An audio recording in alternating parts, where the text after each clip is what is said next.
Pride and Prejudice by Jane Austen. Chapter 1. It is a truth universally acknowledged that a single man in possession of a good fortune must be in want of a wife. However little known the feelings or views of such a man may be on his first entering a neighborhood, this truth is so well fixed in the minds of the surrounding families that he is considered the rightful property of some one or other of their daughters. "My dear Mr. Bennet," said his lady to him one day, "have you heard that Netherfield Park is let at last?" Mr. Bennet replied that he had not. "But it is," returned she, "for Mrs. Long has just been here, and she told me all about it." Mr. Bennet made no answer. "Do you not want to know who has taken it?" cried his wife impatiently. "You want to tell me, and I have no objection to hearing it." This was invitation enough. "Why, my dear, you must know, Mrs. Long says that Netherfield is taken by a young man of large fortune from the north of England, that he came down on Monday in a chaise and four to see the place, and was so much delighted with it that he agreed with Mr. Morris immediately that he is to take possession before Michaelmas, and some of his servants are to be in the house by the end of next week. What is his name?" "Bingley." "Is he married or single?" "Oh, single, my dear, to be sure. A single man of large fortune, 4 or 5,000 a year." "What a fine thing for our girls." "How so?" "How can it affect them?" "My dear Mr. Bennet," replied his wife, "how can you be so tiresome? You must know that I'm thinking of his marrying one of them." "Is that his design in settling here?" "Design? Nonsense! How can you talk so?" "But it is very likely that he may fall in love with one of them, and therefore you must visit him as soon as he comes." "I see no occasion for that. You and the girls may go, or you may send them by themselves, which perhaps will be still better, for as you are as handsome as any of them, Mr. Bingley may like you the best of the party." "My dear, you flatter me. I certainly have had my share of beauty, but I do not pretend to be anything extraordinary now. When a woman has 5 grown-up daughters, she ought to give over thinking of her own beauty. In such cases, a woman has not often much beauty to think of.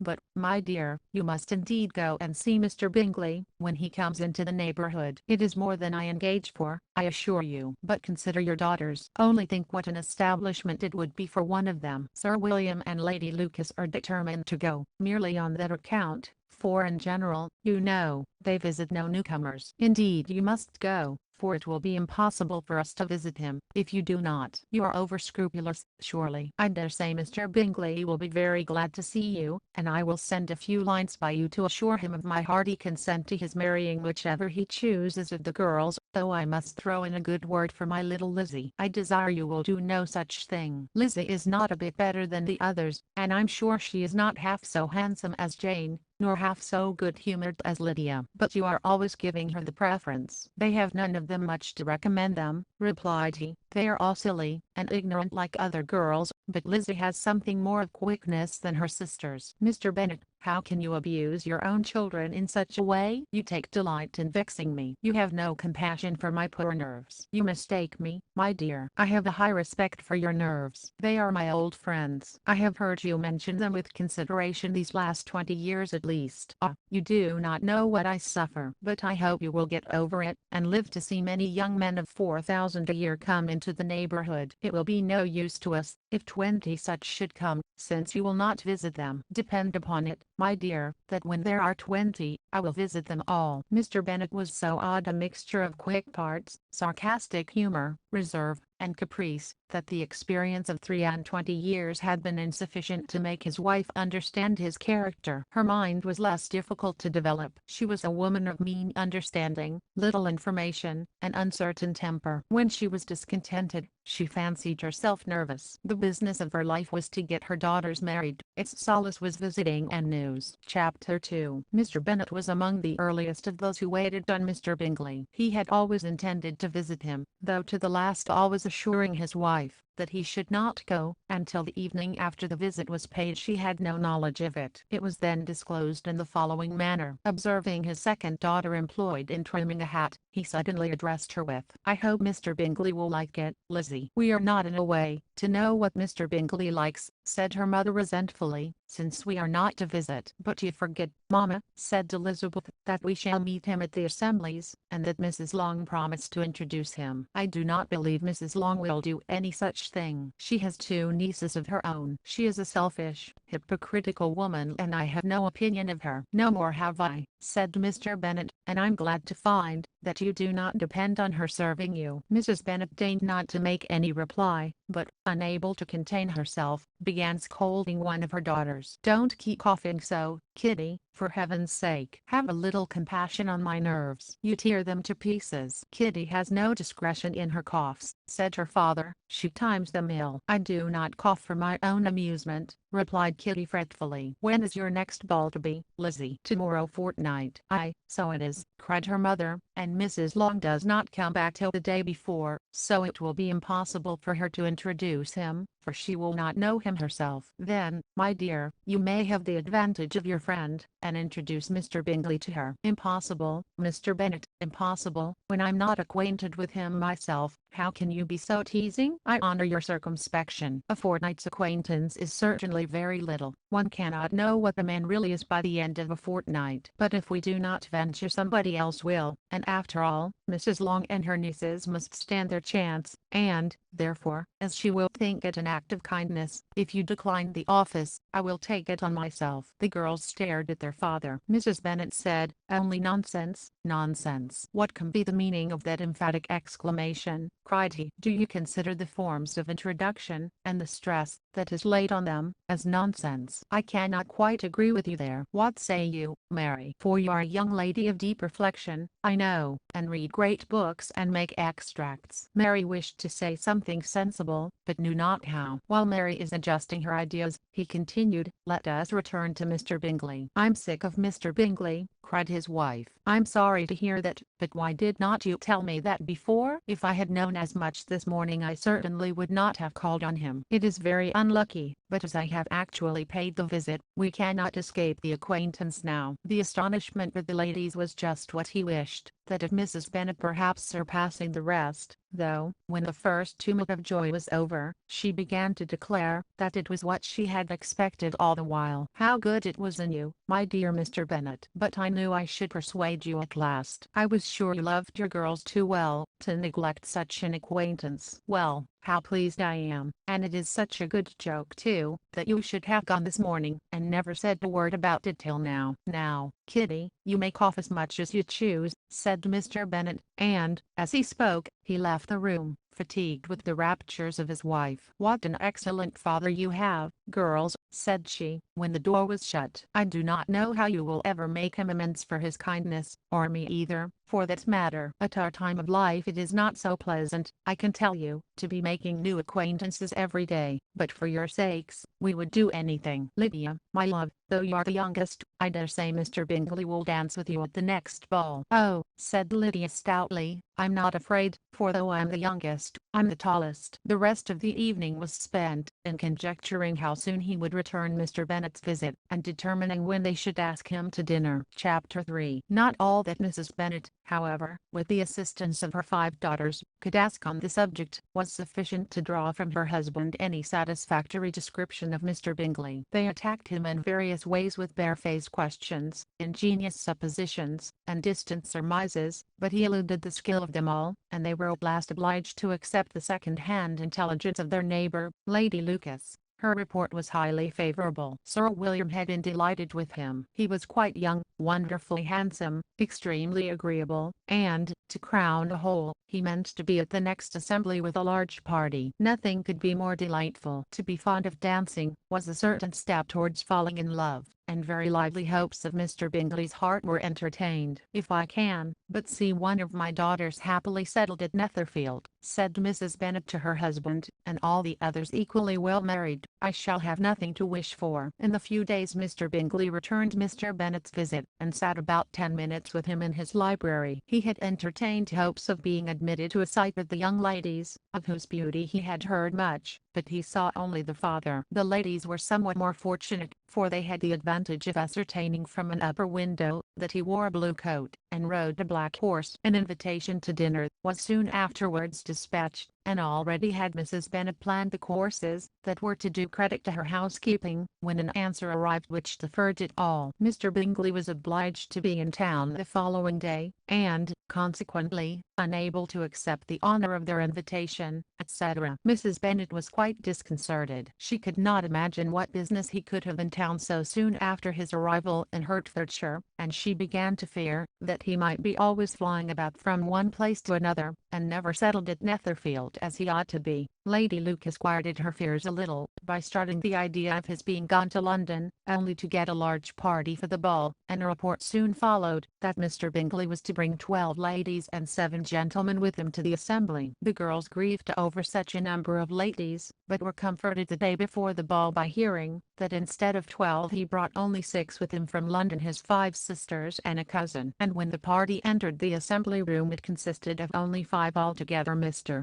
Bingley, his 2 sisters, the husband of the eldest, and another young man. Mr. Bingley was good-looking and gentlemanlike. He had a pleasant countenance, and easy, unaffected manners. His sisters were fine women, with an air of decided fashion. His brother-in-law, Mr. Hurst, merely looked the gentleman, but his friend Mr. Darcy soon drew the attention of the room by his fine, tall person, handsome features, noble mien, and the report which was in general circulation within 5 minutes after his entrance, of his having 10,000 a year. The gentleman pronounced him to be a fine figure of a man. The ladies declared he was much handsomer than Mr. Bingley, and he was looked at with great admiration for about half the evening, till his manners gave a disgust which turned the tide of his popularity, for he was discovered to be proud, to be above his company, and above being pleased, and not all his large estate in Derbyshire could then save him from having a most forbidding, disagreeable countenance, and being unworthy to be compared with his friend. Mr. Bingley had soon made himself acquainted with all the principal people in the room. He was lively and unreserved, danced every dance, was angry that the ball closed so early, and talked of giving one himself at Netherfield. Such amiable qualities must speak for themselves. What a contrast between him and his friend! Mr. Darcy danced only once with Mrs. Hurst, and once with Miss Bingley, declined being introduced to any other lady, and spent the rest of the evening in walking about the room, speaking occasionally to one of his own party. His character was decided. He was the proudest, most disagreeable man in the world, and everybody hoped that he would never come there again. Amongst the most violent against him was Mrs. Bennet, whose dislike of his general behaviour was sharpened into particular resentment by his having slighted one of her daughters. Elizabeth Bennet had been obliged, by the scarcity of gentlemen, to sit down for 2 dances, and during part of that time, Mr. Darcy had been standing near enough for her to hear a conversation between him and Mr. Bingley, who came from the dance for a few minutes, to press his friend to join it. "Come, Darcy," said he, "I must have you dance. I hate to see you standing about by yourself in this stupid manner. You had much better dance." "I certainly shall not. You know how I detest it, unless I'm particularly acquainted with my partner. At such an assembly as this, it would be insupportable. Your sisters are engaged, and there is not another woman in the room whom it would not be a punishment to me to stand up with." "I would not be so fastidious as you are," cried Mr. Bingley, "for a kingdom. Upon my honour, I never met with so many pleasant girls in my life as I have this evening, and there are several of them, you see, uncommonly pretty." "You are dancing with the only handsome girl in the room," said Mr. Darcy, looking at the eldest Miss Bennet. "Oh, she is the most beautiful creature I ever beheld. But there is one of her sisters sitting down just behind you, who is very pretty, and I dare say very agreeable. Do let me ask my partner to introduce you." "Which do you mean?" And turning round he looked for a moment at Elizabeth, till catching her eye, he withdrew his own and coldly said, "She is tolerable, but not handsome enough to tempt me. I'm in no humour at present to give consequence to young ladies who are slighted by other men. You had better return to your partner and enjoy her smiles, for you are wasting your time with me." Mr. Bingley followed his advice. Mr. Darcy walked off, and Elizabeth remained with no very cordial feelings toward him. She told the story, however, with great spirit among her friends, for she had a lively, playful disposition, which delighted in anything ridiculous. The evening altogether passed off pleasantly to the whole family. Mrs. Bennet had seen her eldest daughter much admired by the Netherfield party. Mr. Bingley had danced with her twice, and she had been distinguished by his sisters. Jane was as much gratified by this as her mother could be, though in a quieter way. Elizabeth felt Jane's pleasure. Mary had heard herself mentioned to Miss Bingley as the most accomplished girl in the neighbourhood, and Catherine and Lydia had been fortunate enough never to be without partners, which was all that they had yet learned to care for at a ball. They returned, therefore, in good spirits to Longbourn, the village where they lived, and of which they were the principal inhabitants. They found Mr. Bennet still up with a book. He was regardless of time, and on the present occasion he had a good deal of curiosity as to the event of an evening which had raised such splendid expectations. He had rather hoped that his wife's views on the stranger would be disappointed, but he soon found out that he had a different story to hear. "Oh, my dear Mr. Bennet," as she entered the room, "we have had a most delightful evening, a most excellent ball. I wish you had been there. Jane was so admired, nothing could be like it. Everybody said how well she looked, and Mr. Bingley thought her quite beautiful, and danced with her twice. Only think of that, my dear, he actually danced with her twice, and she was the only creature in the room that he asked a second time. First of all, he asked Miss Lucas. I was so vexed to see him stand up with her, but,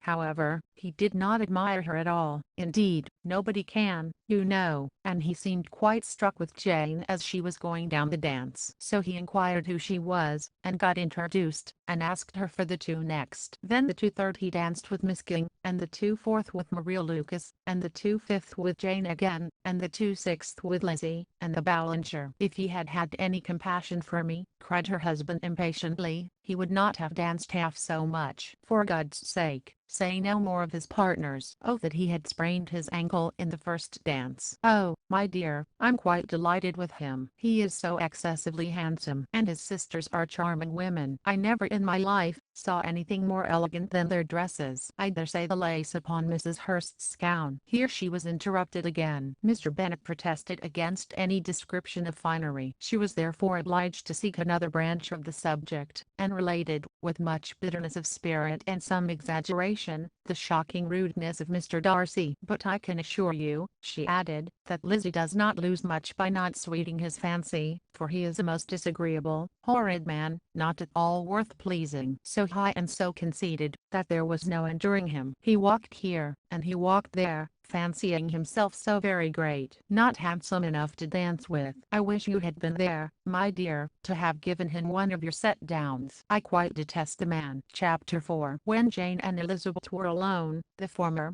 who had been cautious in her praise of Mr. Bingley before, expressed to her sister just how very much she admired him. "He is just what a young man ought to be," said she, "sensible, good-humoured, lively, and I never saw such happy manners, so much ease, with such perfect good breeding." "He is also handsome," replied Elizabeth, "which a young man ought likewise to be, if he possibly can. His character is thereby complete. I was very much flattered by his asking me to dance a second time. I did not expect such a compliment." "Did not you? I did for you. But that is one great difference between us. Compliments always take you by surprise, and me never." "What could be more natural than his asking you again? He could not help seeing that you were about 5 times as pretty as every other woman in the room." "No thanks to his gallantry for that." "Well, he certainly is very agreeable, and I give you leave to like him. You have liked many a stupider person, dear Lizzie." "Oh, you are a great deal too apt, you know, to like people in general. You never see a fault in anybody. All the world are good and agreeable in your eyes. I never heard you speak ill of a human being in your life." "I would not wish to be hasty in censuring anyone, but I always speak what I think." "I know you do, and it is that which makes the wonder, with your good sense, to be so honestly blind to the follies and nonsense of others. Affectation of candor is common enough, one meets with it everywhere. But to be candid without ostentation or design to take the good of everybody's character, and make it still better, and say nothing of the bad, belongs to you alone. And so you like this man's sisters too, do you? Their manners are not equal to his. Certainly not at first. But they are very pleasing women, when you converse with them. Miss Bingley is to live with her brother, and keep his house, and I'm much mistaken, if we shall not find a very charming neighbour in her. Elizabeth listened in silence, but was not convinced. Their behaviour at the assembly had not been calculated to please in general, and with more quickness of observation and less pliancy of temper than her sister, and with a judgment too unassailed by any attention to herself, she was very little disposed to approve them. They were in fact very fine ladies, not deficient in good humour, when they were pleased, nor in the power of making themselves agreeable, when they chose it, but proud and conceited. They were rather handsome, had been educated in one of the first private seminaries in town, had a fortune of £20,000, were in the habit of spending more than they ought, and of associating with people of rank, and were therefore in every respect entitled to think well of themselves, and meanly of others. They were of a respectable family in the north of England, a circumstance more deeply impressed on their memories than that their brother's fortune and their own had been acquired by trade. Mr. Bingley inherited property to the amount of nearly £100,000 from his father, who had intended to purchase an estate, but did not live to do it. Mr. Bingley intended it likewise, and sometimes made choice of his county, but as he was now provided with a good house and the liberty of a manor, it was doubtful to many of those who best knew the easiness of his temper, whether he might not spend the remainder of his days at Netherfield, and leave the next generation to purchase. His sisters were anxious for his having an estate of his own, but, though he was now only established as a tenant, Miss Bingley was by no means unwilling to preside at his table, nor was Mrs. Hurst,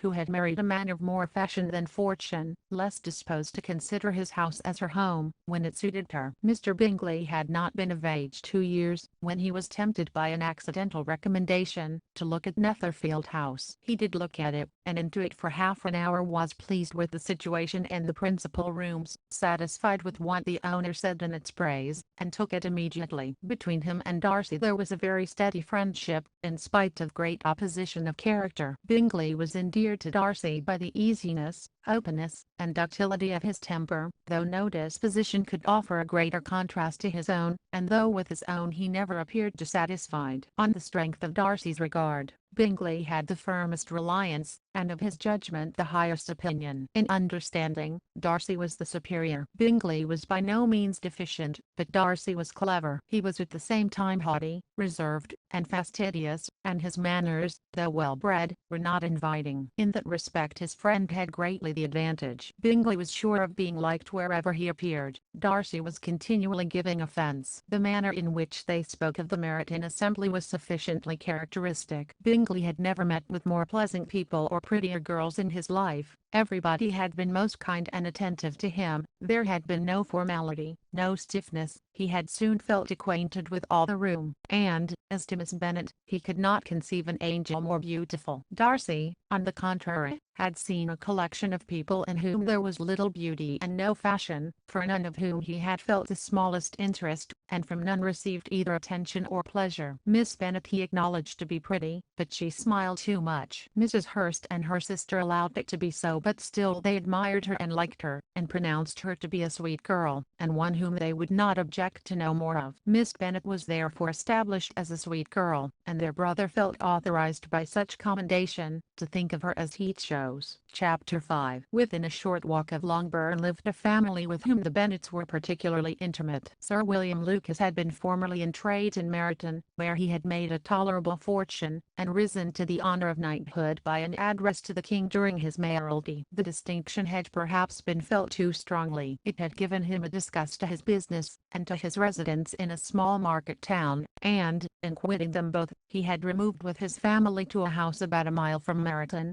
denominated from that period Lucas Lodge, where he could think with pleasure of his own importance, and, unshackled by business, occupy himself solely in being civil to all the world. For, though elated by his rank, it did not render him supercilious. On the contrary, he was all attention to everybody. By nature inoffensive, friendly, and obliging. His presentation at St. James's had made him courteous. Lady Lucas was a very good kind of woman, not too clever to be a valuable neighbor to Mrs. Bennet. They had several children. The eldest of them, a sensible, intelligent young woman, about 27, was Elizabeth's intimate friend. That the Miss Lucases and the Miss Bennets should meet to talk over a ball was absolutely necessary, and the morning after the assembly brought the former to Longbourn to hear and to communicate. "You began the evening well, Charlotte," said Mrs. Bennet with civil self-command to Miss Lucas. "You were Mr. Bingley's first choice." "Yes, but he seemed to like his second better." "Oh, you mean Jane, I suppose, because he danced with her twice." "To be sure, that did seem as if he admired her. Indeed, I rather believe he did. I heard something about it, but I hardly know what something about Mr. Robinson." "Perhaps you mean what I overheard between him and Mr. Robinson. Did not I mention it to you? Mr. Robinson's asking him how he liked our Meryton assemblies, and whether he did not think there were a great many pretty women in the room, and which he thought the prettiest, and his answering immediately to the last question, 'Oh, the eldest Miss Bennet.' Beyond a doubt, there cannot be two opinions on that point." "Upon my word." "Well, that is very decided indeed. That does seem as if, but,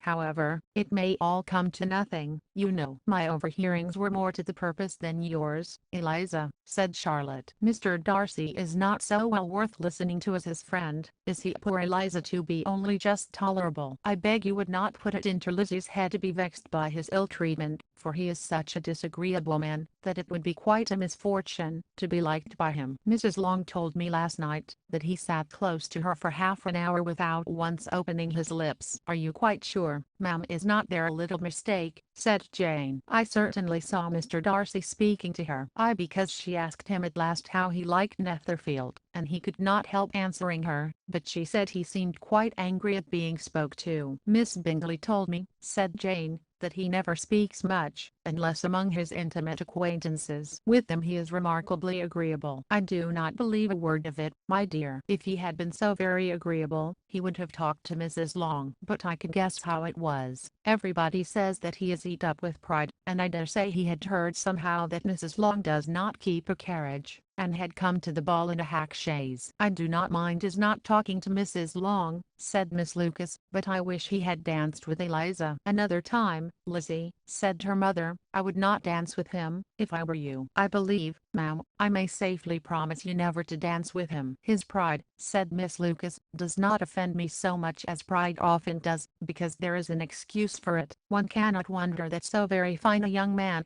with family, fortune, everything in his favor, should think highly of himself. If I may so express it, he has a right to be proud." "That is very true," replied Elizabeth, "and I could easily forgive his pride, if he had not mortified mine." "Pride," observed Mary, who piqued herself upon the solidity of her reflections, "is a very common failing, I believe. By all that I have ever read, I'm convinced that it is very common indeed, that human nature is particularly prone to it, and that there are very few of us who do not cherish a feeling of self-complacency on the score of some quality or other, real or imaginary." "Vanity and pride are different things, though the words are often used synonymously. A person may be proud without being vain. Pride relates more to our opinion of ourselves, vanity to what we would have others think of us." "If I were as rich as Mr. Darcy," cried a young Lucas, who came with his sisters, "I should not care how proud I was. I would keep a pack of foxhounds, and drink a bottle of wine a day." "Then you would drink a great deal more than you ought," said Mrs. Bennet, "and if I were to see you at it, I should take away your bottle directly." The boy protested that she should not. She continued to declare that she would, and the argument ended only with the visit. Chapter 6. The ladies of Longbourn soon waited on those of Netherfield. The visit was soon returned in due form. Miss Bennet's pleasing manners grew on the goodwill of Mrs. Hurst and Miss Bingley, and though the mother was found to be intolerable, and the younger sisters not worth speaking to, a wish of being better acquainted with them was expressed towards the two eldest by Jane. This attention was received with the greatest pleasure, but Elizabeth still saw superciliousness in their treatment of everybody, hardly excepting even her sister, and could not like them, though their kindness to Jane, such as it was, had a value as arising in all probability from the influence of their brother's admiration. It was generally evident whenever they met that he did admire her, and to her it was equally evident that Jane was yielding to the preference which she had begun to entertain for him from the first, and was in a way to be very much in love.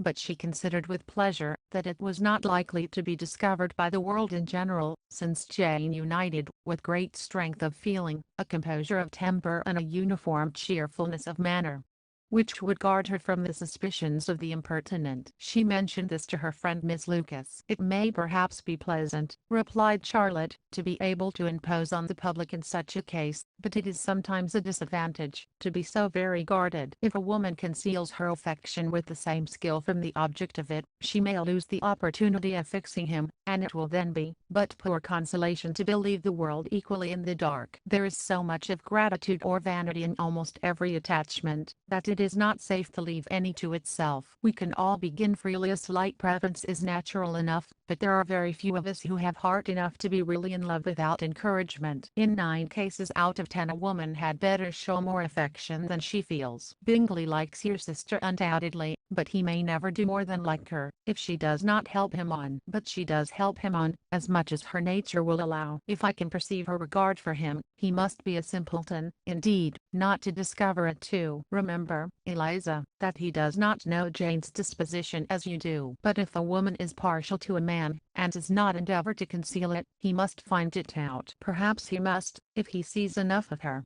But, though Bingley and Jane meet tolerably often, it is never for many hours together, and, as they always see each other in large mixed parties, it is impossible that every moment should be employed in conversing together. Jane should therefore make the most of every half-hour in which she can command his attention. When she is secure of him, there will be more leisure for falling in love as much as she chooses. "Your plan is a good one," replied Elizabeth, "where nothing is in question but the desire of being well married, and if I were determined to get a rich husband, or any husband, I dare say I should adopt it. But these are not Jane's feelings. She is not acting by design, and yet she cannot even be certain of the degree of her own regard nor of its reasonableness. She has known him only a fortnight. She danced 4 dances with him at Meryton. She saw him one morning at his own house, and has since dined with him in company 4 times. This is not quite enough to make her understand his character. Not as you represent it. Had she merely dined with him, she might only have discovered whether he had a good appetite. But you must remember that 4 evenings have also been spent together, and 4 evenings may do a great deal. Yes, these 4 evenings have enabled them to ascertain that they both like Vington better than commerce, but with respect to any other leading characteristic, I do not imagine that much has been unfolded. "Well," said Charlotte, "I wish Jane success with all my heart, and if she were married to him tomorrow, I should think she had as good a chance of happiness as if she were to be studying his character for a 12-month. Happiness in marriage is entirely a matter of chance. If the dispositions of the parties are ever so well known to each other or ever so similar beforehand, it does not advance their felicity in the least. They always continue to grow sufficiently unlike afterwards to have their share of vexation, and it is better to know as little as possible of the defects of the person with whom you are to pass your life. You make me laugh, Charlotte, but it is not sound. You know it is not sound, and that you would never act in this way yourself." Occupied in observing Mr. Bingley's attentions to her sister, Elizabeth was far from suspecting that she was herself becoming an object of some interest in the eyes of his friend. Mr. Darcy had at first scarcely allowed her to be pretty. He had looked at her without admiration at the ball, and when they next met, he looked at her only to criticise. But no sooner had he made it clear to himself and his friends that she hardly had a good feature in her face, than he began to find it was rendered uncommonly intelligent by the beautiful expression of her dark eyes. To this discovery succeeded some others equally mortifying. Though he had detected with a critical eye more than one failure of perfect symmetry in her form, he was forced to acknowledge her figure to be light and pleasing, and in spite of his asserting that her manners were not those of the fashionable world, he was caught by their easy playfulness. Of this she was perfectly unaware. To her he was only the man who made himself agreeable nowhere, and who had not thought her handsome enough to dance with. He began to wish to know more of her, and as a step towards conversing with her himself, attended to her conversation with others. His doing so drew her notice. It was at Sir William Lucas's, where a large party were assembled. "What does Mr. Darcy mean," said she to Charlotte, "by listening to my conversation with Colonel Forster?" "That is a question which Mr. Darcy only can answer. But if he does it any more I shall certainly let him know that I see what he is about. He has a very satirical eye, and if I do not begin by being impertinent myself, I shall soon grow afraid of him." On his approaching them soon afterwards, Though without seeming to have any intention of speaking, Miss Lucas defied her friend to mention such a subject to him, which immediately provoking Elizabeth to do it, she turned to him and said, "Did you not think, Mr. Darcy, that I expressed myself uncommonly well just now, when I was teasing Colonel Forster to give us a ball at Meryton?" "With great energy, but it is always a subject which makes a lady energetic." "You are severe on us." "It will be her turn soon to be teased," said Miss Lucas. "I'm going to open the instrument, Eliza, and you know what follows." "You are a very strange creature by way of a friend, always wanting me to play and sing before anybody and everybody." "If my vanity had taken a musical turn, you would have been invaluable, but as it is, I would really rather not sit down before those who must be in the habit of hearing the very best performers."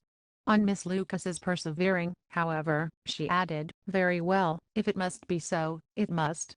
And gravely glancing at Mr. Darcy, "There is a fine old saying, which everybody here is of course familiar with, 'Keep your breath to cool your porridge, and I shall keep mine to swell my song.'" Her performance was pleasing, though by no means capital. After a song or two, and before she could reply to the entreaties of several that she would sing again, she was eagerly succeeded at the instrument by her sister Mary, who having, in consequence of being the only plain one in the family, worked hard for knowledge and accomplishments, was always impatient for display. Mary had neither genius nor taste, and though vanity had given her application, it had given her likewise a pedantic air and conceited manner, which would have injured a higher degree of excellence than she had reached. Elizabeth, easy and unaffected, had been listened to with much more pleasure, though not playing half so well, and Mary, at the end of the long concerto, was glad to purchase praise and gratitude by Scotch and Irish airs, at the request of her younger sisters, who, with some of the Lucases, and 2 or 3 officers, joined eagerly in dancing at one end of the room. Mr. Darcy stood near them in silent indignation at such a mode of passing the evening, to the exclusion of all conversation, and was too much engrossed by his thoughts to perceive that Sir William Lucas was his neighbour, till Sir William thus began: "What a charming amusement for young people this is, Mr. Darcy. There is nothing like dancing after all. I consider it as one of the first refinements of polished society." "Certainly, sir, and it has the advantage also of being in vogue amongst the less polished societies of the world. Every savage can dance." Sir William only smiled. "Your friend performs delightfully," he continued after a pause, on seeing Bingley join the group, "and I doubt not that you are an adept in the science yourself, Mr. Darcy." "You saw me dance at Meryton, I believe, sir." "Yes, indeed, and received no inconsiderable pleasure from the sight." "Do you often dance at St. James's?" "Never, sir." "Do you not think it would be a proper compliment to the place?" "It is a compliment which I never pay to any place, if I can avoid it." "You have a house in town, I conclude?" Mr. Darcy bowed. "I had once had some thought of fixing in town myself, for I am fond of superior society, but I did not feel quite certain that the air of London would agree with Lady Lucas." He paused in hopes of an answer, but his companion was not disposed to make any, and Elizabeth at that instant moving towards them, he was struck with the action of doing a very gallant thing, and called out to her, "My dear Miss Eliza, why are you not dancing?" "Mr. Darcy, you must allow me to present this young lady to you as a very desirable partner. You cannot refuse to dance, I'm sure, when so much beauty is before you."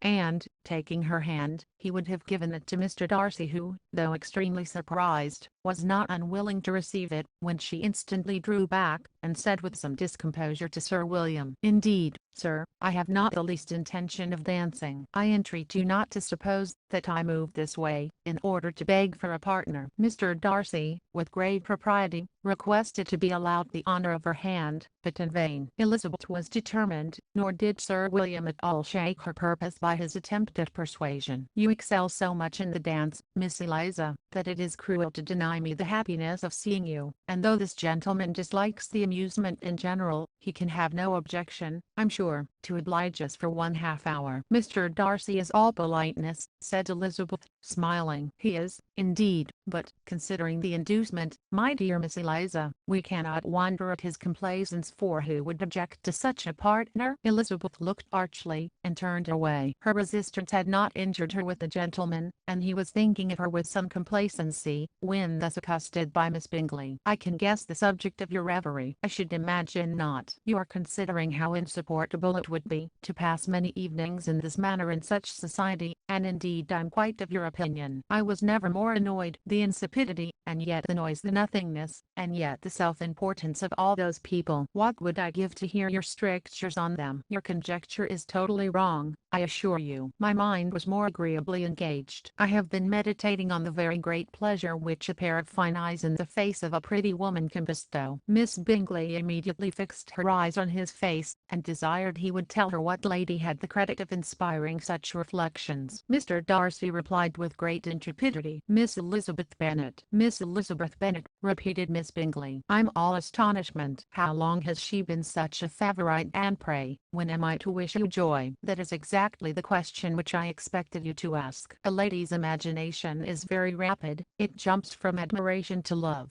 from love to matrimony, in a moment. I knew you would be wishing me joy. Nay, if you are serious about it, I shall consider the matter is absolutely settled. You will be having a charming mother-in-law, indeed, and, of course, she will always be at Pemberley with you." He listened to her with perfect indifference, while she chose to entertain herself in this manner, and as his composure convinced her that all was safe, her wit flowed long. Chapter 7. Mr. Bennet's property consisted almost entirely in an estate of 2,000 a year, which, unfortunately for his daughters, was entailed, in default of heirs male, on a distant relation, and their mother's fortune, though ample for her situation in life, could but ill supply the deficiency of his. Her father had been an attorney in Meryton, and had left her £4,000. She had a sister married to a Mr. Phillips, who had been a clerk to their father, and succeeded him in the business, and a brother settled in London in a respectable line of trade. The village of Longbourn was only 1 mile from Meryton, a most convenient distance for the young ladies,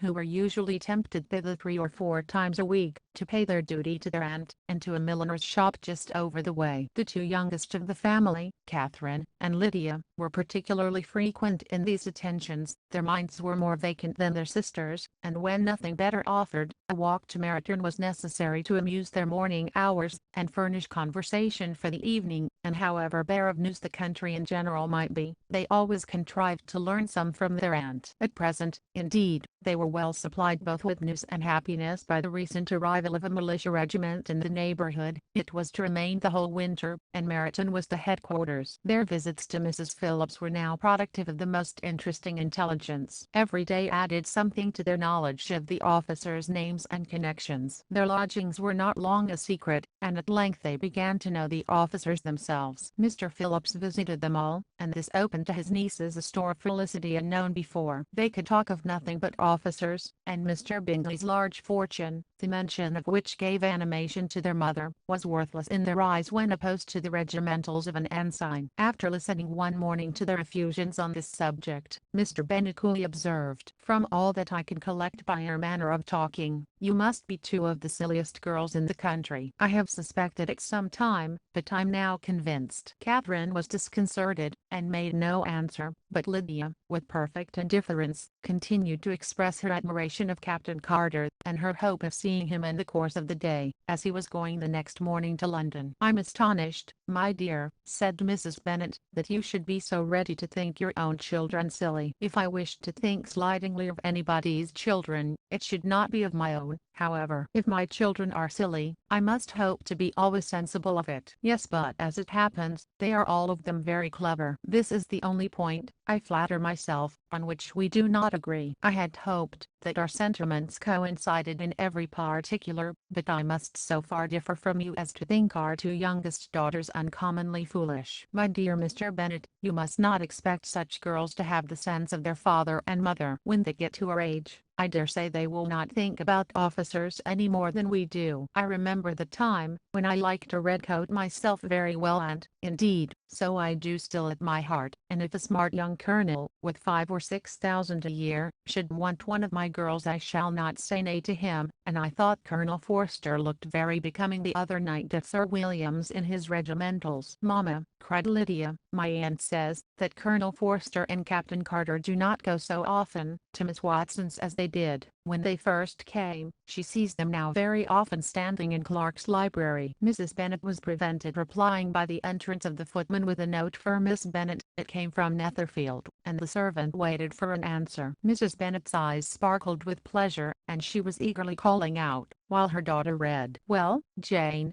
who is it from? What is it about? What does he say?" "Well, Jane, make haste and tell us." "Make haste, my love." "It is from Miss Bingley," said Jane, and then read it aloud. "My dear friend, if you are not so compassionate as to dine today with Louisa and me, we shall be in danger of hating each other for the rest of our lives, for a whole day's tight between two women can never end without a quarrel. Come as soon as you can on receipt of this. My brother and the gentlemen are to dine with the officers. Yours ever, Caroline Bingley." "With the officers?" cried Lydia. "I wonder my aunt did not tell us of that." "Dining out," said Mrs. Bennet. "That is very unlucky." "Can I have the carriage?" said Jane. "No, my dear, you had better go on horseback, because it seems likely to rain, and then you must stay all night." "That would be a good scheme," said Elizabeth, "if you were sure that they would not offer to send her home." "Oh, but the gentlemen will have Mr. Bingley's chaise to go to Meryton, and the Hursts have no horses to theirs. I had much rather go in the coach.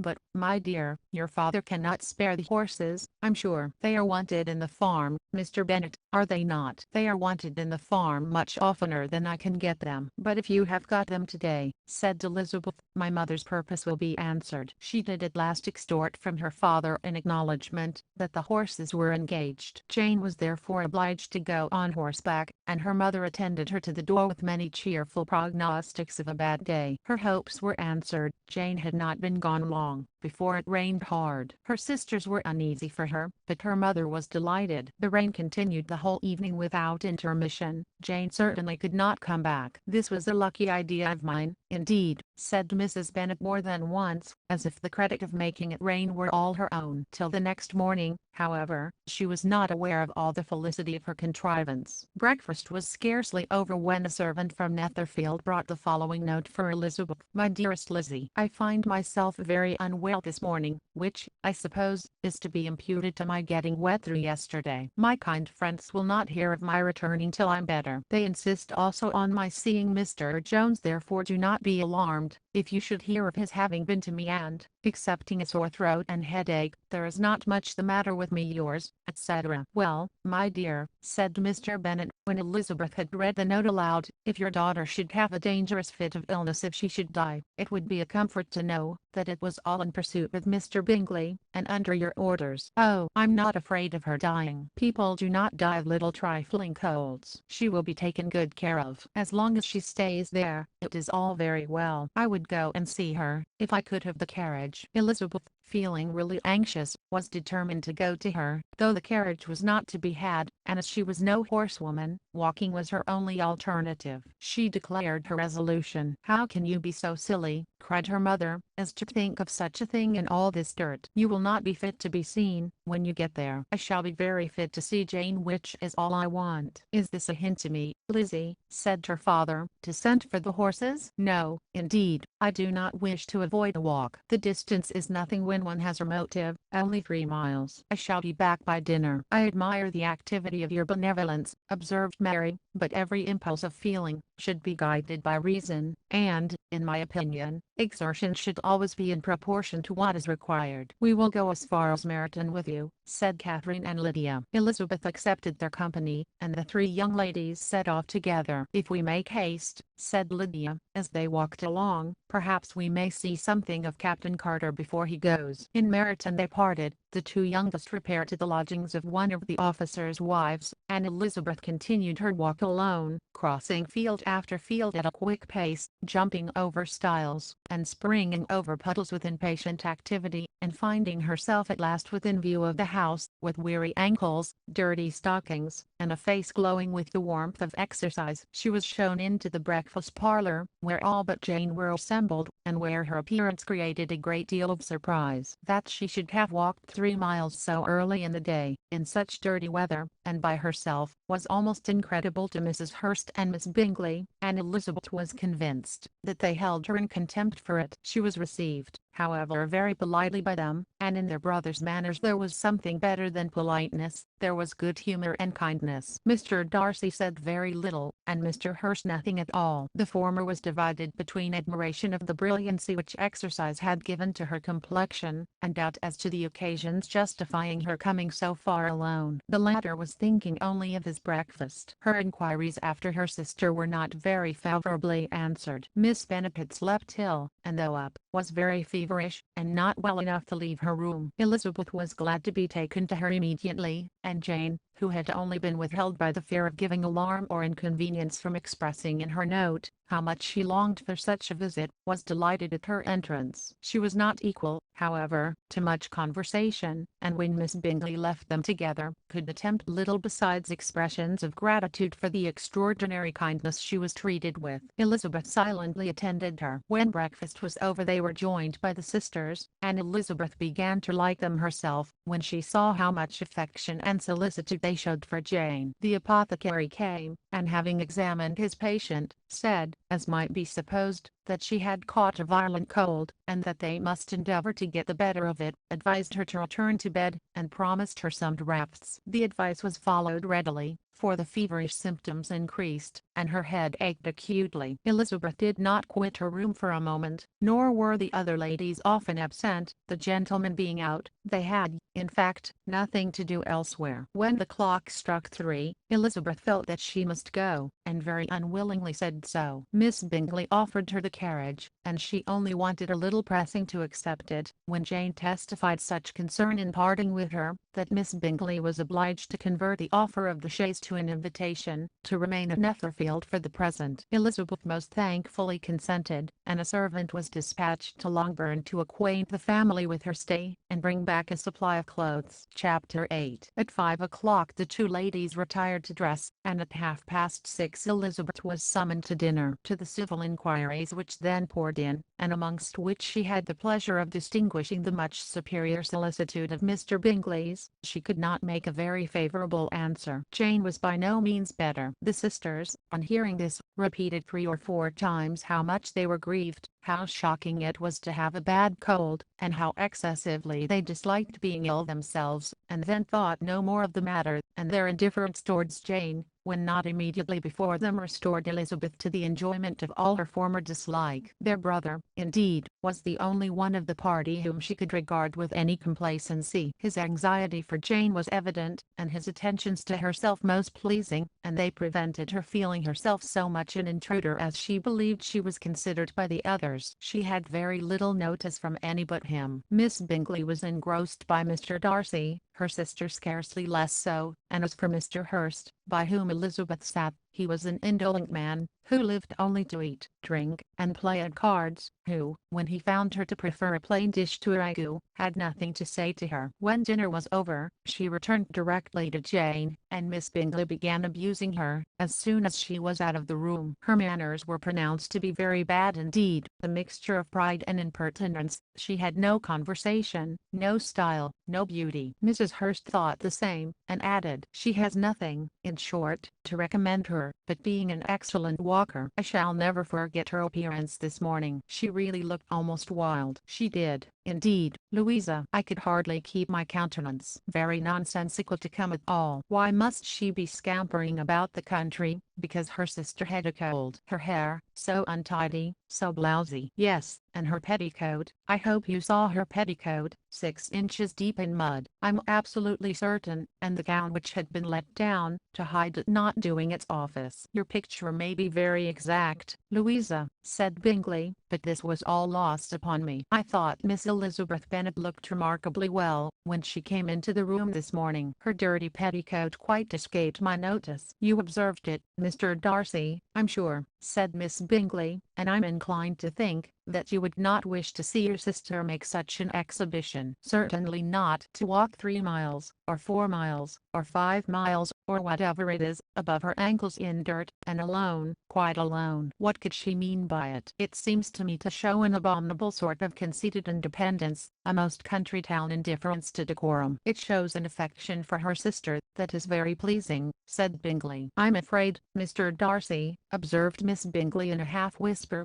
that this adventure has rather affected your admiration of her fine eyes. Not at all, he replied, they were brightened by the exercise. A short pause followed this speech, and Mrs. Hurst began again. I have an excessive regard for Miss Jane Bennet. She is really a very sweet girl, and I wish with all my heart she were well settled. But with such a father and mother, and such low connections, I'm afraid there is no chance of it. I think I have heard you say that their uncle is an attorney at Meryton. Yes, and they have another, who lives somewhere near Cheapside. That is capital, added her sister, and they both laughed heartily. If they had uncles enough to fill all Cheapside, cried Bingley, it would not make them one jot less agreeable. But it must very materially lessen their chance of marrying men of any consideration in the world, replied Darcy. To this speech Bingley made no answer, but his sisters gave it their hearty assent, and indulged their mirth for some time at the expense of their dear friend's vulgar relations. With a renewal of tenderness, however, they returned to her room on leaving the dining parlour, and sat with her till summoned to coffee. She was still very poorly, and Elizabeth would not quit her at all, till late in the evening, when she had the comfort of seeing her sleep, and when it seemed to her rather right than pleasant, that she should go downstairs herself. On entering the drawing-room she found the whole party at loo, and was immediately invited to join them, but suspecting them to be playing high she declined it, and making her sister the excuse, said she would amuse herself for the short time she could stay below, with a book. Mr. Hurst looked at her with astonishment. Do you prefer reading to cards? Said he. That is rather singular. Miss Eliza Bennet, said Miss Bingley, despises cards. She is a great reader, and has no pleasure in anything else. I deserve neither such praise nor such censure, cried Elizabeth. I'm not a great reader, and I have pleasure in many things. In nursing your sister I'm sure you have pleasure, said Bingley, and I hope it will be soon increased, by seeing her quite well. Elizabeth thanked him from her heart, and then walked towards the table, where a few books were lying. He immediately offered to fetch her others all that his library afforded. And I wish my collection were larger for your benefit and my own credit, but I'm an idle fellow, and though I have not many, I have more than I ever looked into. Elizabeth assured him that she could suit herself perfectly with those in the room. I'm astonished, said Miss Bingley, that my father should have left so small a collection of books. What a delightful library you have at Pemberley, Mr. Darcy. It ought to be good, he replied. It has been the work of many generations. And then you have added so much to it yourself. You are always buying books. I cannot comprehend the neglect of a family library in such days as these. Neglect? I'm sure you neglect nothing that can add to the beauties of that noble place. Charles, when you build your house, I wish it may be half as delightful as Pemberley. I wish it may. But I would really advise you to make your purchase in that neighbourhood, and take Pemberley for a kind of model. There is not a finer county in England than Derbyshire. With all my heart, I will buy Pemberley itself, if Darcy will sell it. I'm talking of possibilities, Charles. Upon my word, Caroline, I should think it more possible to get Pemberley by purchase than by imitation. Elizabeth was so much caught with what passed, as to leave her very little attention for her book, and soon laying it wholly aside, she drew near the card table, and stationed herself between Mr. Bingley and his eldest sister, to observe the game. Is Miss Darcy much grown since the spring? Said Miss Bingley. Will she be as tall as I am? I think she will. She is now about Miss Elizabeth Bennet's height, or rather taller. How I long to see her again. I never met with anybody who delighted me so much. Such a countenance, such manners, and so extremely accomplished for her age. Her performance on the pianoforte is exquisite. It is amazing to me, said Bingley, how young ladies can have patience, to be so very accomplished as they all are. All young ladies accomplished? My dear Charles, what do you mean? Yes, all of them, I think. They all paint tables, cover screens, and net purses. I scarcely know anyone who cannot do all this, and I'm sure I never heard a young lady spoken of for the first time, without being informed that she was very accomplished. Your list of the common extent of accomplishments, said Darcy, has too much truth. The word is applied to many a woman who deserves it no otherwise than by netting a purse or covering a screen. But I'm very far from agreeing with you in your estimation of ladies in general. I cannot boast of knowing more than half a dozen, in the whole range of my acquaintance, that are really accomplished. Nor I, I'm sure, said Miss Bingley. Then, observed Elizabeth, you must comprehend a great deal in your idea of an accomplished woman. Yes, I do comprehend a great deal in it. Oh, certainly, cried his faithful assistant, no one can be really esteemed accomplished who does not greatly surpass what is usually met with. A woman must have a thorough knowledge of music, singing, drawing,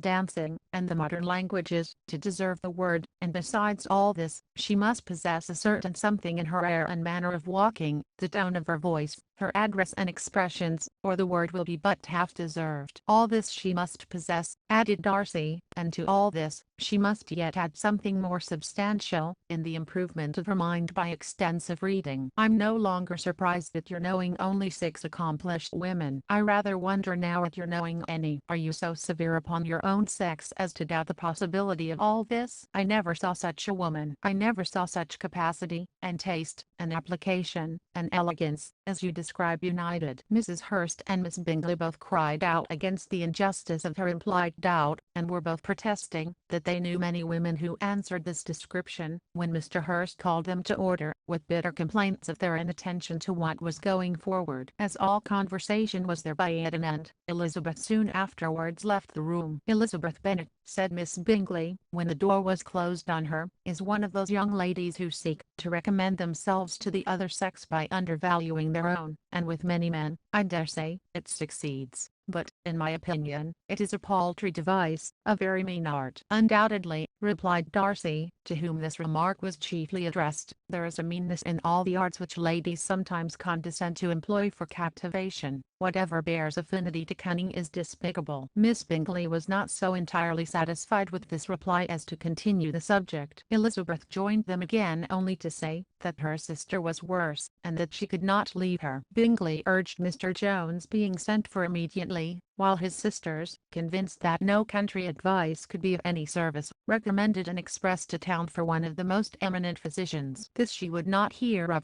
but she was not so unwilling to comply with their brother's proposal, and it was settled that Mr. Jones should be sent for early in the morning, if Miss Bennet were not decidedly better. Bingley was quite uncomfortable. His sisters declared that they were miserable. They solaced their wretchedness, however, by duets after supper, while he could find no better relief to his feelings than by giving his housekeeper directions that every attention might be paid to the sick lady and her sister. Chapter 9. Elizabeth passed the chief of the night in her sister's room, and in the morning, had the pleasure of being able to send a tolerable answer to the inquiries which she very early received from Mr. Bingley by a housemaid, and some time afterwards from the 2 elegant ladies who waited on his sisters. In spite of this amendment, however, she requested to have a note sent to Longbourn, desiring her mother to visit Jane, and form her own judgment of her situation. The note was immediately dispatched, and its contents as quickly complied with. Mrs. Bennet, accompanied by her 2 youngest girls, reached Netherfield soon after the family breakfast. Had she found Jane in any apparent danger, Mrs. Bennet would have been very miserable, but being satisfied on seeing her that her illness was not alarming, she had no wish of her recovering immediately, as her restoration to health would probably remove her from Netherfield. She would not listen, therefore, to her daughter's proposal of being carried home, neither did the apothecary, who arrived about the same time, think it at all advisable. After sitting a little while with Jane, on Miss Bingley's appearance and invitation, the mother and 3 daughters all attended her into the breakfast parlour. Bingley met them with hopes that Mrs. Bennet had not found Miss Bennet worse than she expected. "Indeed I have, sir," was her answer. "She is a great deal too ill to be moved. Mr. Jones says we must not think of moving her. We must trespass a little longer on your kindness." "Removed," cried Bingley. "It must not be thought of. My sister, I'm sure, will not hear of her removal." "You may depend upon it, madam," said Miss Bingley, with cold civility, "that Miss Bennet will receive every possible attention, while she remains with us." Mrs. Bennet was profuse in her acknowledgments. "I'm sure," she added, "if it was not for such good friends I do not know what would become of her, for she is very ill indeed, and suffers a vast deal, though with the greatest patience in the world, which is always the way with her, for she has, without exception, the sweetest temper I have ever met with. I often tell my other girls they are nothing to her. You have a sweet room here, Mr. Bingley, and a charming prospect over the gravel walk. I do not know a place in the country that is equal to Netherfield. You will not think of quitting it in a hurry, I hope, though you have but a short lease. Whatever I do, is done in a hurry, replied he, and therefore if I should resolve to quit Netherfield, I should probably be off in 5 minutes. At present, however, I consider myself as quite fixed here. That is exactly what I should have supposed of you, said Elizabeth. You begin to comprehend me, do you? Cried he, turning towards her. Oh, yes, I understand you perfectly. I wish I might take this for a compliment, but to be so easily seen through I'm afraid is pitiful. That is as it happens. It does not follow that a deep, intricate character is more or less estimable than such a one as yours. Lizzie, cried her mother, remember where you are, and do not run on in the wild manner that you are suffered to do at home. I did not know before, continued Bingley immediately, that you were a studier of character. It must be an amusing study. Yes, but intricate characters are the most amusing. They have at least that advantage. The country, said Darcy, can in general supply but a few subjects for such a study. In the country neighborhood you move in a very confined and unvarying society, but people themselves alter so much that there is something new to be observed in them forever. Yes, indeed, cried Mrs. Bennet, offended by his manner of mentioning the country neighborhood. I assure you there is quite as much of that going on in the country as in town. Everybody was surprised, and Darcy, after looking at her for a moment, turned silently away. Mrs. Bennet, who fancied she had gained a complete victory over him, continued her triumph. I cannot see that London has any great advantage over the country, for my part, except the shops and public places. The country is a vast deal pleasanter, is it not, Mr. Bingley? When I'm in the country, he replied, I never wish to leave it, and when I'm in town it is pretty much the same. They have each their advantages, and I can be equally happy in either. That is because you have the right disposition. But that gentleman, looking at Darcy, seemed to think the country was nothing at all. Indeed, mamma, you are mistaken, said Elizabeth, blushing for her mother. You quite mistook Mr. Darcy. He only meant that there was not such a variety of people to be met with in the country as in the town, which you must acknowledge to be true. Certainly, my dear, nobody said there were, but as to not meeting with many people in this neighborhood, I believe there are few neighborhoods larger. I know we dine with 24 families. Nothing but concern for Elizabeth could enable Bingley to keep his countenance. His sister was less delicate, and directed her eyes towards Mr. Darcy with a very expressive smile. Elizabeth, for the sake of saying something that might turn her mother's thoughts, now asked her if Charlotte Lucas had been at Longbourn since her coming away. Yes, she called yesterday with her father. What an agreeable man Sir William is, Mr. Bingley, is not he? So much the man of fashion, so genteel and easy. He has always something to say to everybody. That is my idea of good breeding, and those persons who fancy themselves very important, and never open their mouths, quite mistake the matter. Did Charlotte dine with you? No, she would go home. I fancy she was wanted about the mince pies. For my part, Mr. Bingley, I always keep servants that can do their own work. My daughters are brought up very differently, but everybody is to judge for themselves, and the Lucases are a very good sort of girls, I assure you. It is a pity they are not handsome. Not that I think Charlotte so very plain, but then she is our particular friend. She seems a very pleasant young woman. Oh, dear, yes, but you must own she is very plain. Lady Lucas herself has often said so, and envied me Jane's beauty. I do not like to boast of my own child, but to be sure, Jane one does not often see anybody better looking. It is what everybody says. I do not trust my own partiality. When she was only 15, there was a man at my brother Gardner's in town so much in love with her that my sister-in-law was sure he would make her an offer before we came away. But, however, he did not. Perhaps he thought her too young. However, he wrote some verses on her, and very pretty they were. And so ended his affection, said Elizabeth impatiently. There has been many a one, I fancy, overcome in the same way. I wonder who first discovered the efficacy of poetry in driving away love. I have been used to consider poetry as the food of love, said Darcy. Of a fine, stout, healthy love it may. Everything nourishes what is strong already. But if it be only a slight,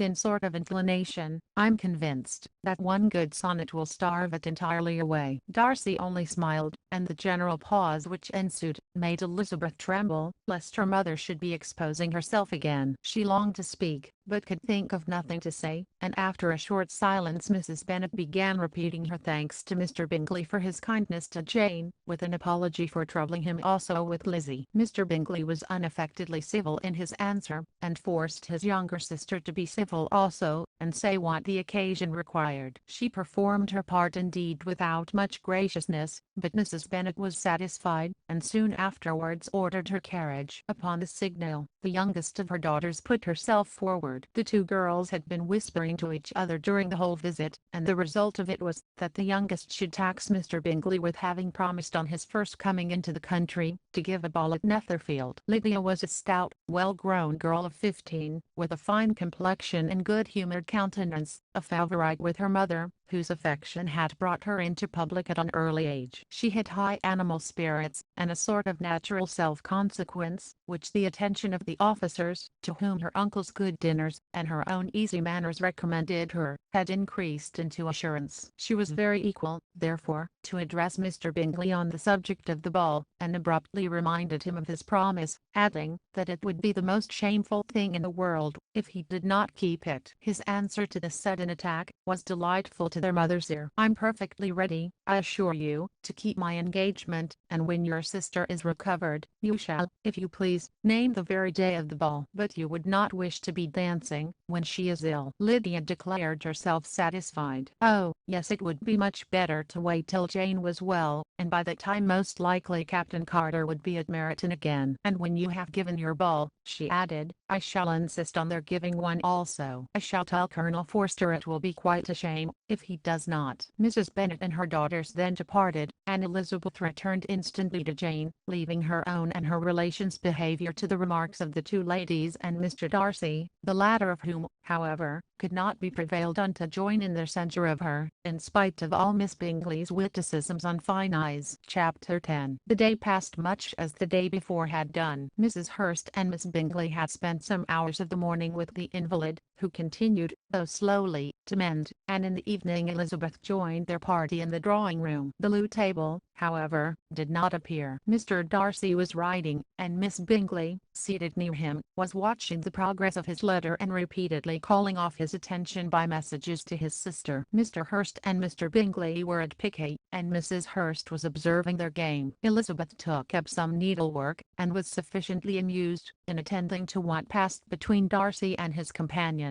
The perpetual commendations of the lady, either on his handwriting, or on the evenness of his lines, or on the length of his letter, with the perfect concern with which her praises were received, formed the curious dialogue, and was exactly in union with her opinion of each. "How delighted Miss Darcy will be to receive such a letter." He made no answer. "You write uncommonly fast." "You are mistaken. I write rather slowly." "How many letters you must have occasion to write in the course of a year." "Letters of business too. How odious I should think them." "It is fortunate, then, that they fall to my lot instead of yours. Pray tell your sister that I long to see her." "I have already told her so once, by your desire." "I'm afraid you do not like your pen." "Let me mend it for you. I mend pens remarkably well." "Thank you, but I always mend my own." "How can you contrive to write so even?" He was silent. "Tell your sister I'm delighted to hear of her improvement on the harp, and pray let her know that I'm quite in raptures with her beautiful little design for a table, and I think it infinitely superior to Miss Grandley's." "Will you give me leave to defer your raptures till I write again? At present I have not room to do them justice." "Oh, it is of no consequence. I shall see her in January." "But do you always write such charming long letters to her, Mr. Darcy?" "They are generally long, but whether always charming it is not for me to determine. It is a rule with me, that a person who can write a long letter with these, cannot write ill." "That will not do for a compliment to Darcy, Caroline," cried her brother, "because he does not write with these. He studies too much for words of 4 syllables." "Do not you,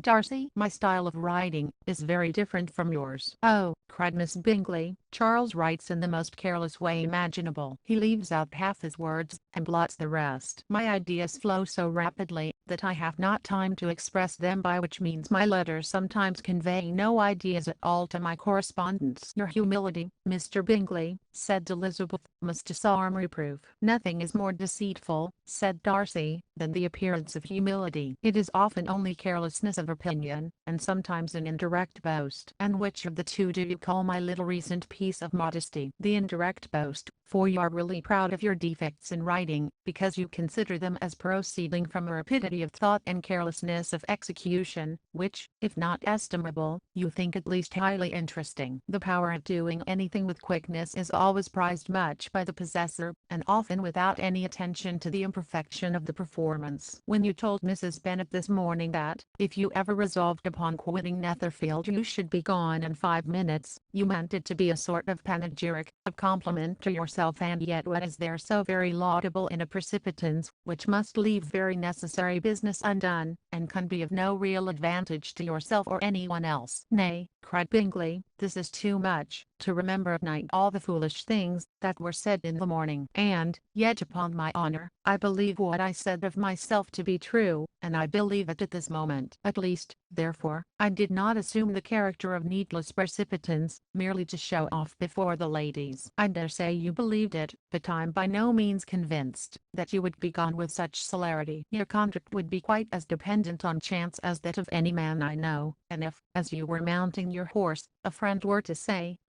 Bingley, you had better stay till next week, you would probably do it. You would probably not go, and add another word, might stay a month. You have only proved by this, cried Elizabeth, that Mr. Bingley did not do justice to his own disposition. You have shown him off now much more than he did himself. I'm exceedingly gratified, said Bingley, by your converting what my friend says into a compliment on the sweetness of my temper. But I'm afraid you are giving it a turn which that gentleman did by no means intend, for he would certainly think better of me, if under such a circumstance I were to give a flat denial, and ride off as fast as I could. Would Mr. Darcy then consider the rashness of your original intentions as atoned for by your obstinacy in adhering to it? Upon my word, I cannot exactly explain the matter. Darcy must speak for himself. You expect me to account for opinions which you choose to call mine, but which I have never acknowledged. Allowing the case, however, to stand according to your representation, you must remember, Miss Bennet, that the friend who is supposed to desire his return to the house, and the delay of his plan, has merely desired it, asked it without offering one argument in favor of its propriety. To yield readily easily to the persuasion of a friend is no merit with you. To yield without conviction is no compliment to the understanding of either. You appear to me, Mr. Darcy, to allow nothing for the influence of friendship and affection. A regard for the requester would often make one readily yield to a request, without waiting for arguments to reason one into it. I'm not particularly speaking of such a case as you have supposed about Mr. Bingley. We may as well wait, perhaps, till the circumstance occurs, before we discuss the discretion of his behavior thereupon. But in general and ordinary cases between friend and friend, where one of them is desired by the other to change a resolution of no very great moment, should you think ill of that person for complying with the desire, without waiting to be argued into it, will it not be advisable, before we proceed on the subject, to arrange with rather more precision the degree of importance which is to appertain to this request, as well as the degree of intimacy subsisting between the parties? By all means, cried Bingley, let us hear all the particulars, not forgetting their comparative height and size, for that will have more weight in the argument, Miss Bennet, than you may be aware of. I assure you, that if Darcy were not such a great tall fellow, in comparison with myself, I should not pay him half so much deference. I declare I do not know a more awful object than Darcy, on particular occasions, and in particular places, at his own house, especially and of a Sunday evening, when he has nothing to do. Mr. Darcy smiled, but Elizabeth thought she could perceive that he was rather offended, and therefore checked her laugh. Miss Bingley warmly resented the indignity he had received, in an expostulation with her brother for talking such nonsense. I see your design, Bingley, said his friend. You dislike an argument, and want to silence this. Perhaps I do. Arguments are too much like disputes. If you and Miss Bennet will defer yours till I'm out of the room, I shall be very thankful, and then you may say whatever you like of me. What you ask, said Elizabeth, "is no sacrifice on my side," and Mr. Darcy had much better finish his letter. Mr. Darcy took her advice, and did finish his letter. When that business was over, he applied to Miss Bingley and Elizabeth for an indulgence of some music. Miss Bingley moved with some alacrity to the pianoforte, and, after a polite request that Elizabeth would lead the way which the other as politely and more earnestly negatived, she seated herself. Mrs. Hurst sang with her sister, and while they were thus employed, Elizabeth could not help observing, as she turned over some music books that lay on the instrument, how frequently Mr. Darcy's eyes were fixed on her. She hardly knew how to suppose that she could be an object of admiration to so great a man, and yet that he should look at her because he disliked her was still more strange. She could only imagine, however, at last that she drew his notice because there was something more wrong and reprehensible, according to his ideas of right, than in any other person present. The supposition did not pain her. She liked him too little to care for his approbation. After playing some Italian songs, Miss Bingley varied the charm by a lively Scotch air, and soon afterwards Mr. Darcy, drawing near Elizabeth, said to her, "Do not you feel a great inclination, Miss Bennet, to seize such an opportunity of dancing a reel?" She smiled, but made no answer. He repeated the question, with some surprise at her silence. "Oh," said she, "I heard you before, but I could not immediately determine what to say in reply. You wanted me, I know, to say back, yes, that you might have the pleasure of despising my taste, but I always delight in overthrowing those kind of schemes, and cheating a person of their premeditated contempt. I have, therefore, made up my mind to tell you, that I do not want to dance a reel at all, and now despise me if you dare." "Indeed I do not dare." Elizabeth, having rather expected to affront him, was amazed at this gallantry, but there was a mixture of sweetness and archness in her manner, which made it difficult for her to affront anybody, and Darcy had never been so bewitched by any woman as he was by her. He really believed that were it not for the inferiority of her connections, he should be in some danger. Miss Bingley saw, or suspected enough to be jealous, and her great anxiety for the recovery of her dear friend Jane received some assistance from her desire of getting rid of Elizabeth. She often tried to provoke Darcy into disliking her guest, by talking of their supposed marriage, and planning his happiness in such an alliance. "I hope," said she, as they were walking together in the shrubbery the next day, "you will give your mother-in-law a few hints, when this desirable event takes place, as to the advantage of holding her tongue, and if you can compass it, do cure the younger girls of running after officers, and, if I may mention so delicate a subject, endeavor to check that little something, bordering on conceit and impertinence, which your lady possesses. Have you anything else to propose for my domestic felicity?" "Oh, yes, do let the portraits of your uncle and Aunt Phillips be placed in the gallery at Pemberley. Put them next to your great uncle the judge. They are in the same profession, you know, only in different lines. As for your Elizabeth's picture, you must not have it taken, for what painter could do justice to those beautiful eyes? It would not be easy, indeed, to catch their expression, but their color and shape, and the eyelashes, so remarkably fine, might be copied." At that moment they were met from another walk by Mrs. Hurst and Elizabeth herself. "I did not know that you intended to walk," said Miss Bingley, in some confusion, lest they had been overheard. "You used us abominably ill," answered Mrs. Hurst, "running away without telling us that you were coming out." Then taking the disengaged arm of Mr. Darcy, she left Elizabeth to walk by herself. The path just admitted 3. Mr. Darcy felt their rudeness, and immediately said, "This walk is not wide enough for our party. We had better go into the avenue." But Elizabeth, who had not the least inclination to remain with them, laughingly answered, "No, no, stay where you are. You are charmingly grouped, and appear to uncommon advantage. The picturesque would be spoilt by admitting a fourth. Goodbye." She then ran gaily off, rejoicing as she rambled about, in the hope of being at home again in a day or 2. Jane was already so much recovered as to intend leaving her room for a couple of hours that evening. Chapter 11. When the ladies removed after dinner, Elizabeth ran up to her sister, and seeing her well guarded from cold, attended her into the drawing room, where she was welcomed by her 2 friends with many professions of of pleasure, and Elizabeth had never seen them so agreeable as they were during the hour which passed before the gentleman appeared. Their powers of conversation were considerable. They could describe an entertainment with accuracy, relate an anecdote with humor, and laugh at their acquaintance with spirit. But when the gentleman entered, Jane was no longer the first object. Miss Bingley's eyes were instantly turned toward Darcy, and she had something to say to him. Before he had advanced many steps, he addressed himself to Miss Bennet with a polite congratulation. Mr. Hurst also made her a slight bow, and said he was very glad, but diffuseness and warmth remained for Bingley's salutation. He was full of joy and attention. The first half hour was spent in piling up the fire, lest she should suffer from the change of room, and she removed at his desire to the other side of the fireplace, that she might be further from the door. He then sat down by her, and talked scarcely to anyone else. Elizabeth,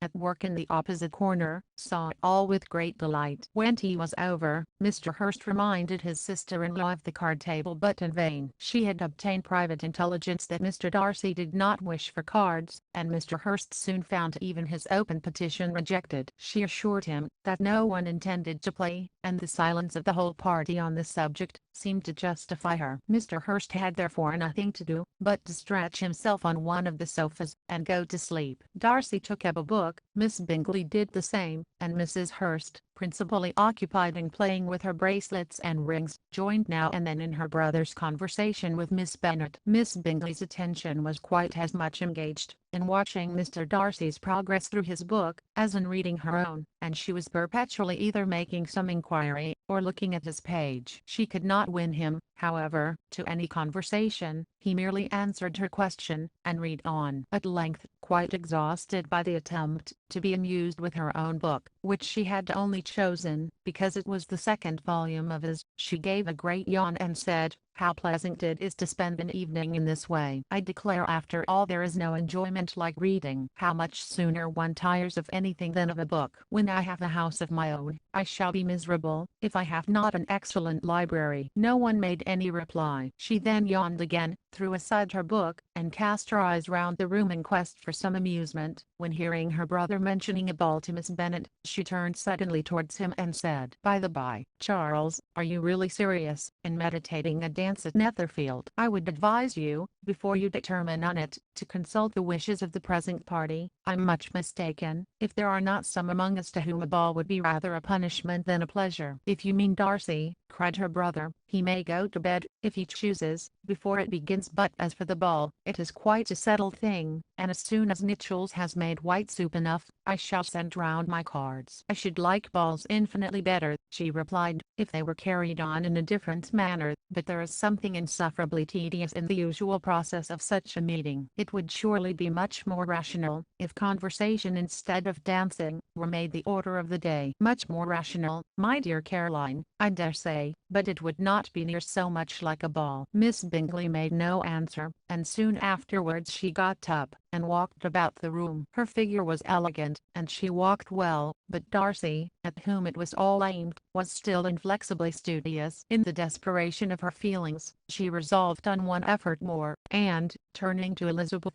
said, "Miss Eliza Bennet, let me persuade you to follow my example, and take a turn about the room. I assure you it is very refreshing, after sitting so long in one attitude." Elizabeth was surprised, but agreed to it immediately. Miss Bingley succeeded no less in the real object of her civility. Mr. Darcy looked up. He was as much away to the novelty of attention in that quarter as Elizabeth herself could be, and unconsciously closed his book. He was directly invited to join their party, but he declined it, observing that he could imagine but two motives for their choosing to walk up and down the room together, with either of which motives his joining them would interfere. What could he mean? She was dying to know what could be his meaning, and asked Elizabeth whether she could at all understand him. "Not at all," was her answer, "but depend upon it, he means to be severe on us, and our surest way of disappointing him will be to ask nothing about it." Miss Bingley, however, was incapable of disappointing Mr. Darcy in anything, and persevered therefore in requiring an explanation of his two motives. "I have not the smallest objection to explaining them," said he, as soon as she allowed him to speak. "You either choose this method of passing the evening because you are in each other's confidence, and have secret affairs to discuss, or because you are conscious that your figures appear to the greatest advantage in walking. If the first, I would be completely in your way, and if the second, I can admire you much better as I sit by the fire." "Oh, shocking!" cried Miss Bingley. "I never heard anything so abominable. How shall we punish him for such a speech?" "Nothing so easy, if you have but the inclination," said Elizabeth. "We can all plague and punish one another. Tease him, laugh at him. Intimate as you are, you must know how it is to be done. But upon my honor, I do not. I do assure you, that my intimacy has not yet taught me that. Tease calmness of manner and presence of mind. No, no, I feel he may defy us there. And as to laughter, we will not expose ourselves, if you please, by attempting to laugh without a subject. Mr. Darcy may hug himself." "Mr. Darcy is not to be laughed at," cried Elizabeth. "That is an uncommon advantage, and uncommon I hope it will continue,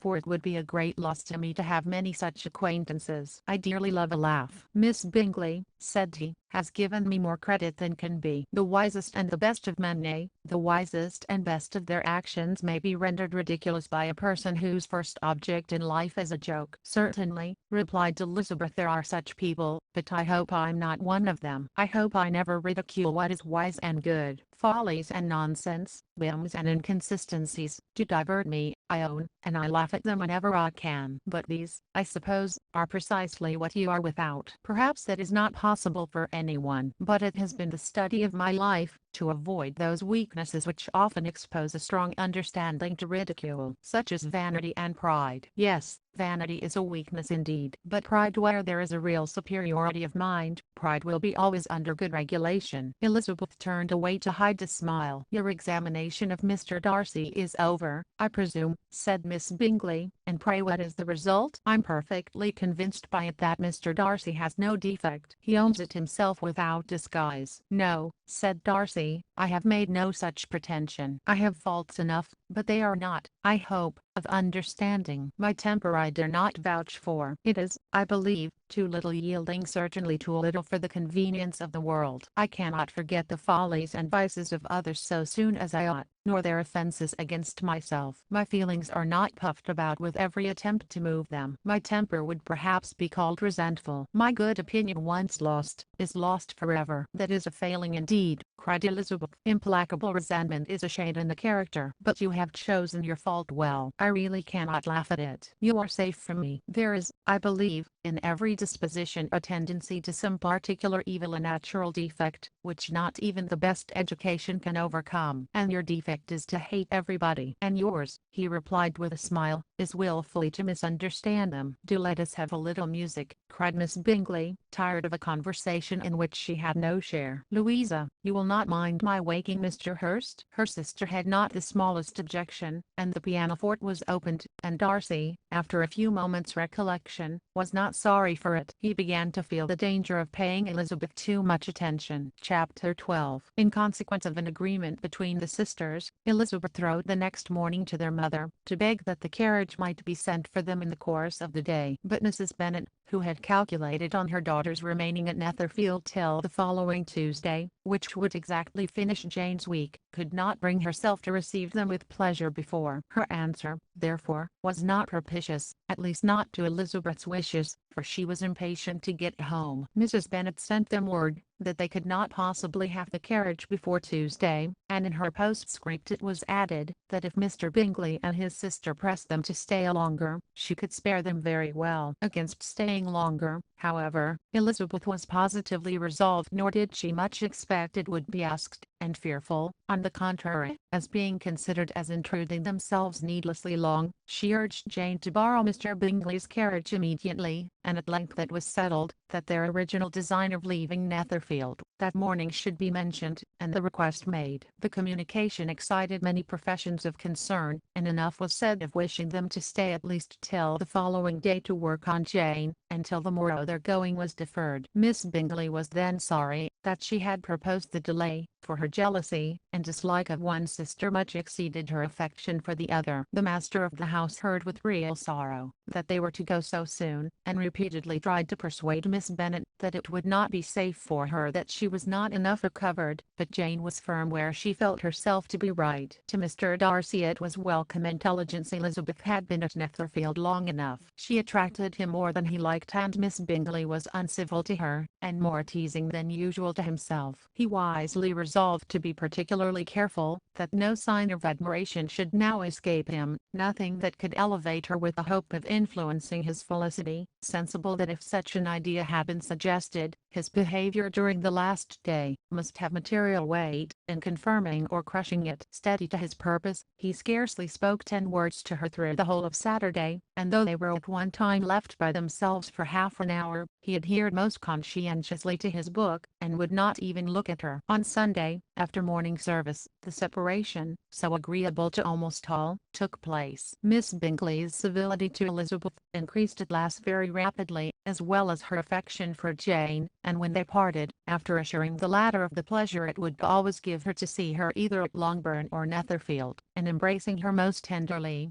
she even shook hands with the former. Elizabeth took leave of the whole party in the liveliest of spirits. They were not welcomed home very cordially by their mother. Mrs. Bennet wondered at their coming, and thought them very wrong to give so much trouble, and was sure Jane would have caught cold again. But their father, though very laconic in his expressions of pleasure, was really glad to see them. He had felt their importance in the family circle. The evening conversation, when they were all assembled, had lost much of its animation, and almost all its sense by the absence of Jane and Elizabeth. They found Mary, as usual, deep in the study of thorough base and human nature, and had some extracts to admire, and some new observations of threadbare morality to listen to. Catherine and Lydia had information for them of a different sort. Much had been done and much had been said in the regiment since the preceding Wednesday. Several of the officers had dined lately with their uncle, a private had been flogged, and it had actually been hinted that Colonel Forster was going to be married. Chapter 13. "I hope, my dear," said Mr. Bennet to his wife, as they were at breakfast the next morning, "that you have ordered a good dinner today, because I have reason to expect an addition to our family party." "Who do you mean, my dear?" "I know of nobody that is coming, I'm sure, unless Charlotte Lucas should happen to call in, and I hope my dinners are good enough for her. I do not believe she often sees such at home. The person of whom I speak is a gentleman and a stranger." Mrs. Bennet's eyes sparkled. "A gentleman and a stranger. It is Mr. Bingley, I'm sure." "Well, I'm sure I shall be extremely glad to see Mr. Bingley. But good Lord, how unlucky. There is not a bit of fish to be got today. Lydia, my love, ring the bell. I must speak to Hill this moment." "It is not Mr. Bingley," said her husband. "It is a person whom I never saw in the whole course of my life." This roused a general astonishment, and he had the pleasure of being eagerly questioned by his wife and his 5 daughters at once. After amusing himself some time with their curiosity, he thus explained: "About a month ago I received this letter, and about a fortnight ago I answered it, for I thought it a case of some delicacy, and requiring early attention. It is from my cousin, Mr. Collins, who, when I am dead, may turn you all out of this house, as soon as he pleases." "Oh, my dear," cried his wife, "I cannot bear to hear that mentioned. Pray do not talk of that odious man. I do think it is the hardest thing in the world, that your estate should be entailed away from your own children, and I am sure, if I had been you, I should have tried long ago to do something or other about it." Jane and Elizabeth tried to explain to her the nature of an entail. They had often attempted to do it before, but it was a subject on which Mrs. Bennet was beyond the reach of reason, and she continued to rail bitterly against the cruelty of settling an estate away from a family of 5 daughters, in favor of the man whom nobody cared anything about. "It certainly is a most iniquitous affair," said Mr. Bennet, "and nothing can clear Mr. Collins from the guilt of inheriting Longbourn. But if you will listen to his letter, you may perhaps be a little softened by his manner of expressing himself." "No, that I'm sure I shall not, and I think it is very impertinent of him to write to you at all, and very hypocritical. I hate such false friends. Why could he not keep on quarreling with you, as his father did before him? Why, indeed, he does seem to have had some filial scruples on that head, as you will hear." "Hunsford, near Wisterham, Kent, the 15th of October. "Dear Sir, the disagreement subsisting between yourself and my late honored father always gave me much uneasiness, and since I have had the misfortune to lose him, I have frequently wished to heal the breach, but for some time I was kept back by my own doubts, fearing lest it might seem disrespectful to his memory for me to be on good terms with anyone with whom it had always pleased him to be at variance." There Mrs. Bennet. My mind, however, is now made up on the subject, for having received ordination at Easter, I have been so fortunate as to be distinguished by the patronage of the Right Honourable Lady Catherine de Bourgh, widow of Sir Louis de Bourgh, whose bounty and beneficence has preferred me to the valuable rectory of this parish, where it shall be my earnest endeavour to demean myself with grateful respect towards her ladyship,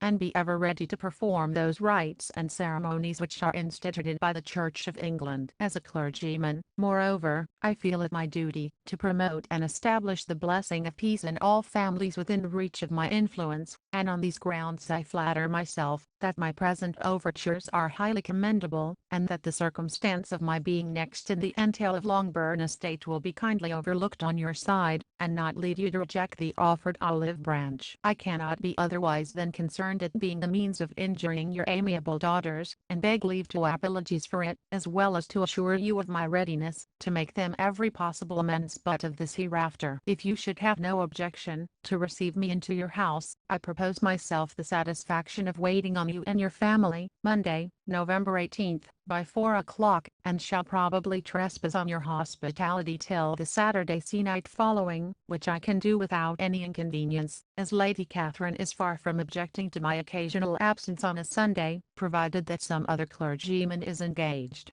to do the duty of the day. I remain, dear sir, with respectful compliments to your lady and daughters, your well-wisher and friend, William Collins. At 4 o'clock, therefore, we may expect this peacemaking gentleman, said Mr. Bennet, as he folded up the letter. He seems to be a most conscientious and polite young man, upon my word, and I doubt not will prove a valuable acquaintance, especially if Lady Catherine should be so indulgent as to let him come to us again. There is some sense in what he says about the girls, however, and if he is disposed to make them any amends, I shall not be the person to discourage him. Though it is difficult, said Jane, to guess in what way he can mean to make us the atonement he thinks our due, the wish is certainly to his credit. Elizabeth was chiefly struck by his extraordinary deference for Lady Catherine, and his kind intention of christening, marrying, and burying his parishioners, whenever it were required. He must be an oddity, I think, said she. I cannot make him out. There is something very pompous in his style, and what can he mean by apologizing for being next in the entail? We cannot suppose he would help it. If he could he be a sensible man, sir? No, my dear, I think not. I have great hopes of finding him quite the reverse. There is a mixture of servility and self-importance in his letter, which promises well. I'm impatient to see him. In point of composition, said Mary, the letter does not seem defective. The idea of the olive branch perhaps is not wholly new, yet I think it is well expressed. To Catherine and Lydia, neither the letter nor its writer were in any degree interesting. It was next to impossible that their cousin should come in a scarlet coat, and it was now some weeks since they had received pleasure from the society of a man in any other color. As for their mother, Mr. Collins's letter had done away much of her ill will, and she was preparing to see him with a degree of composure which astonished her husband and daughters. Mr. Collins was punctual to his time, and was received with great politeness by the whole family. Mr. Bennet indeed said little, but the ladies were ready enough to talk, and Mr. Collins seemed neither in need of encouragement, nor inclined to be silent himself. He was a tall, heavy-looking young man of 25. His air was grave and stately, and his manners were very formal. He had not been long seated before he complimented Mrs. Bennet on having so fine a family of daughters, said he had heard much of their beauty, but that in this instance fame had fallen short of the truth,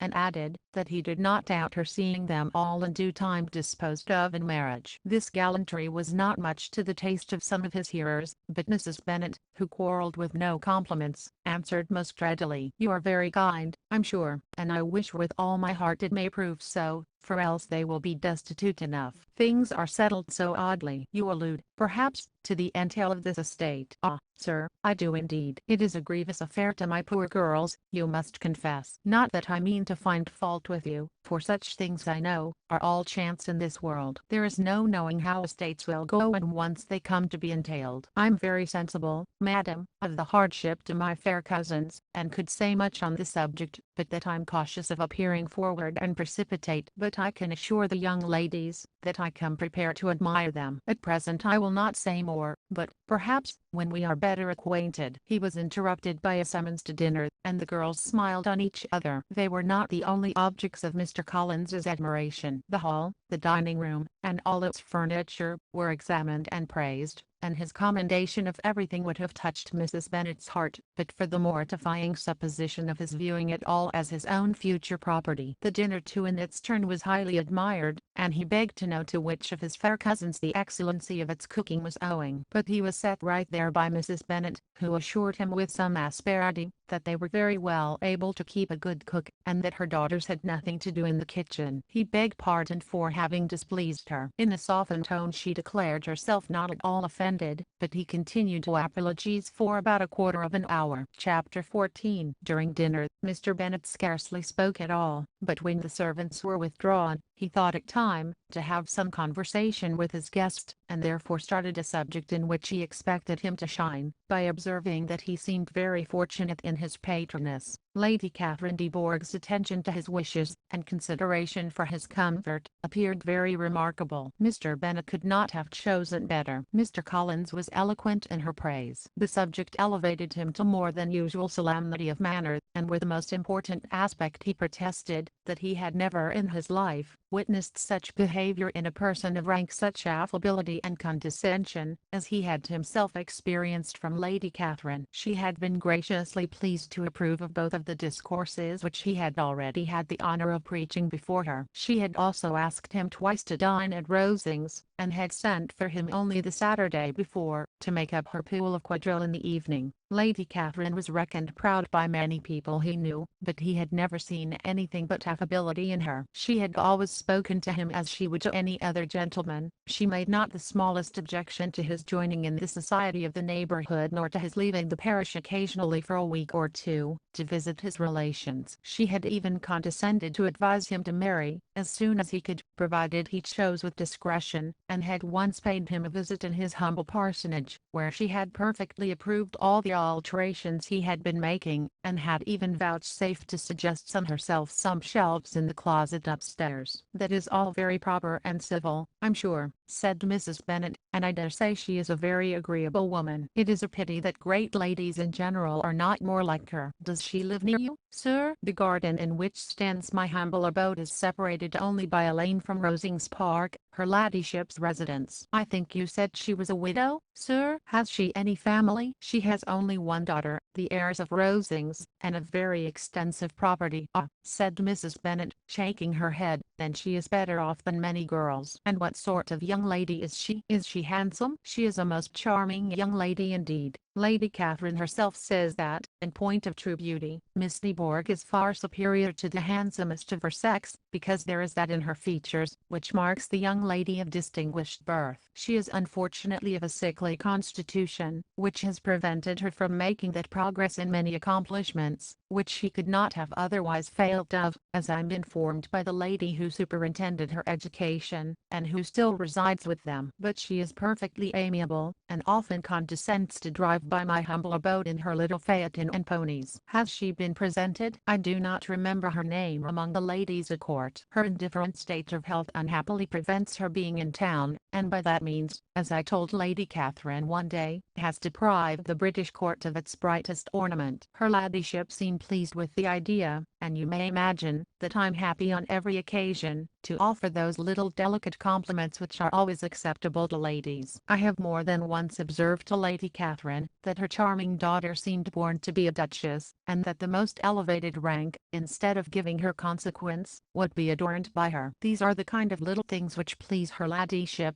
and it is a sort of attention which I conceive myself peculiarly bound to pay." "You judge very properly," said Mr. Bennet, "and it is happy for you that you possess the talent of flattering with delicacy. May I ask whether these pleasing attentions proceed from the impulse of the moment, or are the result of previous study?" "They arise chiefly from what is passing at the time, and though I sometimes amuse myself with suggesting and arranging such little elegant compliments as may be adapted to ordinary occasions, I always wish to give them as unstudied an air as possible." Mr. Bennet's expectations were fully answered. His cousin was as absurd as he had hoped, and he listened to him with the keenest enjoyment, maintaining at the same time the most resolute composure of countenance, and, except in an occasional glance said Elizabeth, requiring no partner in his pleasure. By tea time, however, the dose had been enough, and Mr. Bennet was glad to take his guest into the drawing-room again, and, when tea was over, glad to invite him to read aloud to the ladies. Mr. Collins readily assented, and a book was produced, but, on beholding it, for everything announced it to be from a circulating library, he started back, and begging pardon, protested that he never read novels. Kitty stared at him, and Lydia exclaimed. Other books were produced, and after some deliberation he chose Fordyce's Sermons. Lydia gaped as he opened the volume, and before he had, with very monotonous solemnity, read 3 pages, she interrupted him with, "Do you know, Mamma, that my Uncle Philip talks of turning away Richard, and if he does, Colonel Forster will hire him. My aunt told me so herself on Saturday. I shall walk to Meryton tomorrow, to hear more about it, and to ask, when Mr. Denny comes back from town." Lydia was bid by her 2 eldest sisters to hold her tongue, but Mr. Collins, much offended, laid aside his book, and said, "I have often observed how little young ladies are interested by books of a serious stamp, though written solely for their benefit. It amazes me, I confess, for, certainly, there can be nothing so advantageous to them as instruction. But I will no longer importune my young cousin." Then turning to Mr. Bennet, he offered himself as his antagonist at backgammon. Mr. Bennet accepted the challenge, observing that he acted very wisely, in leaving the girls to their own trifling amusements. Mrs. Bennet and her daughters apologized most civilly for Lydia's interruption, and promised that it should not occur again, if he would resume his book, but Mr. Collins, after assuring them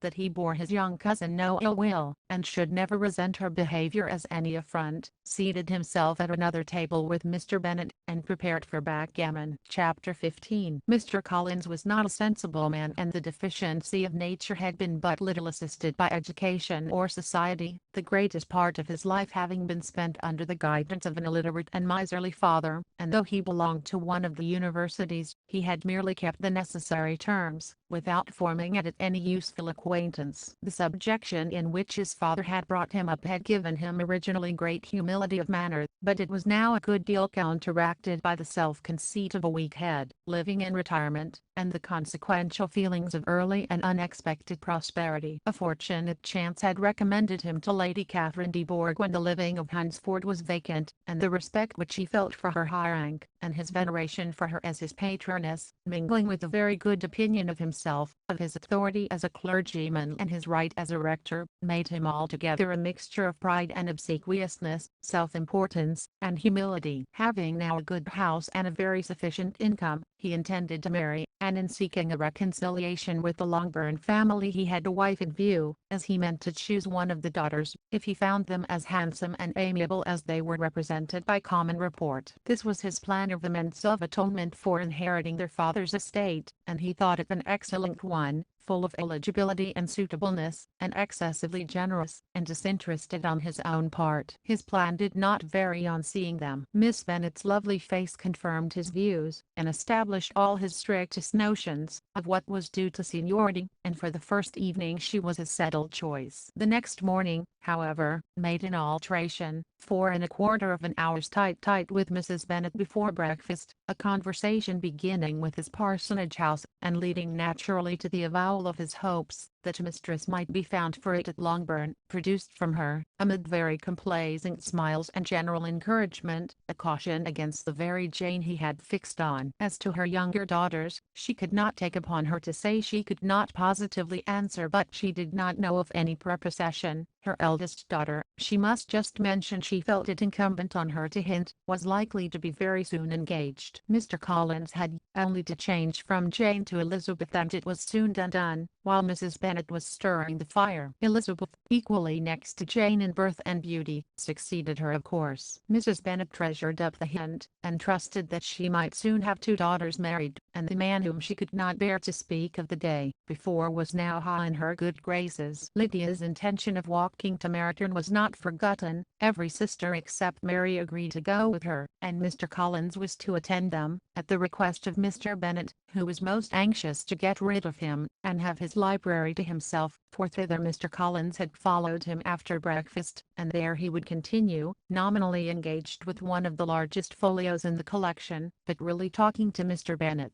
with little cessation, of his house and garden at Hunsford. Such doings discomposed Mr. Bennet exceedingly. In his library he had been always sure of leisure and tranquillity, and though prepared, as he told Elizabeth, to meet with folly and conceit in every other room of the house, he was used to be free from them there. His civility, therefore, was most prompt in inviting Mr. Collins to join his daughters in their walk, and Mr. Collins, being in fact much better fitted for a walker than a reader, was extremely pleased to close his large book and go in pompous nothings on his side, and civil assents on that of his cousins. Their time passed till they entered Meryton. The attention of the younger ones was then no longer to be gained by him. Their eyes were immediately wandering up in the street in quest of the officers, and nothing less than a very smart bonnet indeed, or a really new muslin in a shop window, could recall them. But the attention of every lady was soon caught by a young man, whom they had never seen before, of most gentlemanlike appearance, walking with another officer on the other side of the way. The officer was the very Mr. Denny concerning whose return from London Lydia came to inquire, and he bowed as they passed. All were struck with the stranger's air, all wondered who he could be, and Kitty and Lydia, determined if possible to find out, led away across the street, under pretence of wanting something in an opposite shop, and fortunately had just gained the pavement when the two gentlemen, turning back, had reached the same spot. Mr. Denny addressed them directly, and entreated permission to introduce his friend, Mr. Wickham, who had returned with him the day before from town, and he was happy to say, had accepted a commission in their corps.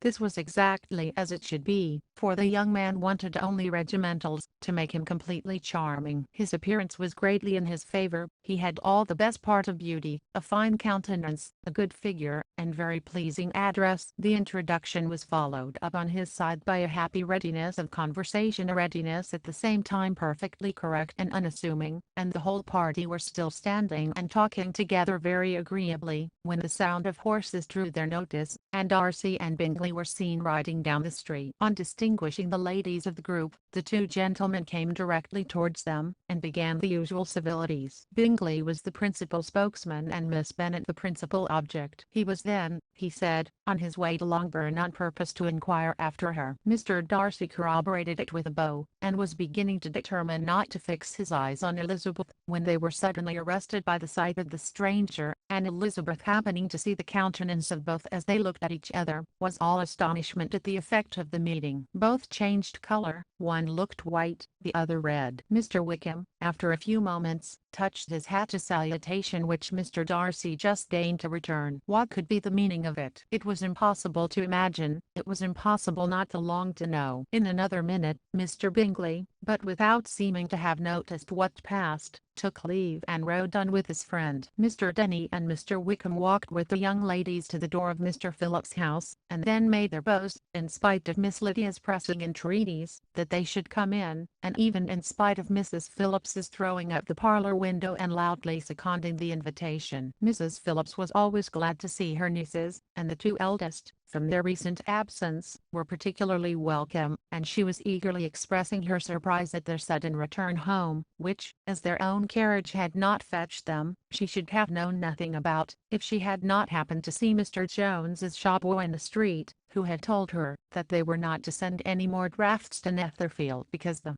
Miss Bennets were come away. When her civility was claimed towards Mr. Collins by Jane's introduction of him, she received him with her very best politeness, which he returned with as much more, apologizing for his intrusion, without any previous acquaintance with her, which he could not help flattering himself, however, might be justified by his relationship to the young ladies who introduced him to her notice. Mrs. Phillips was quite awed by such an excess of good breeding, but her contemplation of one stranger was soon put to an end by exclamations and inquiries about the other, of whom, however, she could only tell her nieces what they already knew, that Mr. Denny had brought him from London, and that he was to have a lieutenant's commission in the shire. She had been watching him the last hour, she said, as he walked up and down the street, and had Mr. Wickham appeared, Kitty and Lydia would certainly have continued the occupation, but unluckily no one passed windows now, except a few of the officers, who, in comparison with the stranger, were become stupid, disagreeable fellows.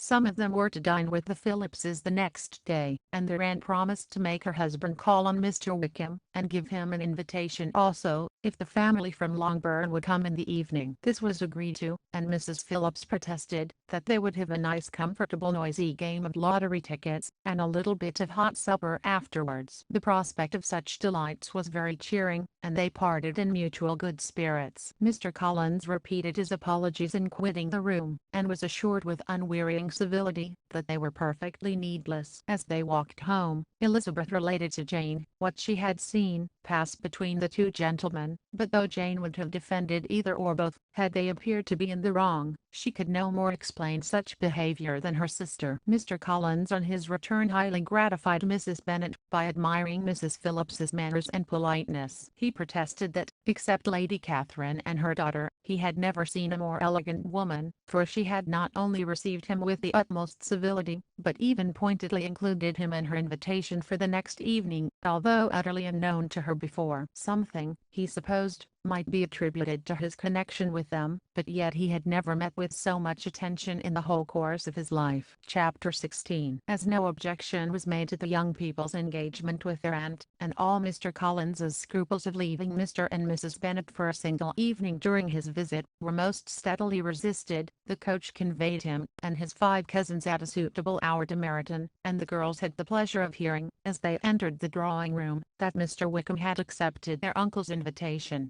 and was then in the house. When this information was given, and they had all taken their seats, Mr. Collins was at leisure to look around him and admire, and he was so much struck with the size and furniture of the apartment, that he declared he might almost have supposed himself in the small summer breakfast parlour at Rosings, a comparison that did not at first convey much gratification, but when Mrs. Phillips understood from him what Rosings was, and who was its proprietor, when she had listened to the description of only one of Lady Catherine's drawing-rooms, and found that the chimney-piece alone had cost £800, she felt all the force of the compliment, and would hardly have resented a comparison with the housekeeper's room. In describing to her all the grandeur of Lady Catherine and her mansion, with occasional digressions in praise of his own humble abode, and the improvements it was receiving, he was happily employed, until the gentlemen joined them, and he found in Mrs. Phillips a very attentive listener, whose opinion of his consequence increased with what she heard, and who was resolving to retail it all among her neighbours, as soon as she could. To the girls, who could not listen to their cousin, and who had nothing to do but to wish for an instrument, and examine their own indifferent imitations of china on the mantelpiece, the interval of waiting appeared very long. It was over at last, however. The gentlemen did approach, and when Mr. Wickham walked into the room, Elizabeth felt that she had neither been seeing him before, nor thinking of him since, with the smallest degree of unreasonable admiration. The officers of the shire were in general a very creditable, gentlemanlike set, and the best of them were of the present party, but Mr. Wickham was as far beyond them all in person, countenance, air, and walk, as they were superior to the broad-faced, stuffy Uncle Phillips, breathing port wine, who followed them into the room. Mr. Wickham was the happy man towards whom almost every female eye was turned, and Elizabeth was the happy woman by whom he finally seated himself, and the agreeable manner in which he immediately fell into conversation, though it was only on its being a wet night,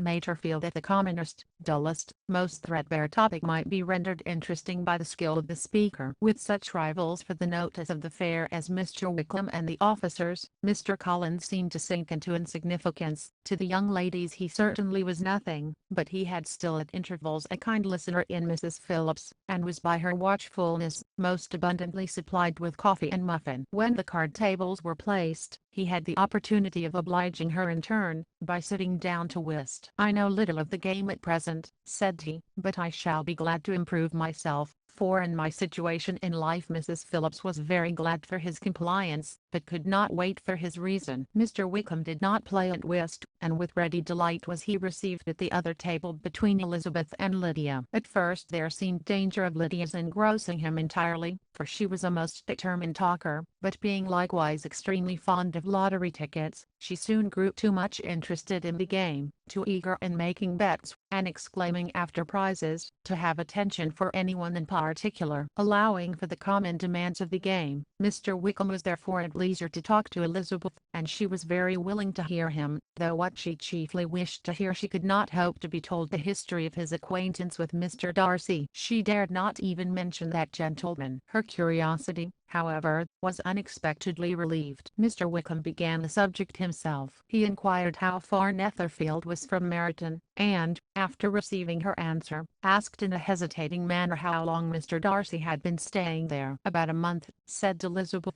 and then, unwilling to let the subject drop, added, "He is a man of very large property in Derbyshire, I understand." "Yes," replied Mr. Wickham, "his estate there is a noble one, a clear 10,000 per annum. You could not have met with a person more capable of giving you certain information on that head than myself, for I have been connected with his family in a particular manner from my infancy." Elizabeth could not but look surprised. "You may well be surprised, Miss Bennet, at such an assertion, after seeing, as you probably might, the very cold manner of our meeting yesterday. Are you much acquainted with Mr. Darcy?" "As much as I ever wish to be," cried Elizabeth very warmly. "I have spent 4 days in the same house with him, and I think him very disagreeable." "I have no right to give my opinion," said Wickham, "as to his being agreeable or otherwise. I'm not qualified to form one. I have known him too long and too well, to be a fair judge. It is impossible for me to be impartial. But I believe your opinion of him would in general astonish, and perhaps you would not express it quite so strongly anywhere else. Here you are in your own family. Upon my word, I say no more here than I might say in any house in the neighbourhood, except Netherfield. He is not at all liked in Hertfordshire. Everybody is disgusted with his pride. You will not find him more favourably spoken of by anyone." "I cannot pretend to be sorry," said Wickham, after a short interruption, "that he or that any man should not be estimated beyond their deserts, but with him, I believe it does not often happen. The world is blinded by his fortune and consequence, or frightened by his high and imposing manners, and sees him only as he chooses to be seen. I should take him, even on my slight acquaintance, to be an ill-tempered man."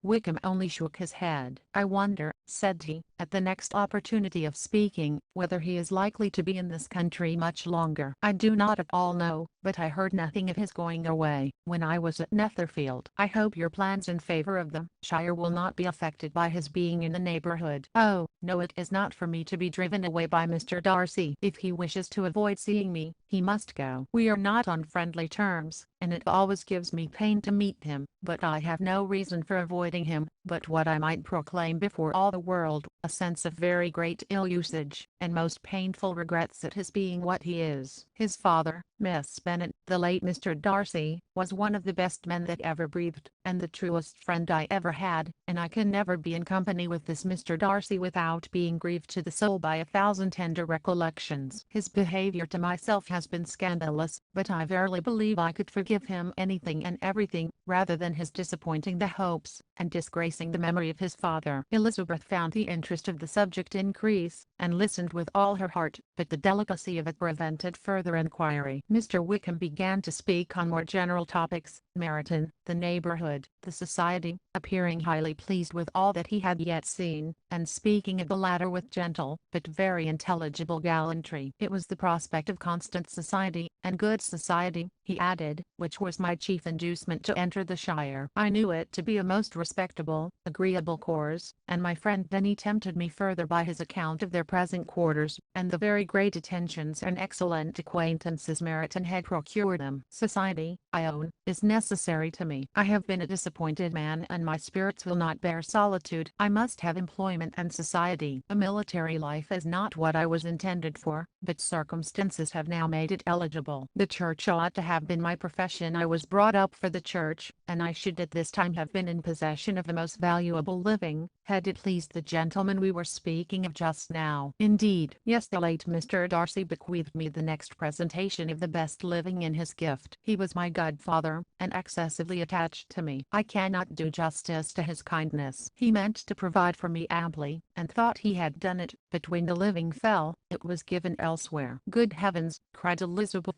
"but how could that be? How could his will be disregarded? Why did you not seek legal redress?" "There was just such an informality in the terms of the bequest as to give me no hope from law. A man of honour could not have doubted the intention, but Mr. Darcy chose to doubt it or to treat it as a merely conditional recommendation, and to assert, that I had forfeited all claim to it by extravagance, imprudence, in short anything or nothing. Certain it is that the living became vacant 2 years ago, exactly as I was of an age to hold it, and that it was given to another man, and no less certain is it that I cannot accuse myself of having really done anything to deserve to lose it. I have a warm, unguarded temper, and I may have spoken my opinion of him, and to him, too freely. I can recall nothing worse. But the fact is that we are very different sort of men, and that he hates me. This is quite shocking. He deserves to be publicly disgraced. Some time or other he will be, but it shall not be by me. Till I can forget his father, I can never defy or expose him. Elizabeth honored him for such feelings, and thought him handsomer than ever as he expressed them.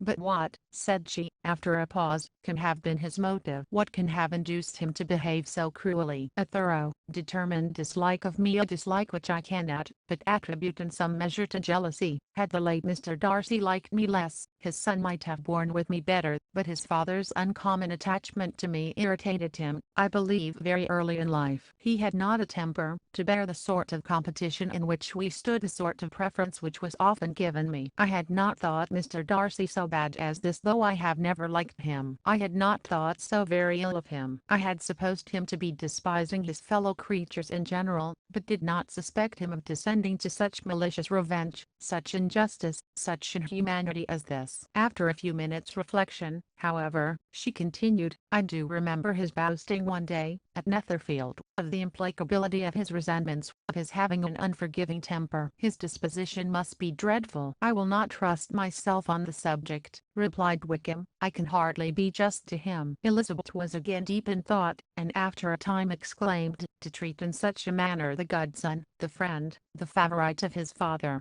She could have added, a young man too, like you, whose very countenance may vouch for your being amiable, but she contented herself with, and one too, who had probably been his companion from childhood, connected together, as I think you said, in the closest manner. We were born in the same parish, within the same park, the greatest part of our youth was passed together, inmates of the same house, sharing the same amusements, objects of the same parental care. My father began life in the profession which your uncle, Mr. Phillips, appears to do so much credit to, but he gave up everything to be of use to the late Mr. Darcy, and devoted all his time to the care of the Pemberley property. He was most highly esteemed by Mr. Darcy, a most intimate, confidential friend. Mr. Darcy often acknowledged himself to be under the greatest obligations to my father's active superintendence, and when, immediately before my father's death, Mr. Darcy gave him a voluntary promise of providing for me, I'm convinced that he felt it to be as much a debt of gratitude to him, as of his affection to myself. How strange, cried Elizabeth, how abominable. I wonder that the very pride of this Mr. Darcy has not made him just to you, if from no better motive, that he should not have been too proud to be dishonest, for dishonesty I must call it. It is wonderful, replied Wickham, for almost all his actions may be traced to pride, and pride had often been his best friend. It has connected him nearer with virtue than with any other feeling. But we are none of us consistent, and in his behavior to me there were stronger impulses even than pride. Can such abominable pride as his have ever done him good? Yes, it has often led him to be liberal and generous, to give his money freely, to display hospitality, to assist his tenants, and relieve the poor. Family pride, and filial pride, for he is very proud of what his father was, have done this. Not to appear to disgrace his family, to degenerate from the popular qualities, or lose the influence of the Pemberley house, is a powerful motive. He has also brotherly pride, which, with some brotherly affection, makes him a very kind and careful guardian of his sister, and you will hear him generally cried up as the most attentive and best of brothers. What sort of girl is Miss Darcy? He shook his head. I wish I could call her amiable. It gives me pain to speak ill of the Darcy, but she is too much like her brother, very, very proud. As a child, she was affectionate and pleasing, and extremely fond of me, and I have devoted hours and hours to her amusement. But she is nothing to me now. She is a handsome girl, about 15 or 16, and, I understand, highly accomplished. Since her father's death, her home has been London, where a lady lives with her, and superintends her education. After many pauses and many trials of other subjects, Elizabeth could not help reverting once more to the first, and saying, I'm astonished at his intimacy with Mr. Bingley. How can Mr. Bingley, who seems good humor itself, and is, I really believe, truly amiable, be in friendship with such a man? How can they suit each other? Do you know Mr. Bingley? Not at all. He is a sweet-tempered, amiable, charming man. He cannot know what Mr. Darcy is. Probably not, but Mr. Darcy can please where he chooses. He does not want abilities. He can be a conversable companion, if he thinks it worth his while. Among those who aren't all his equals in consequence, he is a very different man from what he is to the less prosperous. His pride never deserts him, but with the rich he is liberal-minded, just, sincere, rational, honorable, and perhaps agreeable, allowing something for fortune and figure. The whist party soon afterwards breaking up, the players gathered round the other table and Mr. Collins took his station between his cousin Elizabeth and Mrs. Phillips. The usual inquiries as to his success were made by the latter. It had not been very great, he had lost every point, but when Mrs. Phillips began to express her concern thereupon, he assured her with much earnest gravity that it was not of the least importance, that he considered the money as a mere trifle, and begged that she would not make herself uneasy. "I know very well, madam," said he, "that when persons sit down to a card table, they must take their chances of these things, and happily I'm not in such circumstances as to make 5 shillings any object. There are undoubtedly many who could not say the same, but thanks to Lady Catherine de Bourgh, I'm removed far beyond the necessity of regarding little matters." Mr. Wickham's attention was caught, and after observing Mr. Collins for a few moments, he asked Elizabeth in a low voice whether her relation was very intimately acquainted with the family of de Bourgh.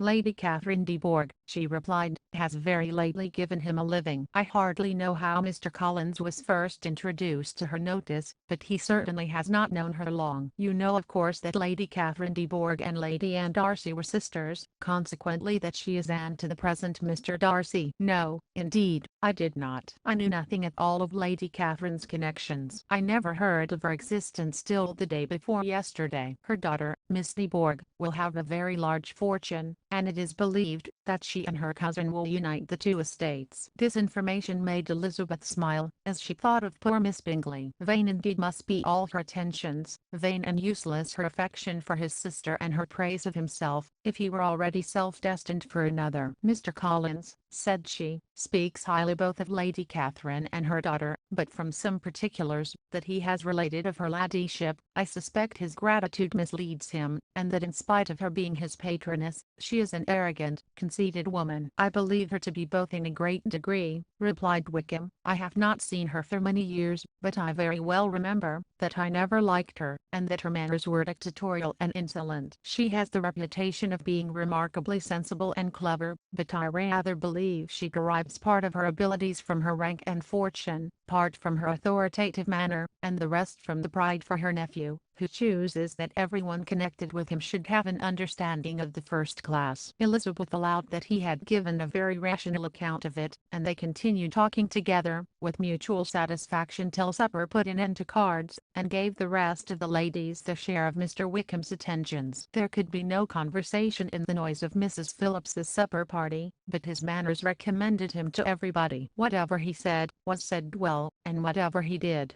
done gracefully. Elizabeth went away with her head full of him. She could think of nothing but of Mr. Wickham, and of what he had told her, all the way home, but there was not time for her even to mention his name as they went, for neither Lydia nor Mr. Collins were once silent. Lydia talked incessantly of lottery tickets, of the fish she had lost, and the fish she had won, and Mr. Collins in describing the civility of Mr. and Mrs. Phillips, protesting that he did not in the least regard his losses at whist, enumerating all the dishes at supper, and repeatedly fearing that he crowded his cousins, had more to say than he could well manage before the carriage stopped at Longbourn House. Chapter 17. Elizabeth related to Jane the next day what had passed between Mr. Wickham and herself. Jane listened with astonishment and concern. She knew not how to believe that Mr. Darcy could be so unworthy of Mr. Bingley's regard, and yet it was not in her nature to question the veracity of a young man of such amiable appearance as Wickham. The possibility of his having endured such unkindness was enough to interest all her tender feelings, and nothing remained therefore to be done, but to think well of them both, to defend the conduct of each, and throw into the account of accident or mistake whatever could not be otherwise explained. "They have both,"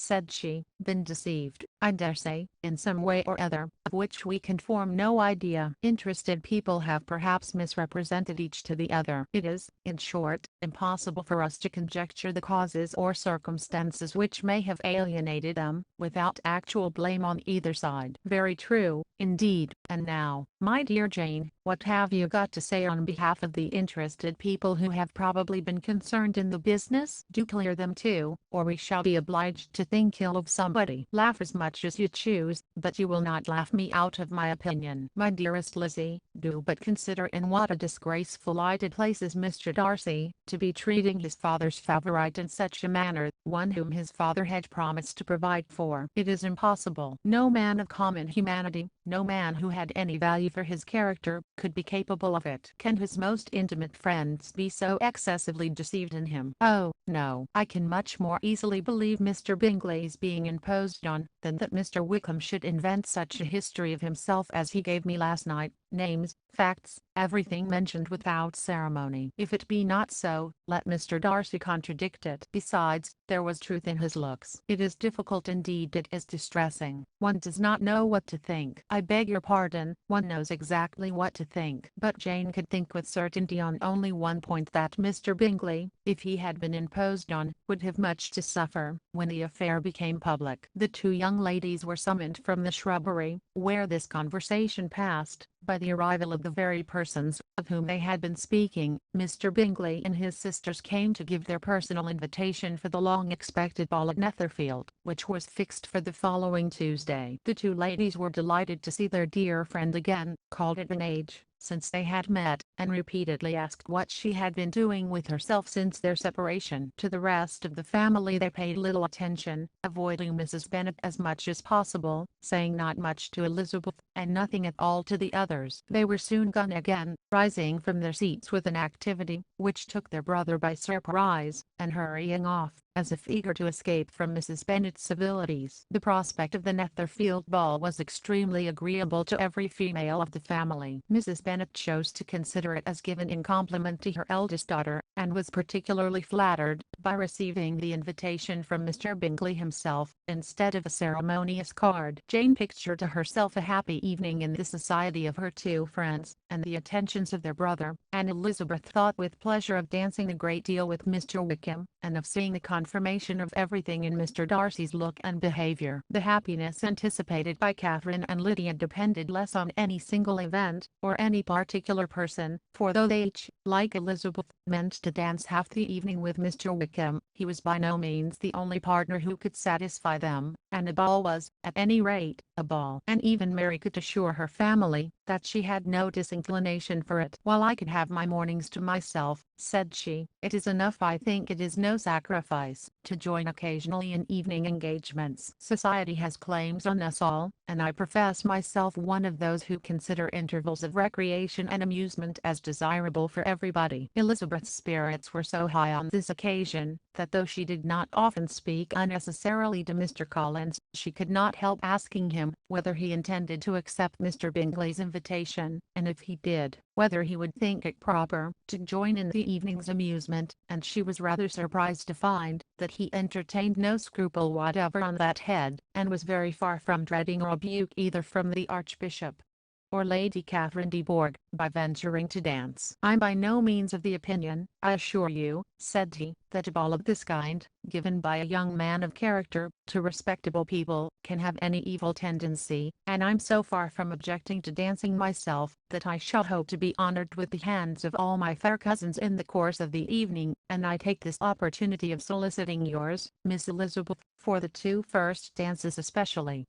A preference which I trust my cousin Jane will attribute to the right cause, and not to any disrespect for her." Elizabeth felt herself completely taken in. She had fully proposed being engaged by Mr. Wickham for those very dances, and to have Mr. Collins instead. Her liveliness had never been worse timed. There was no help for it, however. Mr. Wickham's happiness and her own were perforce delayed a little longer, and Mr. Collins's proposal accepted with as good a grace as she could. She was not the better pleased with his gallantry from the idea it suggested of something more. It now first struck her that she was selected from among her sisters as worthy of being mistress of Hunsford Parsonage, and of assisting to form a quadrille table at Rosings, in the absence of more eligible visitors. The idea soon reached to conviction, as she observed his increasing civilities toward herself, and heard his frequent attempt at a compliment on her wit and vivacity, and though more astonished than gratified herself by this effect of her charms, it was not long before her mother gave her to understand that the probability of their marriage was extremely agreeable to her. Elizabeth, however, did not choose to take the hint, being well aware that a serious dispute must be the consequence of any reply. Mr. Collins might never make the offer, until he did. It was useless to quarrel about him. If there had not been an Netherfield ball to prepare for and talk of, the younger Miss Bennets would have been in a very pitiable state at this time, for from the day of the invitation to the day of the ball, there was such a succession of rain as prevented their walking to Meryton once. No aunt, no officers, no news could be sought after. The very shoe roses for Netherfield were got by proxy. Even Elizabeth might have found some trial of her patience in weather which totally suspended the improvement of her acquaintance with Mr. Wickham, and nothing less than a dance on Tuesday could have made such a Friday, Saturday, Sunday, and Monday endurable to Kitty and Lydia. Chapter 18. Till Elizabeth entered the drawing-room at Netherfield, and looked in vain for Mr. Wickham among the cluster of redcoats there assembled, the doubt of his being present had never occurred to her. The certainty of meeting him had not been checked by any of those recollections that might not unreasonably have alarmed her. She had dressed with more than usual care, and prepared in the highest spirits for the conquest of all that remained unsubdued of his heart, trusting that it was not more than might be won in the course of the evening. But in an instant arose the dreadful suspicion of his being purposely omitted from Mr. Darcy's pleasure in the Bingleys' invitation to the officers, and though this was not exactly the case, the absolute fact of his absence was pronounced by his friend Denny, to whom Lydia eagerly applied, and who told them that Wickham had been obliged to go to town on business the day before, and was not yet returned, adding, with a significant smile, "I do not imagine his business would have called him away just now, if he had not wanted to avoid a certain gentleman here." This part of his intelligence, though unheard by Lydia, was caught by Elizabeth, and, as it assured her that Darcy was not less answerable for Wickham's absence than, if her first surmise had been just, every feeling of displeasure against the former was so sharpened by immediate disappointment, that she could hardly reply with tolerable civility to the polite inquiries which he directly afterwards approached to make. Attendance, forbearance, patience with Darcy, was injury to Wickham. She was resolved against any sort of conversation with him, and turned away with a degree of ill humour which she could not wholly surmount, even in speaking to Mr. Bingley, whose blind partiality provoked her. But Elizabeth was not formed for ill humour, and though every prospect of her own was destroyed for the evening, it could not dwell long on her spirits, and having told all her griefs to Charlotte Lucas, whom she had not seen for a week, she was soon able to make a voluntary transition to the oddities of her cousin, and to point him out to her particular notice. The first two dances, however, brought a return of distress. They were dances of mortification. Mr. Collins, awkward and solemn, apologizing instead of attending, and often moving wrong without being aware of it, gave her all the shame and misery which a disagreeable partner for a couple of dances can give. The moment of her release from him was ecstasy. She danced next with an officer, and had the refreshment of talking of Wickham, and of hearing that he was universally liked. When those dances were over, she returned to Charlotte Lucas, and was in conversation with her, when she found herself suddenly addressed by Mr. Darcy, who took her so much by surprise in his application for her hand, that, without knowing what she did, she accepted him. He walked away again immediately, and she was left to fret over her own want of presence of mind. Charlotte tried to console her. "I dare say you will find him very agreeable." "Heaven forbid! That would be the greatest misfortune of all, to find a man agreeable whom one is determined to hate. Do not wish me such an evil." When the dancing recommenced, however, and Darcy approached to claim her hand, Charlotte could not help cautioning her in a whisper not to be a simpleton, and allow her fancy for Wickham to make her appear unpleasant in the eyes of the man 10 times his consequence. Elizabeth made no answer, and took her place in the set, amazed at the dignity to which she was arrived, in being allowed to stand opposite to Mr. Darcy, and reading in her neighbours' looks their equal amazement in beholding it. They stood for some time without speaking a word, and she began to imagine that their silence was to last through the 2 dances, and at first was resolved not to break it, till suddenly fancying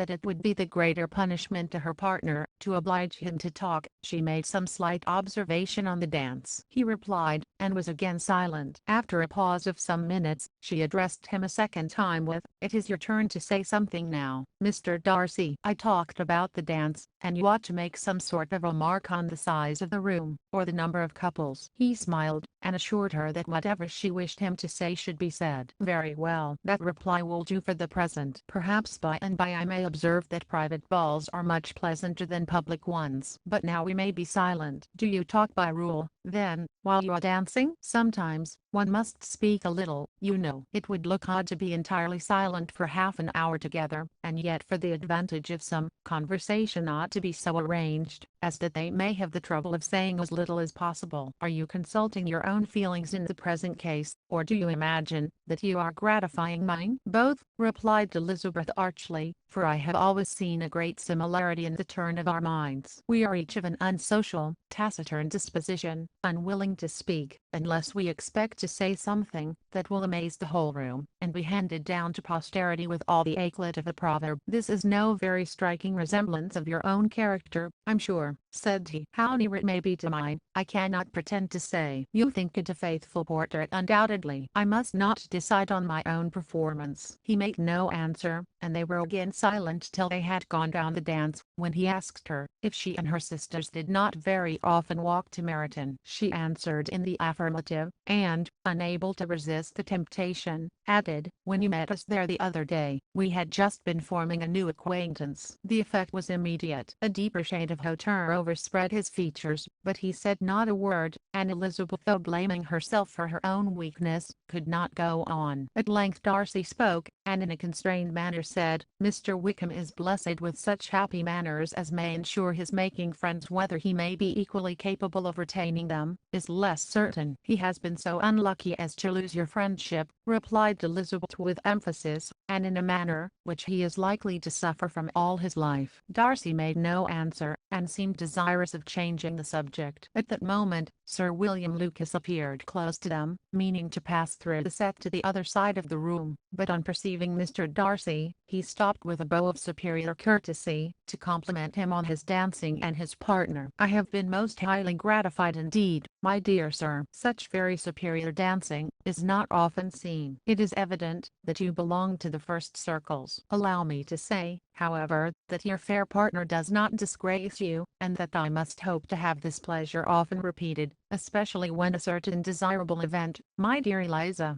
glancing at her sister and Bingley, "shall take place. What congratulations will then flow in." "I appeal to Mr. Darcy, but let me not interrupt you, sir. You will not thank me for detaining you from the bewitching converse of that young lady, whose bright eyes are also upbraiding me." The latter part of this address was scarcely heard by Darcy, but Sir William's allusion to his friend seemed to strike him forcibly, and his eyes were directed with a very serious expression towards Bingley and Jane, who were dancing together. Recovering himself, however, shortly, he turned to his partner, and said, "Sir William's interruption has made me forget what we were talking of." "I do not think we were speaking at all." Sir William could not have interrupted two people in the room, who had less to say for themselves. "We have tried 2 or 3 subjects already without success, and what we are to talk of next I cannot imagine." "What think you of books?" said he, smiling. "Books? Oh, no. I'm sure we never read the same, or not with the same feelings." "I'm sorry you think so, but if that be the case, there can at least be no want of subject. We may compare different opinions." "No, I cannot talk of books in the ballroom. My head is always full of something else." "The present always occupies you in such scenes, does it?" said he, with a look of doubt. "Yes, always," she replied, without knowing what she said, for her thoughts had wandered far from the subject, as soon afterwards appeared by her suddenly exclaiming, "I remember hearing you once say, Mr. Darcy, that you hardly ever forgave, that your resentment once created was unappeasable." "You are very cautious, I suppose, as to its being created." "I am," said he, with a firm voice. "And never allow yourself to be blinded by prejudice?" "I hope not. It is particularly incumbent on those who never change their opinion, to be secure of judging properly at first." "May I ask to what these questions tend?" "Merely to the illustration of your character," said she, endeavoring to shake off her gravity. "I'm trying to make it out." "And what is your success?" She shook her her head. "I do not get on at all. I hear such different accounts of you as puzzle me exceedingly." "I can readily believe," answered he gravely, "that reports may vary greatly with respect to me, and I could wish, Miss Bennet, that you were not to sketch my character at the present moment, as there is reason to fear that the performance would reflect no credit on either. But if I do not take your likeness now, I may never have another opportunity." "I would by no means suspend any pleasure of yours," he coldly replied. She said no more, and they went down the other dance, and parted in silence, and on each side dissatisfied, though not to an equal degree, for in Darcy's breast there was a tolerably powerful feeling towards her, which soon procured her pardon, and directed all his anger against another. They had not long separated, when Miss Bingley came towards her, and with an expression of civil disdain accosted her. "So, Miss Eliza, I hear you are quite delighted with George Wickham. Your sister has been talking to me about him, and asking me 1,000 questions, and I find that the young man quite forgot to tell you, among his other communication, that he was the son of old Wickham, the late Mr. Darcy's steward. Let me recommend you, however, as a friend, not to give implicit confidence to all his assertions, for as to Mr. Darcy's using him ill, it is perfectly false, for, on the contrary, he has always been remarkably kind to him, though George Wickham has treated Mr. Darcy in the most infamous manner. I do not know the particulars, but I know very well that Mr. Darcy is not in the least to blame, that he cannot bear to hear George Wickham mentioned, and that though my brother thought that he could not well avoid including him in his invitation to the officers, he was excessively glad to find that he had taken himself out of the way. His coming into the country at all is a most insolent thing indeed, and I wonder how he could presume to do it. I pity you, Miss Eliza, for this discovery of your favorite's guilt,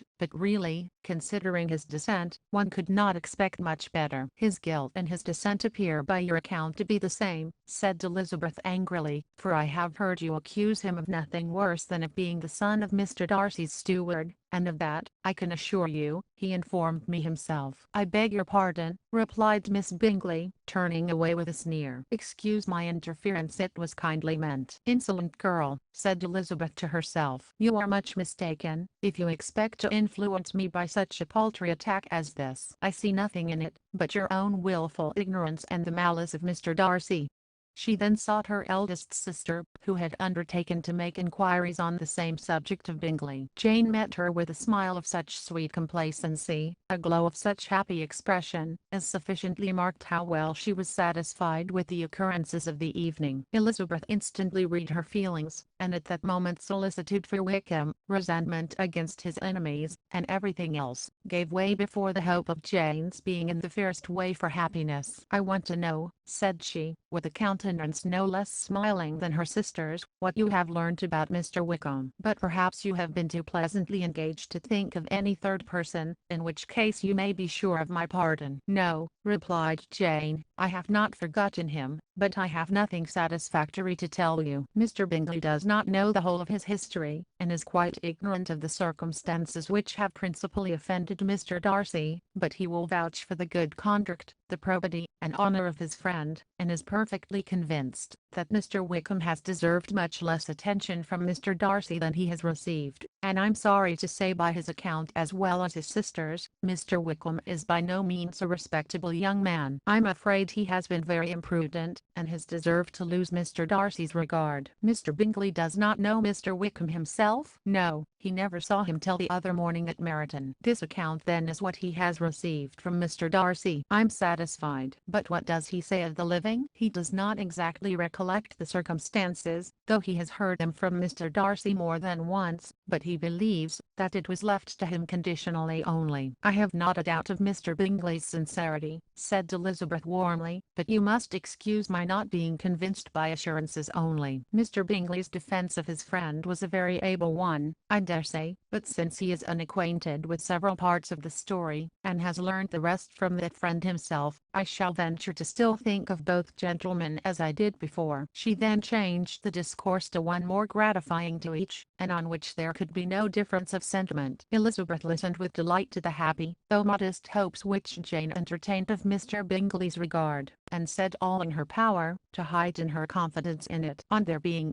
joined by Mr. Bingley himself, Elizabeth withdrew to Miss Lucas's Lucas, to whose inquiry after the pleasantness of her last partner she had scarcely replied, before Mr. Collins came up to them, and told her with great exultation, that he had just been so fortunate as to make a most important discovery. "I have found out," said he, "by a singular accident, that there is now in the room a near relation of my patroness. I happened to overhear the gentleman himself mentioning to the young lady who does the honors of the house the names of his cousin Miss de Bourgh, and of her mother Lady Catherine. How wonderfully these sort of things occur! Who would have thought of my meeting with, perhaps, a nephew of Lady Catherine de Bourgh in this assembly? I'm most thankful that the discovery is made in time for me to pay my respects to him, which I'm now going to do, and trust he will excuse my not having done it before. My total ignorance of the connection must plead my apology. You are not going to introduce yourself to Mr. Darcy?" "Indeed I am. I shall entreat his pardon for not having done it earlier. I believe him to be Lady Catherine's nephew. It will be in my power to assure him that her ladyship was quite well yesterday se'nnight." Elizabeth tried hard to dissuade him from such a scheme, assuring him that Mr. Darcy would consider his addressing him without introduction as an impertinent freedom, rather than a compliment to his aunt, that it was not in the least necessary there should be any notice on either side, and that if it were, it must belong to Mr. Darcy, the superior in consequence, to begin the acquaintance. Mr. Collins listened to her with the determined air of following his own inclination, and, when she ceased speaking, replied thus: "My dear Miss Elizabeth,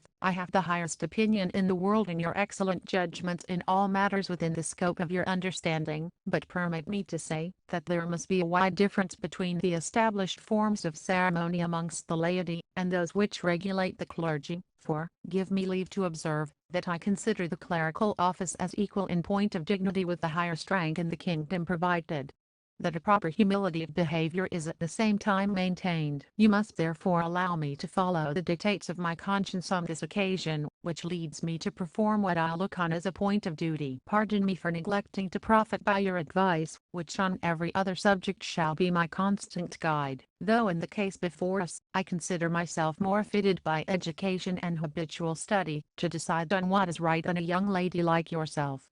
And with a low bow he left her to attack Mr. Darcy, whose reception of his advances she eagerly watched, and whose astonishment at being so addressed was very evident. Her cousin prefaced his speech with a solemn bow, and though she could not hear a word of it, she felt as if hearing it all, and saw in the motion of his lips the words apology, Hunsford, and Lady Catherine de Bourgh.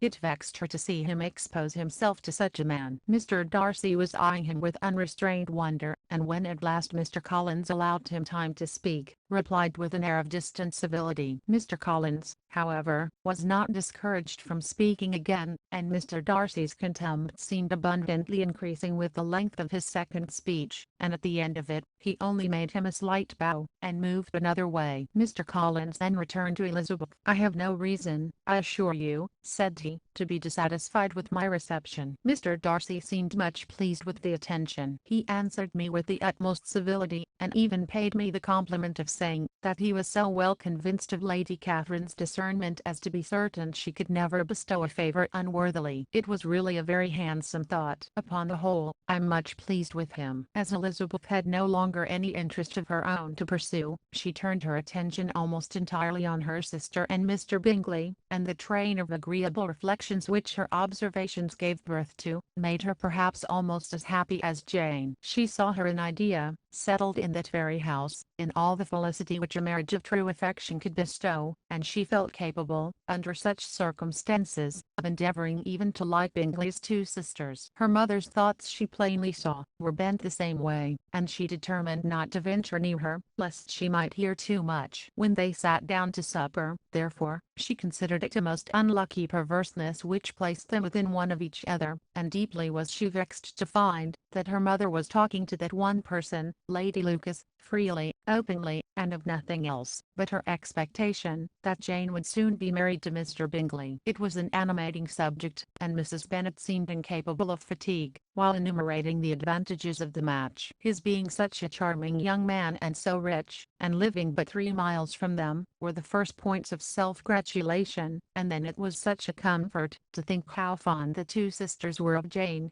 and to be certain that they must desire the connection as much as she could do. It was, moreover, such a promising thing for her younger daughters, as Jane's marrying so greatly must throw them in the way of other rich men, and lastly, it was so pleasant at her time of life, to be able to consign her single daughters to the care of their sister, that she might not be obliged to go into company more than she liked. It was necessary to make the circumstance a matter of pleasure, because on such occasions it is the etiquette, but no one was less likely than Mrs. Bennet to find comfort in staying home at any period of her life. She concluded with many good wishes, that Lady Lucas might soon be equally fortunate, though evidently and triumphantly believing there was no chance of it. In vain did Elizabeth endeavour to check the rapidity of her mother's words, or persuade her to describe her felicity in a less audible whisper, for, to her inexpressible vexation, she could perceive that the chief of it was overheard by Mr. Darcy, who sat opposite to them. Her mother only scolded her for being nonsensical. "What is Mr. Darcy to me, pray, that I should be afraid of him? I'm sure we owe him no such particular civility as to be obliged to say nothing he may not like to hear. For heaven's sake, madam, speak lower. What advantage can it be for you to offend Mr. Darcy? You will never recommend yourself to his friend by so doing." Nothing that she could say, however, had any influence. Her mother would talk of her views in the same intelligible tone. Elizabeth blushed and blushed again with shame and vexation. She could not help frequently glancing her eye at Mr. Darcy, though every glance convinced her of what she dreaded, for though he was not always looking at her mother, she was convinced that his attention was invariably fixed by her. The expression of his face changed gradually from indignant contempt to a composed and steady gravity. At length, however, Mrs. Bennet had no more to say, and Lady Lucas, who had been long yawning at the repetition of delights which she saw no likelihood of sharing, was left to the comforts of cold ham and chicken. Elizabeth now began to revive, but not long was the interval of tranquillity, for, when supper was over, singing was talked of, and she had the mortification of seeing Mary, after a very little entreaty, preparing to oblige the company. By many significant looks and silent entreaties did she endeavour to prevent such a proof of complaisance, but in vain. Mary would not understand them. Such an opportunity of exhibiting was delightful to her, and she began her song. Elizabeth's eyes were fixed on her with most painful sensations, and she watched her progress through the several stanzas with an impatience which was very ill rewarded at their close, for Mary, on receiving, amongst the thanks of the table, the hint of a hope that she might be prevailed on to favour them again, after the pause of half a minute began another. Mary's powers were by no means fitted for such a display. Her voice was weak, and her manner affected. Elizabeth was in agonies. She looked at Jane, to see how she bore it, but Jane was very composedly talking to Bingley. She looked at his two sisters, and saw them making signs of derision at each other, and at Darcy, who continued, however, imperturbably grave. She looked at her father to entreat his interference, lest Mary should be singing all night. He took the hint, and when Mary had finished her second song, said aloud, "That will do extremely well, child. You have delighted us long enough. Let the other young ladies have time to exhibit." Mary,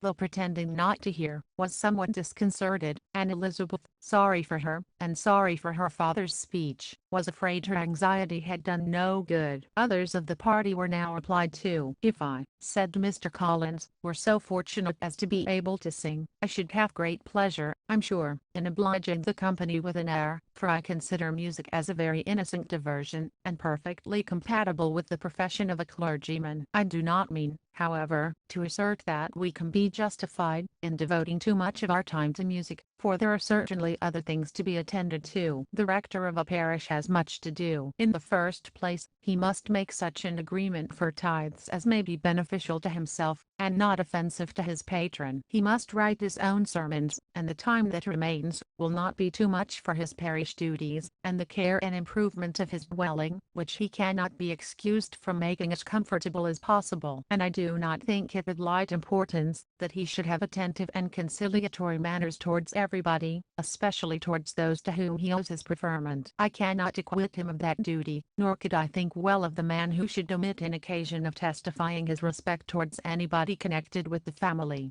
and with a bow to Mr. Darcy, he concluded his speech, which had been spoken so loud as to be heard by half the room. Many stared, many smiled, but no one looked more amused than Mr. Bennet himself, while his wife seriously commended Mr. Collins for having spoken so sensibly, and observed in a half-whisper to Lady Lucas that he was a remarkably clever, good kind of young man. To Elizabeth it appeared that, had her family made an agreement to expose themselves as much as they could during the evening, it would have been impossible for them to play their parts with more spirit or finer success, and happy did she think it for Bingley and her sister, that some of the exhibition had escaped his notice, and that his feelings were not of a sort to be much distressed by the folly which he must have witnessed. That his two sisters and Mr. Darcy, however, should have such an opportunity of ridiculing her relations, was bad enough, and she could not determine whether the silent contempt of the gentlemen, or the insolent smiles of the ladies, were more intolerable. The rest of the evening brought her little amusement. She was teased by Mr. Collins, who continued most perseveringly by her side, and though he could not prevail on her to dance with him again, put it out of her power to dance with others. In vain did she entreat him to stand up with somebody else, and offer to introduce him to any young lady in the room. He assured her that as to dancing, he was perfectly indifferent to it, that his chief object was by delicate attentions to recommend himself to her, and that he should therefore make a point of remaining close to her the whole evening. There was no arguing upon such a project. She owed her greatest relief to her friend Miss Lucas, who often joined them, and good-naturedly engaged Mr. Collins's conversation to herself. She was at least free from the offence of Mr. Darcy's further notice, though often standing within a very short distance of her, quite disengaged. He never came near enough to speak. She felt it to be the probable consequence of her allusions to Mr. Wickham, and rejoiced in it. The Longbourn party were the last of all the company to depart,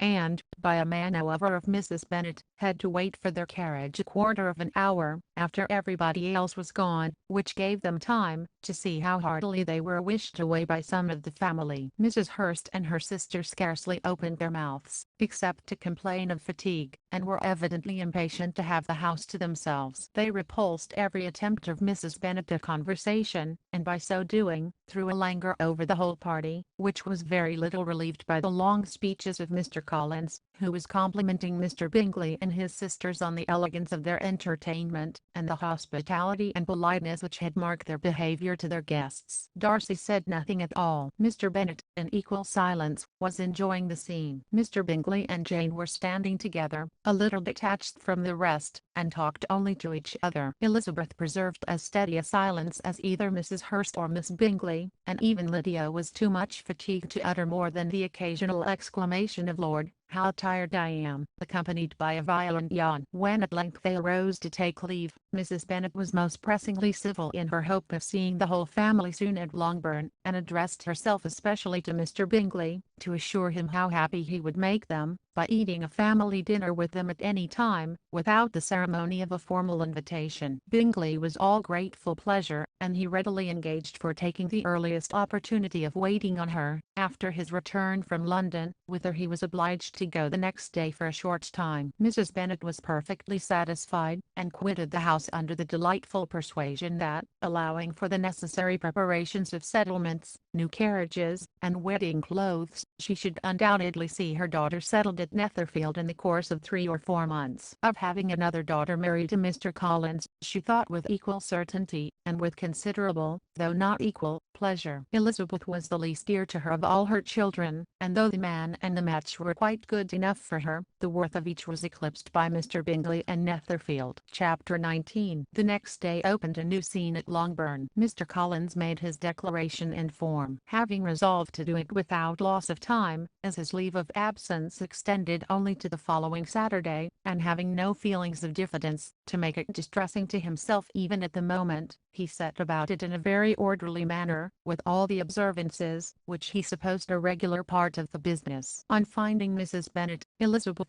and one of the younger girls together, soon after breakfast, he addressed the mother in these words: "May I hope, madam, for your interest with your fair daughter Elizabeth, when I solicited for the honour of a private audience with her in the course of this morning?" Before Elizabeth had time for anything but a blush of surprise, Mrs. Bennet answered instantly, "Oh dear yes, certainly. I'm sure Lizzie will be very happy. I am sure she can have no objection. Come, Kitty, I want you upstairs."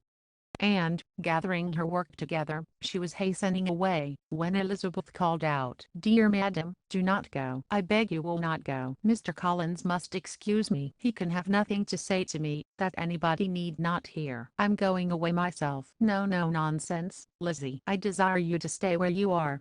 And upon Elizabeth seeming really, with vexed and embarrassed looks, about to escape, she added, "Lizzie, I insist upon your staying, and hearing Mr. Collins." Elizabeth would not oppose such an injunction, and a moment's consideration making her also sensible that it would be wisest to get it over as soon and as quietly as possible, she sat down again, and tried to conceal, by incessant employment, the feelings which were divided between distress and aversion. Mrs. Bennet and Kitty walked off, and as soon as they were gone, Mr. Collins began. "Believe me, my dear Miss Elizabeth, that your modesty, so far from doing you any disservice, rather adds to your other perfections. You would have been less amiable in my eyes, had there not been this little unwillingness, but allow me to assure you, that I have your respected mother's permission for this address. You can hardly doubt the purport of my discourse, however your natural delicacy may lead you to dissemble. My attentions have been too marked to be mistaken. Almost as soon as I entered the house, I singled you out as the companion of my future life. But before I am run away with by my feelings on this subject, perhaps it would be advisable for me to state my reasons for marrying and, moreover, for coming into Hertfordshire with the design of selecting a wife, as I certainly did." The idea of Mr. Collins, with all his solemn composure, being run away with by his feelings, made Elizabeth so near laughing, that she could not use the short pause he allowed in any attempt to stop him further, and he continued, "My reasons for marrying are, first, that I think it a right thing for every clergyman in easy circumstances, like myself, to set the example of matrimony in his parish; secondly, that I'm convinced that it will add very greatly to my happiness; and thirdly, which perhaps I ought to have mentioned earlier, that it is the particular advice and recommendation of the very noble lady whom I have the honor of calling patroness." Twice has she condescended to give me her opinion, unasked too, on this subject, and it was but the very Saturday night, before I left Hunsford between our pools at quadrille, while Mrs. Jenkinson was arranging Miss de Bourgh's footstool, that she said, "Mr. Collins, you must marry. A clergyman like you must marry. Choose properly, choose a gentlewoman for my sake, and for your own. Let her be an active, useful sort of person, not brought up high, but able to make a small income go a good way. This is my advice. Find such a woman, as soon as you can, bring her to Hunsford, and I will visit her.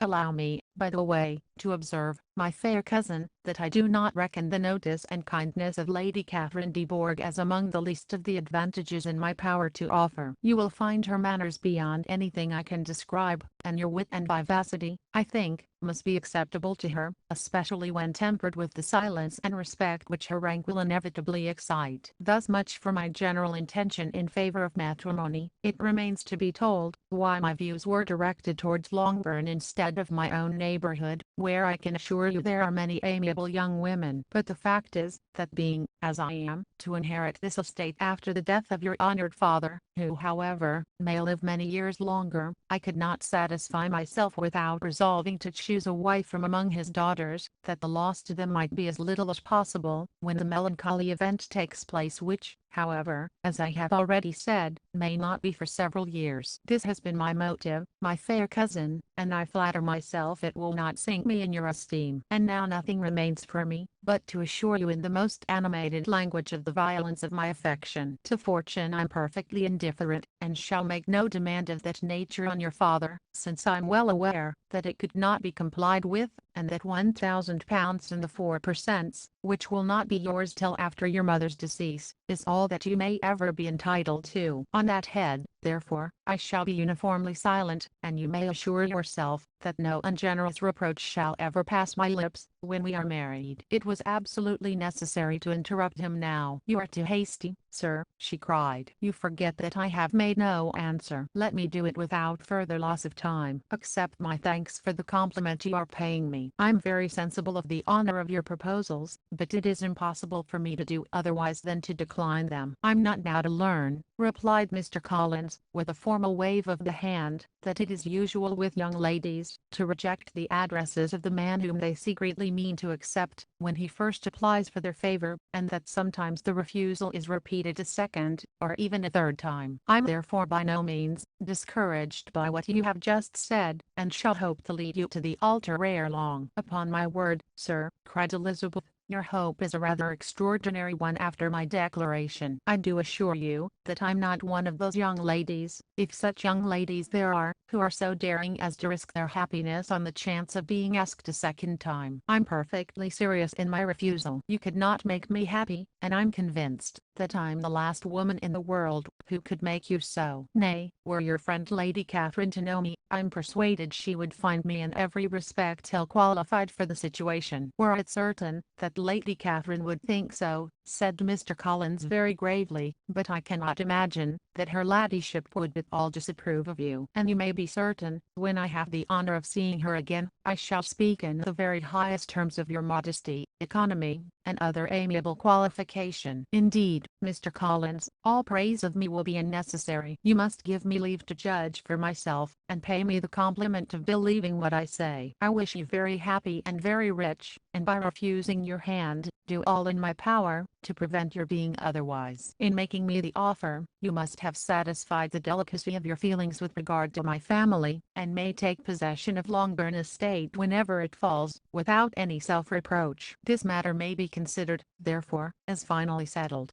And rising as she thus spoke, she would have quitted the room, had Mr. Collins not thus addressed her. "When I do myself the honor of speaking to you next on the subject, I shall hope to receive a more favorable answer than you have now given me, though I am far from accusing you of cruelty at present, because I know it to be the established custom of your sex, to reject a man on the first application, and perhaps you have even now said as much to encourage my suit as would be consistent with the true delicacy of the female character." "Really, Mr. Collins," cried Elizabeth with some warmth, "you puzzle me exceedingly. If what I have hitherto said can appear to you in the form of encouragement, I know not how to express my refusal in such a way as to convince you of its being one. You must give me leave to flatter myself, my dear cousin, that your refusal of my addresses is merely words of course. My reasons for believing it are briefly these: it does not appear to me that my hand is unworthy of your acceptance, or that the establishment I can offer would be any other than highly desirable. My situation in life, my connections with the family of de Bourgh, and my relationship to your own, are circumstances highly in my favor, and you should take it into further consideration, that in spite of your manifold attractions, it is by no means certain that another offer of marriage may ever be made you. Your portion is unhappily so small, that it will in all likelihood undo the effects of your loveliness and amiable qualifications. As I must therefore conclude that you are not serious in your rejection of me, I shall choose to attribute it to your wish of increasing my love by suspense, according to the usual practice of elegant females. I do assure you, sir, that I have no pretensions whatever to that kind of elegance which consists in tormenting a respectable man. I would rather be paid the compliment of being believed sincere. I thank you again and again for the honor you have done me in your proposals, but to accept them is absolutely impossible. My feelings in every respect forbid it. Can I speak plainer? Do not consider me now as an elegant female, intending to plague you, but as a rational creature, speaking the truth from her heart. You are uniformly charming," cried he, with an air of awkward gallantry, "and I'm persuaded that when sanctioned by the express authority of both your excellent parents, my proposals will not fail of being acceptable." To such perseverance in wilful self-deception Elizabeth would make no reply, and immediately and in silence withdrew, determined, if he persisted in considering her repeated refusals as flattering encouragement, to apply to her father, whose negative might be uttered in such a manner as to be decisive, and whose behavior at least could not be mistaken for the affectation and coquetry of an elegant female. Chapter 20. Mr. Collins was not left long to the silent contemplation of his successful love, for Mrs. Bennet, having dawdled about in the vestibule, to watch for the end of the conference, No sooner saw Elizabeth open the door, and with quick step pass her towards the staircase, than she entered the breakfast room, and congratulated both him and herself in warm terms on the happy prospect of their nearer connection. Mr. Collins received and returned these felicitations with equal pleasure, and then proceeded to relate the particulars of their interview, with the result of which he trusted he had every reason to be satisfied, since the refusal which his cousin had steadfastly given him would naturally flow from her bashful modesty and the genuine delicacy of her character. This information, however, startled Mrs. Bennet. She would have been glad to be equally satisfied that her daughter had meant to encourage him by protesting against his proposals, but she dared not believe it, and could not help saying so. But, depend upon it, Mr. Collins, she added, that Lizzie shall be brought to reason. I will speak to her about it directly. She is a very headstrong, foolish girl, and does not know her own interest, but I will make her know it. Pardon me for interrupting you, madam, cried Mr. Collins, but if she is really headstrong and foolish, I know not whether she would altogether be a very desirable wife to a man in my situation, who naturally looks for happiness in the marriage state. If therefore she actually persists in rejecting my suit, perhaps it were better not to force her into accepting me, because if liable to such defects of temper, she could not contribute much to my felicity. Sir, you quite misunderstand me, said Mrs. Bennet, alarmed. Lizzie is only headstrong in such matters as these. In everything else she is as good-natured a girl as ever lived. I will go directly to Mr. Bennet, and we shall very soon settle it with her, I'm sure. She would not give him time to reply, but hurrying instantly to her husband, called out as she entered the library, "Oh, Mr. Bennet, you are wanted immediately. We are all in an uproar. You must come and make Lizzie marry Mr. Collins, for she vows she will not have him, and if you do not make haste he will change his mind, and not have her." Mr. Bennet raised his eyes from his book as she entered, and fixed them on her face with a calm unconcern, which was not in the least altered by her communication. "I have not the pleasure of understanding you," said he, when she had finished her speech. "Of what are you talking?" "Of Mr. Collins and Lizzie. Lizzie declares she will not have Mr. Collins, and Mr. Collins begins to say that he will not have Lizzie. And what am I to do on the occasion? It seems an hopeless business. Speak to Lizzie about it yourself. Tell her that you insist upon her marrying him. Let her be called down. She shall hear my opinion." Mrs. Bennet rang the bell, and Miss Elizabeth was summoned to the library. "Come here, child," cried her father as she appeared. "I have sent for you on an affair of importance. I understand that Mr. Collins has made you an offer of marriage. Is it true?" Elizabeth replied that it was. "Very well, and this offer of marriage you have refused?" "I have, sir." "Very well. We now come to the point. Your mother insists upon your accepting it. Is it not so, Mrs. Bennet?" "Yes, or I will never see her again." "An unhappy alternative is before you, Elizabeth. From this day you must be a stranger to one of your parents. Your mother will never see you again, if you do not marry Mr. Collins, and I will never see you again if you do." Elizabeth could not but smile at such a conclusion of such a beginning, but Mrs. Bennet, who had persuaded herself that her husband regarded the affair as she wished, was excessively disappointed. "What do you mean, Mr. Bennet, in talking this way? You promised me to insist upon her marrying him." "My dear," replied her husband, "I have two small favors to request. First, that you will allow me the free use of my understanding on the present occasion, and secondly, of my room. I shall be glad to have the library to myself, as soon as may be." Not yet, however, in spite of her disappointment in her husband, did Mrs. Bennet give at the point. She talked to Elizabeth again and again, coaxed and threatened her by turns. She endeavored to secure Jane in her interest, but Jane, with all possible mildness, declined interfering, and Elizabeth,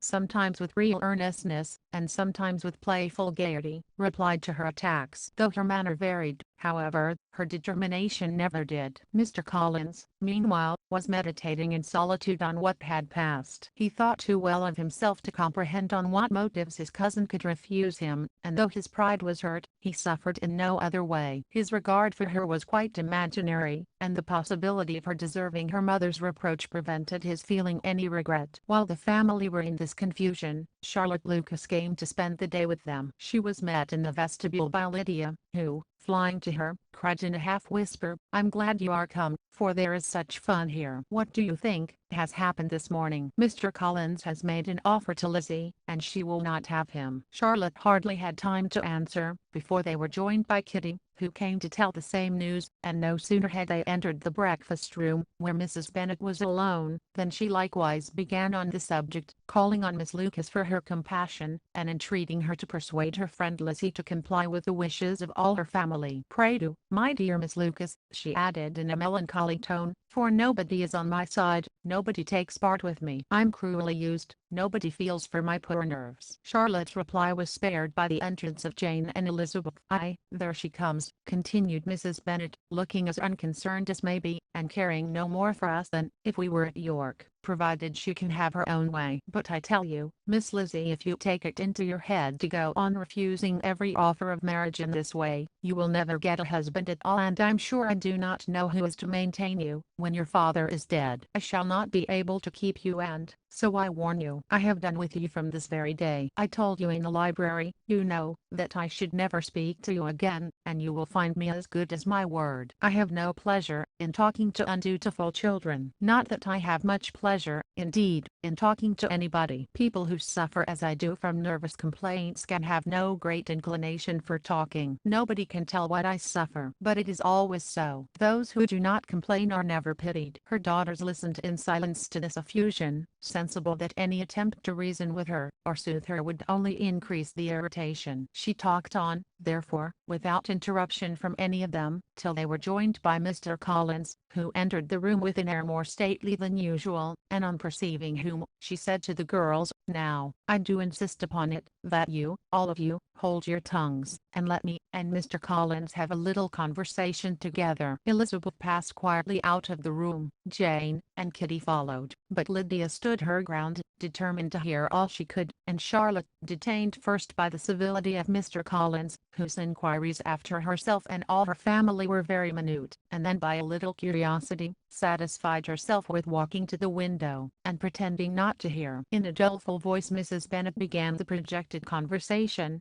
"Oh, Mr. Collins, my dear madam," replied he, "let us be forever silent on this point. Far be it from me," he presently continued, in a voice that marked his displeasure, "to resent the behavior of your daughter. Resignation to inevitable evils is the duty of us all, the peculiar duty of a young man who has been so fortunate as I have been in early preferment, and I trust I'm resigned, perhaps not the less so from feeling a doubt of my positive happiness had my fair cousin honored me with her hand, for I have often observed that resignation is never so perfect as when the blessing denied begins to lose somewhat of its value in our estimation. You will not, I hope, consider me as showing any disrespect to your family, my dear madam, by thus withdrawing my pretensions to your daughter's favor, without having paid yourself and Mr. Bennet the compliment of requesting you to interpose your authority in my behalf. My conduct may, I fear, be objectionable in having accepted my dismission from your daughter's lips instead of your own, but we are all liable to error. I have certainly meant well through the whole affair. My object has been to secure an amiable companion for myself, with due consideration for the advantage of all your family, and if my manner has been at all reprehensible, I here beg leave to apologize. Chapter 21. The discussion of Mr. Collins's offer was now nearly at an end, and Elizabeth had only to suffer from the uncomfortable feelings necessarily attending it, and occasionally from some peevish allusions of her mother. As for the gentleman himself, his feelings were chiefly expressed, not by embarrassment or dejection, or by trying to avoid her, but by stiffness of manner and resentful silence. He scarcely ever spoke to her, and the assiduous attentions which he had been so sensible of himself were transferred for the rest of the day to Miss Lucas, whose civility in listening to him was a seasonable relief to them all, and especially to her friend. The morrow produced no abatement of Mrs. Bennet's ill humor or ill health. Mr. Collins was also in the same state of angry pride. Elizabeth had hoped that his resentment might shorten his visit, but his plan did not appear in the least affected by it. He was always to have gone on Saturday, and to Saturday he meant to stay. After breakfast, the girls walked to Meryton to inquire if Mr. Wickham were returned, and to lament over his absence from the Netherfield ball. He joined them on their entering the town, and attended them to their aunts, where his regret and vexation, and the concern of everybody, was well talked over. To Elizabeth, however, he voluntarily acknowledged that the necessity of his absence had been self-imposed. "I found," said he, as the time drew near, that I had better not meet Mr. Darcy, that to be in the same room, the same party with him for so many hours together, might be more than I could bear, and that scenes might arise unpleasant to more than myself. She highly approved his forbearance, and they had leisure for a full discussion of it, and for all the commendation which they civilly bestowed on each other, as Wickham and another officer walked back with them to Longbourn, and during the walk he particularly attended to her. His accompanying them was a double advantage. She felt all the compliment it offered to herself, and it was most acceptable as an occasion of introducing him to her father and mother. Soon after their return, a letter was delivered to Miss Bennet. It came from Netherfield. The envelope contained a sheet of elegant little hot-press paper, well covered with a lady's fair, flowing hand, and Elizabeth saw her sister's countenance change as she read it, and saw her dwelling intently on some particular passages. Jane recollected herself soon, and putting the letter away, tried to join with her usual cheerfulness in the general conversation, but Elizabeth felt an anxiety on the subject, which drew off her attention even from Wickham, and no sooner had he and his companion taken leave, than a glance from Jane invited her to follow her upstairs. When they had gained their own room,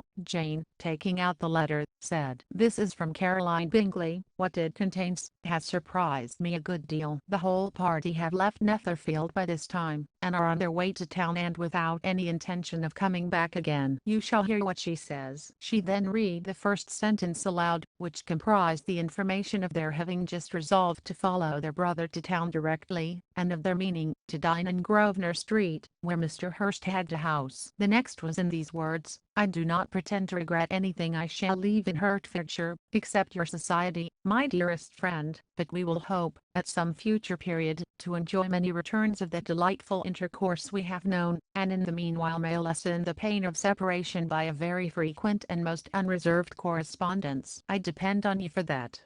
To these high-flown expressions Elizabeth listened with all the insensibility of distrust, and though the suddenness of the removal surprised her, she saw nothing in it really to lament. It was not to be supposed that their absence from Netherfield would prevent Mr. Bingley's being there, and as to the loss of their society, she was persuaded that Jane must cease to regard it in the enjoyment of his. "It is unlucky," said she, after a short pause, "that you should not be able to see your friends before they leave the country. But may we not hope that the period of future happiness to which Miss Bingley looks forward may arrive earlier than she is aware, and that the delightful intercourse you have known as friends will be renewed with yet greater satisfaction as sisters? Mr. Bingley will not be detained in London by them. Caroline decidedly says that none of the party will return into Hertfordshire this winter. I will read it to you. When my brother left us yesterday, he imagined that the business which took him to London might be concluded in 3 or 4 days, but as we are certain it cannot be so, and at the same time convinced that when Charles gets to town he will be in no hurry to leave it again, we have determined on following him thither, that he may not be obliged to spend his vacant hours in a comfortless hotel. Many of my acquaintances are already there for the winter. I wish that I could hear that you, my dearest friend, had any intention of making one of the crowd, but of that I despair. I sincerely hope your Christmas in Hertfordshire may abound in the gaieties which that season generally brings, and that your beaux will be so numerous as to prevent your feeling the loss of the 3, of whom we shall deprive you. It is evident by this," added Jane, "that he comes back no more this winter. It is only evident that Miss Bingley does not mean that he should." "Why will you think so? It must be his own doing. He is his own master. But you do not know all. I will read you the passage which particularly hurts me. I will have no reserves from you. Mr. Darcy is impatient to see his sister, and, to confess the truth, we are scarcely less eager to meet her again. I really do not think Georgiana Darcy has her equal for beauty, elegance, and accomplishments, and the affection she inspires in Louisa and myself is heightened into something still more interesting, from the hope we dare entertain of her being hereafter our sister. I do not know whether I ever before mentioned to you my feelings on this subject, but I will not leave the country without confiding them, and I trust you will not esteem them unreasonable. My brother admires her greatly already. He will have frequent opportunity now of seeing her on the most intimate footing, her relations all wish the connection as much as his own, and a sister's partiality is not misleading me. I think, when I call Charles most capable of engaging any woman's heart. With all these circumstances to favor an attachment, and nothing to prevent it, am I wrong, my dearest Jane, in indulging the hope of an event which will secure the happiness of so many? What do you think of this sentence, my dear Lizzie? Said Jane as she finished it. Is it not clear enough? Does it not expressly declare that Caroline neither expects nor wishes me to be her sister, that she is perfectly convinced of her brother's indifference, and that if she suspects the nature of my feelings for him, she means, most kindly, to put me on my guard? Can there be any other opinion on the subject? Yes, there can, for mine is totally different. Will you hear it? Most willingly. You shall have it in a few words. Miss Bingley sees that her brother is in love with you, and wants him to marry Miss Darcy. She follows him to town in hope of keeping him there, and tries to persuade you that he does not care about you. Jane shook her head. Indeed,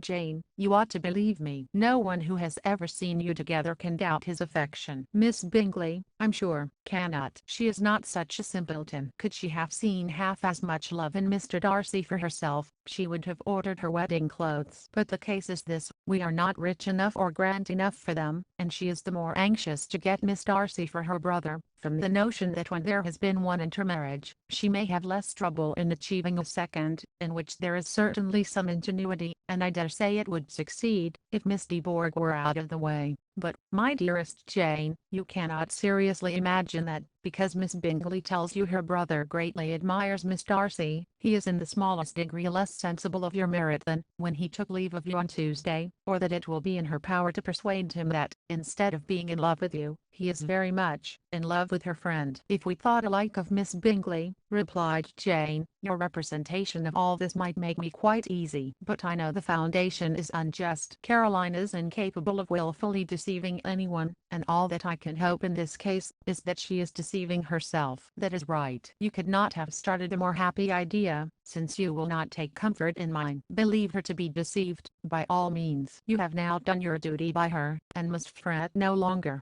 But, my dear sister, can I be happy, even supposing the best, in accepting a man whose sisters and friends are all wishing him to marry elsewhere? You must decide for yourself, said Elizabeth, and if, upon mature deliberation, you find that the misery of disobliging his two sisters is more than equivalent to the happiness of being his wife, I advise you by all means to refuse him. How can you talk so? Said Jane, faintly smiling. You must know that, though I should be exceedingly grieved at their disapprobation, I could not hesitate. I did not think you would, and that being the case, I cannot consider your situation with much compassion. But if he returns no more this winter, my choice will never be required. 1,000 things may arise in 6 months. The idea of his returning no more Elizabeth treated with the utmost contempt. It appeared to her merely the suggestion of Caroline's interested wishes, and she could not for a moment suppose that those wishes, however openly or artfully spoken, could influence a young man so totally independent of everyone. She represented to her sister as forcibly as possible what she felt on the subject, and had soon the pleasure of seeing its happy effect. Jane's temper was not desponding, and she was gradually led to hope, though the diffidence of affection sometimes overcame the hope, that Bingley would return to Netherfield and answer every wish of her heart. They agreed that Mrs. Bennet should only hear of the departure of the family, without being alarmed on the score of the gentleman's conduct, but even this partial communication gave her a great deal of concern, and she bewailed it as exceedingly unlucky, that the ladies should happen to go away, just as they were all getting so intimate together. After lamenting it, however, at some length, she had the consolation that Mr. Bingley would be soon down again and soon dining at Longbourn, and the conclusion of all was the comfortable declaration, that though he had been invited only to a family dinner, she would take care to have 2 full courses. Chapter 22. The Bennets were engaged to dine with the Lucases, and again during the chief of the day was Miss Lucas, so kind as to listen to Mr. Collins. Elizabeth took an opportunity of thanking her. It keeps him in good humour, said she, and I'm more obliged to you than I can express. Charlotte assured her friend of her satisfaction in being useful, and that it amply repaid her for the little sacrifice of her time. This was very amiable, but Charlotte's kindness extended farther than Elizabeth had any conception of. Its object was nothing else than to secure her from any return of Mr. Collins's addresses, by engaging them towards herself. Such was Miss Lucas's scheme, and appearances were so favorable, that when they parted at night, she would have felt almost secure of success, if he had not been to leave Hertfordshire so very soon. But here she did injustice to the fire and independence of his character, for it led him to escape out of Longbourn House the next morning with admirable slyness, and hasten to Lucas Lodge, to throw himself at her feet. He was anxious to avoid the notice of his cousins, from a conviction that, if they saw him depart, they could not fail to conjecture his design, and he was not willing to have the attempt known till its success might be known likewise, for though feeling almost secure, and with reason, for Charlotte had been tolerably encouraging, he was comparatively diffident since the adventure of Wednesday. His reception, however, was of the most flattering kind. Miss Lucas perceived him from an upper window as he walked towards the house, and instantly set out to meet him accidentally in the lane. But little had she dared to hope that so much love and eloquence awaited her there. In as short a time as Mr. Collins's long speeches would allow, everything was settled between them to the satisfaction of both, and as they entered the house he earnestly entreated her to name the day that was to make him the happiest of men, and though such a solicitation must be waived for the present, the lady felt no inclination to trifle with his happiness. The stupidity with which he was favoured by nature must guard his courtship from any charm that could make a woman wish for its continuance, and Miss Lucas, who accepted him solely from the pure and disinterested desire of an establishment, cared not how soon that establishment were gained. Sir William and Lady Lucas were speedily applied to for their consent, and it was bestowed with a most joyful alacrity. Mr. Collins's present circumstances made it a most eligible match for their daughter, to whom they could give little fortune, and his prospects of future wealth were exceedingly fair. Lady Lucas began directly to calculate, with more interest than the matter had ever excited before, how many years longer Mr. Bennet was likely to live, and Sir William gave it as his decided opinion, that whenever Mr. Collins should be in possession of the Longbourn estate, it would be highly expedient that both he and his wife should make their appearance at St. James's. The whole family, in short, were properly overjoyed on the occasion. The younger girls formed hopes of coming out a year or two sooner than they might otherwise have done, and the boys were relieved from their apprehension of Charlotte's dying an old maid. Charlotte herself was tolerably composed. She had gained her point, and had time to consider of it. Her reflections were in general satisfactory. Mr. Collins, to be sure, was neither sensible nor agreeable, his society was irksome, and his attachment to her must be imaginary. But still he would be her husband. Without thinking highly either of man or matrimony, marriage had always been her object. It was the only provision for well-educated young women of small fortune, and however uncertain of giving happiness, must be their pleasantest preservative from want. This preservative she had now obtained, and at the age of 27, without having ever been handsome, she felt all the good luck of it. The least agreeable circumstance in the business was the surprise it must occasion to Elizabeth Bennet, whose friendship she valued beyond that of any other person. Elizabeth would wonder, and probably would blame her, and though her resolution was not to be shaken, her feelings must be hurt by such a disapprobation. She resolved to give her the information herself, and therefore charged Mr. Collins, when he returned to Longbourn to dinner, to drop no hint of what had passed before any of the family. A promise of secrecy was of course very dutifully given, but it could not be kept without difficulty, for the curiosity excited by his long absence burst forth in such very direct questions on his return as required some ingenuity to evade, and he was at the same time exercising great self-denial, for he was longing to publish his prosperous love. As he was to begin his journey too early on the morrow, to see any of the family, the ceremony of leave-taking was performed, when the ladies moved for the night, and Mrs. Bennet, with great politeness and cordiality, said how happy they should be to see him at Longbourn again, whenever his engagements might allow him to visit them. "My dear madam," he replied, "this invitation is particularly gratifying, because it is what I have been hoping to receive, and you may be very certain that I shall avail myself of it as soon as possible." They were all astonished, and Mr. Bennet, who could by no means wish for so speedy a return, immediately said, "But is there not danger of Lady Catherine's disapprobation here, my good sir? You had better neglect your relations than run the risk of offending your patroness." "My dear sir," replied Mr. Collins, "I'm particularly eternally obliged to you for this friendly caution, and you may depend upon my not taking so material a step without her ladyship's concurrence. You cannot be too much upon your guard. Risk anything rather than her displeasure, and if you find it likely to be raised by your coming to us again, which I should think exceedingly probable, stay quietly at home, and be satisfied that we shall take no offense. Believe me, my dear sir, my gratitude is warmly excited by such affectionate attention, and depend upon it, you will speedily receive from me a letter of thanks for this, and for every other mark of your regard during my stay in Hertfordshire. As for my fair cousins, though my absence may not be long enough to render it necessary, I shall now take the liberty of wishing them health and happiness, not excepting my cousin Elizabeth. With proper civilities the ladies then withdrew, all of them equally surprised that he meditated a quick return. Mrs. Bennet wished to understand by it that he thought of paying his addresses to one of her younger girls, and Mary might have been prevailed on to accept him. She rated his abilities much higher than any of the others. There was a solidity in his reflections which often struck her, and though by no means so clever as herself, she thought that, if encouraged to read and improve himself by such an example as hers, he might become a very agreeable companion. But on the following morning, every hope of this kind was done away. Miss Lucas called soon after breakfast, and in a private conference with Elizabeth,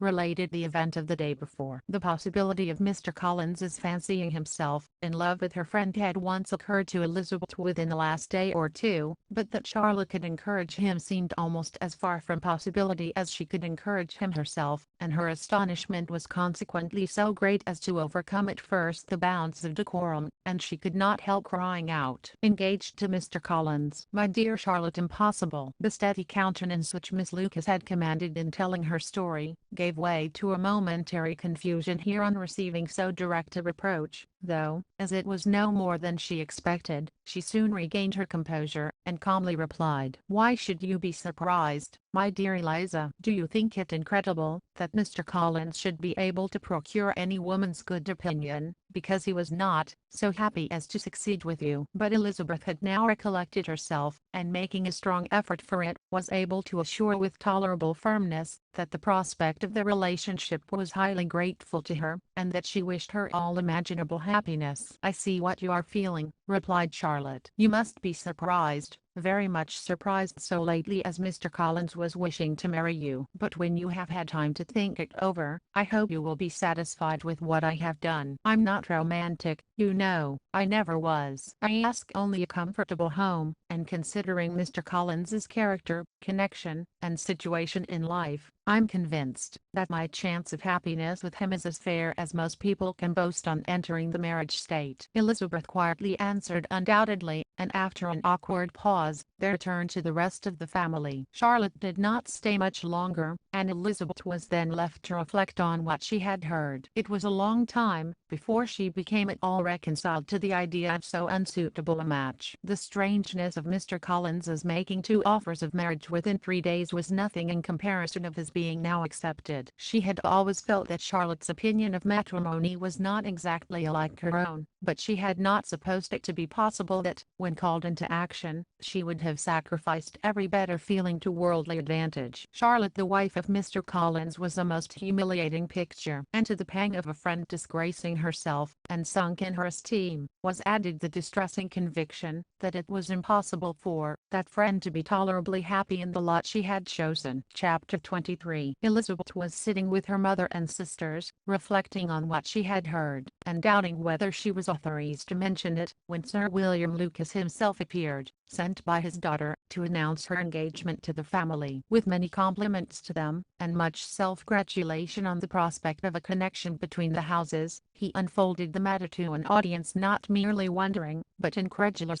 for Mrs. Bennet, with more perseverance than politeness, protested he must be entirely mistaken, and Lydia, always unguarded and often uncivil, boisterously exclaimed, "Good Lord, Sir William, how can you tell such a story? Do not you know that Mr. Collins wants to marry Lizzie?" Nothing less than the complaisance of a courtier could have borne without anger such treatment, but Sir William's good breeding carried him through it all, and though he begged leave to be positive as to the truth of his information, he listened to all their impertinence with the most forbearing courtesy. Elizabeth, feeling it incumbent on her to relieve him from so unpleasant a situation, now put herself forward to confirm his account, by mentioning her prior knowledge of it from Charlotte herself, and endeavored to put a stop to the exclamations of her mother and sisters by the earnestness of her congratulations to Sir William, in which she was readily joined by Jane, and by making a variety of remarks on the happiness that might be expected from the match, the excellent character of Mr. Collins, and the convenient distance of Hunsford from London. Mrs. Bennet was in fact too much overpowered to say a great deal, while Sir William remained, but no sooner had he left them than her feelings found a rapid vent. In the first place, she persisted in disbelieving the whole of the matter. Secondly, she was very sure that Mr. Collins had been taken in. Thirdly, she trusted that they would never be happy together, and fourthly, that the match might be broken off. Two inferences, however, were plainly deduced from the whole: one, that Elizabeth was the real cause of the mischief, and the other that she herself had been barbarously misused by them all, and on these two points she principally dwelled during the rest of the day. Nothing could console and nothing could appease her, nor did that day wear out her resentment. A week elapsed before she could see Elizabeth without scolding her. A month passed away before she could speak to Sir William or Lady Lucas without being rude,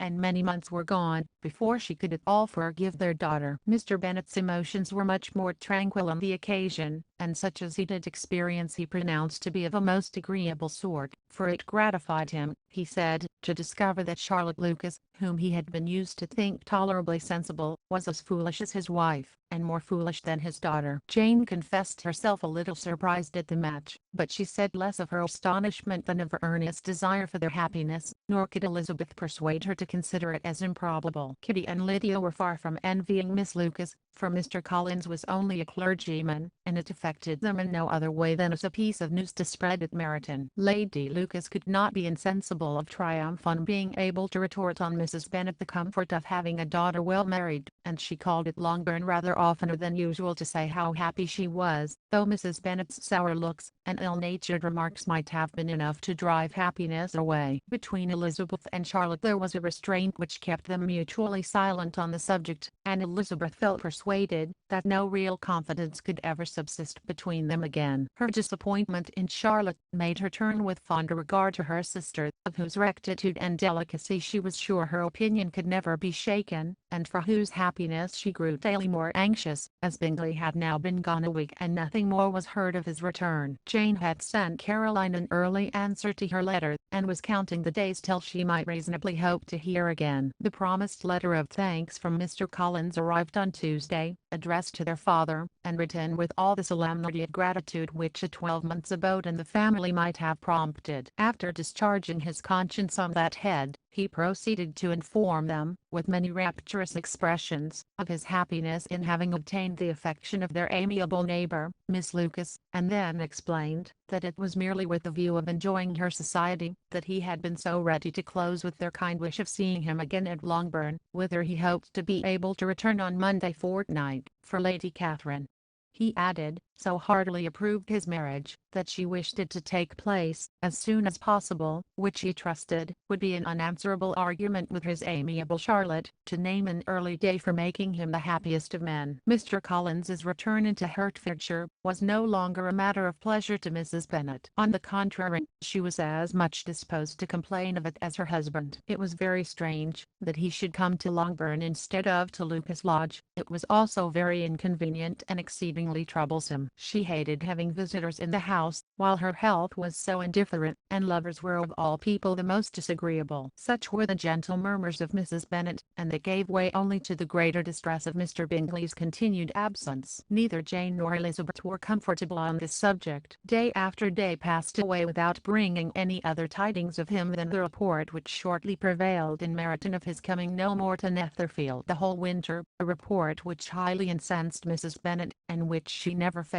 to contradict as a most scandalous falsehood. Even Elizabeth began to fear not that Bingley was indifferent but that his sisters would be successful in keeping him away. Unwilling as she was to admit an idea so destructive of Jane's happiness, and so dishonourable to the stability of her lover, she could not prevent its frequently occurring. The united efforts of his two unfeeling sisters, and of his overpowering friend, assisted by the attractions of Miss Darcy and the amusements of London, might be too much, she feared, for the strength of his attachment. As for Jane, her anxiety under the suspense was, of course, more painful than Elizabeth's, but whatever she felt she was desirous of concealing, and between herself and Elizabeth therefore, the subject was never alluded to. But as no such delicacy restrained her mother, an hour seldom passed in which she did not talk of Bingley, express her impatience for his arrival, or even require Jane to confess that, if he did not come back, she would think herself very ill-used. It needed all Jane's steady mildness to bear these attacks with tolerable tranquillity. Mr. Collins returned most punctually on Monday fortnight, but his reception at Longbourn was not quite so gracious as it had been on his first introduction. He was too happy, however, to need much attention, and luckily for the others, the business of love-making relieved them from a great deal of his company. The chief of every day was spent by him at Lucas Lodge, and he sometimes returned to Longbourn only in time to make an apology for his absence before the family went to bed. Mrs. Bennet was really in the most pitiable state. The very mention of anything concerning the match threw her into an agony of ill humor, and wherever she went she was sure of hearing it talked of. The sight of Miss Lucas was odious to her. As her successor in that house, she regarded her with jealous abhorrence. Whenever Charlotte came to see them, she concluded her to be anticipating the hour of possession, and whenever she spoke in a low voice to Mr. Collins, was convinced that they were talking of the Longbourn estate, and resolving to turn herself and her daughters out of the house as soon as Mr. Bennet were dead. She complained bitterly of all this to her husband. "Indeed, Mr. Bennet," said she, "it is very hard to think that Charlotte Lucas should ever be mistress of this house, that I should be forced to make way for her, and live to see her take her place in it. My dear, do not give way to such gloomy thoughts. Let us hope for better things. Let us flatter ourselves that I may be the survivor." This was not very consoling to Mrs. Bennet, and therefore, instead of making any answer, she went on as before. "I cannot bear to think that they should have all this estate. If it was not for the entail, I should not mind it." "What should not you mind?" "I should not mind anything at all. Let us be thankful that you are preserved from a state of such insensibility." "I never can be thankful, Mr. Bennet, for anything about the entail. How anyone could have the conscience to entail away an estate from one's own daughters, I cannot understand, and all, for the sake of Mr. Collins too. Why should he have it more than anybody else?" "I leave it to yourself to determine," said Mr. Bennet. Chapter 24. Miss Bingley's letter arrived, and put an end to doubt. The very first sentence conveyed the assurance of their being all settled in London for the winter, and concluded with her brother's regret at not having had time to pay his respects to his friends in Hertfordshire before he left the country. Hope was over, entirely over, and when Jane could attend to the rest of the letter, she found little, except the professed affection of the writer, that could give her any comfort. Miss Darcy's praise occupied the chief of it. Her many attractions were again well done, and Caroline boasted joyfully of their increasing intimacy, and ventured to predict the accomplishment of the wishes which had been unfolded in her former letter. She wrote also with great pleasure of her brother's being an inmate of Mr. Darcy's house, and mentioned with rapture some plans of the latter with regard to new furniture. Elizabeth, to whom Jane very soon communicated the chief of all this, heard it in silent indignation. Her heart was divided between concern for her sister, and resentment against all others. To Caroline's assertion of her brother's being partial to Miss Darcy she paid no credit. That he was really fond of Jane, she doubted no more than she had ever done, and much as she had always been disposed to like him, she could not think without anger, hardly without contempt, on that easiness of temper, that want of proper resolution, which now made him the slave of his designing friends, and led him to sacrifice of his own happiness to the caprice of their inclination. Had his own happiness, however, been the only sacrifice, he might have been allowed to sport with it in whatever manner he thought best, but her sister's was involved in it, as she thought he must be sensible himself. It was a subject, in short, on which reflection would be long indulged, and must be unavailing. She could think of nothing else, and yet whether Bingley's regard had really died away, or were suppressed by his friend's interference, whether he had been aware of Jane's attachment, or whether it had escaped his observation, whatever were the case, though her opinion of him must be materially affected by the difference, her sister's situation remained the same, her peace equally wounded. A day or two passed before Jane had courage to speak of her feelings to Elizabeth, but at last, On Mrs. Bennet's leaving them together, after a longer irritation than usual about Netherfield and its master, she could not help saying, "Oh, that my dear mother had more command over herself. She can have no idea of the pain she gives me by her continual reflections on him. But I will not repine. It cannot last long. He will be forgot, and we shall all be as we were before." Elizabeth looked at her sister with incredulous solicitude, but said nothing. "You doubt me," cried Jane, slightly coloring. "Indeed, you have no reason. He may live in my memory as the most amiable man of my acquaintance, but that is all. I have nothing either to hope or fear, and nothing to reproach him with. Thank God, I have not that pain. A little time, therefore I shall certainly try to get the better." With a stronger voice she soon added, "I have this comfort immediately, that it has not been more than an error of fancy on my side, and that it has done no harm to anyone but myself." "My dear Jane," exclaimed Elizabeth,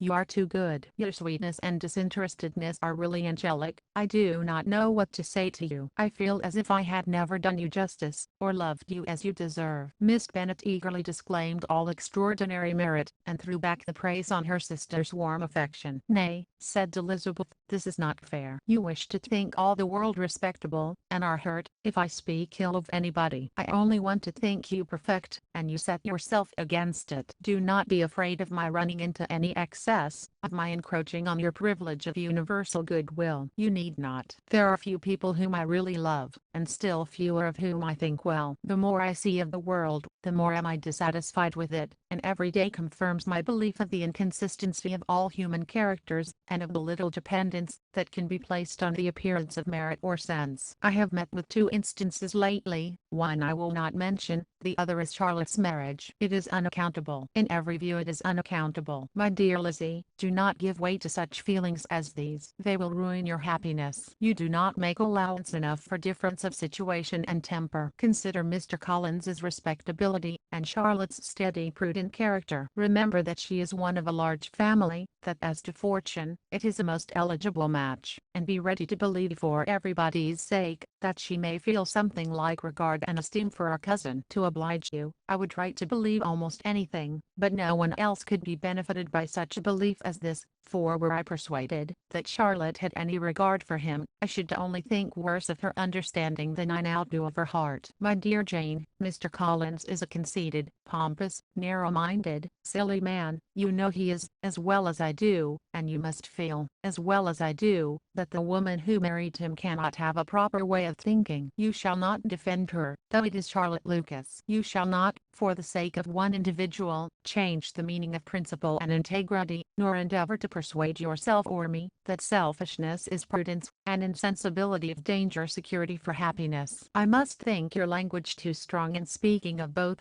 replied Jane, and I hope you will be convinced of it, by seeing them happy together. But enough of this. You alluded to something else. You mentioned two instances. I cannot misunderstand you, but I entreat you, dear Lizzie, not to pain me, by thinking that person to blame, and saying your opinion of him is sunk. We must not be so ready to fancy ourselves intentionally injured. We must not expect a lively young man, to be always so guarded and circumspect. It is very often nothing but our own vanity that deceives us. Women fancy admiration means more than it does, and men take care that they should. If it is designedly done, they cannot be justified, but I have no idea of there being so much design in the world as some persons imagine. I'm far from attributing any part of Mr. Bingley's conduct to design, said Elizabeth, but without scheming to do wrong, or to make others unhappy, there may be error, and there may be misery. Thoughtlessness, want of attention to other people's feelings, and want of resolution, will do the business. And do you impute it to either of those? Yes, to the last. But if I go on, I shall displease you, by saying what I think of persons you esteem. Stop me whilst you can. You persist, then, in supposing his sisters influence him? Yes, in conjunction with his friend. I cannot believe it. Why should they try to influence him? They can only wish his happiness, and if he is attached to me, no other woman can secure it. Your first position is false. They may wish many things besides his happiness. They may wish his increase of wealth and consequence. They may wish him to marry a girl who has all the importance of money, great connections, and pride. Beyond a doubt, they do wish him to choose Miss Darcy, replied Jane, but this may be from better feelings than you are supposing. They have known her much longer than they have known me, no wonder if they love her better. But, whatever may be their own wishes, it is very unlikely they should have opposed their brothers. What sister would think herself at liberty to do it, unless there were something very objectionable? If they believed him attached to me, they would not try to part us. If he were so, they could not succeed. By supposing such an affection, you make everybody acting unnaturally and wrong, and me most unhappy. Do not distress me by the idea. I'm not ashamed of having been mistaken, or, at least, it is light. It is nothing in comparison of what I should feel in thinking ill of him or his sisters. Let me take it in the best light, in the light in which it may be understood. Elizabeth could not oppose such a wish, and from this time Mr. Bingley's name was scarcely ever mentioned between them. Mrs. Bennet still continued to wonder and repine at his returning no more, and though a day seldom passed in which Elizabeth did not account for it clearly, there was little chance of her ever considering it with less perplexity. Her daughter endeavoured to convince her, of what she did not believe herself, that his attentions to Jane had been merely the effect of a common and transient liking, which ceased when he saw her no more. But though the probability of the statement was admitted at the time, she had the same story to repeat every day. Mrs. Bennet's best comfort was that Mr. Bingley must be down again in the summer. Mr. Bennet treated the matter differently. "So, Lizzie," said he one day, "your sister is crossed in love, I find. I congratulate her. Next to being married, a girl likes to be crossed a little in love now and then. It is something to think of, and it gives her a sort of distinction among her companions. When is your turn to come? You will hardly bear to be long outdone by Jane. Now is your time. Here are officers enough in Meryton to disappoint all the young ladies in the country. Let Wickham be your man. He is a pleasant fellow, and would jilt you creditably." "Thank you, sir, but a less agreeable man would satisfy me. We must not all expect Jane's good fortune." "True," said Mr. Bennet, "but it is a comfort to think that whatever of that kind may befall you, you have an affectionate mother who will make the most of it." Mr. Wickham's society was of material service in dispelling the gloom which the late perverse occurrences had thrown on many of the Longbourn family. They saw him often, and to his other recommendations was now added that of general unreserve. The whole of what Elizabeth had already heard, his claims on Mr. Darcy, and all that he had suffered from him, was now openly acknowledged and publicly canvassed, and everybody was pleased to know how much they had always disliked Mr. Darcy, before they had known anything of the matter. Miss Bennet was the only creature who could suppose there might be any extenuating circumstances in the case. Unknown to the society of Hertfordshire, her mild and steady candour always pleaded for allowances, and urged the possibility of mistakes, but by everybody else Mr. Darcy was condemned as the worst of men. Chapter 25. After a week spent in professions of love and schemes of felicity, Mr. Collins was called from his amiable Charlotte by the arrival of Saturday. The pain of separation, however, might be alleviated on his side, by preparations for the reception of his bride, as he had reason to hope that shortly after his return into Hertfordshire, the day would be fixed that was to make him the happiest of men. He took leave of his relations at Longbourn with as much solemnity as before, wished his fair cousin's health and happiness again, and promised their father another letter of thanks. On the following Monday, Mrs. Bennet had the pleasure of receiving her brother and his wife, who came as usual to spend the Christmas at Longbourn. Mr. Gardiner was a sensible, gentlemanlike man, greatly superior to his sister, as well by nature as education. The Netherfield ladies would have had difficulty in believing that a man who lived by trade, and within view of his own warehouses, could have been so well bred and agreeable. Mrs. Gardiner, who was several years younger than Mrs. Bennet and Mrs. Phillips, was an amiable, intelligent, elegant woman and a great favourite with all her Longbourn nieces. Between the two eldest and herself, especially, there subsisted a particular regard. They had frequently been staying with her in town. The first part of Mrs. Gardiner's business on her arrival was to distribute her presents, and describe the newest fashions. When this was done she had a less active part to play. It became her turn to listen. Mrs. Bennet had many grievances to relate, and much to complain of. They had all been very ill-used, since she last saw her sister. Two of her girls had been upon the point of marriage, and after all there was nothing in it. "I do not blame Jane," she continued, "for Jane would have got Mr. Bingley if she could. But Lizzie, oh, sister, it is very hard to think that she might have been Mr. Collins's wife by this time, had it not been for her own perverseness. He made her an offer in this very room, and she refused him. The consequence of it is, that Lady Lucas will have a daughter married before I have, and that the Longbourn estate is just as much entailed as ever. The Lucases are very artful people indeed, sister. They are all for what they can get. I'm sorry to say it to them, but so it is. It makes me very nervous and poorly, to be thwarted so in my own family, and to have neighbors who think of themselves before anybody else. However, your coming just at this time is the greatest of comforts, and I'm very glad to hear what you tell us of long sleeves. Mrs. Gardiner, to whom the chief of this news had been given before, in the course of Jane and Elizabeth's correspondence with her, made her sister a slight answer, and, in compassion to her nieces, turned the conversation. When alone with Elizabeth afterwards, she spoke more on the subject. "It seems likely to have been a desirable match for Jane," said she. "I'm sorry it went off. But these things happen so often. A young man, such as you described Mr. Bingley, so easily falls in love with a pretty girl for a few weeks, and when accident separates them, so easily forgets her, that these sort of inconsistencies are very frequent." "An excellent consolation in its way," said Elizabeth,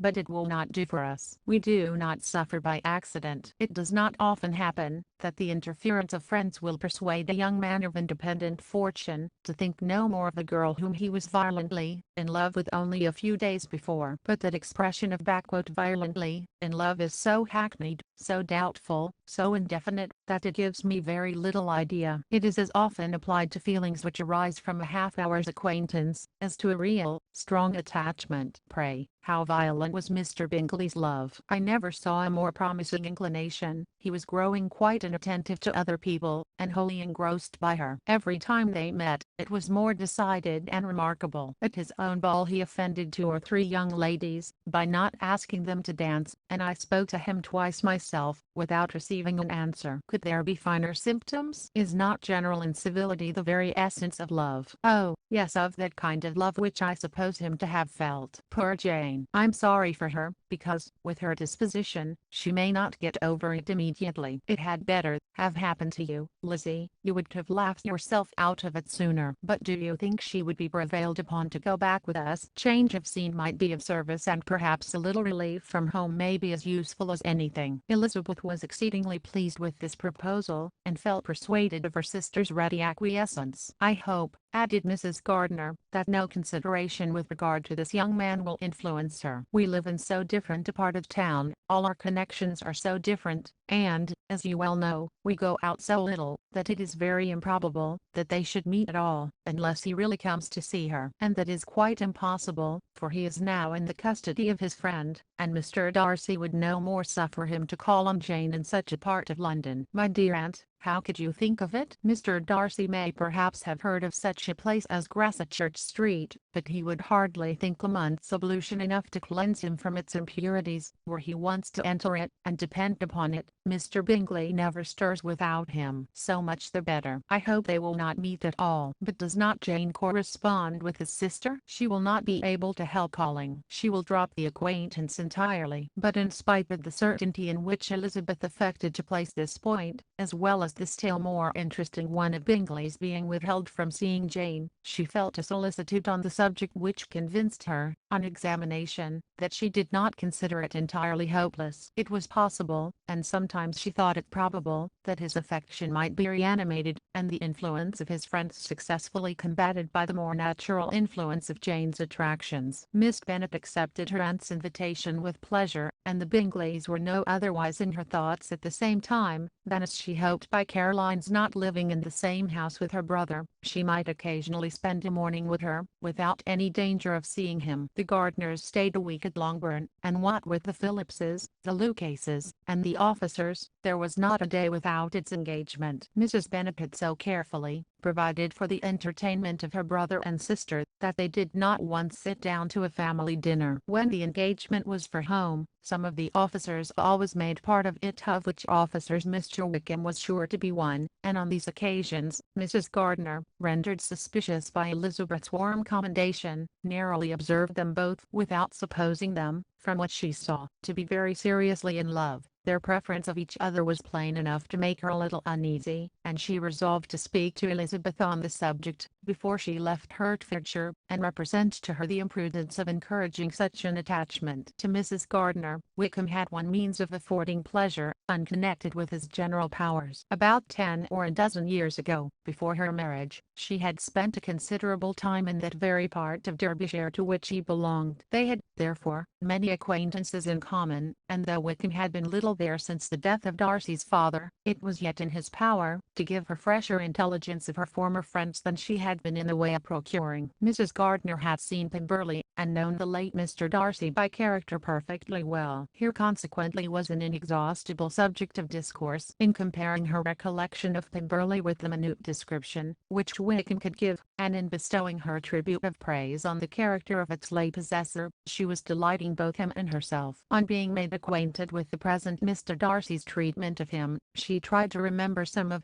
that gentleman's reputed disposition when quite a lad which might agree with it, and was confident at last that she recollected having heard Mr. Fitzwilliam Darcy formerly spoken of as a very proud, ill-natured boy. Chapter 26. Mrs. Gardiner's caution to Elizabeth was punctually and kindly given on the first favourable opportunity of speaking to her alone. After honestly telling her what she thought, she thus went on: "You are too sensible a girl, Lizzie, to fall in love, merely because you are warned against it, and, therefore, I'm not afraid of speaking openly. Seriously, I would have you be on your guard. Do not involve yourself, or endeavour to involve him in an affection, which the want of fortune would make so very imprudent. I have nothing to say against him, he is a most interesting young man, and if he had the fortune he ought to have, I should think you could not do better. But as it is, you must not let your fancy run away with you. You have sense, and we all expect you to use it. Your father would depend on your resolution and good conduct, I'm sure. You must not disappoint your father." "My dear aunt, this is being serious indeed." "Yes, and I hope to engage you to be serious likewise." "Well, then, you need not be under any alarm. I will take care of myself, and of Mr. Wickham too. He shall not be in love with me, if I can prevent it." "Elizabeth, you are not serious now." "I beg your pardon, I will try again. At present I'm not in love with Mr. Wickham. No, I certainly am not. But he is, beyond all comparison, the most agreeable man I ever saw, and, if he becomes really attached to me, I believe it will be better that he should not. I see the imprudence of it. Oh, that abominable Mr. Darcy! My father's opinion of me does me the greatest honour, and I should be miserable to forfeit it. My father, however, is partial to Mr. Wickham. In short, my dear aunt, I should be very sorry to be the means of making any of you unhappy, but since we see every day that where there is affection, young people are seldom withheld by immediate want of fortune from entering into engagements with each other, how can I promise to be wiser than so many of my fellow creatures, if I'm tempted, or how am I even to know that it would be wisdom to resist? All that I can promise you, therefore, is not to be in a hurry. I will not be in a hurry to believe myself his first object. When I'm in company with him, I will not be wishing. In short, I will do my best. Perhaps it will be as well if you discourage his coming here so very often. At least, you should not remind your mother of inviting him, as I did the other day," said Elizabeth with a conscious smile. "Very true, it will be wise in me to refrain from that. But do not imagine that he is always here so often. It is on your account that he has been so frequently invited this week. You know my mother's ideas as to the necessity of constant company for her friends. But really, and upon my honour, I will try to do what I think to be the wisest, and now I hope you are satisfied." Her aunt assured her that she was, and Elizabeth having thanked her for the kindness of her hints, they parted, the wonderful instance of advice being given on such a point, without being resented. Mr. Collins returned into Hertfordshire soon after it had been quitted by the Gardiners and Jane, but as he took up his abode with the Lucases, his arrival was no great inconvenience to Mrs. Bennet. His marriage was now fast approaching, and she was at length so far resigned as to think it inevitable, and even repeatedly to say, in an ill-natured tone, that she wished they might be happy.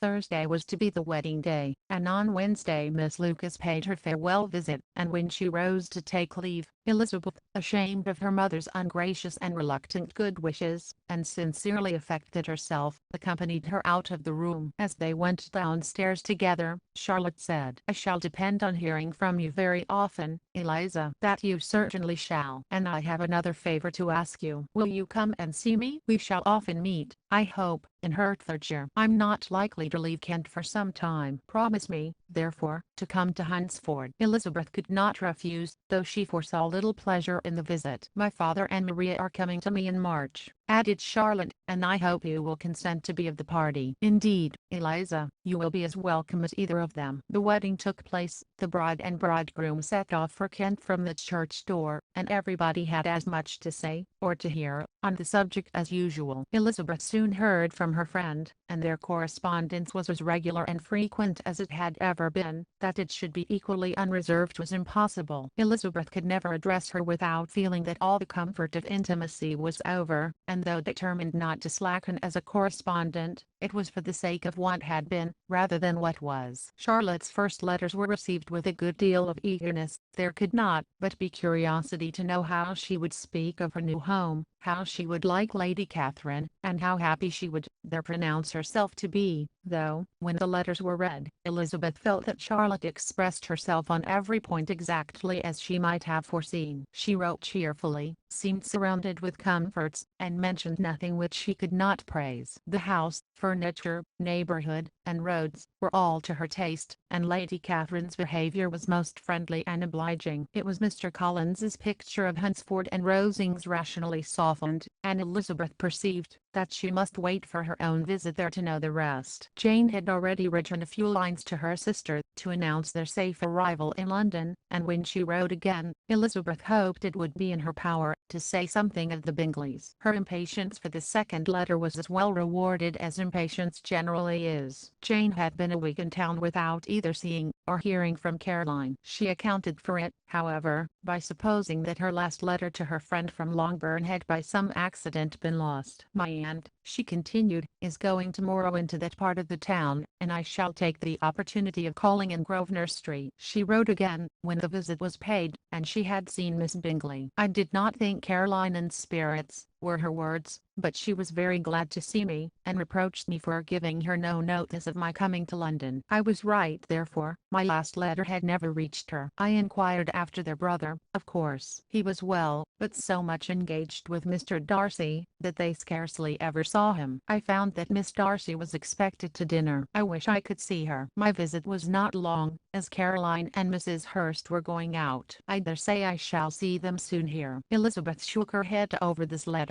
It convinced her that accident only could discover to Mr. Bingley her sister's being in town. 4 weeks passed away, and Jane saw nothing of him. She endeavored to persuade herself that she did not regret it, but she could no longer be blind to Miss Bingley's inattention. After waiting at home every morning for a fortnight, and inventing every evening a fresh excuse for her, the visitor did at last appear. But the shortness of her stay, and yet more, the alteration of her manner, would allow Jane to deceive herself no longer. The letter which she wrote on this occasion to her sister will prove what she felt. "My dearest Lizzie will, I'm sure, be incapable of triumphing in her better judgment, at my expense, when I confess myself to have been entirely deceived in Miss Bingley's regard for me. But, my dear sister, though the event has proved you right, do not think me obstinate, if I still assert that, considering what her behavior was, my confidence was as natural as your suspicion. I do not at all comprehend her reason for wishing to be intimate with me, but if the same circumstances were to happen again, I'm sure I should be deceived again. Caroline did not return my visit till yesterday, and not a note, not a line, did I receive in the meantime. When she did come, it was very evident that she had no pleasure in it. She made a slight, formal apology for not calling before, said not a word of wishing to see me again, and was in every respect so altered a creature, that when she went away I was perfectly resolved to continue the acquaintance no longer. I pity, though I cannot help blaming her. She was very wrong in singling me out as she did.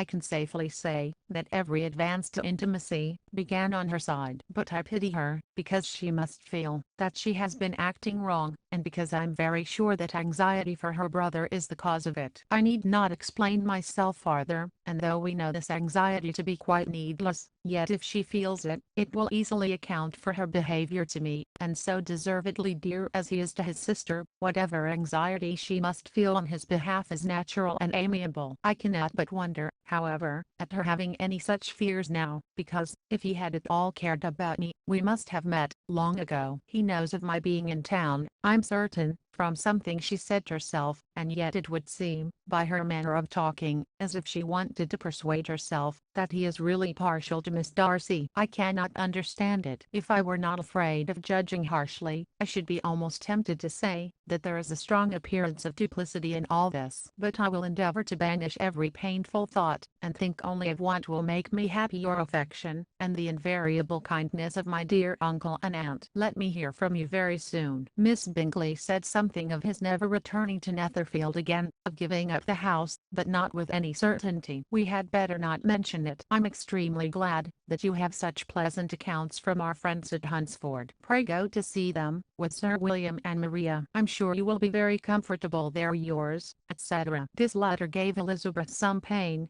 but her spirits returned as she considered that Jane would no longer be duped, by the sister at least. All expectation from the brother was now absolutely over. She would not even wish for a renewal of his attentions. His character sunk on every review of it, and as a punishment for him, as well as a possible advantage to Jane, she seriously hoped he might really soon marry Mr. Darcy's sister, as by Wickham's account, she would make him abundantly regret what he had thrown away. Mrs. Gardiner about this time reminded Elizabeth of her promise concerning that gentleman and required information, and Elizabeth had such to send as might rather give contentment to her aunt than to herself. His apparent partiality had subsided, his attentions were over, he was the admirer of someone else. Elizabeth was watchful enough to see it all, but she could see it, and write of it without material pain. Her heart had been but slightly touched, and her vanity was satisfied with believing that she would have been his only choice, had fortune permitted it. The sudden acquisition of £10,000 was the most remarkable charm of the young lady to whom he was now rendering himself agreeable, but Elizabeth,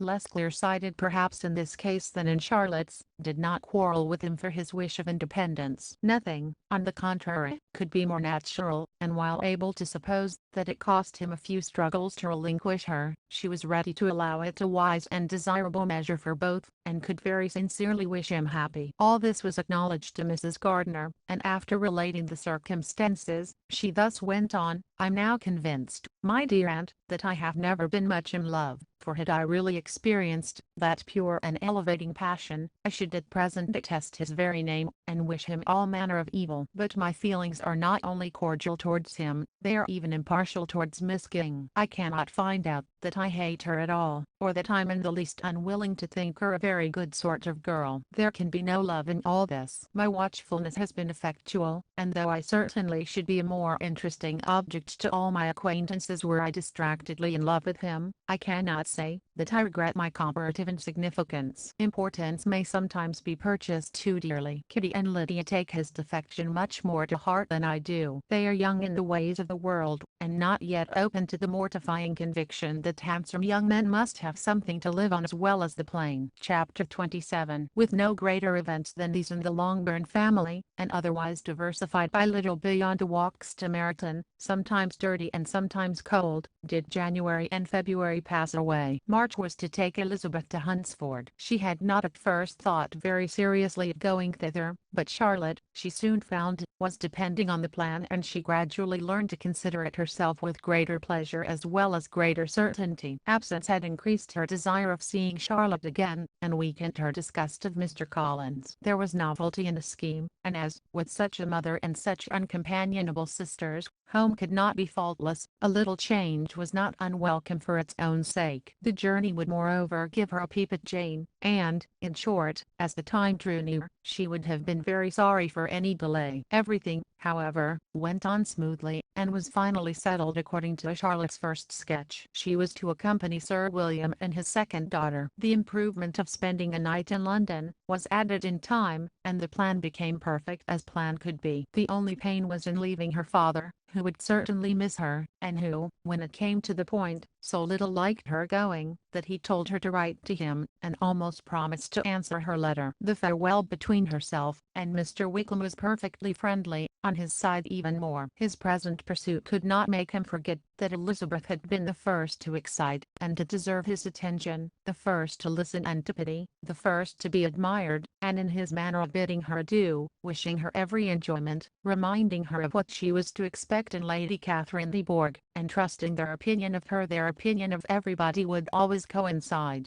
There was a solicitude, an interest which she felt, must ever attach her to him with the most sincere regard, and she parted from him convinced that, whether married or single, he must always be her model of the amiable and pleasing. Her fellow travellers the next day were not of a kind to make her think him less agreeable. Sir William Lucas, and his daughter Maria, a good-humoured girl, but as empty-headed as himself, had nothing to say that could be worth hearing, and were listened to with about as much delight as the rattle of the chaise. Elizabeth loved absurdities, but she had known Sir William's too long. He could tell her nothing new of the wonders of his presentation and knighthood, and his civilities were worn out, like his information. It was a journey of only 24 miles, and they began it so early as to be in Gracechurch Street by noon. As they drove to Mr. Gardner's door, Jane was at a drawing-room window watching their arrival. When they entered the passage she was there to welcome them, and Elizabeth, looking earnestly in her face, was pleased to see it healthful and lovely as ever. On the stairs were a troop of little boys and girls,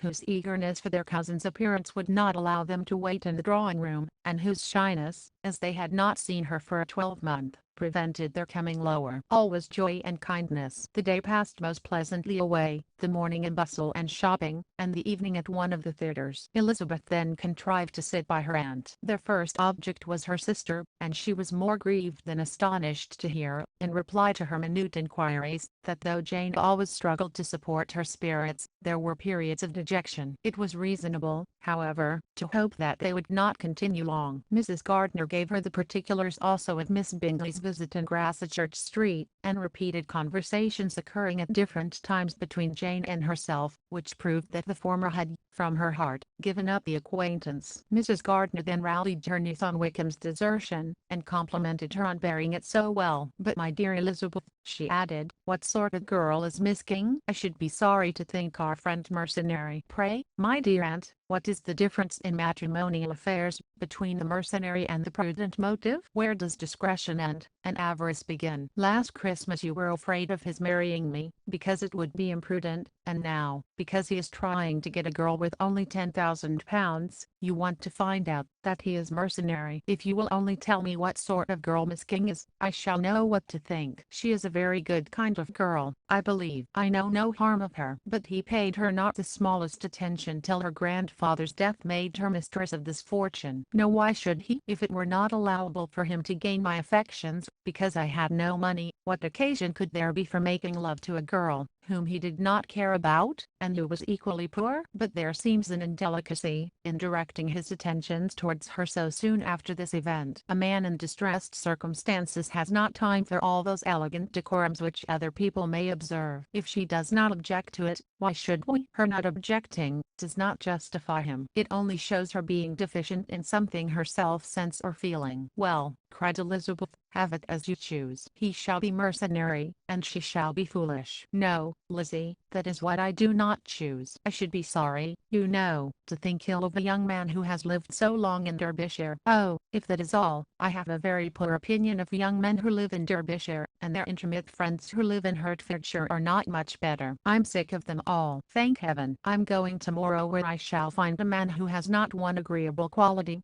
who has neither manner nor sense to recommend him. Stupid men are the only ones worth knowing, after all. Take care, Lizzie." That speech savors strongly of disappointment. Before they were separated by the conclusion of the play, she had the unexpected happiness of an invitation to accompany her uncle and aunt in a tour of pleasure which they proposed taking in the summer. "We have not determined how far it shall carry us," said Mrs. Gardiner, "but, perhaps, to the lakes." No scheme could have been more agreeable to Elizabeth, and her acceptance of the invitation was most ready and grateful. "Oh, my dear aunt," she rapturously cried, "what delight, what felicity! You give me fresh life and vigor. Adieu to disappointment and spleen. What are young rocks and mountains? Oh, what hours of transport we shall spend! And when we do return, it shall not be like other travelers, without being able to give one accurate idea of anything. We will know where we have gone, we will recollect what we have seen. Lakes, mountains, and rivers shall not be jumbled together in our imaginations, nor when we attempt to describe any particular scene, will we begin quarreling about its relative situation. Let our first effusions be less insupportable than those of the generality of travelers." Chapter 28. Every object in the next day's journey was new and interesting to Elizabeth, and her spirits were in a state of enjoyment, for she had seen her sister looking so well as to banish all fear for her health, and the prospect of her northern tour was a constant source of delight. When they left the high road for the lane to Hunsford, every eye was in search of the parsonage, and every turning expected to bring it in view. The palings of Rosings Park was their boundary on one side. Elizabeth smiled at the recollection of all that she had heard of its inhabitants. At length the parsonage was discernible, the garden sloping to the road, the house standing in it, the green pails, and the laurel hedge. Everything declared they were arriving. Mr. Collins and Charlotte appeared at the door, and the carriage stopped at the small gate which led by a short gravel walk to the house, amidst the nods and smiles of the whole party. In a moment they were all out of the chaise, rejoicing at the sight of each other. Mrs. Collins welcomed her friend with the liveliest pleasure, and Elizabeth was more and more satisfied with coming, when she found herself so affectionately received. She saw instantly that her cousin's manners were not altered by his marriage. His formal civility was just what it had been, and he detained her some minutes at the gate, to hear and satisfy his inquiries after all her family. They were then, with no other delay than his pointing out the neatness of the entrance, taken into the house, and as soon as they were in the parlor, he welcomed them a second time, with ostentatious formality to his humble abode, and punctually repeated all his wife's offers of refreshment. Elizabeth was prepared to see him in his glory, and she could not help in fancying that in displaying the good proportion of the room, its aspect and its furniture, he addressed himself particularly to her, as if wishing to make her feel what she had lost in refusing him. But though everything seemed neat and comfortable, she was not able to gratify him by any sigh of repentance, and rather looked with wonder at her friend, that she could have so cheerful an air with such a companion. When Mr. Collins said anything of which his wife might reasonably be ashamed, which certainly was not unseldom, she involuntarily turned her eye on Charlotte. Once or twice she could discern a faint blush, but in general Charlotte wisely did not hear. After sitting long enough to admire every article of furniture in the room, from the sideboard to the fender, to give an account of their journey, and of all that had happened in London, Mr. Collins invited them to take a stroll in the garden, which was large, and well laid out, and to the cultivation of which he attended himself. To work in this garden was one of his most respectable pleasures, and Elizabeth admired the command of countenance with which Charlotte talked of the healthfulness of the exercise, and owned she encouraged it as much as possible. Here, leading the way through every walk and crosswalk, and scarcely allowing them an interval to utter the praises he asked for, every view was pointed out with a minuteness which left beauty entirely behind. He could number the fields in every direction, and could tell how many trees there were in the most distant clump. But of all the views which his garden, or which the country or kingdom could boast, none were to be compared with the prospect of Rosings, afforded by an opening in the trees that bordered the park nearly opposite the front of his house. It was a handsome modern building, well situated on rising ground. From his garden, Mr. Collins would have led them round his two meadows, but the ladies, not having shoes to encounter the remains of a white frost, turned back, and while Sir William accompanied him, Charlotte took her sister and friend over the house, extremely well pleased, probably, to have the opportunity of showing it without her husband's help. It was rather small, but well built and convenient, and everything was fitted up and arranged with a neatness and consistency, of which Elizabeth gave Charlotte all the credit. When Mr. Collins could be forgotten, there was really an air of great comfort throughout, and by Charlotte's evident enjoyment with it, Elizabeth supposed he must be often forgotten. She had already learnt that Lady Catherine was still in the country. It was spoken of again, while they were at dinner, when Mr. Collins, joining in, observed, "Yes, Miss Elizabeth, you will have the honour of seeing Lady Catherine de Bourgh on the ensuing Sunday at church, and I need not say you will be delighted with her. She is all affability and condescension, and I doubt not but you will be honoured with some portion of her notice when service is over. I have scarcely any hesitation in saying she will include you and my sister Maria in every invitation with which she honours us during your stay here. Her behaviour to my dear Charlotte is charming. We dine at Rosings twice every week, and are never allowed to walk home. Her ladyship's carriage is regularly ordered for us. I should say, one of her ladyship's carriages, for she has several. Lady Catherine is a very respectable, sensible woman indeed," added Charlotte, "and a most attentive neighbour." "Very true, my dear, that is exactly what I say. She is the sort of woman whom one cannot regard with too much deference." The evening was spent, chiefly in talking over Hertfordshire news, and telling again what had already been written, and when it closed, Elizabeth, in the solitude of her chamber, had to meditate upon Charlotte's degree of contentment, to understand her address in guiding, and composure in bearing with, her husband, and to acknowledge that it was all done very well. She had also to anticipate how her visit would pass, the quiet tenor of their usual employments, the vexatious interruptions of Mr. Collins, and the gaieties of their intercourse with Rosings. A lively imagination soon settled it all. About the middle of the next day, as she was in her room getting ready for a walk, a sudden noise below seemed to speak the whole house in confusion, and, after listening a moment, she heard somebody running upstairs in a violent hurry, and calling loudly after her. She opened the door, and met Maria in the landing place, who, breathless with agitation, cried out, "Oh, my dear Eliza, pray make haste, and come into the dining room, for there is such a sight to be seen. I will not tell you what it is. Make haste, and come down this moment." Elizabeth asked questions in vain. Maria would tell her nothing more, and down they ran into the dining room, which fronted the lane, in quest of this wonder. It was two ladies stopping in a low phaeton at the garden gate. "And is this all?" cried Elizabeth. "I expected at least that the pigs were got into the garden, and here is nothing but Lady Catherine and her daughter." "La, my dear," said Maria, quite shocked at the mistake, "it is not Lady Catherine. The old lady is Mrs. Jenkinson, who lives with them, the other is Miss de Bourgh.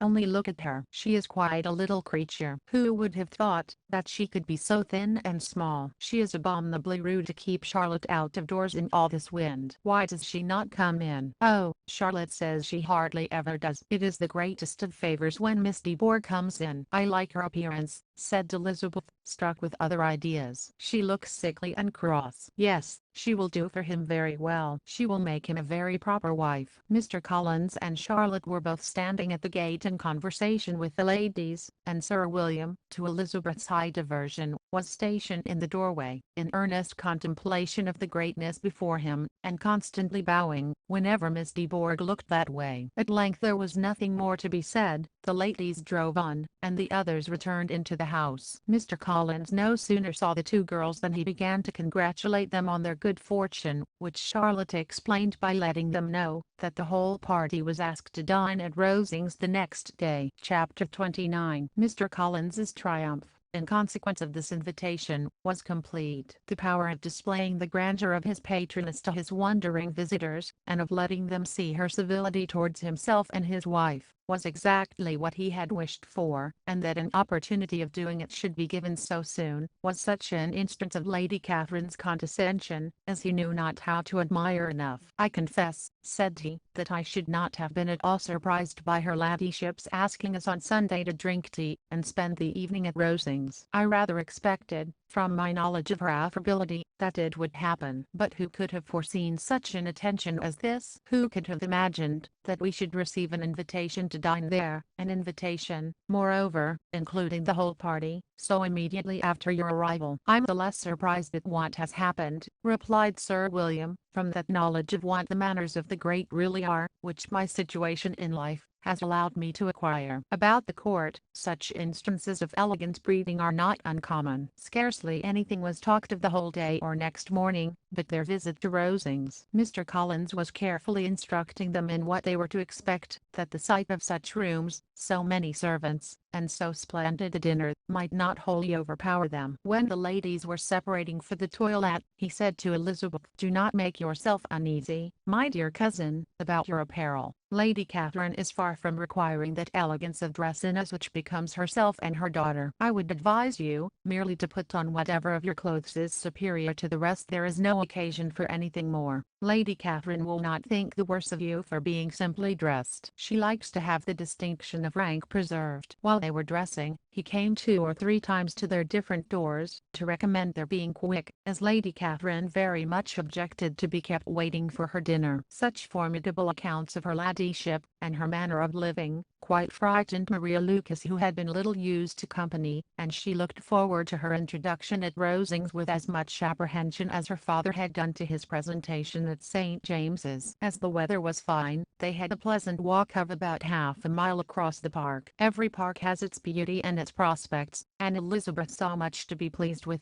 though she could not be in such raptures as Mr. Collins expected the scene to inspire, and was but slightly affected by his enumeration of the windows in front of the house, and his relation of what the glazing altogether had originally cost Sir Louis de Bourgh. When they ascended the steps to the hall, Maria's alarm was every moment increasing, and even Sir William did not look perfectly calm. Elizabeth's courage did not fail her. She had heard nothing of Lady Catherine that spoke or awful from any extraordinary talents or miraculous virtue, and the mere stateliness of money or rank she thought she could witness without trepidation. From the entrance hall, of which Mr. Collins pointed out, with a rapturous air, the fine proportion and the finished ornaments, they followed the servants through an antechamber, to the room where Lady Catherine, her daughter, and Mrs. Jenkinson were sitting. Her ladyship, with great condescension, arose to receive them, and as Mrs. Collins had settled it with her husband, that the office of introduction should be hers, it was performed in a proper manner, without any of those apologies and thanks which he would have thought necessary. In spite of having been at St. James's, Sir William was so completely awed by the grandeur surrounding him, that he had but just courage enough to make a very low bow, and take his seat without saying a word, and his daughter, frightened almost out of her senses, sat on the edge of her chair, not knowing which way to look. Elizabeth found herself quite equal to the scene, and could observe the 3 ladies before her composedly. Lady Catherine was a tall, large woman, with strongly marked features, which might once have been handsome. Her air was not conciliating, nor was her manner of receiving them such as to make her visitors forget their inferior rank. She was not rendered formidable by silence, but whatever she said, was spoken in so authoritative a tone, as marked her self-importance, and brought Mr. Wickham immediately to Elizabeth's mind, and from the observation of the day altogether, she believed Lady Catherine to be exactly what he represented. When, after examining the mother, in whose countenance and deportment she soon found some resemblance of Mr. Darcy, she turned her eyes on the daughter, she could almost have joined in Maria's astonishment at her being so thin and so small. There was neither in figure nor face any likeness between the ladies. Miss de Bourgh was pale and sickly, her features, though not plain, were insignificant, and she spoke very little, except in a low voice, to Mrs. Jenkinson, in whose appearance there was nothing remarkable, and who was entirely engaged in listening to what she said, and placing a screen in the proper direction before her eyes. After sitting a few minutes, they were all sent to one of the windows to admire the view, Mr. Collins attending them to point out its beauties, and Lady Catherine kindly informing them that it was much better worth looking at in the summer. The dinner was exceedingly handsome, and there were all the servants and all the articles of plate which Mr. Collins had promised, and, as he had likewise foretold, he took his seat at the bottom of the table, by her ladyship's desire, and looked as if he felt that life could furnish nothing greater. He carved, and ate, and praised with delighted alacrity, and every dish was commended, first by him, and then by Sir William,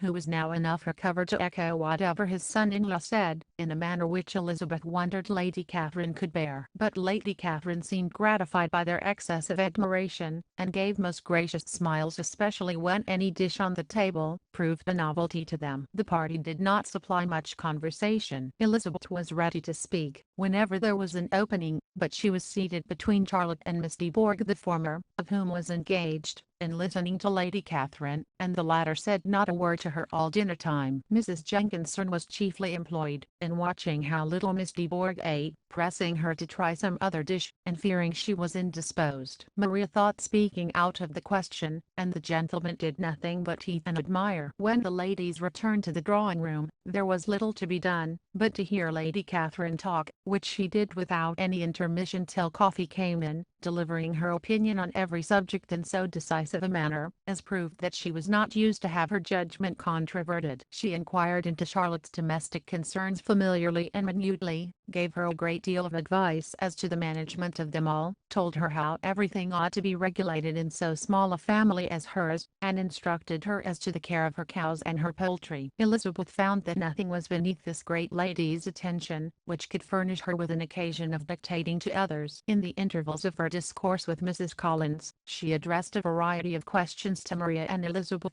but especially to the latter, of whose connections she knew the least, and who she observed to Mrs. Collins was a very genteel, pretty kind of girl. She asked her, at different times, how many sisters she had, whether they were older or younger than herself, whether any of them were likely to be married, whether they were handsome, where they had been educated, what carriage her father kept, and what had been her mother's maiden name. Elizabeth felt all the impertinence of her questions, but answered them very composedly. Lady Catherine then observed, "Your father's estate is entailed on Mr. Collins, I think. For your sake," turning to Charlotte, "I'm glad of it, but otherwise I see no occasion for entailing estates from the female line. It was not thought necessary in Sir Louis de Bourgh's family." "Do you play and sing, Miss Bennet?" "A little." "Oh, then some time or other we shall be happy to hear you. Our instrument is a capital one, probably superior to you. Shall try it some day." "Do your sisters play and sing?" "One of them does." "Why did not you all learn?" "You ought all to have learned. The Miss Webbs all play, and their father has not so good an income as yours." "Do you draw?" "No, not at all." "What, none of you?" "Not one." "That is very strange. But I suppose you had no opportunity. Your mother should have taken you to town every spring for the benefit of masters." "My mother would have had no objection, but my father hates London." "Has your governess left you?" "We never had any governess." "No governess? How was that possible? 5 daughters brought up at home without a governess? I never heard of such a thing." "Your mother must have been quite a slave to your education." Elizabeth could hardly help smiling as she assured her that had not been the case. "Then, who taught you, who attended to you? Without a governess, you must have been neglected." "Compared with some families, I believe we were, but such of us as wished to learn never wanted the means. We were always encouraged to read, and had all the masters that were necessary. Those who chose to be idle, certainly might." "I, no doubt, but that is what a governess will prevent, and if I had known your mother, I should have advised her most strenuously to engage one. I always say that nothing is to be done in education without steady and regular instruction, and nobody but a governess can give it. It is wonderful how many families I have been the means of supplying in that way. I'm always glad to get a young person well placed out. 4 nieces of Mrs. Jenkinson are most delightfully situated through my means, and it was but the other day that I recommended another young person, who was merely accidentally mentioned to me, and the family are quite delighted with her." "Mrs. Collins, did I tell you of Lady Metcalfe's calling yesterday to thank me? She finds Miss Pope a treasure."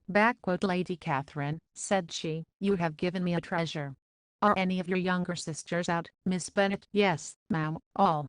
"What, all 5 out at once? Very odd. And you only the second." "The younger ones out before the elder ones are married." "Your younger sisters must be very young." "Yes, my youngest is not 16. Perhaps she is full young to be much in company. But really, ma'am, I think it would be very hard upon younger sisters, that they should not have their share of society and amusement, because the elder may not have the means or inclination to marry early. The last born has as good a right to the pleasures of youth as the first, and to be kept back on such a motive, I think it would not be very likely to promote sisterly affection or delicacy of mind." "Upon my word," said her ladyship, "you give your opinion very decidedly for so young a person." "Pray, what is your age?" "With 3 younger sisters grown up," replied Elizabeth, smiling, "your ladyship can hardly expect me to own it." Lady Catherine seemed quite astonished at not receiving a direct answer, and Elizabeth suspected herself to be the first creature who had ever dared to trifle with so much dignified impertinence. "You cannot be more than 20, I'm sure, therefore you need not conceal your age." "I'm not 21." When the gentlemen had joined them, and tea was over, the card tables were placed. Lady Catherine, Sir William, and Mr. and Mrs. Collins sat down to quadrille, and as Miss de Bourgh chose to play at casino, the two girls had the honor of assisting Mrs. Jenkinson to make up her party. Their table was superlatively stupid. Scarcely a syllable was uttered that did not relate to the game, except when Mrs. Jenkinson expressed her fears of Miss de Bourgh's being too hot or too cold, or having too much, or too little light. A great deal more passed at the other table. Lady Catherine was generally speaking stating the mistakes of the three others, or relating some anecdote of herself. Mr. Collins was employed in agreeing to everything her ladyship said, thanking her for every fish he won, and apologizing if he thought he won too many. Sir William did not say much. He was storing his memory with anecdotes and noble names. When Lady Catherine and her daughter had played, as long as they chose, the tables were broken up, the carriage was offered to Mrs. Collins, gratefully accepted and immediately ordered. The party then gathered round the fire, to hear Lady Catherine determine what weather they were to have on the morrow. From these instructions they were summoned by the arrival of the coach, and with many speeches of thankfulness on Mr. Collins's side, and as many bows on Sir William's, they departed. As soon as they had driven from the door, Elizabeth was called on by her cousin, to give her opinion of all that she had seen at Rosings, which, for Charlotte's sake, she made more favourable than it really was. But her commendation,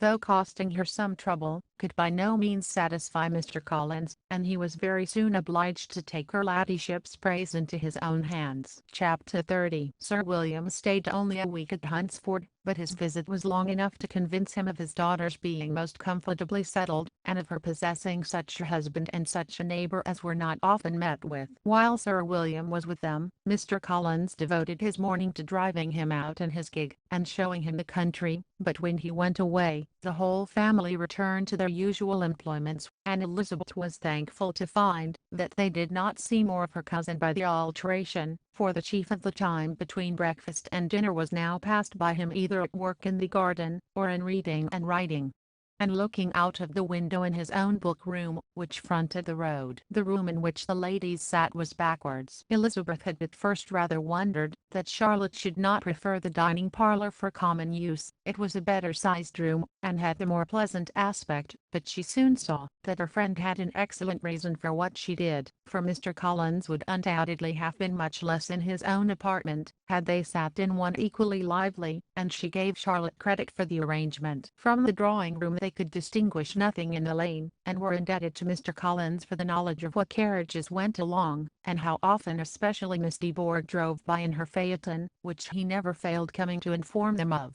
though it happened almost every day. She not unfrequently stopped at the parsonage, and had a few minutes' conversation with Charlotte, but was scarcely ever prevailed upon to get out. Very few days passed in which Mr. Collins did not walk to Rosings, and not many in which his wife did not think it necessary to go likewise, until Elizabeth recollected that there might be other family livings to be disposed of. She could not understand the sacrifice of so many hours. Now and then they were honoured with a call from her ladyship, and nothing escaped her observation that was passing in the room during these visits. She examined into their employments, looked at their work, and advised them to do it differently, found fault with the arrangement of the furniture, or detected the housemaid in negligence, and if she accepted any refreshment, seemed to do it only for the sake of finding out that Mrs. Collins's joints of meat were too large for her family. Elizabeth soon perceived that though this great lady was not in commission of the peace of the county, she was a most active magistrate in her own parish, the minutest concerns of which were carried to her by Mr. Collins, and whenever any of the cottagers were disposed to be quarrelsome, discontented, or too poor, she sallied forth into the village to settle their differences, silence their complaints, and scold them into harmony and plenty. The entertainment of dining at Rosings was repeated about twice a week, and, allowing for the loss of Sir William, and there being only one card table in the evening, every such entertainment was the counterpart of the first. Their other engagements were few, as the style of living in the neighborhood in general was beyond Mr. Collins's reach. This, however, was no evil to Elizabeth,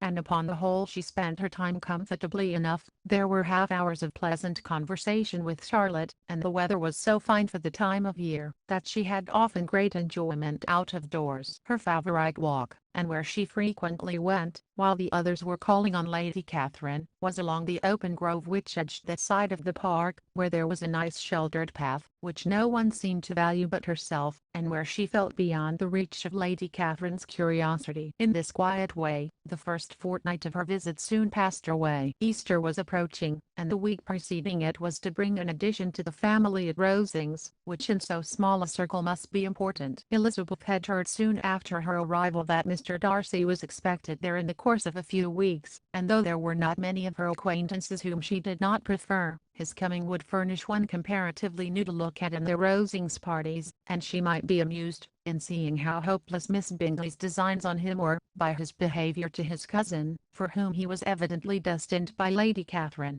who talked of his coming with the greatest satisfaction, spoke of him in terms of the highest admiration, and seemed almost angry to find that he had already been frequently seen by Miss Lucas and herself. His arrival was soon known at the parsonage, for Mr. Collins was walking the whole morning within view of the lodges opening into Hunsford Lane, in order to have the earliest assurance of it, and after making his bow as the carriage turned into the park, hurried home with the great intelligence. On the following morning he hastened to Rosings to pay his respects. There were two nephews of Lady Catherine to require them, for Mr. Darcy had brought with him a Colonel Fitzwilliam, the younger son of his uncle Lord, and, to the great surprise of all the party, when Mr. Collins returned, the gentleman accompanied him. Charlotte had seen them from her husband's room, crossing the road, and immediately running into the other, told the girls what an honour they might expect, adding, "I may thank you, Eliza, for this piece of civility. Mr. Darcy would never have come so soon to wait upon me." Elizabeth had scarcely time to disclaim all right to the compliment, before their approach was announced by the door-bell, and shortly afterwards the three gentlemen entered the room. Colonel Fitzwilliam, who led the way, was about 30, not handsome, but in person and address most truly the gentleman. Mr. Darcy looked just as he had been used to look in Hertfordshire, paid his compliments, with his usual reserve, to Mrs. Collins, and whatever might be his feelings toward her friend, met her with every appearance of composure. Elizabeth merely curtsied to him without saying a word. Colonel Fitzwilliam entered into conversation directly with the readiness and ease of a well-bred man, and talked very pleasantly, but his cousin, after having addressed a slight observation on the house and garden to Mrs. Collins, sat for some time without speaking to anybody. At length, however, his civility was so far awakened as to inquire of Elizabeth after the health of her family. She answered him in the usual way, and after a moment's pause, added, "My eldest sister has been in town these 3 months. Have you never happened to see her there?" She was perfectly sensible that he never had, but she wished to see whether he would betray any consciousness of what had passed between the Bingleys and Jane, and she thought he looked a little confused as he answered that he had never been so fortunate as to meet Miss Bennet. The subject was pursued no farther, and the gentlemen soon afterwards went away. Chapter 31. Colonel Fitzwilliam's manners were very much admired at the parsonage, and the ladies all felt that he must add considerably to the pleasures of their engagements at Rosings. It was some days, however, before they received any invitation thither, for, while there were visitors in the house, they could not be necessary, and it was not till Easter Day, almost a week after the gentlemen's arrival, that they were honoured by such an attention, and then they were merely asked on leaving church, to come there in the evening. For the last week they had seen very little of Lady Catherine or her daughter. Colonel Fitzwilliam had called at the parsonage more than once during the time, but Mr. Darcy they had seen only at church. The invitation was accepted of course, and at a proper hour they joined the party in Lady Catherine's drawing-room. Her ladyship received them civilly, but it was plain that their company was by no means so acceptable as when she could get nobody else, and she was,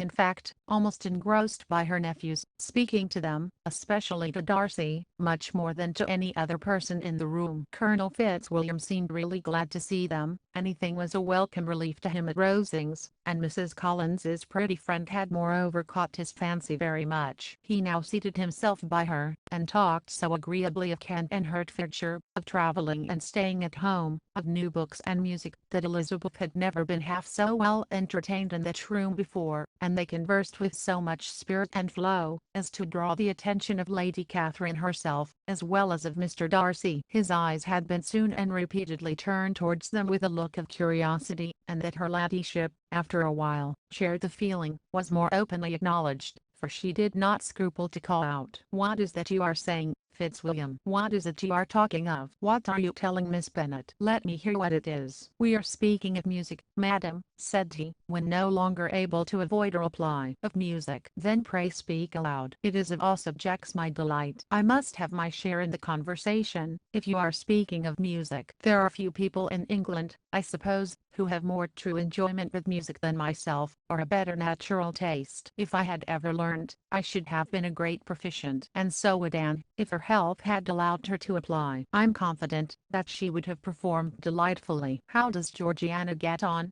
Darcy?" Mr. Darcy spoke with affectionate praise of his sister's proficiency. "I'm very glad to hear such a good account of her," said Lady Catherine, "and pray tell her from me, that she cannot expect to excel, if she does not practice a good deal." "I assure you, madam," he replied, "that she does not need such advice. She practices very constantly. So much the better. It cannot be done too much, and when I next write to her, I shall charge her not to neglect it on any account. I often tell young ladies, that no excellence in music is to be acquired without constant practice. I have told Miss Bennet several times, that she will never play really well, unless she practices more, and though Mrs. Collins has no instrument, she is very welcome, as I have often told her, to come to Rosings every day, and play on the pianoforte in Mrs. Jenkinson's room. She would be in nobody's way, you know, in that part of the house." Mr. Darcy looked a little ashamed of his aunt's ill-breeding, and made no answer. When coffee was over, Colonel Fitzwilliam reminded Elizabeth of having promised to play to him, and she sat down directly to the instrument. He drew a chair near her.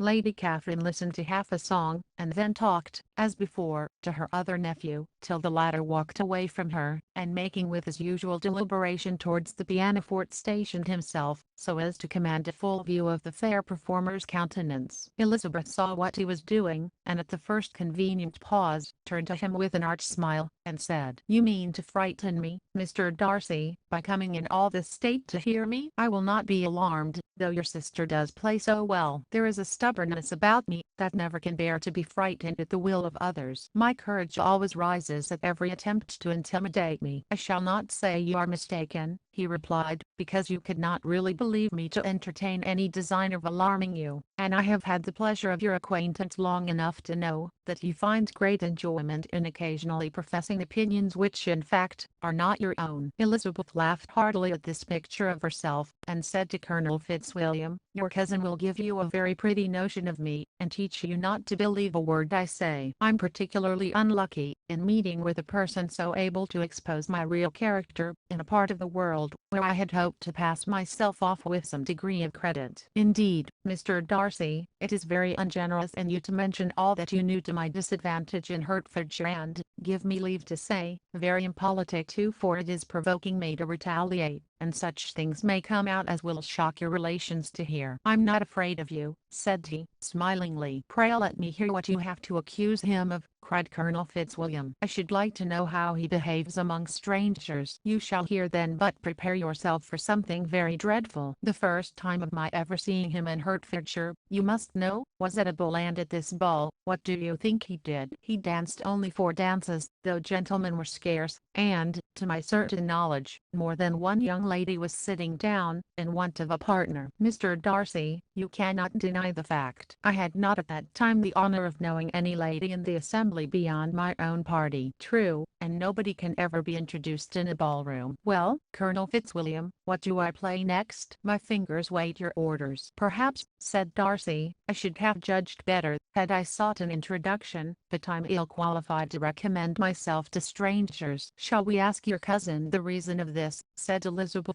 still addressing Colonel Fitzwilliam. Shall we ask him why a man of sense and education, and who has lived in the world, is ill qualified to recommend himself to strangers? I can answer your question, said Fitzwilliam, without applying to him. It is because he will not give himself the trouble. I certainly have not the talent which some people possess, said Darcy, of conversing easily with those I have never seen before. I cannot catch their tone of conversation, or appear interested in their concerns, as I often see done. My fingers, said Elizabeth, do not move over this instrument in the masterly manner which I see so many women's do. They have not the same force or rapidity, and do not produce the same expression. But then I have always supposed it to be my own fault because I will not take the trouble of practicing. It is not that I do not believe my fingers as capable as any other woman's of superior execution. Darcy smiled and said, you are perfectly right. You have employed your time much better. No one admitted to the privilege of hearing you can think anything wanting. We neither of us performed to strangers. Here they were interrupted by Lady Catherine, who called out to know what they were talking of. Elizabeth immediately began playing again.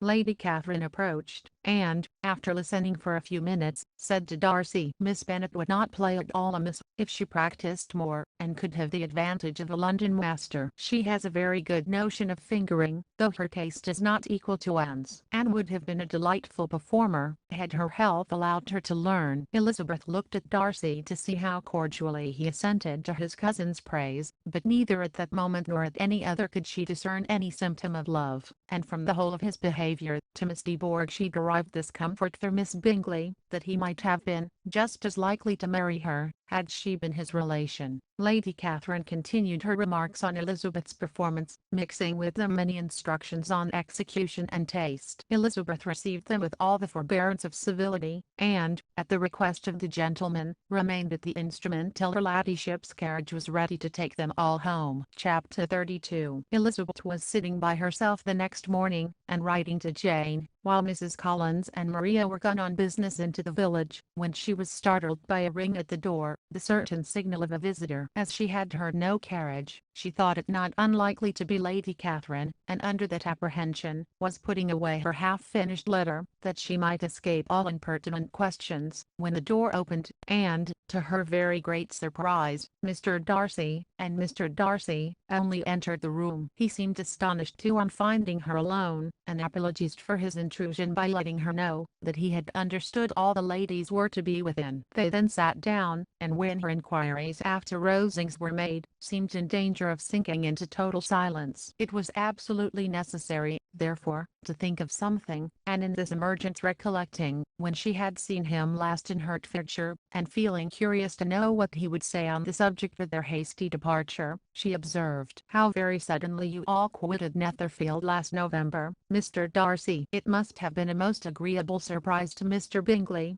to see you all after him so soon, for, if I recollect right, he went but the day before. He and his sisters were well, I hope, when you left London?" "Perfectly so, I thank you." She found that she was to receive no other answer, and, after a short pause added, "I think I have understood that Mr. Bingley has not much idea of ever returning to Netherfield again?" "I have never heard him say so, but it is probable that he may spend very little of his time there in the future. He has many friends, and is at a time of life when friends and engagements are continually increasing. If he means to be but little at Netherfield, it would be better for the neighbourhood that he should give up the place entirely, for then we might possibly get a settled family there. But, perhaps, Mr. Bingley did not take the house so much for the convenience of the neighbourhood as for his own, and we must expect him to keep it, or quit it on the same principle." "I should not be surprised," said Darcy, "if he were to give it up, as soon as any eligible purchase offers." Elizabeth made no answer. She was afraid of talking longer of his friend, and, having nothing else to say, was now determined to leave the trouble of finding a subject to him. He took the hint, and soon began with,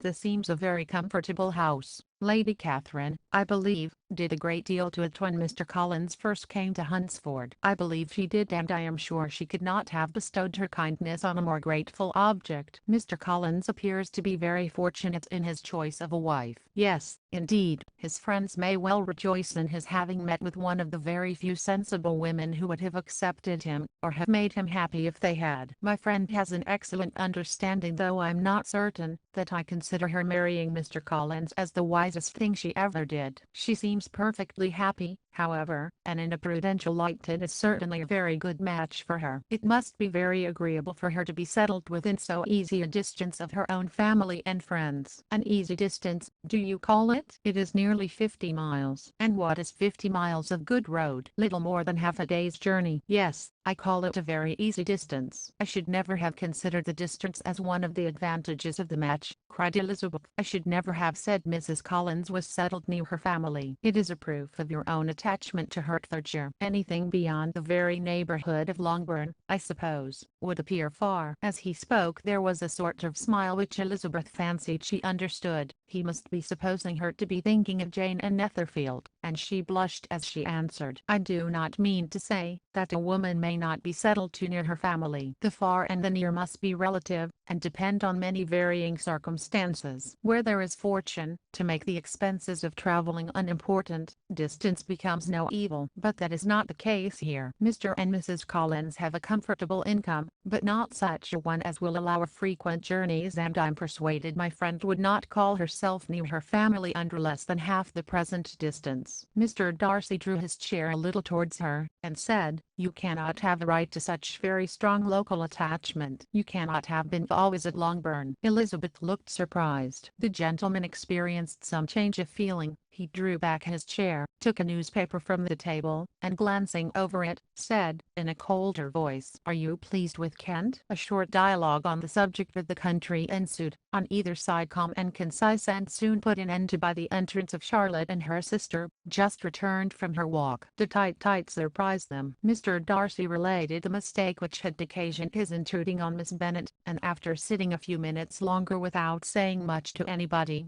went away. What can be the meaning of this? Said Charlotte, as soon as he was gone. My dear Eliza, he must be in love with you, or he would never have called us in this familiar way. But when Elizabeth told of his silence, it did not seem very likely, even to Charlotte's wishes, to be the case, and after various conjectures, they could at last only suppose his visit to proceed from the difficulty of finding anything to do, which was the more probable from the time of year. All field sports were over. Within doors there was Lady Catherine, books, and a billiard table, but gentlemen cannot always be within doors, and in the nearness of the parsonage, or the pleasantness of the walk to it, or of the people who lived in it, the two cousins found a temptation from the spirit of walking thither almost every day. They called at various times of the morning, sometimes separately, sometimes together, and now and then accompanied by their aunt. It was plain to them all that Colonel Fitzwilliam came, because he had pleasure in their society, a persuasion which of course recommended him still more, and Elizabeth was reminded by her own satisfaction in being with him, as well as by his evident admiration of her former favourite George Wickham, and though, in comparing them, she saw there was less captivating softness in Colonel Fitzwilliam's manners, she believed he might have the best informed mind. But why Mr. Darcy came so often to the parsonage, it was more difficult to understand. It could not be for society, as he frequently sat there 10 minutes together without opening his lips, and when he did speak, it seemed the effect of necessity, rather than of choice sacrifice to propriety, not to pleasure to himself. He seldom appeared really animated. Mrs. Collins knew not what to make of him. Colonel Fitzwilliam's occasionally laughing at his stupidity, proved that he was generally different, which her own knowledge of him could not have told her, and as she would like to have believed this changed the effect of love, and the object of that love her friend Eliza, she set herself seriously to work to find it out. She watched him, whenever they were at Rosings, and whenever he came to Hunsford, but without much success. He certainly looked at her friend a great deal, but the expression of that look was disputable. It was an earnest, steadfast gaze, but she often doubted whether there were much admiration in it, and sometimes it seemed nothing but absence of mind. She had once or twice suggested to Elizabeth the possibility of his being partial to her, but Elizabeth always laughed at the idea, and Mrs. Collins did not think it right to press the subject. from the danger of raising expectations which might only end in disappointment, for in her opinion it admitted not of a doubt that all her friend's dislike would vanish if she could suppose him to be in her power. In her kind schemes for Elizabeth, she sometimes planned her marrying Colonel Fitzwilliam. He was beyond comparison the most pleasant man, he certainly admired her, and his situation in life was most eligible, but, to counterbalance these advantages, Mr. Darcy had considerable patronage in the church, and his cousin could have none at all. Chapter 33. More than once did Elizabeth, in her ramble within the park, unexpectedly meet Mr. Darcy. She felt all the perverseness of the mischance that should bring him where no one else was brought, and, to prevent its ever happening again, took care to inform him at first that it was a favourite haunt of hers. How it could occur a second time, therefore, was very odd. Yet it did, and even a third. It seemed like wilful ill-nature, or a voluntary penance, for on these occasions it was not merely a few formal inquiries and an awkward pause and then away, but he actually thought it necessary to turn back and walk with her. He never said a great deal, nor did she give herself the trouble of talking, or of listening much, but it struck her in the course of their third rencontre that he was asking some odd unconnected questions about her pleasure in being at Hunsford, her love of solitary walks, and her opinion of Mr. and Mrs. Collins's happiness, and that in speaking of Rosings and her not perfectly understanding the house, he seemed to expect that, whenever she came into Kent again, she would be staying there too. His words seemed to imply it. Could he have Colonel Fitzwilliam in his thoughts? She supposed, if he meant anything, he must mean an allusion to what might arise in that quarter. It distressed her a little, and she was quite glad to find herself at the gate in the Pales opposite the parsonage. She was engaged one day as she walked, in perusing Jane's last letter, and dwelling on some passages which proved that Jane had not written in spirits, when, instead of being again surprised by Mr. Darcy, she saw on looking up that Colonel Fitzwilliam was meeting her. Putting away the letter immediately, and forcing a smile, she said, "I did not know before that you ever walked this way." "I have been making the tour of the park," he replied, "as I generally do every year, and intend to close it with a call at the parsonage." "Are you going much farther?" "No, I should have turned in a moment." And accordingly she did turn, and they walked towards the parsonage together. "Do you certainly leave Kent on Saturday?" said she. "Yes, if Darcy does not put it off again. But I'm at his disposal. He arranges the business just as he pleases, and if not able to please himself in the arrangement, he has at least pleasure in the great power of choice. I do not know anybody who seems more to enjoy the power of doing what he likes than Mr. Darcy." "He likes to have his own way very well," replied Colonel Fitzwilliam. "But so we all do. It is only that he has better means of having it than many others, because he is rich, and many others are poor. I speak feelingly. A younger son, you know, must be inured to self-denial and dependence. In my opinion, the younger son of an earl can know very little of either. Now seriously, what have you ever known of self-denial and dependence? When have you been prevented, by want of money, from going wherever you chose, or procuring anything you had a fancy for? These are home questions, and perhaps I cannot say that I have experienced many hardships of that nature, but in matters of greater weight, I may suffer from want of money. Younger sons cannot marry where they like, unless where they like women of fortune, which I think they very often do. Our habits of expense make us too dependent, and there are not many in my rank of life who can afford to marry without some attention to money." "Is this," thought Elizabeth,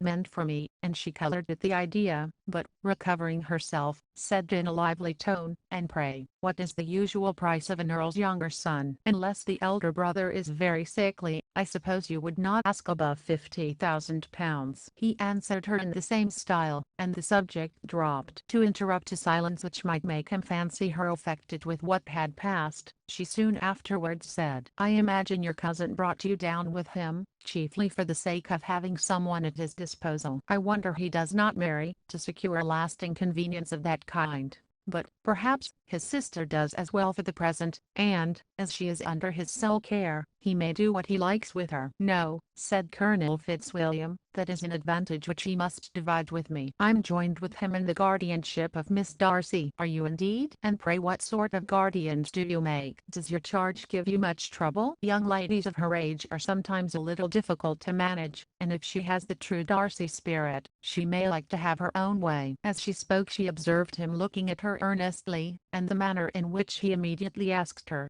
why she supposed Miss Darcy likely to give them any uneasiness, convinced her that she had somehow or other got pretty near the truth. She directly replied, "You need not be frightened. I never heard any harm of her, and I dare say she is one of the most tractable creatures in the world. She is a very great favourite with some ladies of my acquaintance, Mrs. Hurst and Miss Bingley. I think I have heard you say that you know them." "I know them a little. Their brother is a pleasant gentleman-like man. He is a great friend of Darcy's." "Oh, yes," said Elizabeth drearily, "Mr. Darcy is uncommonly kind to Mr. Bingley, and takes a prodigious deal of care of him." "Care of him?" "Yes, I really believe Darcy does take care of him in those points where he most wants care. From something that he told me in our journey hither, I have reason to think Bingley very much indebted to him. But I ought to beg his pardon, for I have no right to suppose that Bingley was the person meant. It was all conjecture." "What is it you mean?" "It is a circumstance which Darcy could not wish to be generally known, because if it were to get round to the lady's family, it would be an unpleasant thing. You may depend upon my not mentioning it. And remember that I have not much reason for supposing it to be Bingley. What he told me was merely this, that he congratulated himself on having lately saved a friend from the inconveniences of a most imprudent marriage, but without mentioning names or any other particulars, and I only suspected it to be Bingley from believing him the kind of young man to get into a scrape of that sort, and from knowing them to have been together the whole of last summer." "Did Mr. Darcy give you reasons for this interference?" "I understood that there were some very strong objections against the lady." "And what arts did he use to separate them?" "He did not talk to me of his own arts," said Fitzwilliam, smiling. "He only told me what I have now told you." Elizabeth made no answer, and walked on, her heart swelling with indignation. After watching her a little, Fitzwilliam asked her why she was so thoughtful. "I'm thinking of what you have been telling me," said she. "Your cousin's conduct does not suit my feelings." "Why was he to be the judge?" "You are rather disposed to call his interference officious." "I do not see what right Mr. Darcy had to decide on the propriety of his friend's inclination, or why, upon his own judgment alone, he was to determine and direct in what manner his friend was to be happy.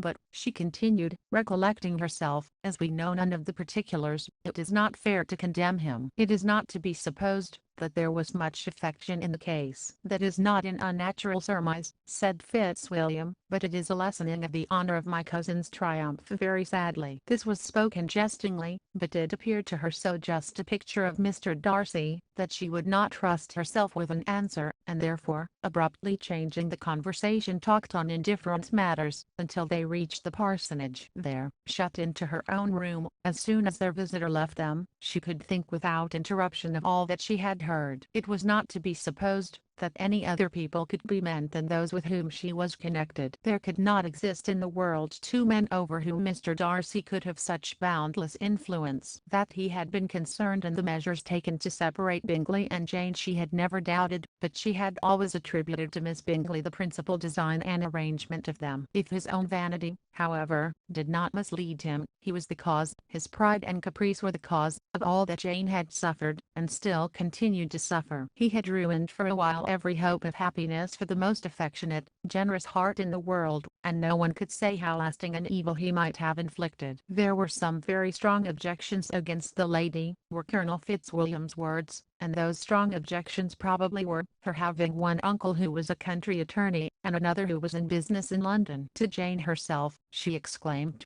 there could be no possibility of objection. All loveliness and goodness as she is, her understanding excellent, her mind improved, and her manners captivating. Neither could anything be urged against my father, who, though with some peculiarities, has abilities Mr. Darcy himself need not disdain, and respectability which he will probably never reach.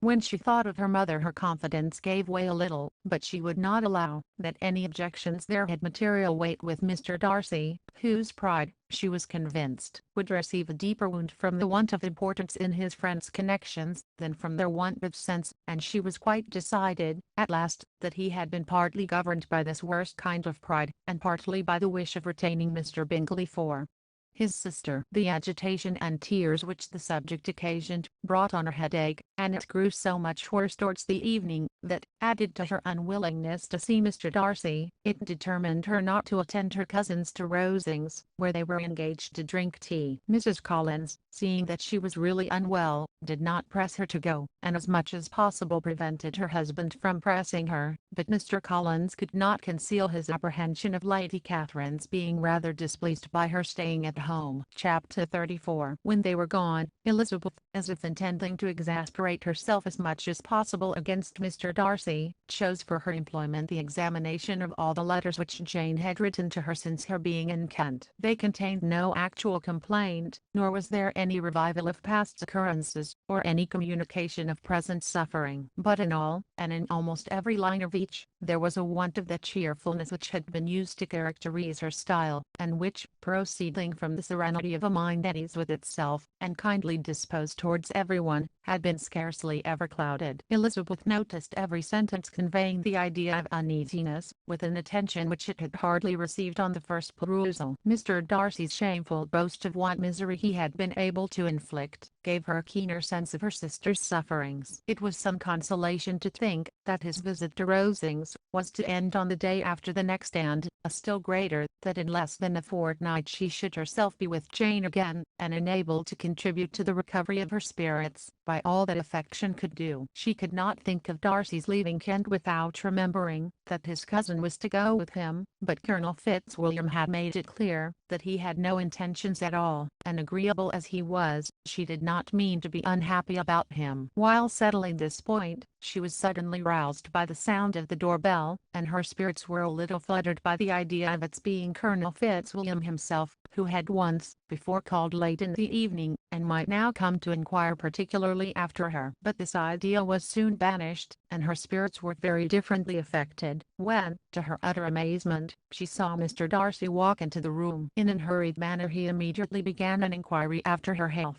imputing his visit to a wish of hearing that she were better. She answered him with cold civility. He sat down for a few moments, and then getting up, walked about the room. Elizabeth was surprised, but said not a word. After a silence of several minutes, he came towards her in an agitated manner, and thus began. "In vain I have struggled. It will not do. My feelings will not be repressed. You must allow me to tell you how ardently I admire and love you." Elizabeth's astonishment was beyond expression. She stared, colored, doubted, and was silent. This he considered sufficient encouragement, and the avowal of all that he felt, and had long felt for her, immediately followed. He spoke well, but there were feelings besides those of the heart to be detailed, and he was not more eloquent on the subject of tenderness than of pride. His sense of her inferiority, of its being a degradation of the family obstacles which had always opposed to inclination, were dwelt on with a warmth which seemed due to the consequence he was wounding, but was very unlikely to recommend his suit. In spite of her deeply rooted dislike, she could not be insensible to the compliment of such a man's affection, and though her intentions did not vary for an instant, she was at first sorry for the pain he was to receive, till, roused to resentment by his subsequent language, she lost all compassion in anger. She tried, however, to compose herself to answer him with patience, when he should have done. He concluded with representing to her the strength of that attachment which, in spite of all his endeavors, he had found impossible to conquer, and with expressing his hope that it would now be rewarded by her acceptance of his hand. As he said this, she could easily see that he had no doubt of a favorable answer. He spoke of apprehension and anxiety, but his countenance expressed real security. Such a circumstance could only exasperate farther, and, when he ceased, the color rose into her cheeks, and she said, "In such cases as this, it is, I believe, the established mode to express a sense of obligation for the sentiments avowed, however unequally they may be returned. It is natural that obligation should be felt, and if I could feel gratitude, I would now thank you. But I cannot. I have never desired your good opinion, and you have certainly bestowed it most unwillingly. I'm sorry to have occasioned pain to anyone. It has been most unconsciously done, however, and I hope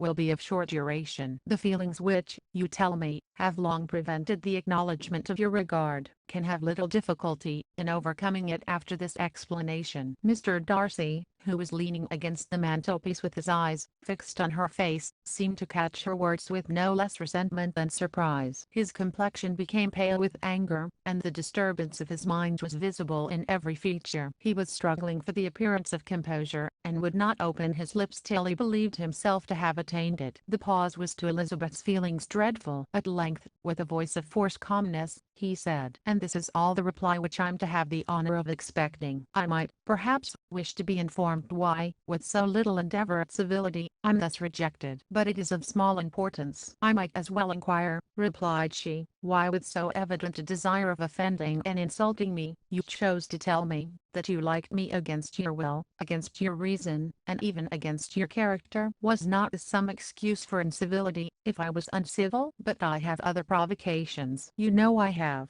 Had not my feelings decided against you, had they been indifferent, or had they even been favorable, do you think that any consideration would tempt me to accept the man who has been the means of ruining, perhaps forever, the happiness of a most beloved sister?" As she pronounced these words, Mr. Darcy changed color, but the emotion was short, and he listened without attempting to interrupt her while she continued. "I have every reason in the world to think ill of you. No motive can excuse the unjust and ungenerous part you acted there. You dare not, you cannot deny, that you have been the principal, if not the only means of dividing them from each other, of exposing one to the censure of the world for caprice and instability, and the other to its derision for disappointed hopes, and involving them both in misery of the acutest kind." She paused, and saw with no slight indignation, that he was listening with an air which proved him wholly unmoved by any feeling of remorse. He even looked at her with a smile of affected incredulity. "Can you deny that you have done it?" she repeated. With assumed tranquillity he then replied, "I have no wish of denying that I did everything in my power to separate my friend from your sister, or that I rejoice in my success. Towards him I have been kinder than towards myself." Elizabeth disdained the appearance of noticing this civil reflection, but its meaning did not escape, nor was it likely to conciliate her. "But it is not merely this affair," she continued, "on which my dislike is founded. Long before it had taken place my opinion of you was decided. Your character was unfolded in the recital which I received many months ago from Mr. Wickham. On the subject, what can you have to say? In what imaginary act of friendship can you here defend yourself, or under what misrepresentation can you here impose upon others?" "You take an eager interest in that gentleman's concerns," said Darcy, in a less tranquil tone, and with a heightened color. "Who that knows what his misfortunes have been, can help feeling an interest in him?" "His misfortunes," repeated Darcy contemptuously. "Yes, his misfortunes have been great indeed." "And of your infliction," cried Elizabeth with energy. "You have reduced him to his present state of poverty, comparative poverty. You have withheld the advantages which you must know to have been designed for him. You have deprived the best years of his life of that independence which was no less his due than his desert. You have done all this, and yet you can treat the mention of his misfortune with contempt and ridicule." "And this," cried Darcy, as he walked with quick steps across the room, "is your opinion of me. This is the estimation in which you hold me. I thank you for explaining it so fully. My faults, according to this calculation, are heavy indeed. But perhaps," added he, stopping in his walk, and turning towards her, "these offences might have been overlooked, had not your pride been hurt by my honest confession of the scruples that had long prevented my forming any serious design. These bitter accusations might have been suppressed, had I, with greater policy, concealed my struggles, and flattered you into the belief of my being impelled by unqualified, unalloyed inclination, by reason, by reflection, by everything. But disguise of every sort is my abhorrence. Nor am I ashamed of the feelings I related. They were natural and just. Could you expect me to rejoice in the inferiority of your connections, to congratulate myself on the hope of relations, whose condition in life is so decidedly beneath my own?" Elizabeth felt herself growing more angry every moment, yet she tried to the utmost to speak with composure when she said, "You are mistaken, Mr. Darcy, if you suppose that the mode of your declaration affected me in any other way than as it spared me the concern which I might have felt in refusing you. Had you behaved in a more gentlemanlike manner?" She saw him start at this, but he said nothing, and she continued, "You could not have made the offer of your hand in any possible way that would have tempted me to accept it." Again his astonishment was obvious, and he looked at her with an expression of mingled incredulity and mortification. She went on, "From the very beginning, from the first moment, I may almost say of my acquaintance with you, your manners, impressing me with the fullest belief of your arrogance, your conceit, and your selfish disdain of the feelings of others, were such as to form the groundwork of disapprobation on which succeeding events have built so immovable a dislike, and I had not known you a month before I felt that you were the last man in the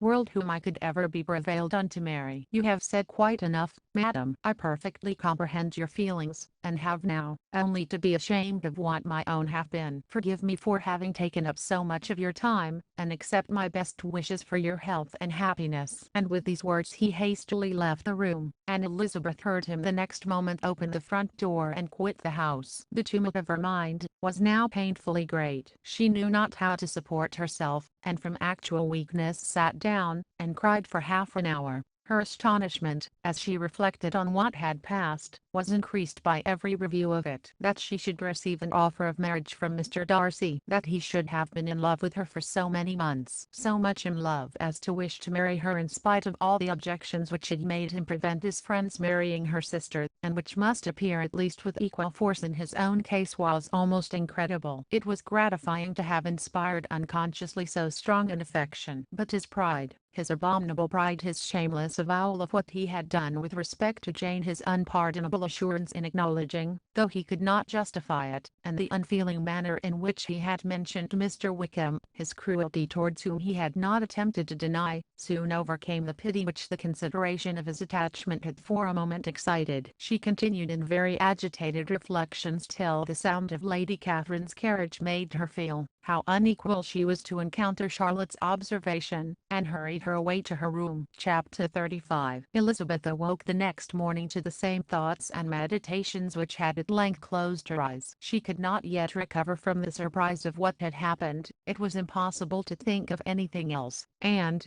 totally indisposed for employment, she resolved, soon after breakfast, to indulge herself in air and exercise. She was proceeding directly to her favorite walk, when the recollection of Mr. Darcy's sometimes coming there stopped her, and instead of entering the park, she turned up the lane, which led farther from the turnpike road. The park paling was still the boundary on one side, and she soon passed one of the gates into the ground. After walking 2 or 3 times along that part of the lane, she was tempted, by the pleasantness of the morning, to stop at the gates, and look into the park. The 5 weeks which she had now passed in Kent had made a great difference in the country, and every day was adding to the verdure of the early trees. She was on the point of continuing her walk, when she caught a glimpse of a gentleman within the sort of grove which edged the park. He was moving that way, and, fearful of its being Mr. Darcy, she was directly retreating. But the person who advanced was now near enough to see her, and stepping forward with eagerness, pronounced her name. She had turned away, but on hearing herself called, though in a voice which proved it to be Mr. Darcy, she moved again towards the gate. He had by the time reached it also, and, holding out a letter, which she instinctively took, said, with a look of haughty composure, "I have been walking in the grove some time in the hope of meeting you. Will you do me the honor of reading that letter?" And then, with a slight bow, turned again into the plantation, and was soon out of sight. With no expectation of pleasure, but with the strongest curiosity, Elizabeth opened the letter, and, to her still increasing wonder, perceived an envelope containing 2 sheets of letter paper, written quite through, in a very close hand. The envelope itself was likewise full. Pursuing her way along the lane, she then began it. It was dated from Rosings, at 8 o'clock in the morning, and was as follows: "Be not alarmed, madam, on receiving this letter, by the apprehension of its containing any repetition of those sentiments or renewal of those offers which were last night so disgusting to you. I write without any intention of paining you, or humbling myself, by dwelling on wishes which, for the happiness of both, cannot be too soon forgotten, and the effort which the formation and the perusal of this letter must occasion, should have been spared, had not my character required it to be written and read. You must, therefore, pardon the freedom with which I demand your attention. Your feelings, I know, will bestow it unwillingly, but I demand it of your justice. Two offences of a very different nature, and by no means of equal magnitude, you last night laid to my charge. The first mentioned was, that, regardless of the sentiments of either, I had detached Mr. Bingley from your sister, and the other, that I had, in defiance of various claims, in defiance of honour and humanity, ruined the immediate prosperity, and blasted the prospects of Mr. Wickham. Wilfully and wantonly to have thrown off the companion of my youth, the acknowledged favourite of my father, a young man who had scarcely any other dependence than on our patronage, and who had been brought up to expect its exertion, would be a depravity, to which the separation of two young persons, whose affection could be the growth of only a few weeks, could bear no comparison. But from the severity of that blame which was last night so liberally bestowed, respecting each circumstance, I shall hope to be in the future secured, when the following account of my actions and their motives has been read. If, in the explanation of them, which is due to myself, I'm under the necessity of relating feelings which may be offensive to yours, I can only say, that I'm sorry. The necessity must be obeyed, and further apology would be absurd. I had not been long in Hertfordshire, before I saw, in common with others, that Bingley preferred your elder sister to any other young woman in the country. But it was not till the evening of the dance at Netherfield, that I had any apprehension of his feeling a serious attachment. I had often seen him in love before. At that ball, while I had the honour of dancing with you, I was first made acquainted, by Sir William Lucas's accidental information, that Bingley's attentions to your sister had given rise to a general expectation of their marriage. He spoke of it as a certain event, of which the time alone could be undecided. From that moment I observed my friend's behaviour attentively, and I could then perceive that his partiality for Miss Bennet was beyond what I had ever witnessed in him. Your sister I also watched. Her look and manners were open, cheerful, and engaging as ever, but without any symptom of peculiar regard, and I remained convinced from the evening's scrutiny, that though she received his attentions with pleasure, she did not invite them by any participation of sentiment. If you have not been mistaken here, I must have been in error. Your superior knowledge of your sister must make the latter probable. If it be so, if I have been misled by such error to inflict pain on her, your resentment has not been unreasonable. But I shall not scruple to assert, that the serenity of your sister's countenance and air was such as might have given the most acute observer a conviction that,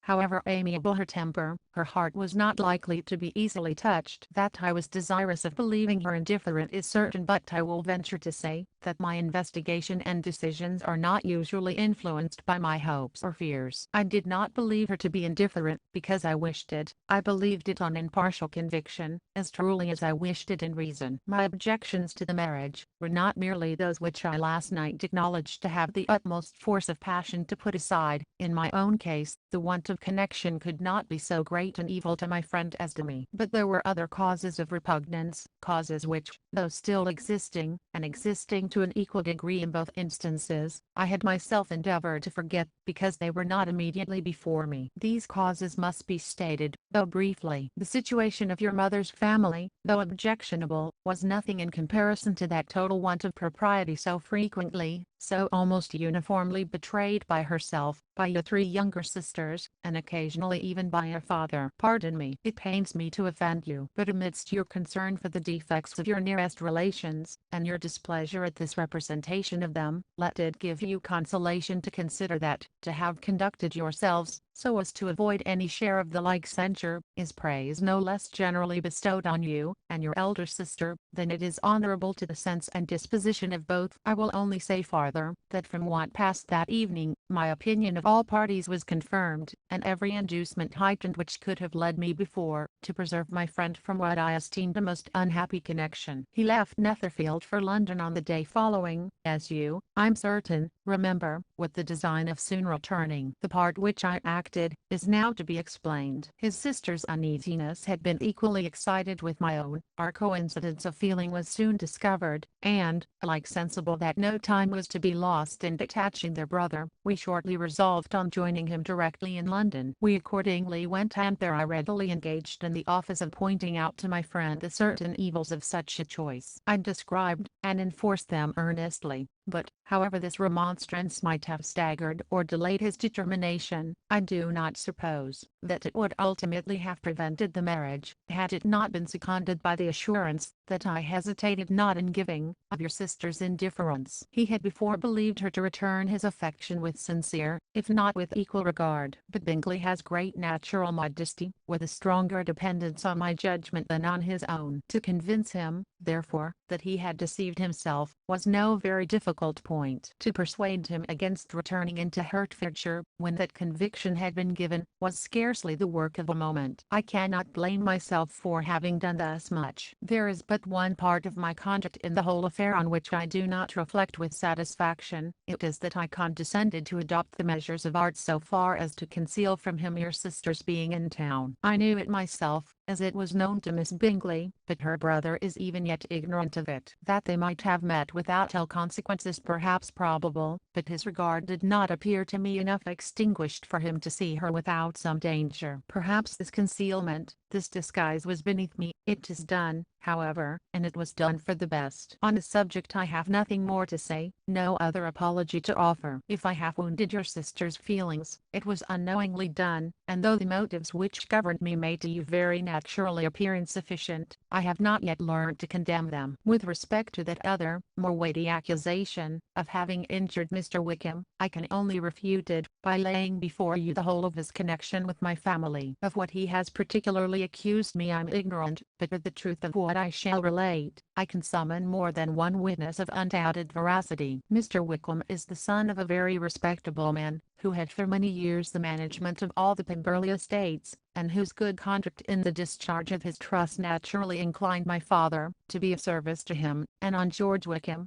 who was his godson, his kindness was therefore liberally bestowed. My father supported him at school, and afterwards at Cambridge, most important assistance, as his own father, always poor from the extravagance of his wife, would have been unable to give him a gentleman's education. My father was not only fond of this young man's society, whose manners were always engaging, he had also the highest opinion of him, and hoping the church would be his profession, intended to provide for him in it. As for myself, it is many years since I first began to think of him in a very different manner. The vicious propensities, the want of principle, which he was careful to guard from the knowledge of his best friend, could not escape the observation of a young man of nearly the same age with himself, and who had opportunities of seeing him in unguarded moments, which Mr. Darcy could not have. Here again I shall give you pain to what degree you only can tell. But whatever may be the sentiments which Mr. Wickham has created, a suspicion of their nature shall not prevent me from unfolding his real character. It adds even another motive. My excellent father died about 5 years ago, and his attachment to Mr. Wickham was to the last so steady, that in his will he particularly recommended it to me, to promote his advancement in the best manner that his profession might allow, and, if he took orders, desired that a valuable family living might be his, as soon as it became vacant. There was also a legacy of £1,000. His own father did not long survive mine, and within half a year from these events, Mr. Wickham wrote to inform me that, having finally resolved against taking orders, he hoped I should not think it unreasonable for him to expect some more immediate pecuniary advantage, in lieu of the preferment, by which he could not be benefited. He had some intention, he added, of studying law, and I must be aware that the interest of £1,000 would be a very insufficient support therein. I rather wished than believed him to be sincere, but, at any rate, was perfectly ready to accede to his proposal. I knew that Mr. Wickham ought not to be a clergyman. The business was therefore soon settled. He resigned all claim to assistance in the church, were it possible that he could ever be in a situation to receive it, and accepted in return £3,000. All connection between us seemed now dissolved. I thought too ill of him to invite him to Pemberley, or admit his society in town. In town I believe he chiefly lived, but his study in the law was a mere pretense, and being now free from all restraint, his life was a life of idleness and dissipation. For about 3 years I heard little of him,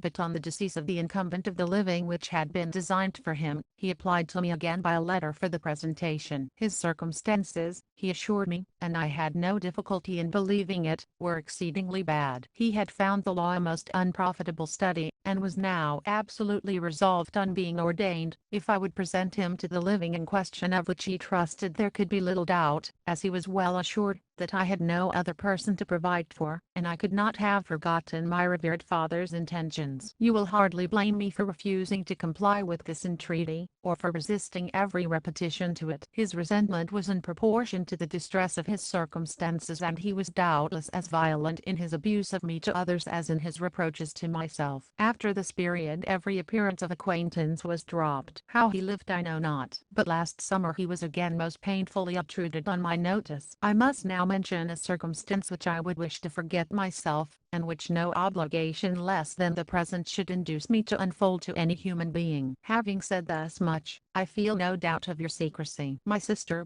who is more than 10 years my junior, was left to the guardianship of my mother's nephew, Colonel Fitzwilliam, and myself. About a year ago, she was taken from school, and an establishment formed for her in London, and last summer she went with the lady who presided over it, to Ramsgate, and thither also went Mr. Wickham, undoubtedly by design, for there proved to have been a prior acquaintance between him and Mrs. Yonge, in whose character we were most unhappily deceived, and by her connivance and aid, he so far recommended himself to Georgiana, whose affectionate heart retained the strong impression of his kindness to her as a child, that she was persuaded to believe herself in love, and to consent to an elopement. She was then but 15, which must be her excuse, and after stating her imprudence, I'm happy to add, that I owed the knowledge of it to herself. I joined them unexpectedly a day or two before the intended elopement, and then Georgiana, unable to support the idea of grieving and offending a brother whom she almost looked up to as a father, acknowledged the whole to me. You may imagine what I felt, and how I acted. Regard for my sister's credit and feelings prevented any public exposure, but I wrote to Mr. Wickham, who left the place immediately, and Mrs. Yonge was of course removed from her charge. Mr. Wickham's chief object was unquestionably my sister's fortune, which is £30,000, but I cannot help supposing that the hope of avenging himself on me was a strong inducement. His revenge would have been complete indeed. This, madam, is a faithful narrative of every event in which we have been concerned together, and if you do not absolutely reject it as false, you will, I hope, acquit me henceforth of cruelty towards Mr. Wickham. I know not in what manner, under what form of falsehood he had imposed on you, but his success is not perhaps to be wondered at. Ignorant as you previously were of everything concerning either,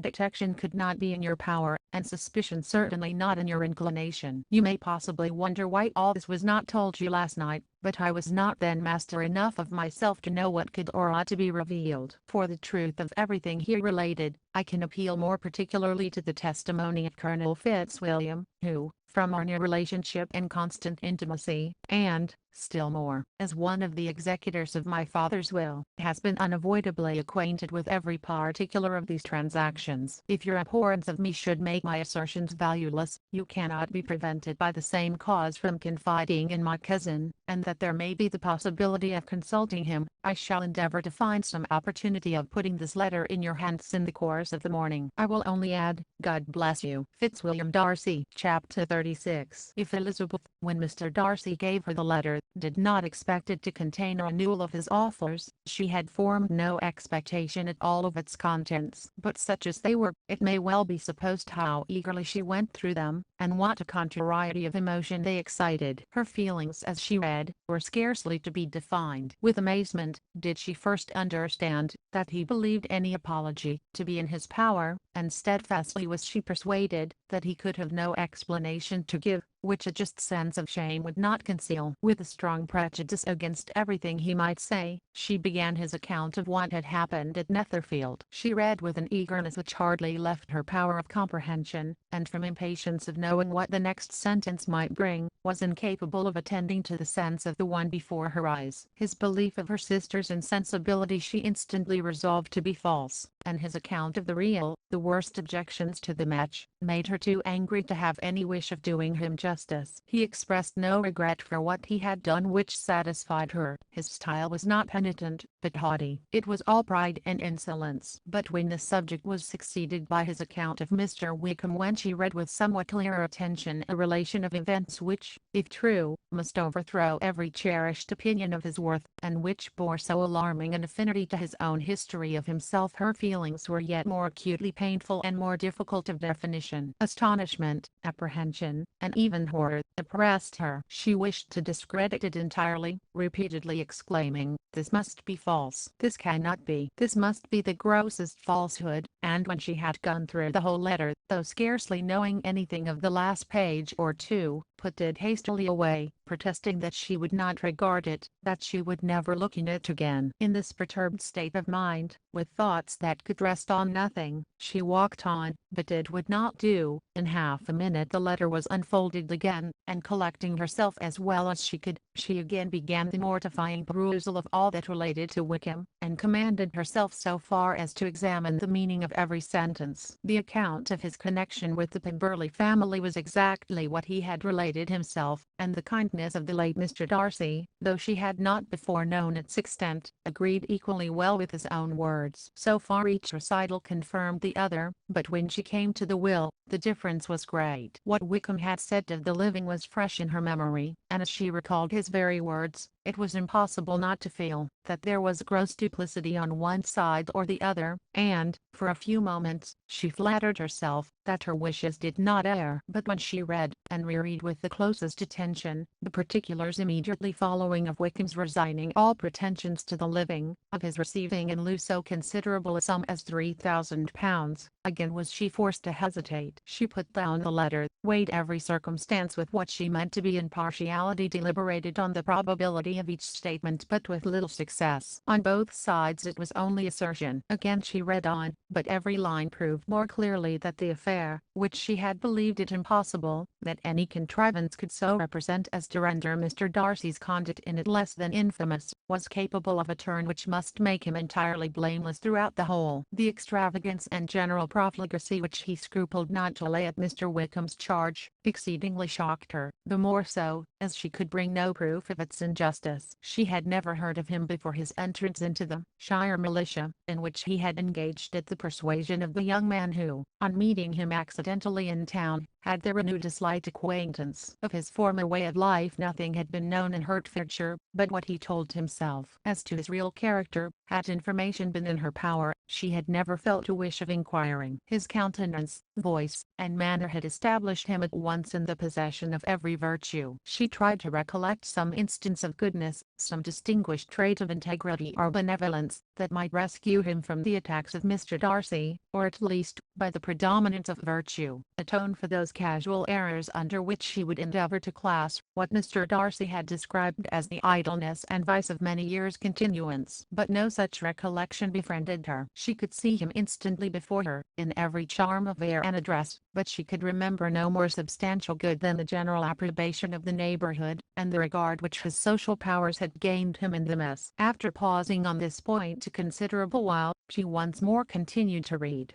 But, alas, the story which followed, of his designs on Miss Darcy, received some confirmation from what had passed between Colonel Fitzwilliam and herself only the morning before, and at last she was referred for the truth of every particular to Colonel Fitzwilliam himself, from whom she had previously received the information of his near concern in all his cousin's affairs, and whose character she had no reason to question. At one time she had almost resolved on applying to him, but the idea was checked by the awkwardness of the application, and at length wholly banished by the conviction that Mr. Darcy would never have hazarded such a proposal, if he had not been well assured of his cousin's corroboration. She perfectly remembered everything that had passed in conversation between Wickham and herself, in their first evening at Mr. Phillips's. Many of his expressions were still fresh in her memory. She was now struck with the impropriety of such communications to a stranger, and wondered it had escaped her before. She saw the indelicacy of putting himself forward as he had done, and the inconsistency of his professions with his conduct. She remembered that he had boasted of having no fear of seeing Mr. Darcy, that Mr. Darcy might leave the country, but that he should stand his ground, yet he had avoided the Netherfield ball the very next week. She remembered also that, till the Netherfield family had quitted the country, he had told his story to no one but herself, but that after the removal it had been everywhere discussed, that he had then no reserves, no scruples in sinking Mr. Darcy's character, though he had assured her that respect for the father would always prevent his exposing the son. How differently did everything now appear in which he was concerned. His attentions to Miss King were now the consequence of views solely and hatefully mercenary, and the mediocrity of her fortune proved no longer the moderation of his wishes, but his eagerness to grasp at anything. His behavior to herself could now have had no tolerable motive. He had either been deceived with regard to her fortune, or had been gratifying his vanity, by encouraging the preference which she believed she had most incautiously shown. Every lingering struggle in his favor grew fainter and fainter, and in farther justification of Mr. Darcy, she could not but allow that Mr. Bingley, when questioned by Jane, had long ago asserted his blamelessness in the affair, that proud and repulsive as were his manners, she had never, in the whole course of their acquaintance, an acquaintance which had latterly brought them much together, and given her a sort of intimacy with his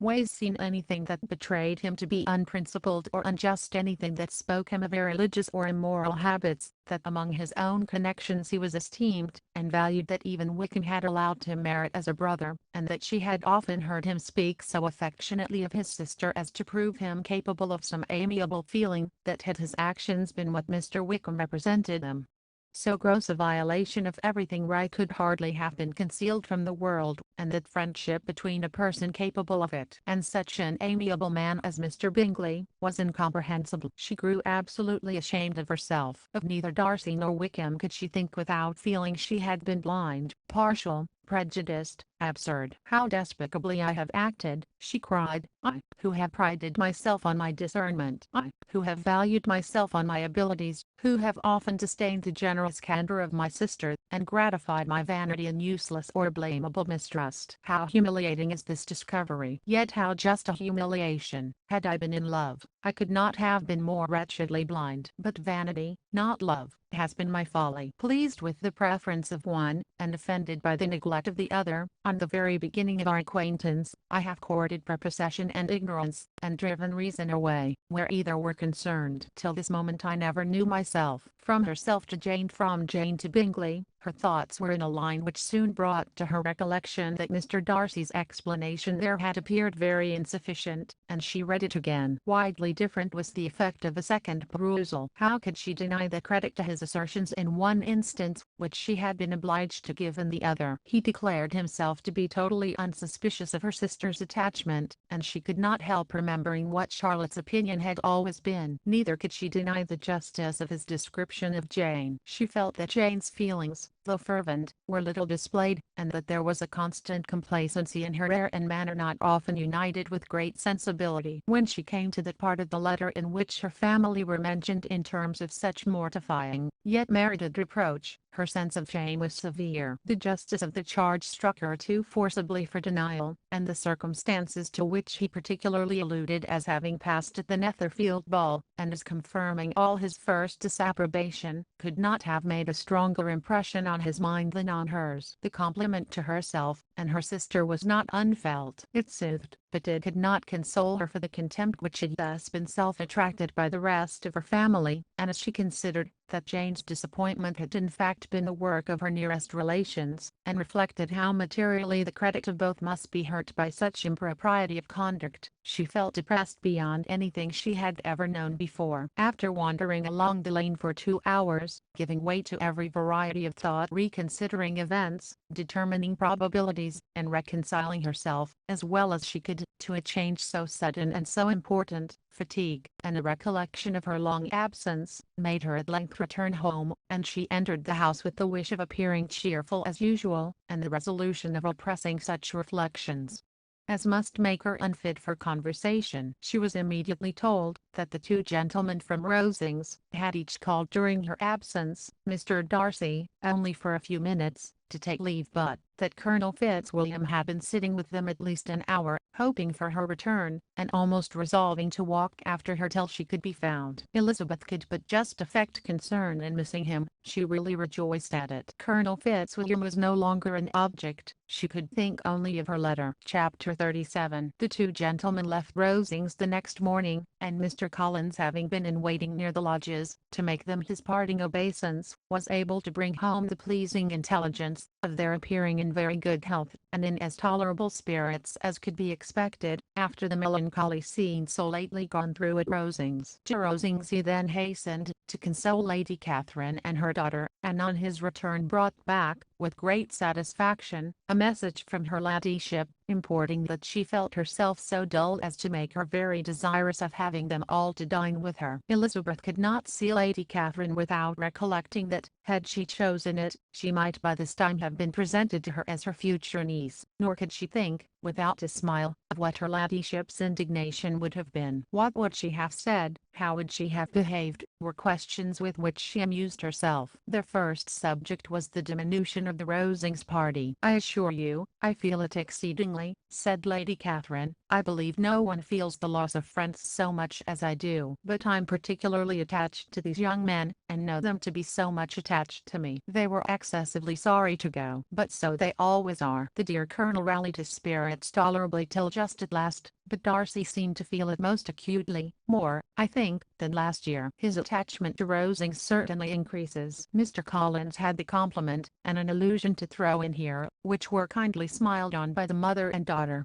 Lady Catherine observed, after dinner, that Miss Bennet seemed out of spirits, and immediately accounting for it by herself, by supposing that she did not like to go home again so soon, she added, "But if that is the case, you must write to your mother and beg that you may stay a little longer. Mrs. Collins will be very glad of your company, I'm sure." "I'm much obliged to your ladyship for your kind invitation," replied Elizabeth, "but it is not in my power to accept it. I must be in town next Saturday." "Why, at that rate, you will have been here only 6 weeks. I expected you to stay 2 months. I told Mrs. Collins so before you came. There can be no occasion for your going so soon. Mrs. Bennet could certainly spare you for another fortnight, but my father cannot. He wrote last week to hurry my return." "Oh, your father of course may spare you, if your mother can. Daughters are never of so much consequence to a father. And if you will stay another month complete, it will be in my power to take one of you as far as London, for I'm going there early in June, for a week, and as Dawson does not object to the barouche box, there will be very good room for one of you, and indeed, if the weather should happen to be cool, I should not object to taking you both, as you are neither of you large. You are all kindness, madam, but I believe we must abide by our original plan." Lady Catherine seemed resigned. "Mrs. Collins, you must send a servant with them. You know I always speak my mind, and I cannot bear the idea of 2 young women traveling post by themselves. It is highly improper. You must contrive to send somebody. I have the greatest dislike in the world to that sort of thing. Young women should always be properly guarded and attended, according to their situation in life. When my niece Georgiana went to Ramsgate last summer, I made a point of her having 2 men servants go with her. Miss Darcy, the daughter of Mr. Darcy, of Pemberley, and Lady Anne, could not have appeared with propriety in a different manner. I'm excessively attentive to all those things. You must send John with the young ladies, Mrs. Collins. I'm glad it occurred to me to mention it, for it would really be discreditable to you to let them go alone. My uncle is to send a servant for us." "Oh, your uncle. He keeps a manservant, does he? I'm very glad you have somebody who thinks of these things. Where shall you change horses?" "Oh, Brumley, of course. If you mention my name at the bell, you will be attended to." Lady Catherine had many other questions to ask respecting their journey, and as she did not answer them all herself, attention was necessary, which Elizabeth believed to be lucky for her, or, with a mind so occupied, she might have forgotten where she was. Reflection must be reserved for solitary hours. Whenever she was alone, she gave way to it as the greatest relief, and not a day went by without a solitary walk,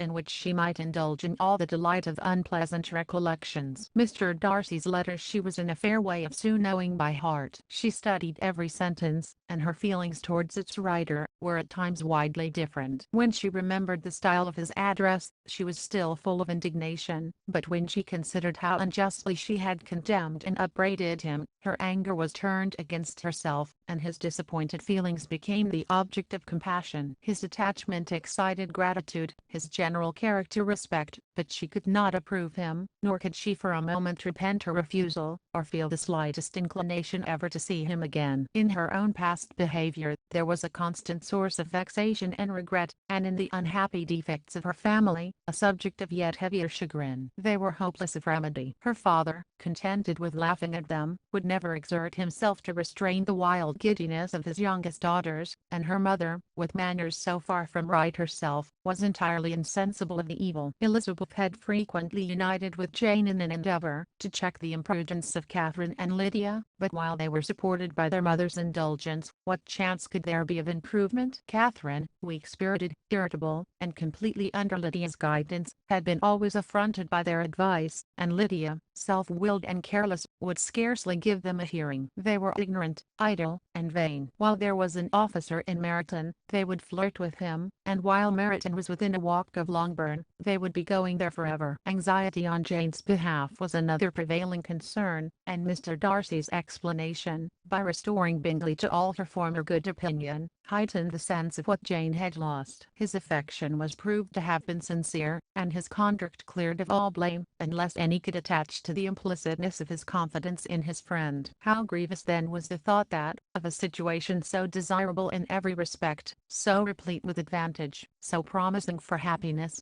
Jane had been deprived, by the folly and indecorum of her own family. When to these recollections was added the development of Wickham's character, it may be easily believed that the happy spirits which had seldom been depressed before, were now so much affected as to make it almost impossible for her to appear tolerably cheerful. Their engagements at Rosings were as frequent during the last week of her stay as they had been at first. The very last evening was spent there, and her ladyship again inquired minutely into the particulars of their journey, gave them directions as to the best method of packing, and was so urgent on the necessity of placing gowns in the only right way, that Maria thought herself obliged, on her return, to undo all the work of the morning, and pack her trunk afresh. When they parted, Lady Catherine, with great condescension, wished them a good journey, and invited them to come to Hunsford again next year, and Miss Neborg exerted herself so far as to curtsy, and hold out her hand to both. Chapter 38. On Saturday morning Elizabeth and Mr. Collins met for breakfast a few minutes before the others appeared, and he took the opportunity of paying the parting civilities which he deemed indispensably necessary. "I know not, Miss Elizabeth,"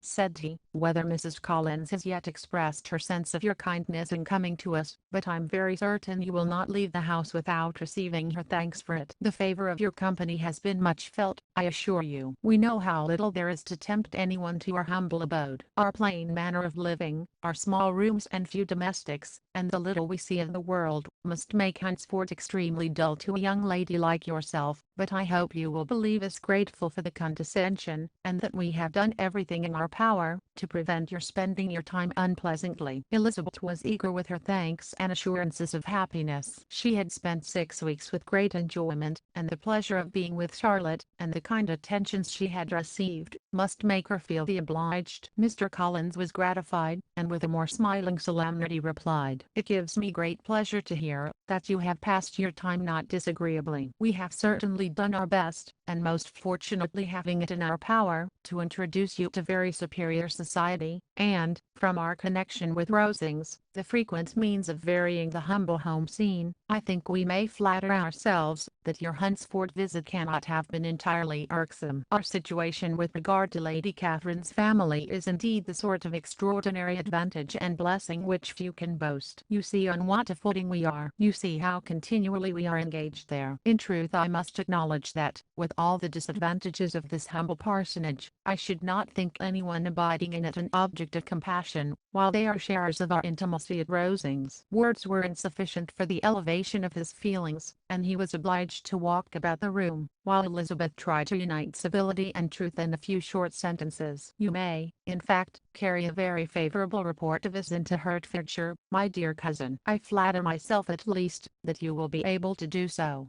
Lady Catherine's great attentions to Mrs. Collins you have been a daily witness of, and altogether I trust it does not appear that your friend has drawn an unfortunate, but on this point it will be as well to be silent. Only let me assure you, my dear Miss Elizabeth, that I can from my heart most cordially wish you equal felicity in marriage. My dear Charlotte and I have but one mind, and one way of thinking. There is in everything a most remarkable resemblance of character and ideas between us. We seem to have been designed for each other. Elizabeth could safely say that it was a great happiness where that was the case, and with equal sincerity could add that she firmly believed and rejoiced in his domestic comforts. She was not sorry, however, to have the recital of them interrupted by the lady from whom they sprang. Poor Charlotte, it was melancholy to leave her to such society, but she had chosen it with her eyes open, and though evidently regretting that her visitors were to go, she did not seem to ask for compassion. Her home and her housekeeping, her parish and her poultry, and all their dependent concerns, had not yet lost their charms. At length the chaise arrived, the trunks were fastened on, the parcels placed within, and it was pronounced to be ready. After an affectionate parting between the friends, Elizabeth was attended to the carriage by Mr. Collins, and as they walked down the garden he was commissioning her with his best respects to all her family, not forgetting his thanks for the kindness he had received at Longbourn in the winter, and his compliments to Mr. and Mrs. Gardiner, though unknown. He then handed her in, Maria followed, and the door was on the point of being closed, when he suddenly reminded them, with some consternation, that they had hitherto forgotten to leave any message for the ladies at Rosings. But, he added, you will of course wish to have your humble respects delivered to them, with your grateful thanks for their kindness to you, while you have been here. Elizabeth made no objection, the door was then allowed to be shut, and the carriage drove off. Good gracious, cried Maria, after a few minutes' silence, it seems but a day or two since we first came, and yet how many things have happened. A great many indeed, said her companion with a sigh. We have dined 9 times at Rosings, besides drinking tea there twice. How much I shall have to tell, Elizabeth added privately, and how much I shall have to conceal. Their journey was performed without much conversation, or any alarm, and within 4 hours of their leaving Hunsford they reached Mr. Gardiner's house, where they were to remain a few days. Jane looked well, and Elizabeth had little opportunity of studying her spirits, amidst the various engagements which the kindness of her aunt had reserved for them. But Jane was to go home with her, and at Longbourn there would be leisure enough for observation. It was not without an effort, meanwhile, that she could wait even for Longbourn, before she told her sister of Mr. Darcy's proposals. To know that she had the power of revealing what would so exceedingly astonish Jane, and must, at the same time, so highly gratify whatever of her own vanity she had not yet been able to reason away, was such a temptation to openness as nothing could have conquered. But the state of indecision in which she remained as to the extent of what she should communicate, and her fear, if she once entered on the subject, of being hurried into repeating something of Bingley which might only grieve her sister further. Chapter 39. It was the 2nd week in May, in which the 3 young ladies set out together from Gracechurch Street for the town of in Hertfordshire, and, as they drew near the appointed inn where Mr. Bennet's carriage was to meet them, they quickly perceived, in token of the coachman's punctuality, both Kitty and Lydia looking out of a dining-room upstairs. These 2 girls had been above an hour in the place, happily employed in visiting an opposite milliner, watching the sentinel on guard, and dressing a salad and cucumber. After welcoming their sisters, they triumphantly displayed a table set out with such cold meat as an inn larder usually affords, exclaiming, "Is not this nice? Is not this an agreeable surprise? And we mean to treat you all," added Lydia, "but you must lend us the money, for we have just spent ours at the shop out there." Then, showing her purchases, "Look here, I have bought this bonnet. I do not think it is very pretty, but I thought I might as well buy it as not. I shall pull it to pieces, as soon as I get home, and see if I can make it up any better." And when her sisters abused it as ugly, she added, with perfect unconcern, "Oh, but there were 2 or 3 much uglier in the shop, and when I have bought some prettier colored satin to trim it with fresh, I think it will be very tolerable. Besides, it will not much signify what one wears this summer, after the Shire have left Meryton, and they are going in a fortnight." "Are they indeed?" cried Elizabeth, with the greatest satisfaction. "They are going to be encamped near Brighton, and I do so want papa, to take us all there for the summer. It would be such a delicious scheme, and I dare say, would hardly cost anything at all. Mama would like to go too of all things. Only think what a miserable summer else we shall have. Yes, thought Elizabeth, that would be a delightful scheme indeed, and completely do for us at once. Good heaven! Brighton, and a whole camp full of soldiers, to us, who have been overset already by one poor regiment of militia, and the monthly balls of Meryton. Now I have got some news for you, said Lydia, as they sat down at table. What do you think? It is excellent news, capital news, and about a certain person we all like. Jane and Elizabeth looked at each other, and the waiter was told he need not stay. Lydia laughed, and said, "Aye, that is just like your formality and discretion. You thought the waiter must not hear, as if he cared. I dare say he often hears worse things said than I'm going to say. But he is an ugly fellow. I'm glad he is gone. I never saw such a long chin in my life. Well, but now for my news. It is about dear Wickham. Too good for the waiter, is it not? There is no danger of Wickham's marrying Mary King. There's for you. She has gone down to her uncle at Liverpool, gone to stay. Wickham is safe, and Mary King is safe, added Elizabeth, safe from a connection, and prudent as to fortune. She is a great fool for going away, if she liked him. But I hope there is no strong attachment on either side, said Jane. I'm sure there is not on his. I will answer for it, he never cared 3 straws about her. Who could about such a nasty little freckled thing? Elizabeth was shocked to think that, however incapable of such coarseness of expressing herself, the coarseness of the sentiment was little other than her own breast had harbored and fancied liberal. As soon as all had ate, and the elder ones paid, the carriage was ordered, and after some contrivance, the whole party, with all their boxes, work-bags, and parcels, and the unwelcome addition of Kitty's and Lydia's purchases, were seated in it. "How nicely we are all crammed in," cried Lydia. "I'm glad I bought my bonnet, if it is only for the fun of having another bandbox. Well, now let us be quite comfortable and snug, and talk and laugh all the way home. And in the first place, let us hear what has happened to you all, since you went away. Have you seen any pleasant men? Have you had any flirting? I was in great hopes that one of you would have got a husband before you came back. Jane will be quite an old maid soon, I declare. She is almost 23. Lord, how ashamed I should be of not being married before 23. My Aunt Phillips wants you so to get husbands, you can't think. She says Lizzie had better have taken Mr. Collins, but I do not think there would have been any fun in it. Lord, how I should like to be married before any of you, and then I would chaperone you about to all the balls. Dear me, we had such a good piece of fun the other day at Colonel Forster's. Kitty and me were to spend the day there, and Mrs. Forster promised to have a little dance in the evening. By the by, Mrs. Forster and me are such friends, and so she asked the Harringtons to come, but Harriet was ill, and so Pen was forced to come by herself. And then, what do you think we did? We dressed up Chamberlain in woman's clothes on purpose, to pass for a lady. Only think what fun. Not a soul knew of it, but Colonel and Mrs. Forster, and Kitty and me, except my aunt, for we were forced to borrow one of her gowns, and you cannot imagine how well he looked. When Denny, and Wickham, and Pratt, and 2 or 3 more of the men came in, they did not know him in the least. Lord, how I laughed, and so did Mrs. Forster. I thought I should have died, and that made the men suspect something, and then they soon found out what was the matter. With such kinds of histories of their parties and good jokes, did Lydia, assisted by Kitty's hints and additions, endeavor to amuse her companions all the way to Longbourn. Elizabeth listened as little as she could, but there was no escaping the frequent mention of Wickham's name. Their reception at home was most kind. Mrs. Bennet rejoiced to see Jane in undiminished beauty, and more than once during dinner did Mr. Bennet say voluntarily to Elizabeth, "I'm glad you are come back, Lizzie." Their party in the dining room was large, for almost all the Lucases came to meet Maria, and hear the news, and various were the subjects that occupied them. Lady Lucas was inquiring of Maria after the welfare and poultry of her eldest daughter. Mrs. Bennet was doubly engaged, on one hand collecting an account of the present fashions from Jane, who sat some way below her, and, on the other, retailing them all to the younger Lucases.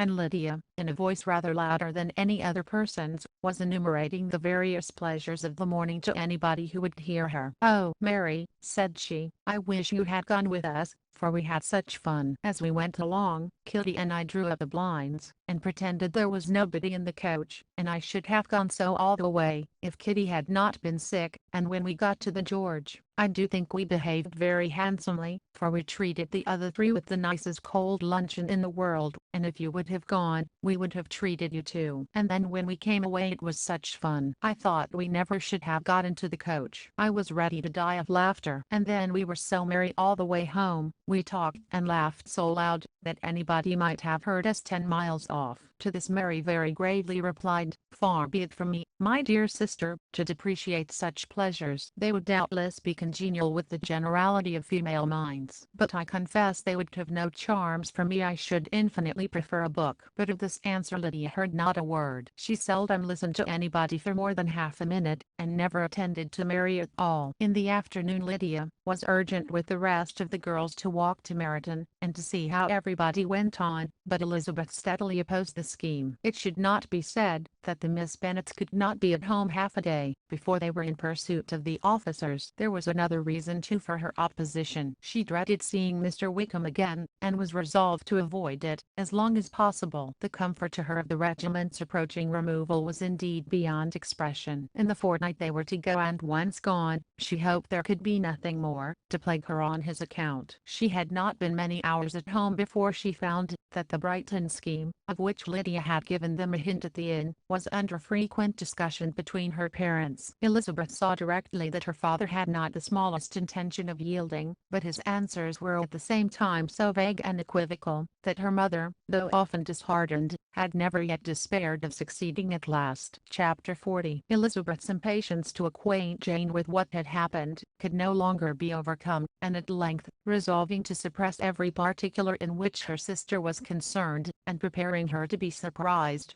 she related to her the next morning the chief of the scene between Mr. Darcy and herself. Miss Bennet's astonishment was soon lessened by the strong sisterly partiality which made any admiration of Elizabeth appear perfectly natural, and all surprise was shortly lost in other feelings. She was sorry that Mr. Darcy should have delivered his sentiments in a manner so little suited to recommend them, but still more was she grieved for the unhappiness which her sister's refusal must have given him. His being so sure of succeeding was wrong, said she, and certainly ought not to have appeared, but consider how much it must increase his disappointment. Indeed, replied Elizabeth, I'm heartily sorry for him, but he has other feelings, which will probably soon drive away his regard for me. You do not blame me, however, for refusing him? Blame you? Oh, no. But you blame me for having spoken so warmly of Wickham? No, I do not know that you were wrong in saying what you did, but you will know it when I tell you what happened the very next day. She then spoke of the letter, repeating the whole of its contents as far as they concerned George Wickham. What a stroke was this for poor Jane, who would willingly have gone through the world without believing that so much wickedness existed in the whole race of mankind, as was here collected in one individual. Nor was Darcy's vindication, though grateful to her feelings, capable of consoling her for such discovery. Most earnestly did she labor to prove the probability of error, and seek to clear the one without involving the other. This will not do, said Elizabeth. You never will be able to make both of them good for anything. Take your choice, but you must be satisfied with only one. There is but such a quantity of merit between them, just enough to make one good sort of man, and of late it has been shifting about pretty much. For my part, I'm inclined to believe it all Darcy's, but you shall do as you choose. It was some time, however, before a smile could be extorted from Jane. I do not know when I have been more shocked, said she. Wickham so very bad. It is almost past belief. And poor Mr. Darcy. Dear Lizzie, only consider what he must have suffered. Such a disappointment, and with the knowledge of your ill opinion too, and having to relate such a thing of his sister. It is really too distressing. I'm sure you must feel it so. Oh, no, my regret and compassion are all done away by seeing you so full of both. I know you will do him such ample justice, that I'm growing every moment more unconcerned and indifferent. Your profusion makes me saving, and if you lament over him much longer, my heart will be as light as a feather. Poor Wickham, there is such an expression of goodness in his countenance, such an openness and gentleness in his manner. There certainly was some great mismanagement in the education of those two young men. One has got all the goodness, and the other all the appearance of it. I never thought Mr. Darcy so deficient in the appearance of it as you used to do. and yet I meant to be uncommonly clever in taking so decided a dislike to him, without any reason. It is such a spur to one's genius, such an opening for wit, to have a dislike of that kind.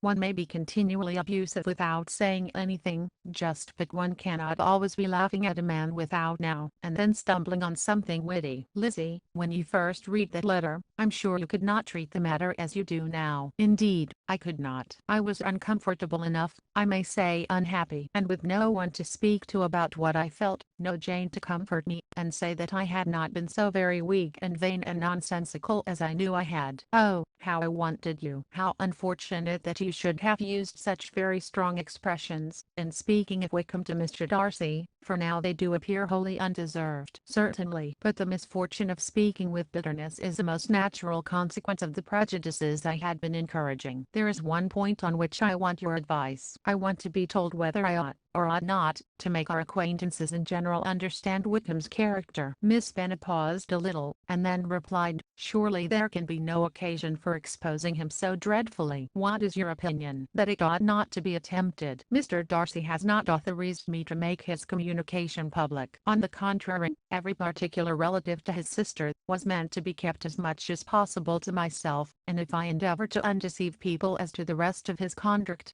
who will believe me? The general prejudice against Mr. Darcy is so violent, that it would be the death of half the good people in Meryton to attempt to place him in an amiable light. I'm not equal to it. Wickham will soon be gone, and therefore it will not signify to anyone here what he really is. Some time hence it will be all found out, and then we may laugh at their stupidity in not knowing it before. At present I will say nothing about it. You are quite right. To have his errors made public might ruin him forever. He is now, perhaps, sorry for what he has done, and anxious to re-establish a character. We must not make him desperate." The tumult of Elizabeth's mind was allayed by this conversation. She had got rid of two of the secrets which had weighed on her for a fortnight, and was certain of a willing listener in Jane, whenever she might wish to talk again of either. But there was still something lurking behind, of which prudence forbade the disclosure. She dared not relate the other half of Mr. Darcy's letter, nor explain to her sister how sincerely she had been valued by her friend. Here was knowledge in which no one could partake, and she was sensible that nothing less than a perfect understanding between the parties could justify her in throwing off this last encumbrance of mystery. "And then," said she, "if that very improbable event should ever take place, I shall merely be able to tell what Bingley may tell in a much more agreeable manner himself. The liberty of communication cannot be mine till it has lost all its value." She was now, on being settled at home, at leisure to observe the real state of her sister's spirits. Jane was not happy. She still cherished a very tender affection for Bingley. Having never even fancied herself in love before, her regard had all the warmth of first attachment, and, from her age and disposition, greater steadiness than most first attachments often boast, and so fervently did she value his remembrance, and prefer him to every other man, that all her good sense, and all her attention to the feelings of her friends, were requisite to check the indulgence of those regrets which must have been injurious to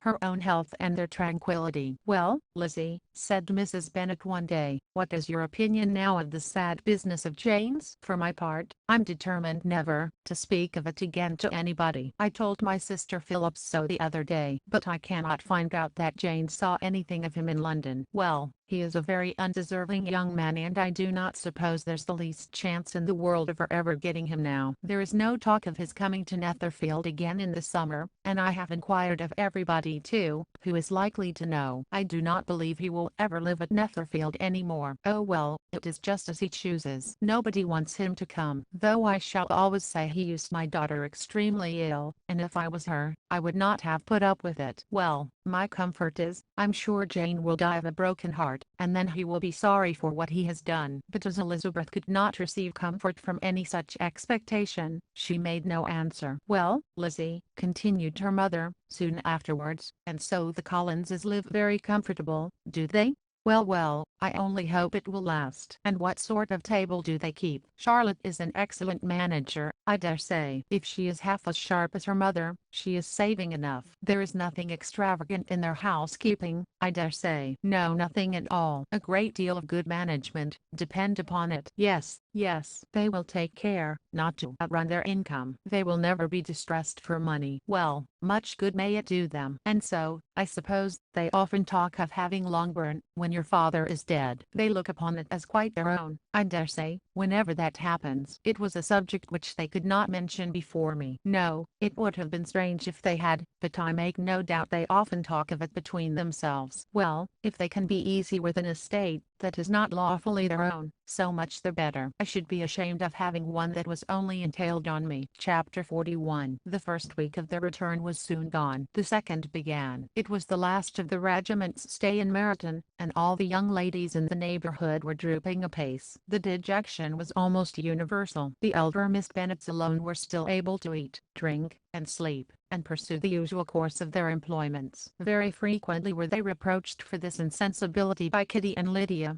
whose own misery was extreme, and who could not comprehend such hard-heartedness in any of the family. "Good heaven, what is to become of us? What are we to do?" would they often exclaim in the bitterness of woe. "How can you be smiling so, Lizzie?" Their affectionate mother shared all their grief. She remembered what she had herself endured on a similar occasion, 25 years ago. "I'm sure," said she, "I cried for 2 days together, when Colonel Miller's regiment went away. I thought I should have broken my heart." "I'm sure I shall break mine," said Lydia. "If one could but go to Brighton," observed Mrs. Bennet. "Oh, yes, if one could but go to Brighton. But papa is so disagreeable. A little sea bathing would set me up forever. And my Aunt Phillips is sure it would do me a great deal of good," added Kitty. Such were the kind of lamentations resounding perpetually through Longbourn House. Elizabeth tried to be diverted by them, but all sense of pleasure was lost in shame. She felt anew the justice of Mr. Darcy's objections, and never had she been so much disposed to pardon his interference in the views of his friend. But the gloom of Lydia's prospect was shortly cleared away, for she received an invitation from Mrs. Forster, the wife of the colonel of the regiment, to accompany her to Brighton. This invaluable friend was a very young woman and very lately married. A resemblance in good humour and good spirits had recommended her and Lydia to each other, and out of their 3 months' acquaintance they had been intimate too. The rapture of Lydia on this occasion, her adoration of Mrs. Forster, the delight of Mrs. Bennet, and the mortification of Kitty, are scarcely to be described. Wholly inattentive to her sister's feelings, Lydia flew about the house in restless ecstasy, calling for everyone's congratulations, and laughing and talking with more violence than ever, whilst the luckless Kitty continued in the parlour repined at her fate in terms as unreasonable as her accent was peevish. "I cannot see why Mrs. Forster should not ask me as well as Lydia," said she, "though I am not her particular friend. I have just as much right to be asked as she has, and more too, for I'm 2 years older." In vain did Elizabeth attempt to make her reasonable, and Jane to make her resigned. As for Elizabeth herself, this invitation was so far from exciting in her the same feelings as in her mother and Lydia, that she considered it as the death warrant of all possibility of common sense for the latter, and detestable as such a step must make her word known, she could not help secretly advising her father not to let her go. She represented to him all the improprieties of Lydia's general behaviour, the little advantage she could derive from the friendship of such a woman as Mrs. Forster, and the probability of her being yet more imprudent with such a companion at Brighton, where the temptations must be greater than at home. He heard her attentively, and then said, "Lydia will never be easy, until she has exposed herself in some public place or other, and we can never expect her to do it with so little expense or inconvenience to her family as under the present circumstances." "If you were aware," said Elizabeth, "of the very great disadvantage to us all which must arise from the public notice of Lydia's unguarded and imprudent manner, nay, which has already arisen from it, I'm sure you would judge differently in the affair."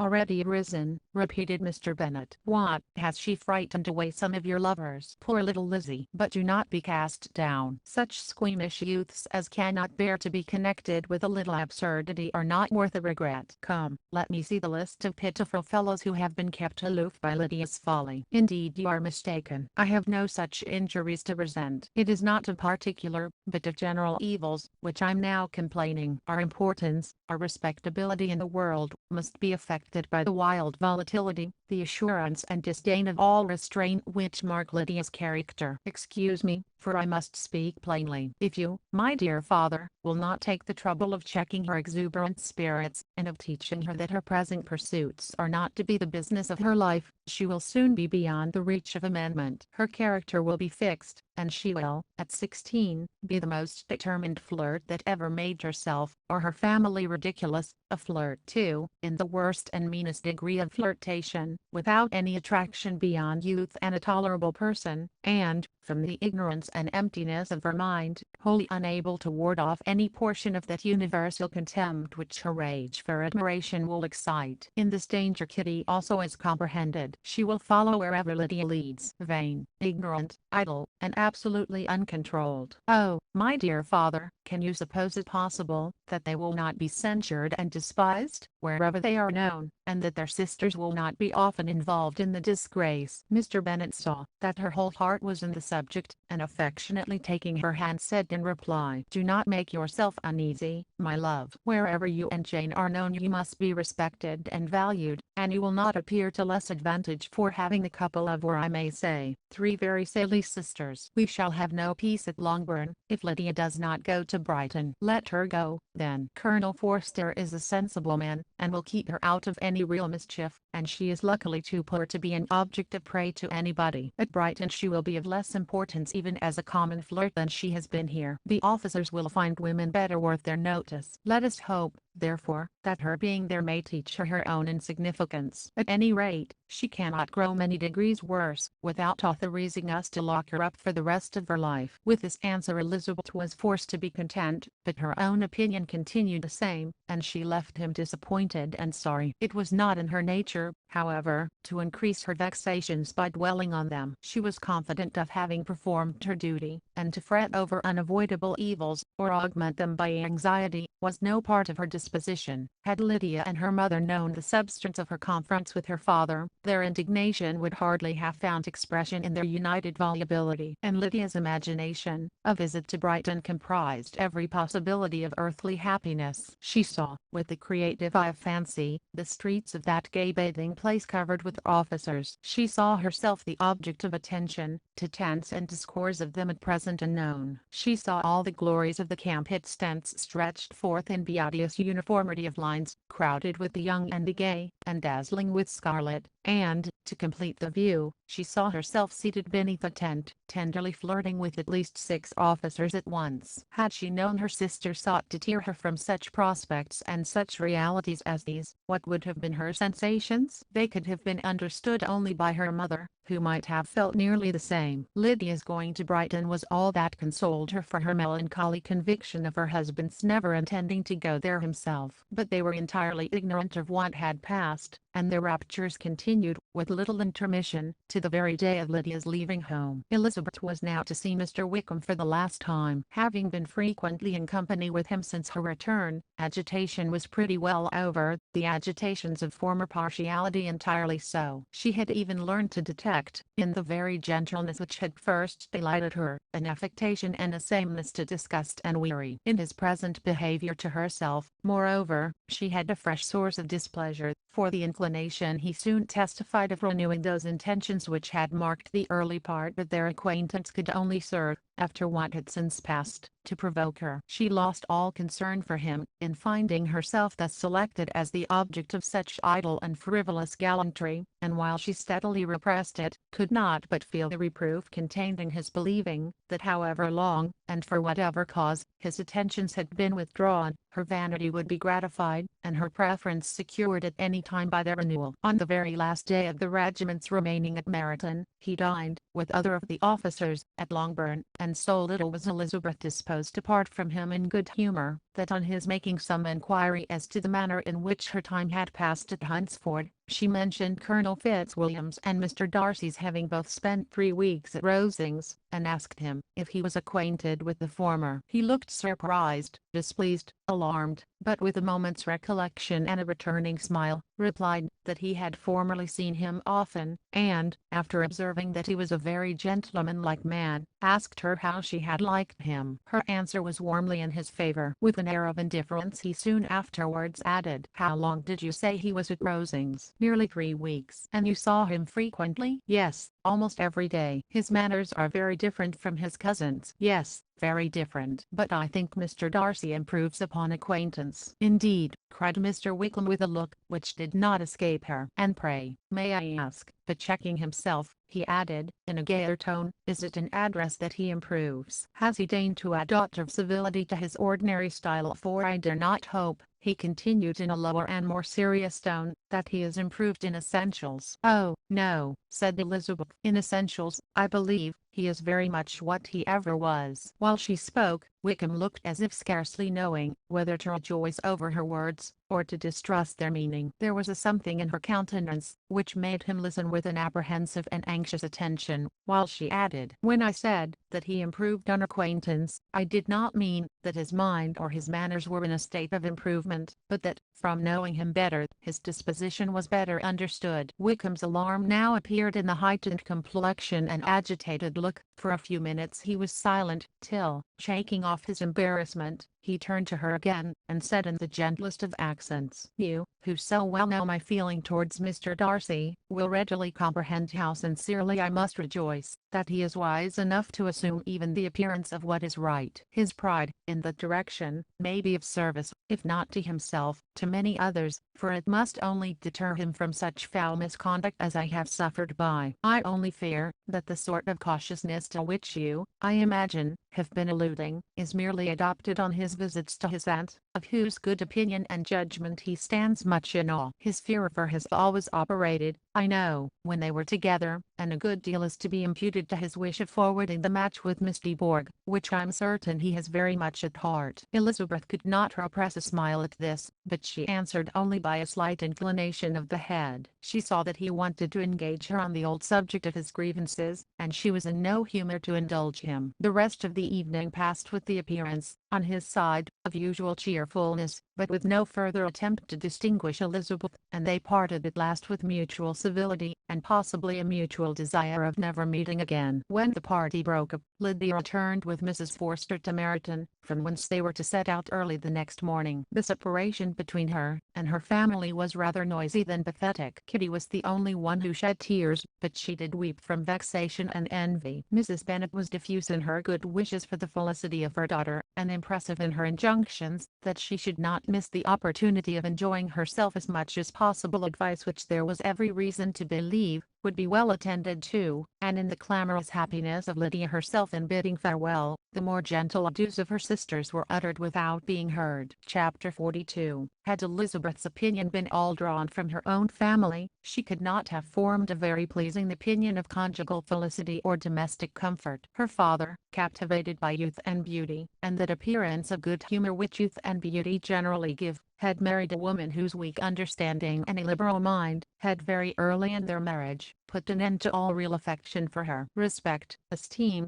and confidence had vanished forever, and all his views of domestic happiness were overthrown. But Mr. Bennet was not of a disposition to seek comfort for the disappointment which his own imprudence had brought on, in any of those pleasures which too often console the unfortunate for their folly or their vice. He was fond of the country and of books, and from these tastes had arisen his principal enjoyments. To his wife he was very little otherwise indebted than as her ignorance and folly had contributed to his amusement. This is not the sort of happiness which a man would in general wish to owe to his wife, but where other powers of entertainment are wanting, the true philosopher will derive benefit from such as are given. Elizabeth, however, had never been blind to the impropriety of her father's behavior as a husband. She had always seen it with pain, but respecting his abilities, and grateful for his affectionate treatment of herself, she endeavored to forget what she could not overlook, and to banish from her thoughts that continual breach of conjugal obligation and decorum which, in exposing his wife to the contempt of her own children, was so highly reprehensible. But she had never felt so strongly as now the disadvantages which must attend the children of so unsuitable a marriage, nor ever been so fully aware of the evils arising from so ill-judged the direction of talents, which, rightly used, might at least have preserved the respectability of his daughters, even if incapable of enlarging the mind of his wife. When Elizabeth had rejoiced over Wickham's departure, she found little other cause for satisfaction in the loss of the regiment. Their parties abroad were less varied than before, and at home she had a mother and sister whose constant repinings at the dullness of everything around them threw a real gloom over their domestic circle, and, though Kitty might in time regain her natural degree of sense, since the disturbers of her brain were removed, her other sister,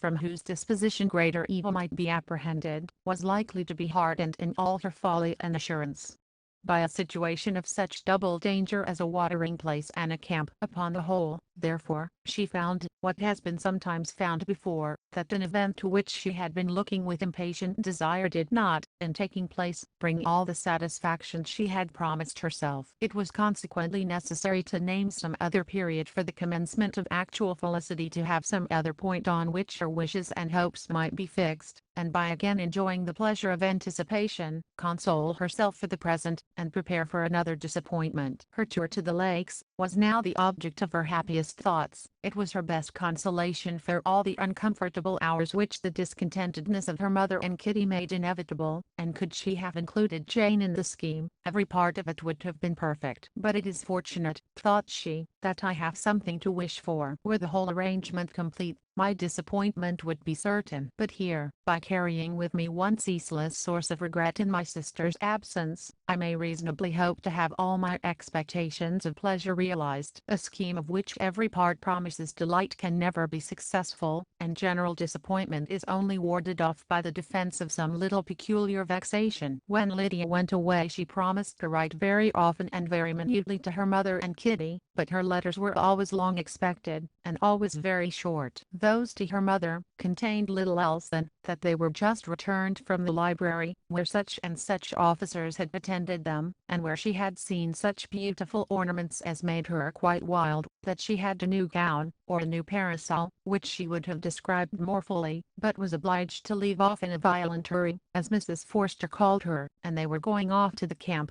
and from her correspondence with her sister, there was still less to be learned, for her letters to Kitty, though rather longer, were much too full of lines under the words to be made public. After the first fortnight or 3 weeks of her absence, health, good humor, and cheerfulness began to reappear at Longbourn. Everything wore a happier aspect. The families who had been in town for the winter came back again, and summer finery and summer engagements arose. Mrs. Bennet was restored to her usual querulous serenity, and, by the middle of June, Kitty was so much recovered as to be able to enter Meryton without tears, an event of such happy promise as to make Elizabeth hope that by the following Christmas she might be so tolerably reasonable as not to mention an officer above once a day, unless, by some cruel and malicious arrangement at the War Office, another regiment should be quartered in Meryton. The time fixed for the beginning of their northern tour was now fast approaching, and a fortnight only was wanting of it, when a letter arrived from Mrs. Gardiner, which at once delayed its commencement, and curtailed its extent. Mr. Gardiner would be prevented by business from setting out till a fortnight later in July, and must be in London again within a month, and as that left too short a period for them to go so far, and see so much as they had proposed, or at least to see it with the leisure and comfort they had built on, they were obliged to give up the lakes, and substitute a more contracted tour, and, according to the present plan,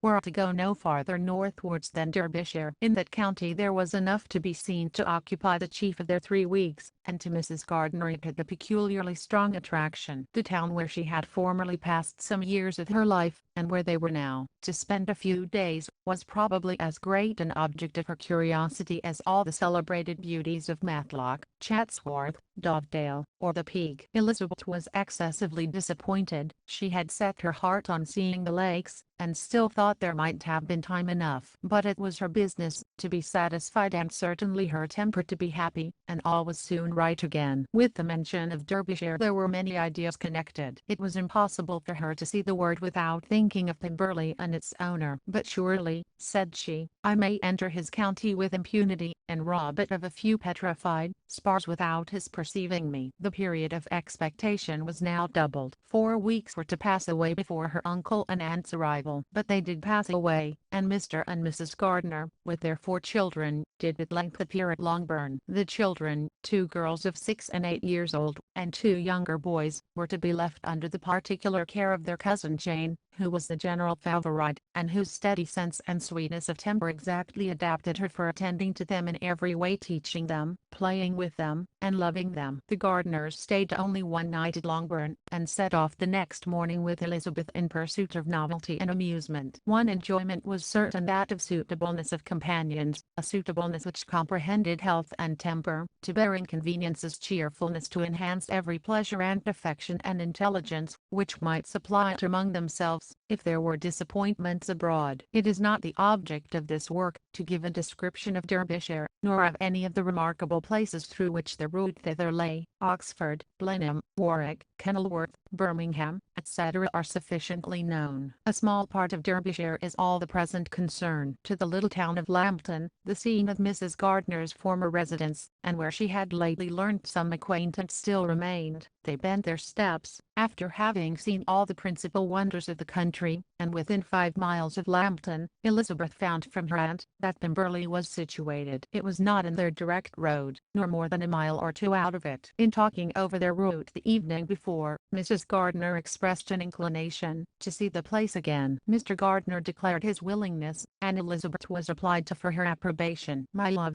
should not you like to see a place of which you have heard so much?" said her aunt. "A place too, with which so many of your acquaintances are connected. Wickham passed all his youth there, you know." Elizabeth was distressed. She felt that she had no business at Pemberley, and was obliged to assume a disinclination for seeing it. She must own that she was tired of seeing great houses. After going over so many, she really had no pleasure in fine carpets or satin curtains. Mrs. Gardiner abused her stupidity. "If it were merely a fine house richly furnished," said she, "I should not care about it myself, but the grounds are delightful. They have some of the finest woods in the country." Elizabeth said no more, but her mind could not acquiesce. The possibility of meeting Mr. Darcy, while viewing the place, instantly occurred. It would be dreadful. She blushed at the very idea, and thought it would be better to speak openly to her aunt than to run such a risk. But against this there were objections, and she finally resolved that it could be the last resource, if her private inquiries to the absence of the family were unfavorably answered. Accordingly, when she retired at night, she asked the chambermaid whether Pemberley were not a very fine place, what was the name of its proprietor, and, with no little alarm, whether the family were down for the summer. A most welcome negative followed the last question, and her alarms now being removed, she was at leisure to feel a great deal of curiosity to see the house herself, and when the subject was revived the next morning, and she was again applied to, could readily answer, and with a proper air of indifference, that she had not really any dislike to the scheme. To Pemberley, therefore, they were to go. Chapter 43. Elizabeth,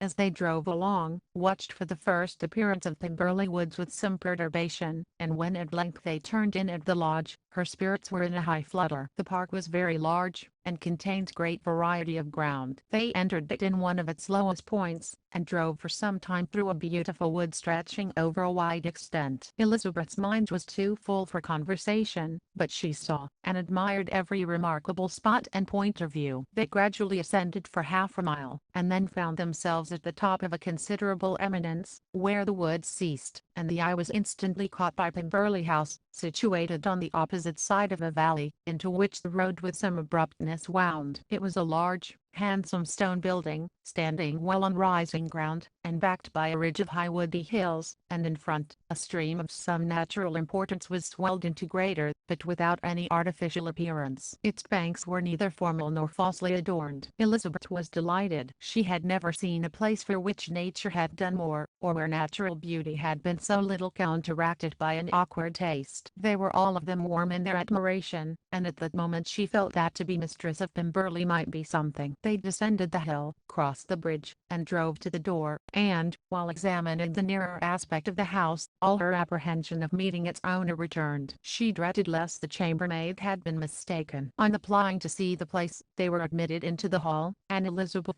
as they waited for the housekeeper, had leisure to wonder at her being where she was. The housekeeper came, a respectable-looking elderly woman, much less fine, and more civil, than she had any notion of finding her. They followed her into the dining parlour. It was a large, well-proportioned room, handsomely fitted up. Elizabeth, after slightly surveying it, went to a window to enjoy its prospect. The hill, crowned with wood, which they had ascended, receiving increased abruptness from the distance, was a beautiful object. Every disposition of the ground was good, and she looked on the whole scene, the river, the trees scattered on its banks and the winding of the valley, as far as she could trace it, with delight. As they passed into other rooms these objects were taking different positions, but from every window there were beauties to be seen. The rooms were lofty and handsome, and their furniture suitable to the fortune of its proprietor, but Elizabeth saw, with admiration of his taste, that it was neither gaudy nor uselessly fine, with less of splendor, and more real elegance, than the furniture of Rosings. And of this place, thought she, I might have been mistress. With these rooms I might now have been familiarly acquainted. Instead of viewing them as a stranger, I might have rejoiced in them as my own, and welcomed to them as visitors my uncle and aunt. But no, recollecting herself that could never be, my uncle and aunt would have been lost to me, I should not have been allowed to invite them. This was a lucky recollection. It saved her from something very like regret. She longed to inquire of the housekeeper, whether her master was really absent, but had not the courage for it. At length, however, the question was asked by her uncle, and she turned away with alarm, while Mrs. Reynolds replied that he was, adding, but we expect him tomorrow, with a large party of friends.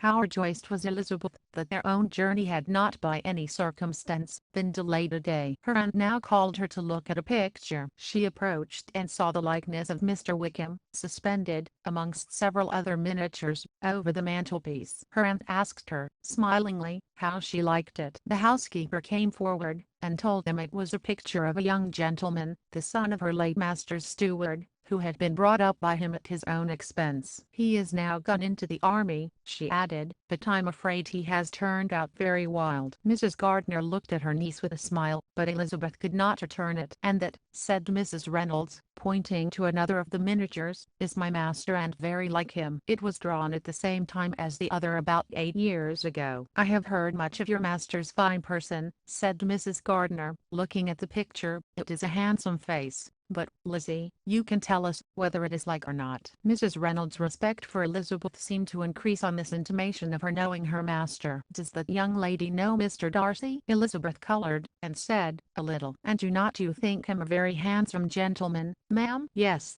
very handsome. I'm sure I know none so handsome, but in the gallery upstairs you will see a finer, larger picture of him than this. This room was my late master's favourite room, and these miniatures are, just as they used to be then. He was very fond of them. This accounted to Elizabeth for Mr. Wickham's being among them. Mrs. Reynolds then directed their attention to one of Miss Darcy, drawn when she was only 8 years old. And is Miss Darcy as handsome as her brother? Said Mrs. Gardiner. Oh, yes, the handsomest young lady that ever was seen, and so accomplished she plays, and sings all day long. In the next room, is a new instrument just come down for her, a present from my master. She comes here tomorrow with him. Mr. Gardiner, whose manners were very easy and pleasant, encouraged her communicativeness by his questions and remarks. Mrs. Reynolds, either by pride or attachment, had evidently great pleasure in talking of her master and his sister. Is your master much at Pemberley in the course of the year? Not so much as I could wish, sir, but I dare say he may spend half his time here, and Miss Darcy is always down for the summer months. Except, thought Elizabeth,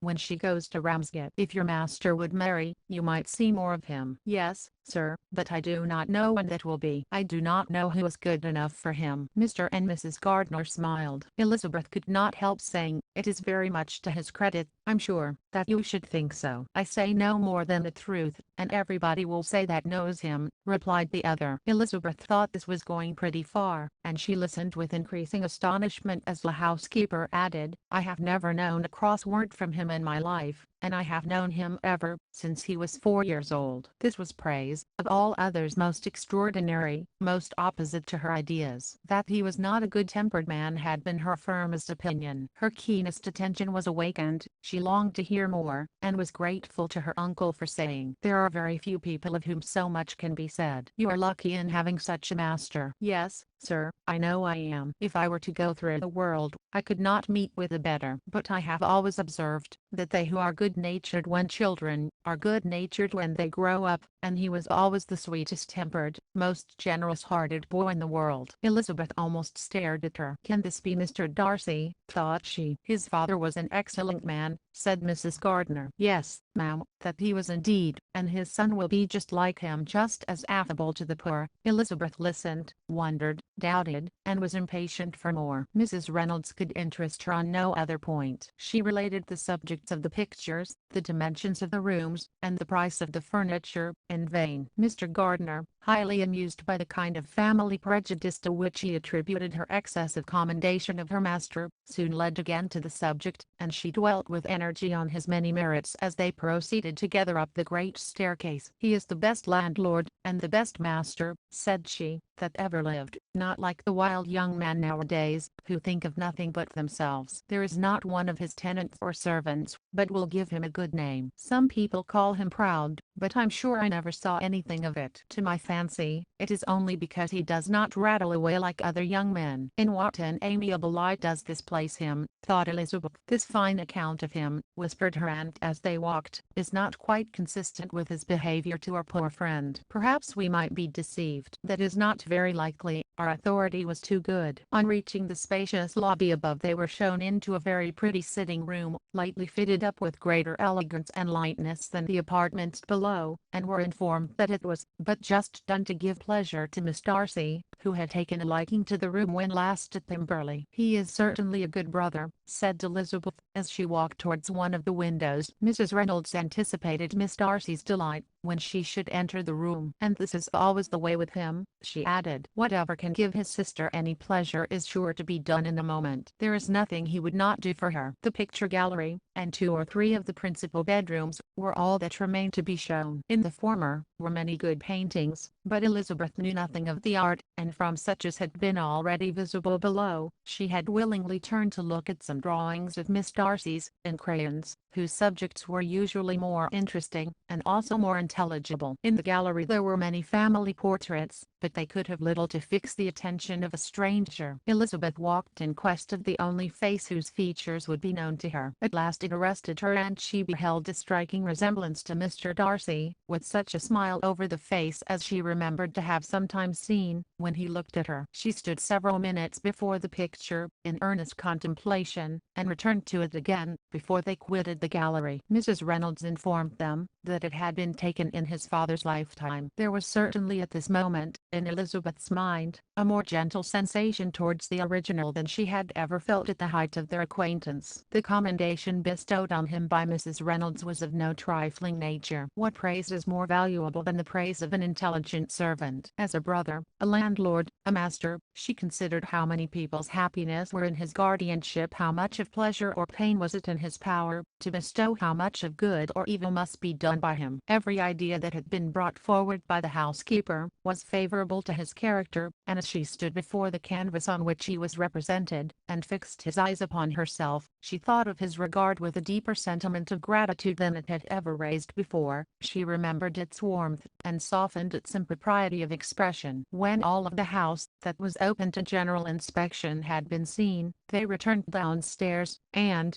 taking leave of the housekeeper, were consigned over to the gardener, who met them at the hall door. As they walked across the hall towards the river, Elizabeth turned back to look again. Her uncle and aunt stopped also, and while the former was conjecturing as to the date of the building, the owner of it himself suddenly came forward from the road, which led behind it to the stables. They were within 20 yards of each other, and so abrupt was his appearance, that it was impossible to avoid his sight. Their eyes instantly met, and the cheeks of both were overspread with the deepest blush. He absolutely started, and for a moment seemed immovable from surprise, but shortly recovering himself, advanced towards the party, and spoke to Elizabeth, if not in terms of perfect composure, at least of perfect civility. She had instinctively turned away, but stopping on his approach, received his compliments with an embarrassment impossible to be overcome. Had his first appearance, or his resemblance to the picture they had just been examining, been insufficient to assure the other two that they now saw Mr. Darcy, the gardener's expression of surprise on beholding his master must immediately have told it. They stood a little aloof, while he was talking to their niece, who, astonished and confused, scarcely dared lift her eyes to his face, and knew not what answer she returned to his civil inquiries after her family. Amazed at the alteration of his manner since they last parted, every sentence that he uttered was increasing her embarrassment, and every idea of the impropriety of her being found there recurring to her mind, the few minutes in which they continued were some of the most uncomfortable in her life. Nor did he seem much more at ease. When he spoke, his accent had none of its usual sedateness, and he repeated his inquiries as to the time of her having left Longbourn, and of her having stayed in Derbyshire so often, and in so hurried a way, as plainly spoke the distraction of his thoughts. At length every idea seemed to fail him, and, after standing a few moments without saying a word, he suddenly recollected himself, and took leave.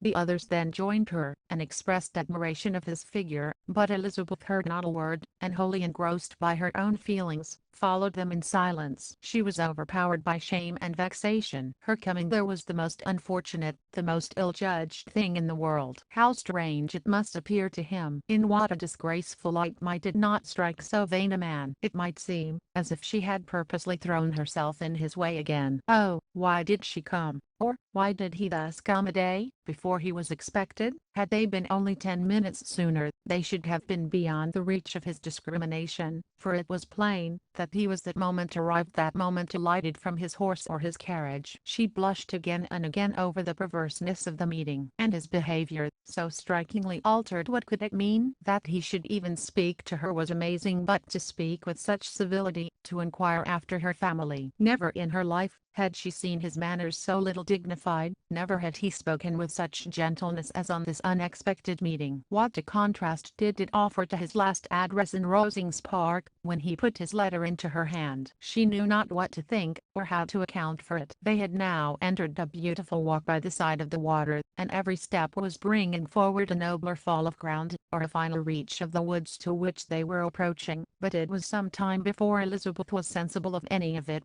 and, though she answered mechanically to the repeated appeals of her uncle and aunt, and seemed to direct her eyes to such objects as they pointed out, she distinguished no part of the scene. Her thoughts were all fixed on that one spot of Pemberley House, whichever it might be, where Mr. Darcy then was. She longed to know what at the moment was passing in his mind, in what manner he thought of her, and whether, in defiance of everything, she was still dear to him. Perhaps he had been civil, only because he felt himself at ease, yet there had been that in his voice, which was not like ease. Whether he had felt more of pain, or of pleasure in seeing her, she could not tell, but he certainly had not seen her with composure. At length, however, the remarks of her companions on her absence of mind aroused her, and she felt the necessity of appearing more like herself. They entered the woods, and bidding adieu to the river for a while, ascended some of the higher grounds, when, in spots where the opening of the trees gave the eye power to wander, were many charming views of the valley, the opposite hills, with a long range of woods overspreading many, and occasionally part of the stream. Mr. Gardiner expressed a wish of going round the whole park, but feared it might be beyond a walk. With a triumphant smile they were told that it was 10 miles round. It settled the matter, and they pursued the accustomed circuit, which brought them again, after some time, in a descent among hanging woods, to the edge of the water, and one of its narrowest parts. They crossed it by a simple bridge, in character with the general air of the scene. It was a spot less adorned than any they had yet visited, and the valley, here contracted into a glen, allowed room only for the stream, and a narrow walk amidst the rough coppicewood which bordered it. Elizabeth longed to explore its windings, but when they had crossed the bridge, and perceived their distance from the house, Mrs. Gardiner,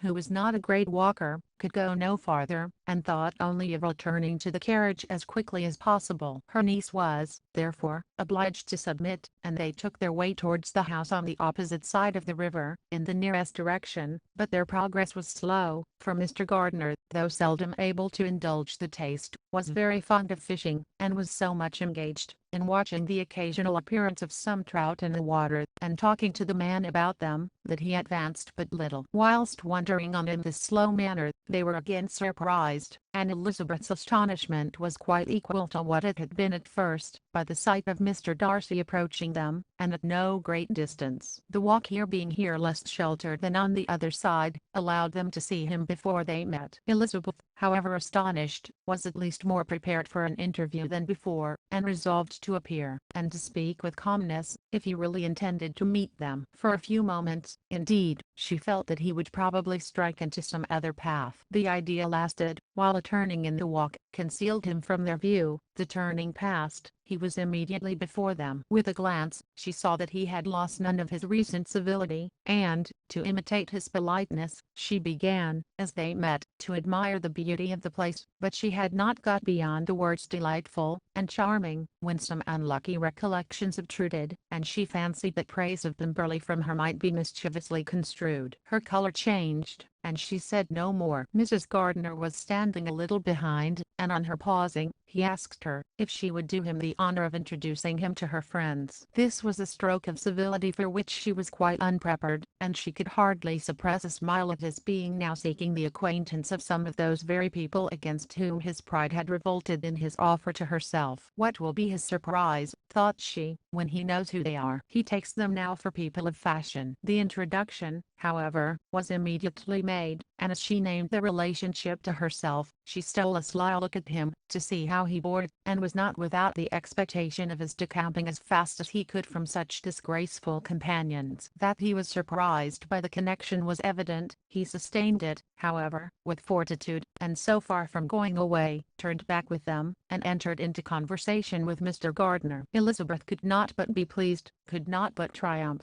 It was consoling that he should know she had some relations for whom there was no need to blush. She listened most attentively to all that passed between them, and gloried in every expression, every sentence of her uncle, which marked his intelligence, his taste, or his good manners. The conversation soon turned upon fishing, and she heard Mr. Darcy invite him, with the greatest civility, to fish there as often as he chose, while he continued in the neighborhood, offering at the same time to supply him with fishing tackle, and pointing out those parts of the stream where there was usually most sport. Mrs. Gardiner, who was walking arm in arm with Elizabeth, gave her a look expressive of wonder. Elizabeth said nothing, but it gratified her exceedingly. The compliment must be all for herself. Her astonishment, however, was extreme, and continually was she repeating, "Why is he so altered? From what can it proceed? It cannot be for me, it cannot be for my sake, that his manners are thus softened. My reproofs that Hunsford could not work such a change as this. It is impossible that he should still love me." After walking some time in this way, the two ladies in front, the two gentlemen behind, on resuming their places, after descending to the brink of the river for the better inspection of some curious water plant, there chanced to be a little alteration. It originated in Mrs. Gardiner,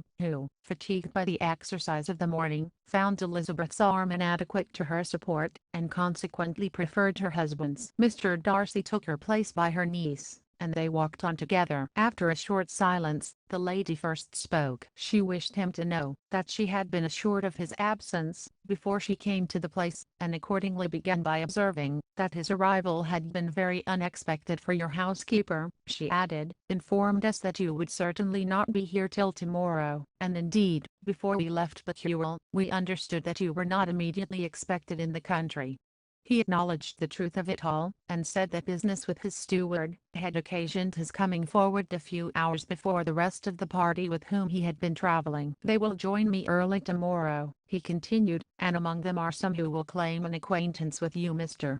Bingley and his sisters." Elizabeth answered only by a slight bow. Her thoughts were instantly driven back to the time when Mr. Bingley's name had been the last mentioned between them, and, if she might judge by his complexion, his mind was not very differently engaged. "There is also one other person in the party," he continued after a pause, "who more particularly wishes to be known to you. Will you allow me, or do I ask too much, to introduce my sister to your acquaintance during your stay at Lambton?" The surprise of such an application was great indeed. It was too great for her to know in what manner she acceded to it. She immediately felt that whatever desire Miss Darcy might have of being acquainted with her must be the work of her brother, and, without looking farther, it was satisfactory, it was gratifying to know that his resentment had not made him think really ill of her. They now walked on in silence, each of them deep in thought. Elizabeth was not comfortable, that was impossible, but she was flattered and pleased. His wish of introducing his sister to her was a compliment of the highest kind. They soon outstripped the others, and when they had reached the carriage, Mr. and Mrs. Gardiner were half a quarter of a mile behind. He then asked her to walk into the house, but she declared herself not tired, and they stood together on the lawn. At such a time much might have been said, and silence was very awkward. She wanted to talk, but there seemed to be an embargo on every subject. At last she recollected that she had been traveling, and they talked of Medlock and Dovedale with great perseverance. Yet time and her aunt moved slowly, and her patience and her ideas were nearly worn out before the tight was over. On Mr. and Mrs. Gardiner's coming up, they were all pressed to go into the house and take some refreshment, but this was declined, and they parted on each side with utmost politeness. Mr. Darcy handed the ladies into the carriage, and when it drove off, Elizabeth saw him walking slowly towards the house. The observations of her uncle and aunt now began, and each of them pronounced him to be infinitely superior to anything they had expected. "He is perfectly well behaved, polite, and unassuming," said her uncle. "There is something a little stately in him, to be sure," replied her aunt, "but it is confined to his air, and is not unbecoming. I can now say with the housekeeper, that though some people may call him proud, I have seen nothing of it. I was never more surprised than by his behavior to us. It was more than civil, it was really attentive, and there was no necessity for such attention." His acquaintance with Elizabeth was very trifling. "To be sure, Lizzie," said her aunt, "he is not so handsome as Wickham, or, rather, he has not Wickham's countenance, for his features are perfectly good." "But how came you to tell me that he was so disagreeable?" Elizabeth excused herself as well as she could, said that she had liked him better when they had met in Kent than before, and that she had never seen him so pleasant as this morning. "But perhaps he may be a little whimsical in his civilities," replied her uncle. "Your great men often are, and therefore I shall not take him at his word, as he might change his mind another day, and warn me off his grounds." Elizabeth felt that they had entirely misunderstood his character, but said nothing. "From what we have seen of him," continued Mrs. Gardiner, "I really should not have thought that he could have behaved in so cruel a way by anybody as he has done by poor Wickham. He has not an ill-natured look. On the contrary, there is something pleasing about his mouth when he speaks, and there is something of dignity in his countenance, that would not give one an unfavorable idea of his heart.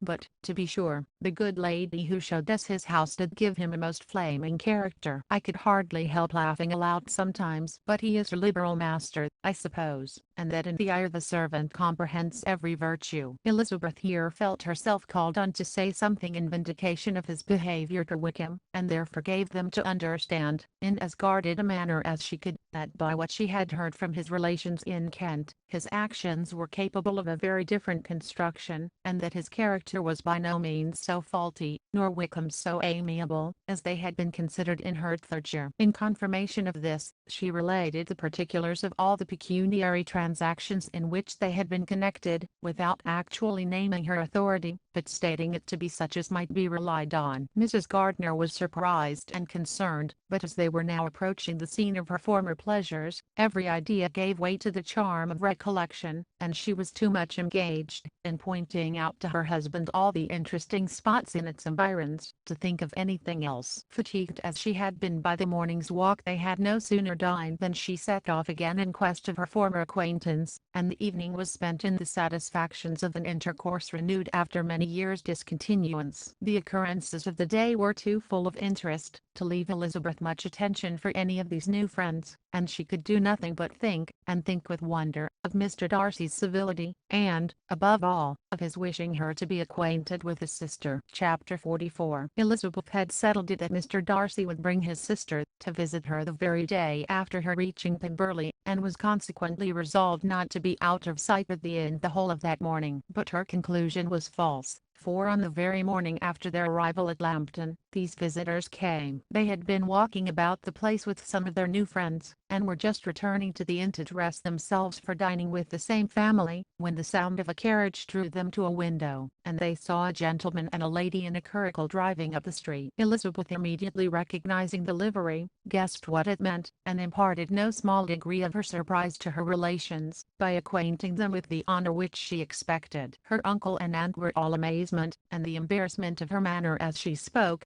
joined to the circumstance itself, and many of the circumstances of the preceding day, opened to them a new idea on the business. Nothing had ever suggested it before, but they felt that there was no other way of accounting for such attentions from such a quarter than by supposing a partiality for their niece. While these newly born notions were passing in their heads, the perturbation of Elizabeth's feelings was at every moment increasing. She was quite amazed at her own discomposure, but amongst other causes of disquiet, she dreaded lest the partiality of the brother should have said too much in her favor, and, more than commonly anxious to please, she naturally suspected that every power of pleasing would fail her. She retreated from the window, fearful of being seen, and as she walked up and down the room, endeavoring to compose herself, saw such looks of inquiring surprise in her uncle and aunt as made everything worse. Miss Darcy and her brother appeared, and this formidable introduction took place. With astonishment, did Elizabeth see that her new acquaintance was at least as much embarrassed as herself. Since her being at Lambton, she had heard that Miss Darcy was exceedingly proud, but the observation of a very few minutes convinced her that she was only exceedingly shy. She found it difficult to obtain even a word from her beyond a monosyllable. Miss Darcy was tall, and on a larger scale than Elizabeth,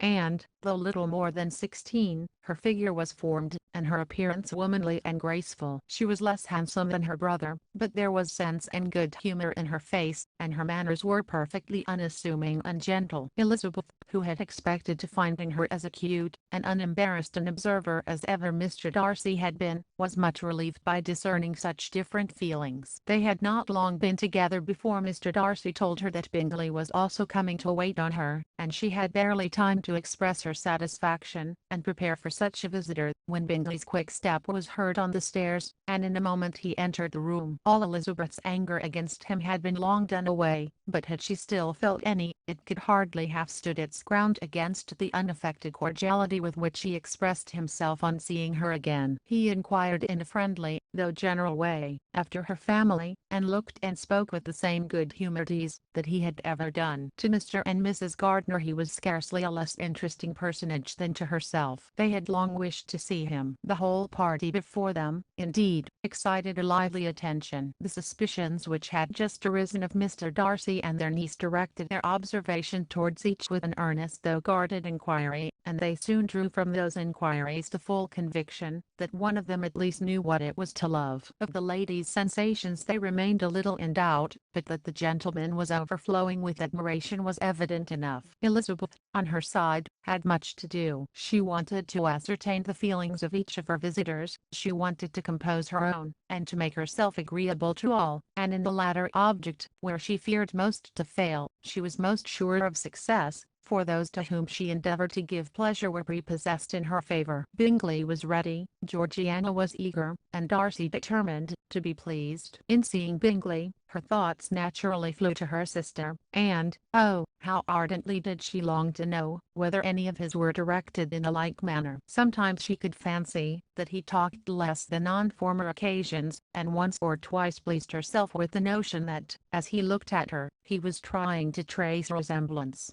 But, though this might be imaginary, she could not be deceived as to his behavior to Miss Darcy, who had been set up as a rival to Jane. No look appeared on either side that spoke particular regard. Nothing occurred between them that could justify the hopes of his sister. On this point she was soon satisfied, and 2 or 3 little circumstances occurred ere they parted, which, in her anxious interpretation, denoted a recollection of Jane not untinctured by tenderness, and a wish of saying more that might lead to the mention of her, had he dared. He observed to her, at a moment when the others were talking together, and in a tone which had something of real regret that it was a very long time since he had had the pleasure of seeing her, and, before she could reply, he added, "It is above 8 months. We have not met since the 26th of November, when we were all dancing together at Netherfield." Elizabeth was pleased to find his memory so exact, and he afterwards took occasion to ask her, when unattended by any of the rest, whether all her sisters were at Longbourn. There was not much in the question, nor in the preceding remark, but there was a look and a manner which gave them meaning. It was not often that she could turn her eyes on Mr. Darcy himself,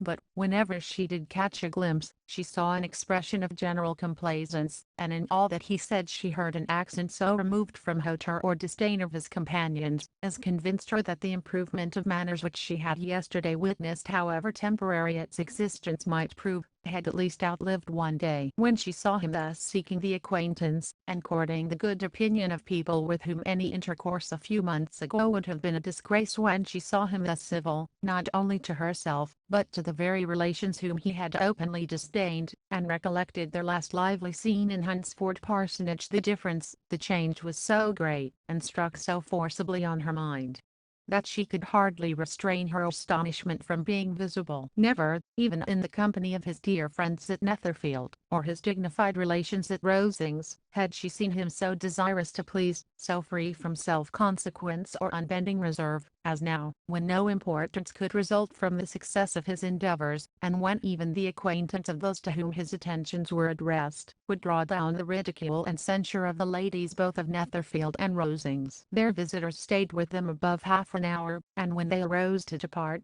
Mr. Darcy called on his sister to join him in expressing their wish of seeing Mr. and Mrs. Gardiner and Miss Bennet to dinner at Pemberley before they left the country. Miss Darcy, though with a diffidence which marked her little in the habit of giving invitations, readily obeyed. Mrs. Gardiner looked at her niece, desirous of knowing how she, whom the invitation most concerned, felt disposed as to its acceptance, but Elizabeth had turned away her head. Presuming, however, that this studied avoidance spoke rather a momentary embarrassment than any dislike of the proposal, and seeing in her husband, who was fond of society, a perfect willingness to accept it, she ventured to engage for her attendance, and the day after the next was fixed on. Bingley expressed great pleasure in the certainty of seeing Elizabeth again, having still a great deal to say to her, and many inquiries to make after all their Hertfordshire friends. Elizabeth, construing all this into a wish of hearing her speak of her sister, was pleased, and on this account, as well as some others, found herself, when their visitors left them, capable of considering the last half hour with some satisfaction, though while it was passing, the enjoyment of it had been little. Eager to be alone, and fearful of inquiries or hints from her uncle and aunt, she stayed with them only long enough to hear their favourable opinion of Bingley, and then hurried away to dress. But she had no reason to fear Mr. and Mrs. Gardiner's curiosity. It was not their wish to force her communication. It was evident that she was much better acquainted with Mr. Darcy than they had before any idea of. It was evident that he was very much in love with her. They saw much to interest, but nothing to justify inquiry. Of Mr. Darcy it was now a matter of anxiety to think well, and, as far as their acquaintance reached, there was no fault to find. They could not be untouched by his politeness, and had they drawn his character from their own feelings and his servant's report, without any reference to any other account, the circle in Hertfordshire to which he was known, would not have recognized it for Mr. Darcy. There was now an interest, however, in believing the housekeeper, and they soon became sensible that the authority of a servant who had known him since he was 4 years old, and whose own manners indicated respectability, was not to be hastily rejected. Neither had anything occurred in the intelligence of their Lambton friends that could materially lessen its weight. They had nothing to accuse him of,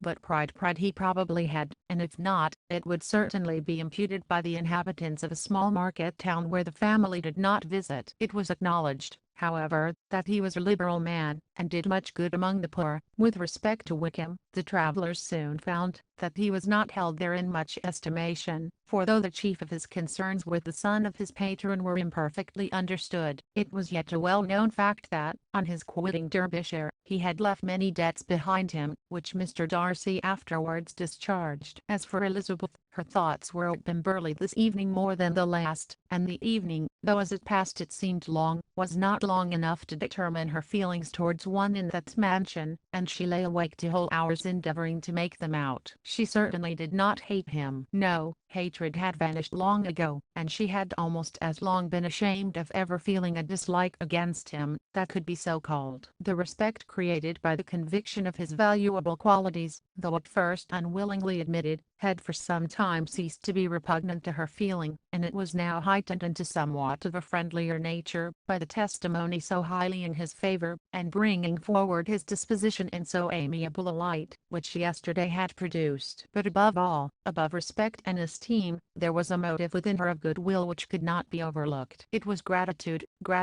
not merely for having once loved her, but for loving her still well enough to forgive all the petulance and acrimony of her manner in rejecting him, and all the unjust accusations accompanying her rejection. He who, she had been persuaded, would avoid her as his greatest enemy, seemed, on this accidental meeting, most eager to preserve the acquaintance, and without any indelicate display of regard, or any peculiarity of manner, where their two selves only were concerned, was soliciting the good opinion of her friends, and bent on making her known to his sister. Such a change in a man of so much pride exciting not only astonishment, but gratitude, for to love, ardent love, it must be attributed, and as such its impression on her was of a sort to be encouraged, as by no means unpleasing, though it could not be exactly defined. She respected, she esteemed, she was grateful to him, she felt a real interest in his welfare, and she only wanted to know how far she wished that welfare to depend upon herself, and how far it would be for the happiness of both, that she should employ the power, which her fancy told her she still possessed,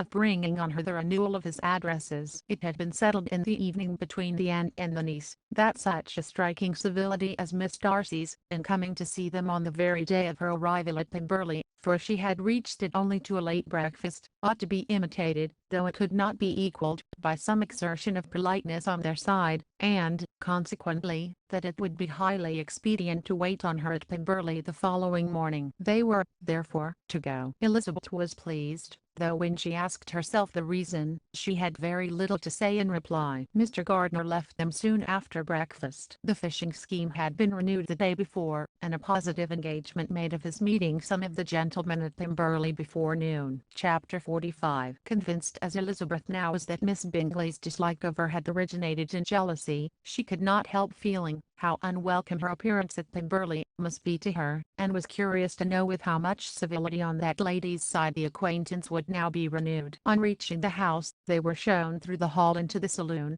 whose northern aspect rendered it delightful for summer. Its windows opening to the ground, admitted a most refreshing view of the high woody hills behind the house, and of the beautiful oaks and Spanish chestnuts which were scattered over the intermediate lawn. In this house they were received by Miss Darcy, who was sitting there with Mrs. Hurst and Miss Bingley, and the lady with whom she lived in London. Georgiana's reception of them was very civil, but attended with all the embarrassment which, though proceeding from shyness and the fear of doing wrong, would easily give to those who felt themselves inferior the belief of her being proud and reserved. Mrs. Gardiner and her niece, however, did her justice, and pitied her. By Mrs. Hurst and Miss Bingley they were noticed only by a curtsy, and, on their being seated, a pause, awkward as such pauses must always be, succeeded for a few moments. It was first broken by Mrs. Annaly, a genteel, agreeable-looking woman, whose endeavour to introduce some kind of discourse proved her to be more truly well-bred than either of the others, and between her and Mrs. Gardiner, with occasional help from Elizabeth, the conversation was carried on. Miss Darcy looked as if she wished for courage enough to join in it, and sometimes did venture a short sentence when there was least danger of its being heard. Elizabeth soon saw that she was herself closely watched by Miss Bingley, and that she could not speak a word, especially to Miss Darcy, without calling her attention. This observation would not have prevented her from trying to talk to the latter, had they not been seated at an inconvenient distance, but she was not sorry to be spared the necessity of saying much. Her own thoughts were employing her. She expected every moment that some of the gentlemen would enter the room. She wished, She feared that the master of the house might be amongst them, and whether she wished or feared it most, she could scarcely determine. After sitting in this manner a quarter of an hour without hearing Miss Bingley's voice, Elizabeth was roused by receiving from her a cold inquiry after the health of her family. She answered with equal indifference and brevity, and the other said no more. The next variation which their visit afforded, was produced by the entrance of servants with cold meat, cake, and a variety of all the finest fruits in season, but this did not take place till after many a significant look and smile from Mrs. Annaly to Miss Darcy had been given, to remind her of her post. There was now employment for the whole party, for, though they could not all talk, they could all eat, and the beautiful pyramids of grapes, nectarines, and peaches soon collected them round the table. While thus engaged, Elizabeth had a fair opportunity of deciding whether she most feared or wished for the appearance of Mr. Darcy, by the feelings which prevailed on his entering the room, and then, though but a moment before she had believed her wishes to predominate, she began to regret that he came. He had been some time with Mr. Gardiner, who, with 2 or 3 other gentlemen from the house, was engaged by the river, and had left him only on learning that the ladies of the family intended a visit to Georgiana that morning. No sooner did he appear than Elizabeth wisely resolved to be perfectly easy and unembarrassed, a resolution the more necessary to be made, but perhaps not the more easily kept, because she saw that the suspicions of the whole party were awakened against them, and that there was scarcely an eye which did not watch his behavior. When he first came into the room, in no countenance was attentive curiosity so strongly marked as in Miss Bingley's, in spite of the smiles which overspread her face whenever she spoke to one of its objects, for jealousy had not yet made her desperate, and her attentions to Mr. Darcy were by no means over. Miss Darcy, on her brother's entrance, exerted herself much more to talk, and Elizabeth saw that he was anxious for his sister and herself to get acquainted, and forwarded as much as possible every attempt at conversation on either side. Miss Bingley saw all this likewise, and, in the imprudence of anger,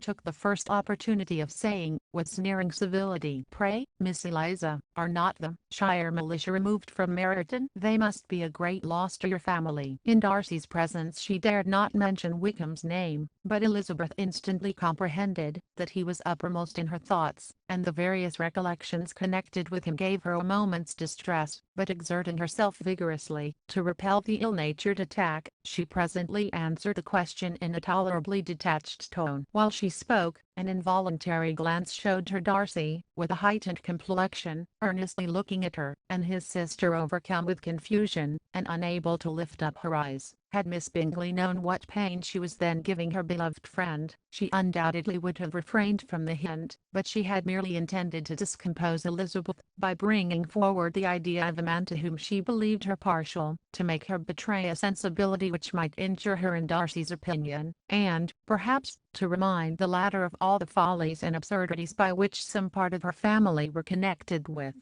that course. Not a syllable had ever reached her of Miss Darcy's meditated elopement. To no creature had it been revealed, where secrecy was possible, except to Elizabeth, and from all Bingley's connections her brother was particularly anxious to conceal it, from the very wish which Elizabeth had long ago attributed to him, of their becoming hereafter her own. He had certainly formed such a plan, and without meaning that it should affect his endeavour to separate him from Miss Bennet. It is probable that it might add something to his lively concern for the welfare of his friend. Elizabeth's collected behaviour, however, soon quieted his emotion, and as Miss Bingley, vexed and disappointed, dared not approach nearer to Wickham, Georgiana also recovered in time, though not enough to be able to speak any more. Her brother, whose eye she feared to meet, scarcely recollected her interest in the affair, and the very circumstance which had been designed to turn his thoughts from Elizabeth, seemed to have fixed them on her more and more cheerfully. Their visit did not continue long after the question and answer above mentioned, and while Mr. Darcy was attending them to their carriage, Miss Bingley was venting her feelings in criticisms on Elizabeth's person,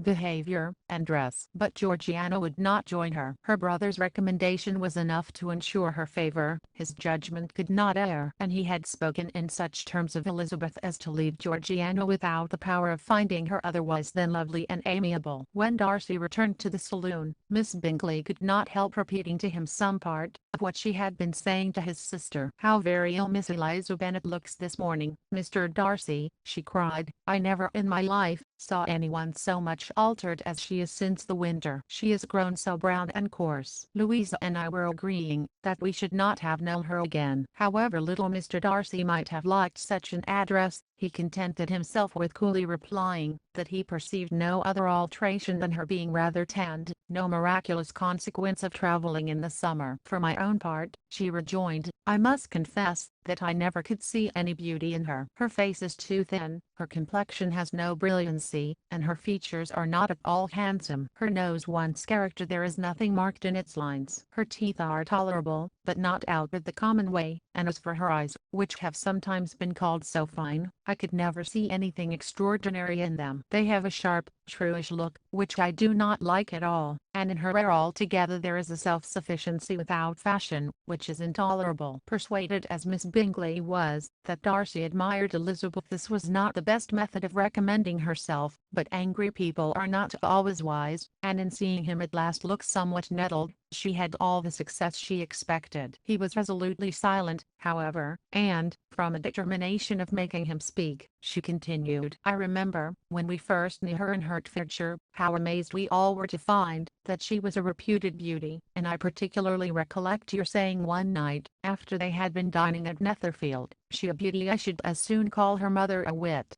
But afterwards she seemed to improve on you, and I believe you thought her rather pretty at one time. Yes, replied Darcy, who could contain himself no longer, but that was only when I first saw her, for it is many months since I have considered her as one of the handsomest women of my acquaintance. He then went away, and Miss Bingley was left to all the satisfaction of having forced him to say what gave no one any pain but herself. Mrs. Gardiner and Elizabeth talked of all that had occurred during their visit, as they returned, except what had particularly interested them both. The look and behavior of everybody they had seen were discussed, except of the person who had mostly engaged their attention. They talked of his sister, his friends, his house, his fruit, of everything but himself, yet Elizabeth was longing to know what Mrs. Gardiner thought of him, and Mrs. Gardiner would have been highly gratified by her niece's beginning the subject. Chapter 46. Elizabeth had been a good deal disappointed in not finding a letter from Jane on their first arrival at Lambton, and this disappointment had been renewed on each of the mornings that had now been spent there, but on the third her repining was over, and her sister justified, by the receipt of 2 letters from her at once, on one of which was marked that it had been sent elsewhere. Elizabeth was not surprised at it, as Jane had written the direction remarkably ill. They had just been preparing to walk as the letters came in, and her uncle and aunt, leaving her to enjoy them in quiet,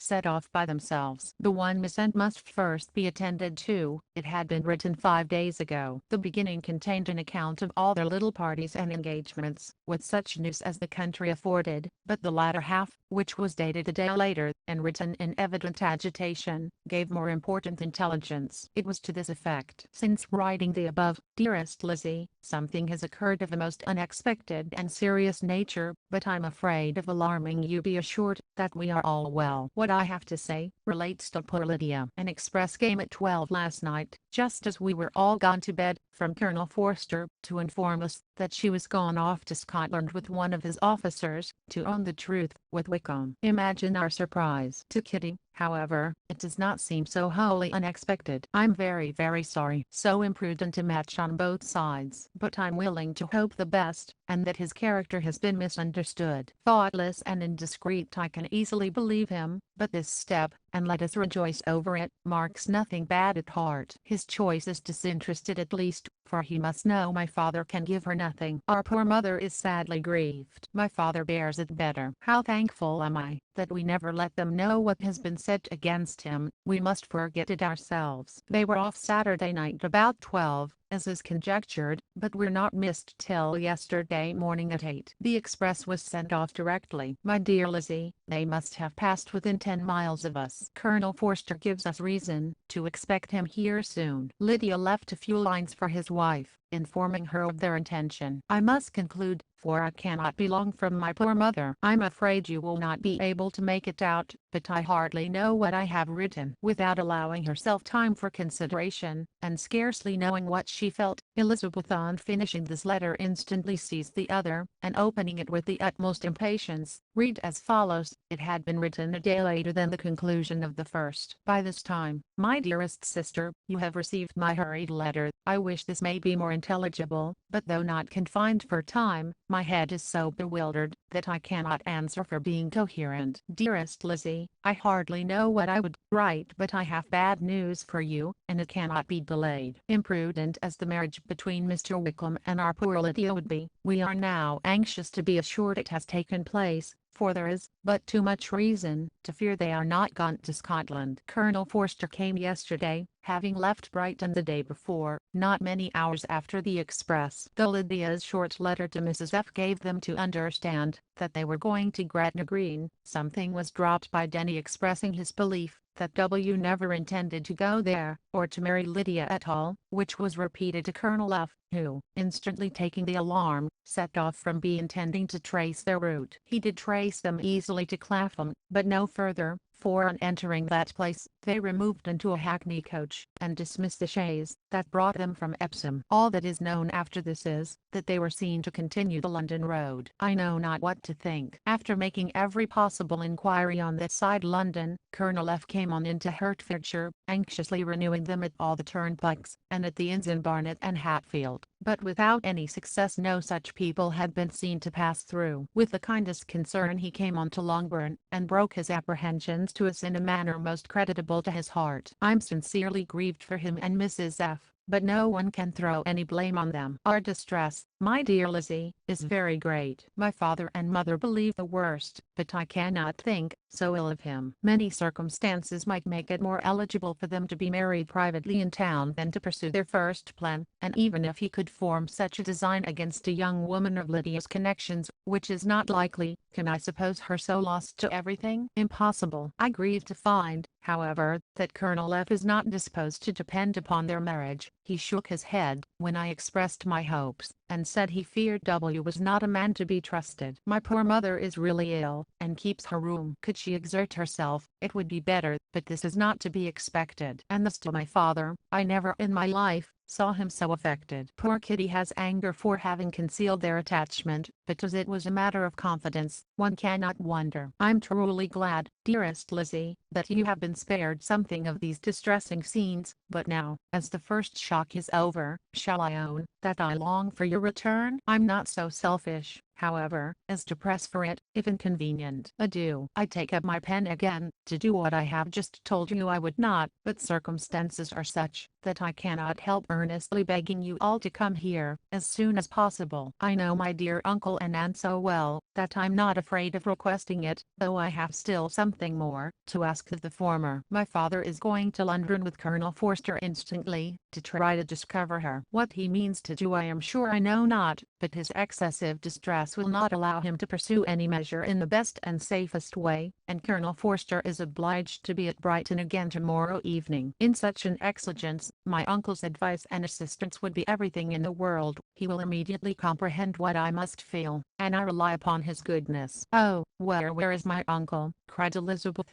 darting from her seat as she finished the letter, in eagerness to follow him, without losing the moment of the time so precious. But as she reached the door it was opened by a servant, and Mr. Darcy appeared. Her pale face and impetuous manner made him start, and before he could recover himself to speak, she, in whose mind every idea was superseded by Lydia's situation, hastily exclaimed, "I beg your pardon, but I must leave you. I must find Mr. Gardiner this moment, on business that cannot be delayed. I have not an instant to lose." "Good God, what is the matter?" cried he, with more feeling than politeness. Then recollecting himself, "I will not detain you a minute, but let me, or let the servant go after Mr. and Mrs. Gardiner." "You are not well enough, you cannot go yourself." Elizabeth hesitated, but her knees trembled under her, and she felt how little would be gained by her attempting to pursue them. Calling back the servant, therefore, she commissioned him, though in so breathless an accent as made her almost unintelligible, to fetch his master and mistress home instantly. On his quitting the room she sat down, unable to support herself, and looking so miserably ill that it was impossible for Darcy to leave her, or to refrain from saying in a tone of gentleness and commiseration, "Let me call your maid. Is there nothing you could take to give you present relief? A glass of wine, shall I get you one? You are very ill." "No, I thank you," she replied, endeavoring to recover herself. "There is nothing the matter with me. I'm quite well. I'm only distressed by some dreadful news which I have just received from Longbourn." She burst into tears as she alluded to it, and for a few minutes could not speak another word. Darcy, in wretched suspense, could only say something indistinctly of his concern, and observe her in compassionate silence. At length she spoke again. "I have just had a letter from Jane, with such dreadful news. It cannot be concealed from anyone. My younger sister has left all her friends, has eloped, has thrown herself into the power of Mr. Wickham. They are gone off together from Brighton. You know him too well to doubt the rest. She has no money, no connections, nothing that can tempt him to. She is lost forever." Darcy was fixed in astonishment. "When I consider," she added in a yet more agitated voice, "that I might have prevented it. I who knew what he was. Had I but explained some part of it, only some part of what I learned, to my own family. Had his character been known, this could not have happened. But it is all too late now." "I'm grieved indeed," cried Darcy, grieved, shocked. "But is it certain, absolutely certain?" "Oh, yes. They left Brighton together on Sunday night, and were traced almost to London, but not beyond. They are certainly not gone to Scotland." "And what has been done, what has been attempted, to recover her?" "My father is gone to London, and Jane has written to beg my uncle's immediate assistance, and we shall be off, I hope, in half an hour." "But nothing can be done." "I know very well that nothing can be done. How is such a man to be worked on? How are they even to be discovered? I have not the smallest hope. It is every way horrible." Darcy shook his head in silent acquiescence. "When my eyes were opened to his real character, oh, had I known what I ought, what I dared to do, but I knew not. I was afraid of doing too much." "Wretched, wretched mistake." Darcy made no answer. He seemed scarcely to hear her, and was walking up and down the room in earnest meditation, his brow contracted, his air gloomy. Elizabeth soon observed, and instantly understood it. Her power was sinking. Everything must sink under such a proof of family weakness, such an assurance of the deepest disgrace. She could neither wonder nor condemn, but the belief of his self-conquest brought nothing consolatory to her bosom, afforded no palliation of her distress. It was, on the contrary, exactly calculated to make her understand her own wishes, and never had she so honestly felt that she could have loved him, as now, when all love must be vain. But self, though it would intrude, could not engross her. Lydia, the humiliation, the misery she was bringing on them all, soon swallowed up every private care, and covering her face with her handkerchief, Elizabeth was soon lost to everything else, and, after a pause of several minutes, was only recalled to a sense of her situation by the voice of her companion, who, in a manner which, though it spoke compassion, spoke likewise restraint, said, "I'm afraid you have been long desiring my absence.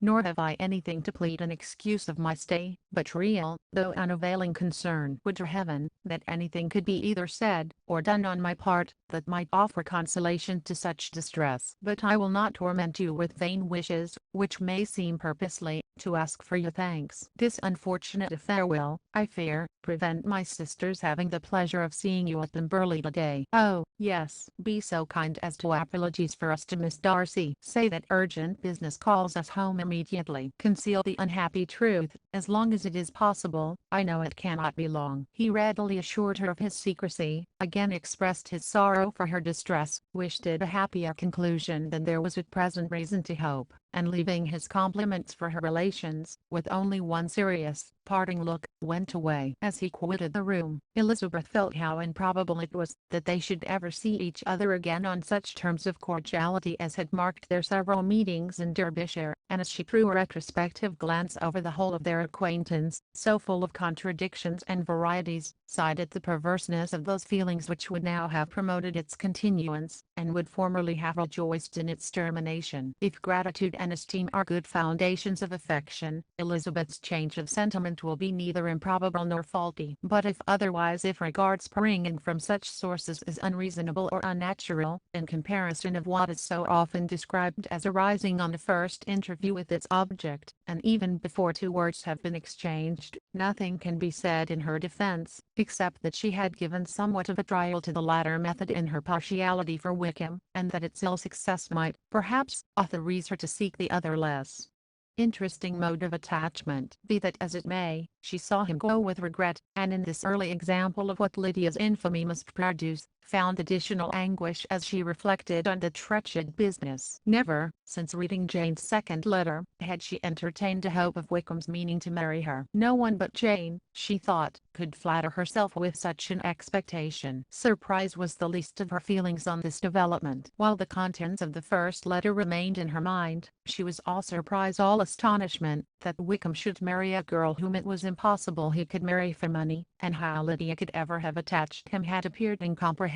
But now it was all too natural. For such an attachment as this, she might have sufficient charms, and though she did not suppose Lydia to be deliberately engaging in an elopement without the intention of marriage, she had no difficulty in believing that neither her virtue nor her understanding would preserve her from falling an easy prey. She had never perceived, while the regiment was in Hertfordshire, that Lydia had any partiality for him, but she was convinced that Lydia wanted only encouragement to attach herself to anybody. Sometimes one officer, sometimes another, had been her favorite, as their attentions raised them in her opinion. Her affections had continually been fluctuating, but never without an object. The mischief of neglect and mistaken indulgence towards such a girl, oh, how acutely did she now feel it! She was wild to be at home, to hear, to see, to be upon the spot, to share with Jane in the cares that must now fall wholly upon her. In a family so deranged, a father absent, a mother incapable of exertion, and requiring constant attendance, and though almost persuaded that nothing could be done for Lydia, her uncle's interference seemed of the utmost importance. Until he entered the room her impatience was severe. Mr. and Mrs. Gardiner had hurried back in alarm, supposing by the servant's account that their niece was taken suddenly ill, but satisfying them instantly on that head, she eagerly communicated the cause of their summons. Reading the two letters aloud, and dwelling on the postscript of the last with trembling energy, though Lydia had never been a favorite with them, Mr. and Mrs. Gardiner could not but be deeply afflicted. Not Lydia only, but all were concerned in it, and after the first exclamations of surprise and horror, Mr. Gardiner promised every assistance in his power. Elizabeth, though expecting no less, thanked him with tears of gratitude, and all three being actuated by one spirit, everything relating to their journey was speedily settled. They were to be off as soon as possible. "But what is to be done about Pemberley?" cried Mrs. Gardiner. "John told us Mr. Darcy was here when you sent for us, was it so?" "Yes, and I told him we should not be able to keep our engagement." "That is all settled." "What is all settled?" repeated the other, as she ran into her room to prepare. "And are they upon such terms as for her to disclose the real truth?" "Oh, that I knew how it was." But wishes were vain, or at least could only serve to amuse her in the hurry and confusion of the following hour. Had Elizabeth been at leisure to be idle, she would have remained certain that all employment was impossible to one so wretched as herself, but she had her share of business as well as her aunt, and amongst the rest there were notes to be written to all their friends at Lambton, with false excuses for their sudden departure. An hour, however, saw the whole completed, and Mr. Gardiner meanwhile having settled his account at the inn, nothing remained to be done but to go, and Elizabeth, after all the misery of the morning, found herself, in a shorter space of time than she could have supposed, seated in the carriage, and on the road to Longbourn. Chapter 47. "I have been thinking it over again, Elizabeth," said her uncle, as they drove from the town, "and really, upon serious consideration, I'm much more inclined than I was to judge as your eldest sister does on the matter. It appears to me so very unlikely that any young man should form such a design against a girl who is by no means unprotected or friendless, and who was actually staying in his colonel's family, that I'm strongly inclined to hope the best." Could he expect that her friends would not step forward? Could he expect to be noticed again by the regiment, after such an affront to Colonel Forster? His temptation is not adequate to the risk. "Do you really think so?" cried Elizabeth, brightening up for a moment. "Upon my word," said Mrs. Gardiner, "I begin to be of your uncle's opinion. It is really too great a violation of decency, honor, and interest, for him to be guilty of. I cannot think so very ill of Wickham. Can you yourself, Lizzie, so wholly give him up, as to believe him capable of it? Not, perhaps, of neglecting his own interest, but of every other neglect I can believe him capable. If, indeed, it should be so. But I dare not hope it. Why should they not go on to Scotland, if that had been the case? In the first place, replied Mr. Gardiner, there is no absolute proof that they are not gone to Scotland. Oh, but their removing from the chaise into a hackney coach is such a presumption. And, besides, no traces of them were to be found on the Barnet road. Well, then, supposing them to be in London, they may be there, though for the purpose of concealment, for no more exceptional purpose. It is not likely that money should be very abundant on either side, and it might strike them that they could be more economically, though less expeditiously, married in London than in Scotland. But why all this secrecy? Why any fear of detection? Why must their marriage be private? Oh, no, this is not likely. His most particular friend, you see by Jane's account, was persuaded of his never intending to marry her. Wickham will never marry a woman without some money. He cannot afford it. And what claims has Lydia? What attraction has she beyond youth, health, and good humor, that could make him, for her sake, forgo every chance of benefiting himself by marrying well? As to what restraint the apprehensions of disgrace in the corps might throw on a dishonorable elopement with her, I'm not able to judge, for I know nothing of the effects that such a step might produce. But as to your other objection, I'm afraid it will hardly hold good. Lydia has no brothers to step forward, and he might imagine, from my father's behavior, from his indolence and the little attention he has ever seemed to give to what was going forward in his family, that he would do as little, and think as little about it, as any father could do, in such a matter. But can you think, that Lydia is so lost to everything but love of him as to consent to live with him on any terms other than marriage? It does seem, and it is most shocking indeed, replied Elizabeth, with tears in her eyes, that a sister's sense of decency and virtue in such a point should admit of doubt. But, really, I know not what to say. Perhaps I'm not doing her justice. But she is very young. She has never been taught to think on serious subjects, and for the last half-year, nay, for a 12-month, she has been given up to nothing but amusement and vanity. She has been allowed to dispose of her time in the most idle and frivolous manner, and to adopt any opinions that came in her way. Since the Shire were first quartered in Meryton, nothing but love, flirtation, and officers have been in her head. She has been doing everything in her power, by thinking and talking on the subject, to give greater, what shall I call it, susceptibility to her feelings, which are naturally lively enough. And we all know that Wickham has every charm of person and address that can captivate a woman. But you see that Jane, said her aunt, does not think so very ill of Wickham as to believe him capable of the attempt. Of whom does Jane ever think ill? And who is there, whatever might be their former conduct, that she would think capable of such an attempt, till it were proved against them? But Jane knows, as well as I do, what Wickham really is. We both know that he has been profligate in every sense of the word, that he has neither integrity nor honor, that he is as false and deceitful as he is insinuating. And do you really know all this? Cried Mrs. Gardiner, whose curiosity as to the mode of her intelligence was all alive. I do indeed, replied Elizabeth, coloring. I told you, the other day, of his infamous behavior to Mr. Darcy, and you yourself, when last at Longbourn, heard in what manner he spoke of the man who had behaved with such forbearance and liberality towards him. And there are other circumstances which I'm not at liberty, which it is not worthwhile to relate, but his lies about the whole Pemberley family are endless. From what he said of Miss Darcy I was thoroughly prepared to see a proud, reserved, disagreeable girl. Yet he knew to the contrary himself. He must know that she was as amiable and unpretending as we have found her. But does Lydia know nothing of this? Can she be ignorant of what you and Jane seem so well to understand? Oh, yes, that is the worst of all. Till I was in Kent, and saw so much both of Mr. Darcy and his relation Colonel Fitzwilliam, I was ignorant of the truth myself. And when I returned home, the Shire was to leave Meryton in a week or fortnight's time. As that was the case, neither Jane, to whom I related the whole, nor I, thought it necessary to make our knowledge public, for of what use could it apparently be to any one, that the good opinion which all the neighborhood had of him should then be overthrown? And even when it was settled that Lydia should go with Mrs. Forster, the necessity of opening her eyes to his character never occurred to me. That she could be in any danger from the deception never entered my head. That such a consequence as this could ensue, you may easily believe,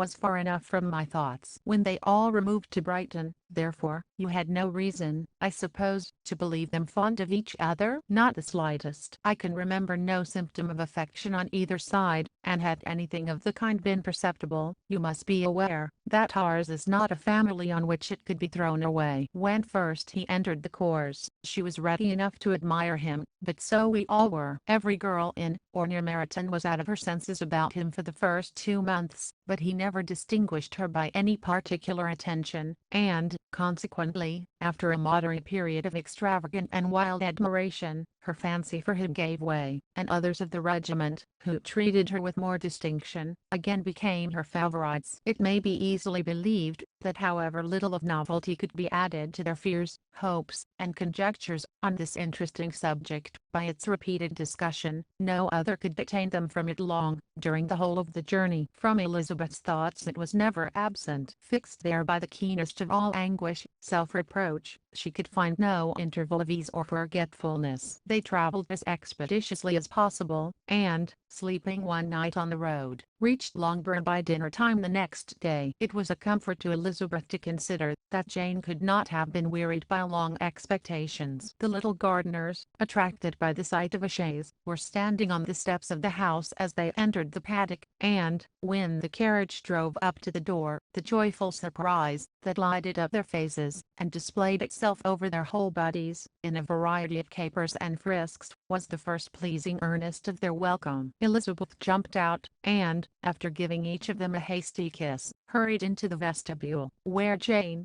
who came running down from her mother's apartment, immediately met her. Elizabeth, as she affectionately embraced her, whilst tears filled the eyes of both, lost not a moment in asking whether anything had been heard of the fugitives. "Not yet," replied Jane, "but now that my dear uncle is come, I hope everything will be well." "Is my father in town?" "Yes, he went on Tuesday, as I wrote you word." "And have you heard from him often?" "We have heard only twice. He wrote me a few lines on Wednesday, to say that he had arrived in safety, and to give me his directions, which I particularly begged him to do. He merely added, that he should not write again till he had something of importance to mention." "And my mother, how is she? How are you all?" "My mother is tolerably well, I trust, though her spirits are greatly shaken. She is upstairs, and will have great satisfaction in seeing you all. She does not yet leave her dressing room. Mary and Kitty, thank heaven, are quite well." "But you, how are you?" cried Elizabeth. "You look pale. How much you must have gone through." Her sister, however, assured her of her being perfectly well, and their conversation, which had been passing, while Mr. and Mrs. Gardiner were engaged with their children, was now put an end to by the approach of the whole party. Jane ran to her uncle and aunt, and welcomed and thanked them both, with alternate smiles and tears. When they were all in the drawing-room, the questions which Elizabeth had already asked, were of course repeated by the others, and they soon found that Jane had no intelligence to give. The sanguine hope of good,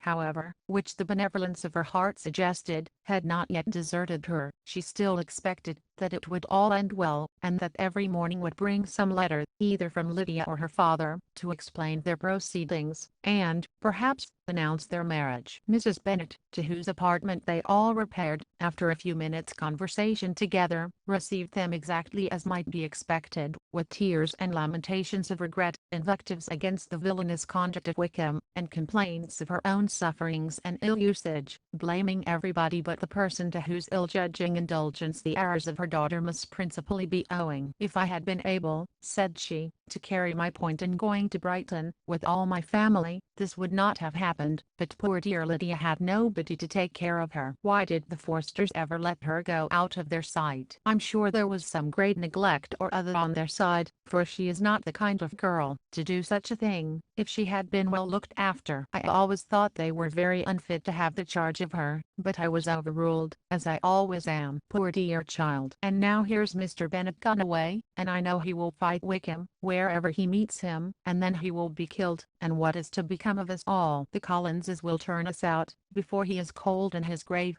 and if you are not kind to us, brother, I do not know what we shall do." They all exclaimed against such terrific ideas, and Mr. Gardiner, after general assurances of his affection for her and all her family, told her that he meant to be in London the very next day, and would assist Mr. Bennet in every endeavour for recovering Lydia. "Do not give way to useless alarm," added he. Though it is right to be prepared for the worst, there is no occasion to look on it as certain. It is not quite a week since they left Brighton. In the few days more we may gain some news of them. Until we know that they are not married, and have no design of marrying, do not let us give the matter over as lost. As soon as I get to town I shall go to my brother, and make him come home with me to Gracechurch Street, and then we may consult together as to what is to be done. Oh, my dear brother, replied Mrs. Bennet, that is exactly what I could most wish for. And now do, when you get to town, find them out, wherever they may be, and if they are not married already, make them marry. And as for wedding clothes, do not let them wait for that,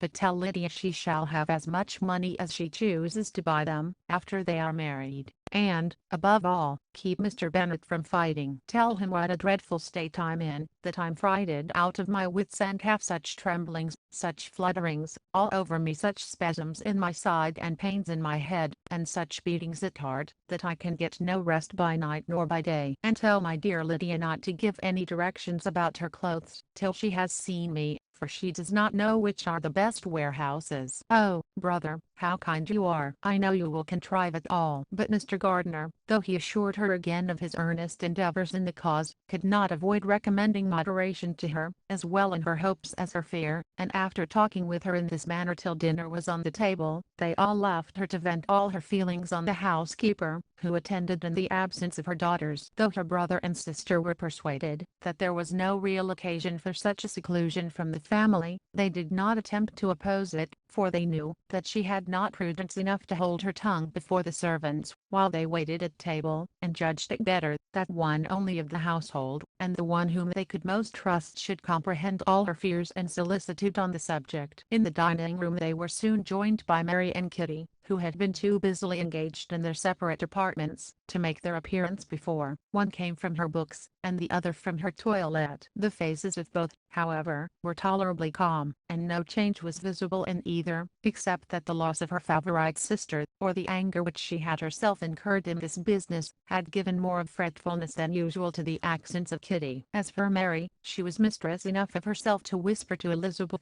with a countenance of grave reflection, soon after they were seated at table, "This is a most unfortunate affair, and will probably be much talked of. But we must stem the tide of malice, and pour into the wounded bosoms of each other the balm of sisterly consolation." Then, perceiving in Elizabeth no inclination of replying, she added, "Unhappy as the event must be for Lydia, we may draw from it this useful lesson, that loss of virtue in a female is irretrievable, that one false step involves her in endless ruin, that her reputation is no less brittle than it is beautiful, and that she cannot be too much guarded in her behavior towards the undeserving of the other sex." Elizabeth lifted up her eyes in amazement, but was too much oppressed to make any reply. Mary, however, continued to console herself with such kind of moral extractions from the evil before them. In the afternoon, the two elder Miss Bennets were able to be for half an hour by themselves, and Elizabeth instantly availed herself of the opportunity of making any inquiries, which Jane was equally eager to satisfy. After joining in general lamentations over the dreadful sequel of this event, which Elizabeth considered as all but certain, and Miss Bennet could not assert to be wholly impossible, the former continued the subject by saying, "But tell me all and everything about it which I have not already heard. Give me further particulars. What did Colonel Forster say? Had they no apprehension of anything before the elopement took place? They must have seen them together forever." Colonel Forster did own that he had often suspected some partiality, especially on Lydia's side, but nothing to give him any alarm. "I'm so grieved for him. His behavior was attentive and kind to the utmost. He was coming to us, in order to assure us of his concern, before he had any idea of their not being gone to Scotland. When that apprehension first got abroad, it hastened his journey." "And was Denny convinced that Wickham would not marry? Did he know of their intending to go off?" "Had Colonel Forster seen Denny himself?" "Yes, but, when questioned by him, Denny denied knowing anything of their plans, and would not give his real opinion about it. He did not repeat his persuasion of their not marrying, and from that, I'm inclined to hope, he might have been misunderstood before. Until Colonel Forster came himself, not one of you entertained a doubt, I suppose, of their being really married?" "How was it possible that such an idea should enter our brains? I felt a little uneasy, a little fearful of my sister's happiness with him in marriage, because I knew that his conduct had not been always quite right. My father and mother knew nothing of that, they only felt how imprudent a match it must be. Kitty then owned, with a very natural triumph on knowing more than the rest of us, that in Lydia's last letter she had prepared her for such a step. She had known, it seems, of their being in love with each other, many weeks. But not before they went to Brighton? No, I believe not. And did Colonel Forster appear to think well of Wickham himself? Does he know his real character? I must confess that he did not speak so well of Wickham as he formerly did. He believed him to be imprudent and extravagant, and since the sad affair has taken place, it is said that he left Meryton greatly in debt, but I hope this may be false. Oh, Jane, had we been less secret, had we told what we knew of him, this could not have happened. Perhaps it would have been better, replied her sister. But to expose the former faults of any person without knowing what their present feelings were, seemed unjustifiable. We acted with the best intentions. Could Colonel Forster repeat the particulars of Lydia's note to his wife? He brought it with him for us to see. Jane then took it from her pocket-book, and gave it to Elizabeth. These were the contents. My dear Harriet, you will laugh when you know where I'm gone, and I cannot help laughing myself at your surprise tomorrow morning, as soon as I am missed. I'm going to Gretna Green, and if you cannot guess with who, I shall think you a simpleton, for there is but one man in the world I love, and he is an angel. I should never be happy without him, so think it no harm to be off. You need not send them word at Longbourn of my going, if you do not like it, for it will make the surprise the greater when I write to them, and sign my name back. Lydia Wickham. What a good joke it will be. I can hardly write for laughing. Pray make my excuses to Pratt for not keeping my engagement, and dancing with him tonight. Tell him I hope he will excuse me, when he knows all, and tell him I will dance with him at the next ball we meet, with great pleasure. I shall send for my clothes, when I get to Longbourn, but I wish you would tell Sally, to mend a great slit in my work muslin gown, before they are packed up. Goodbye. Give my love to Colonel Forster. I hope you will drink to our good journey. Your affectionate friend, Lydia Bennet. Oh, thoughtless Lydia, cried Elizabeth when she had finished it. What a letter is this, to be written at such a moment! But at least it shows that she was serious on the subject of their journey. Whatever he might afterwards persuade her to, it was not on her side a scheme of infamy. My poor father, how he must have felt it! I never saw anyone so shocked. He could not speak a word for full 10 minutes. My mother was taken ill immediately, and the whole house in such confusion. Oh, Jane, cried Elizabeth,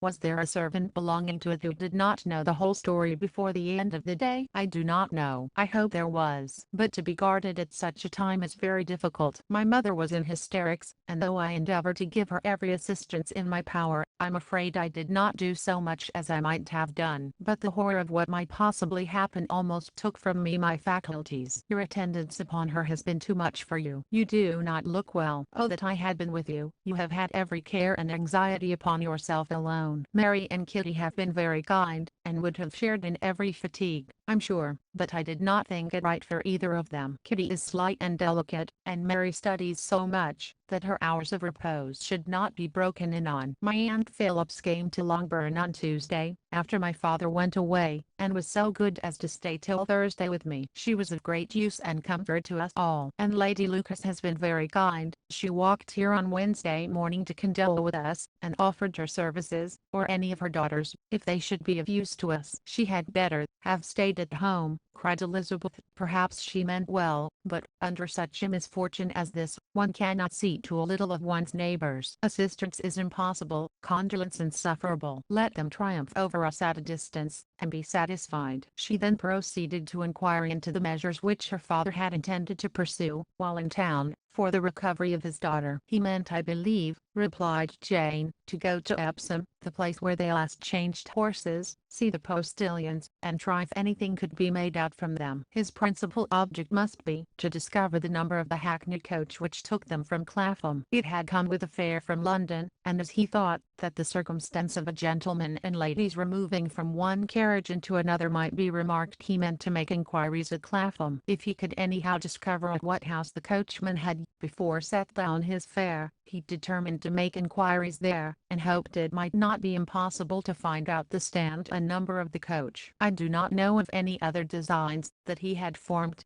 but he was in such a hurry to be gone, and his spirits so greatly discomposed, that I had difficulty in finding out even so much as this. Chapter 48. The whole party were in hopes of a letter from Mr. Bennet the next morning, but the post came in without bringing a single line from him. His family knew him to be, on all common occasions, a most negligent and dilatory correspondent, but at such a time they had hoped for exertion. They were forced to conclude that he had no pleasing intelligence to send, but even of that they would have been glad to be certain. Mr. Gardiner had waited only for the letters before he set off. When he was gone, they were certain at least of receiving constant information of what was going on, and their uncle promised, at parting, to prevail on Mr. Bennet to return to Longbourn as soon as he could, to the great consolation of his sister, who considered it as the only security for her husband's not being killed in a duel. Mrs. Gardiner and the children were to remain in Hertfordshire a few days longer, as the former thought her presence might be serviceable to her nieces. She shared in their attendance on Mrs. Bennet, and was a great comfort to them in their hours of freedom. Their other aunt also visited them frequently, and always, as she said, with the design of cheering and heartening them up, though, as she never came without reporting some fresh instance of Wickham's extravagance or irregularity, she seldom went away without leaving them more dispirited than she found them. All Meryton seemed striving to blacken a man who, but 3 months before, had been almost an angel of light. He was declared to be in debt to every tradesman in the place, and his intrigues, all honored with the title of seduction, had been extended into every tradesman's family. Everybody declared that he was the wickedest young man in the world, and everybody began to find out that they had always distrusted the appearance of his goodness. Elizabeth, though she did not credit above half of what was said, believed enough to make her former assurance of her sister's ruin more certain, and even Jane,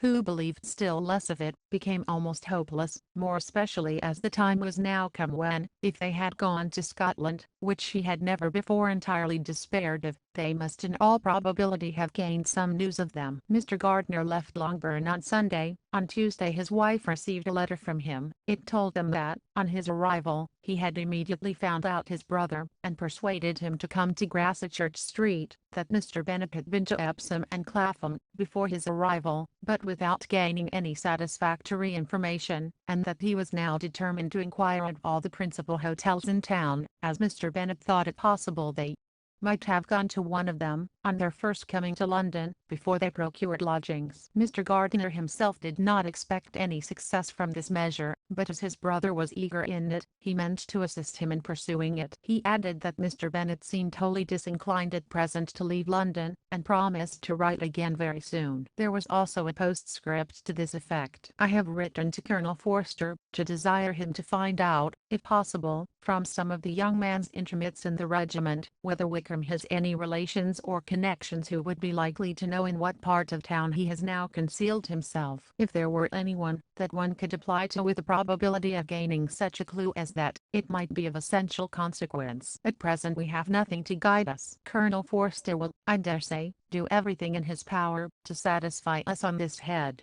But, on second thoughts, perhaps Lizzie could tell us what relations he has now living, better than any other person. Elizabeth was at no loss to understand from whence this deference to her authority proceeded, but it was not in her power to give any information of so satisfactory a nature as the compliment deserved. She had never heard of his having had any relations, except a father and mother, both of whom had been dead many years. It was possible, however, that some of his companions in the shire might be able to give more information, and though she was not very sanguine in expecting it, the application was a something to look forward to. Every day at Longbourn was now a day of anxiety, but the most anxious part of each was, when the post was expected. The arrival of letters was the grand object of every morning's impatience. Through letters, whatever of good or bad was to be told would be communicated, and every succeeding day was expected to bring some news of importance. But before they heard again from Mr. Gardiner, a letter arrived for their father, from a different quarter, from Mr. Collins, which, as Jane had received directions to open all that came for him in his absence, She accordingly read, and Elizabeth,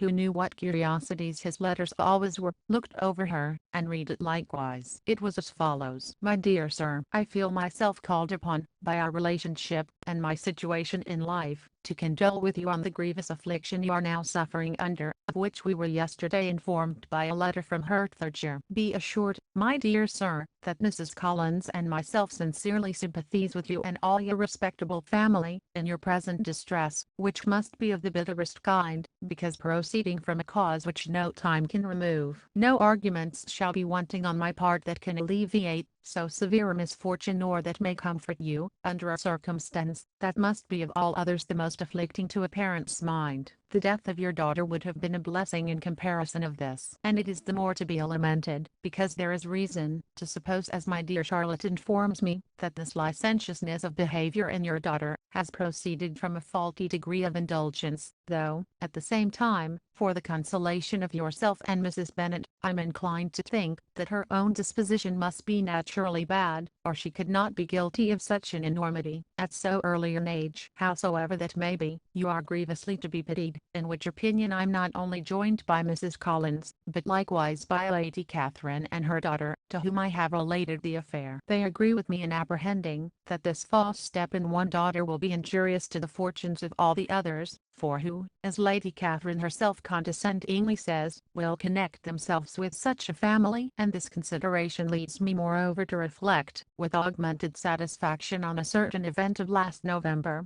for had it been otherwise, I must have been involved in all your sorrow and disgrace. Let me then advise you, dear sir, to console yourself as much as possible, to throw off your unworthy child from your affection forever, and leave her to reap the fruits of her own heinous offense. I am, dear sir, etc., etc. Mr. Gardiner did not write again till he had received an answer from Colonel Forster, and then he had nothing of a pleasant nature to send. It was not known that Wickham had a single relationship with whom he kept up any connection, and it was certain that he had no near one living. His former acquaintances had been numerous, but since he had been in the militia, it did not appear that he was on terms of particular friendship with any of them. There was no one, therefore, who could be pointed out as likely to give any news of him. And in the wretched state of his own finances, there was a very powerful motive for secrecy, in addition to his fear of discovery by Lydia's relations, for it had just transpired that he had left game and debts behind him to a very considerable amount. Colonel Forster believed that more than £1,000 would be necessary to clear his expenses at Brighton. He owed a good deal in town, but his debts of honor were still more formidable. Mr. Gardiner did not attempt to conceal these particulars from the Longbourn family. Jane heard them with horror. "A gamester!" she cried. "This is wholly unexpected. I had not an idea of it." Mr. Gardiner added in his letter that they might expect to see their father at home on the following day, which was Saturday. Rendered spiritless by the ill success of all their endeavors, he had yielded to his brother-in-law's entreaty that he would return to his family, and leave it to him to do whatever occasion might suggest to be advisable for continuing their pursuit. When Mrs. Bennet was told of this, she did not express so much satisfaction as her children expected, considering what her anxiety for his life had been before. "What, is he coming home, and without poor Lydia?" she cried. "Sure he will not leave London before he has found them. Who is to fight Wickham, and make him marry her, if he comes away?" As Mrs. Gardiner began to wish to be at home, it was settled that she and the children should go to London, at the same time that Mr. Bennet came from it. The coach, therefore, took them the first stage of their journey, and brought its master back to Longbourn. Mrs. Gardiner went away in all the perplexity about Elizabeth and her Derbyshire friend, that had attended her from that part of the world. His name had never been voluntarily mentioned before them by her niece, and the kind of half-expectation which Mrs. Gardiner had formed, of their being followed by a letter from him, had ended in nothing. Elizabeth had received none since her return, that could come from Pemberley. The present unhappy state of the family rendered any other excuse for the lowness of her spirits unnecessary. Nothing, therefore, could be fairly conjectured from that, though Elizabeth,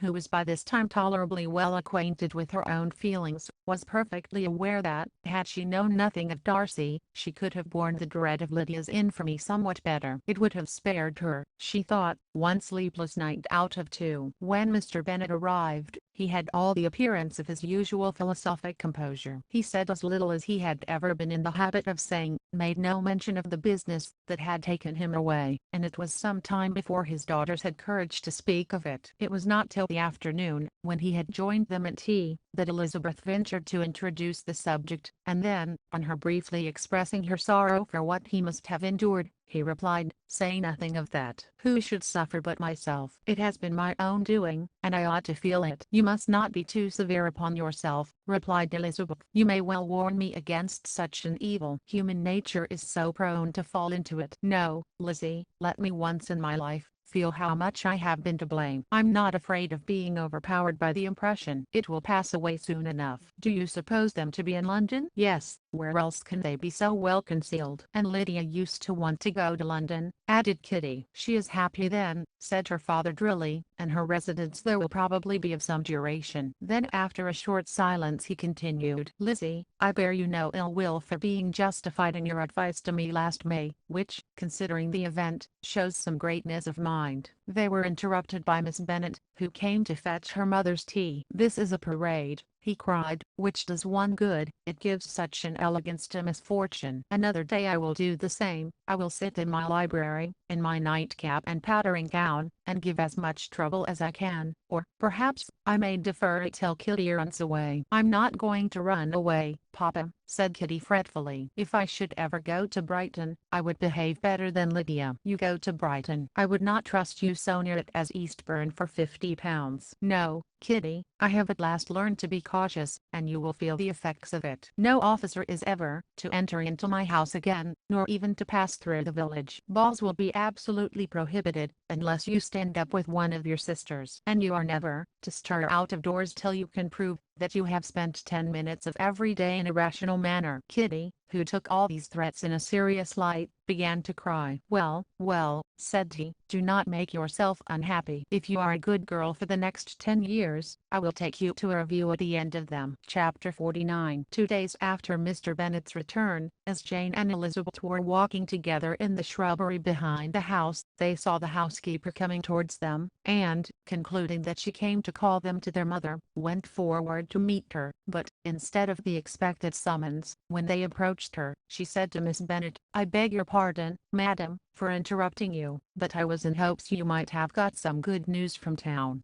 So I took the liberty of coming to ask." "What do you mean, Hill?" "We have heard nothing from town." "Dear madam," cried Mrs. Hill, in great astonishment, "don't you know there is an express come for master from Mr. Gardiner? He has been here this half hour, and master has had a letter." Away ran the girls, too eager to get in, to have time for speech. They ran through the vestibule into the breakfast room, from thence to the library. Their father was in neither, and they were on the point of seeking him upstairs with their mother, when they were met by the butler, who said, "If you are looking for my master, ma'am, he is walking towards the little copse." Upon this information, they instantly passed through the hall once more, and ran across the lawn after their father, who was deliberately pursuing his way towards a small wood on one side of the paddock. Jane, who was not so light nor so much in the habit of running as Elizabeth, soon lagged behind, while her sister, panting for breath, came up with him, and eagerly cried out, "Oh, Papa, what news? What news? Have you heard from my uncle?" "Yes, I have had a letter from him by express." "Well, and what news does it bring, good or bad?" "What is there of good to be expected?" said he, taking the letter from his pocket. "But perhaps you would like to read it." Elizabeth impatiently caught it from his hand. Jane now came up. "Read it aloud," said their father, "for I hardly know myself what it is about." Gracechurch Street, Monday, August 2nd. My dear brother, at last I am able to send you some tidings of my niece, and such as, upon the whole, I hope it will give you satisfaction. Soon after you left me on Saturday, I was fortunate enough to find out in what part of London they were. The particulars I reserve till we meet. It is enough to know they are discovered. I have seen them both. "Then it is as I always hoped," cried Jane. "They are married." Elizabeth read on. "I have seen them both. They are not married, nor can I find there was any intention of being so. but if you are willing to perform the engagements which I have ventured to make on your side, I hope it will not be long before they are. All that is required of you is to assure to your daughter, by settlement, her equal share of the £5,000 secured among your children after the decease of yourself and my sister, and, moreover, to enter into an engagement of allowing her, during your life, £100 per annum. These are conditions which, considering everything, I had no hesitation in complying with, as far as I thought myself privileged. For you, I shall send this by express, that no time may be lost in bringing me your answer. You will easily comprehend, from these particulars, that Mr. Wickham's circumstances are not so hopeless as they are generally believed to be. The world has been deceived in that respect, and I'm happy to say there will be some little money, even when all his debts are discharged, to settle on my niece, in addition to her own fortune. If, as I conclude will be the case, you send me full powers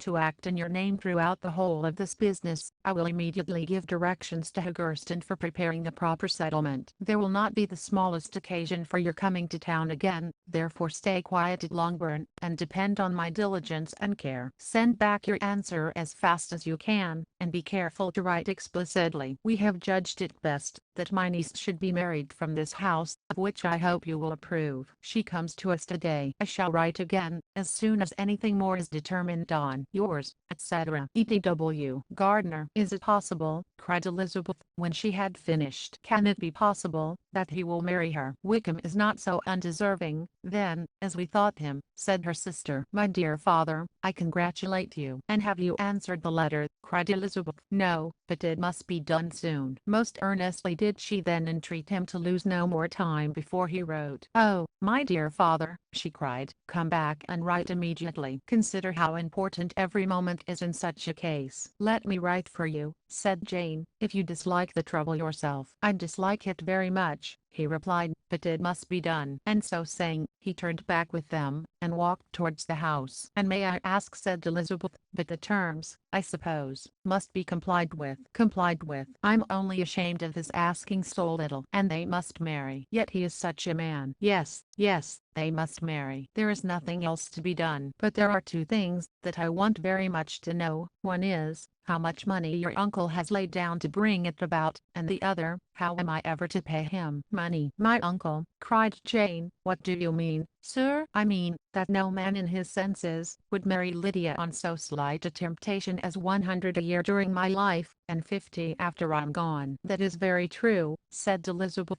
though it had not occurred to me before. His debts to be discharged, and something still to remain. Oh, it must be my uncle's doings. Generous, good man. I'm afraid he has distressed himself. A small sum could not do all this. No, said her father, Wickham's a fool, if he takes her with a farthing less than £10,000. I should be sorry to think so ill of him, in the very beginning of our relationship. £10,000. Heaven forbid. How is half such a sum to be repaid? Mr. Bennet made no answer, and each of them, deep in thought, continued silent till they reached the house. Their father then went on to the library to write, and the girls walked into the breakfast room. And they are really to be married, cried Elizabeth, as soon as they were by themselves. How strange this is! And for this we are to be thankful. That they should marry, small as is their chance of happiness, and wretched as is his character, we are forced to rejoice. Oh, Lydia, I comfort myself with thinking, replied Jane, that he certainly would not marry Lydia, if he had not a real regard for her. Though our kind uncle has done something towards clearing him, I cannot believe that £10,000, or anything like it, has been advanced. He has children of his own, and may have more. How could he spare half £10,000? If he were ever able to learn what Wickham's debts have been, said Elizabeth,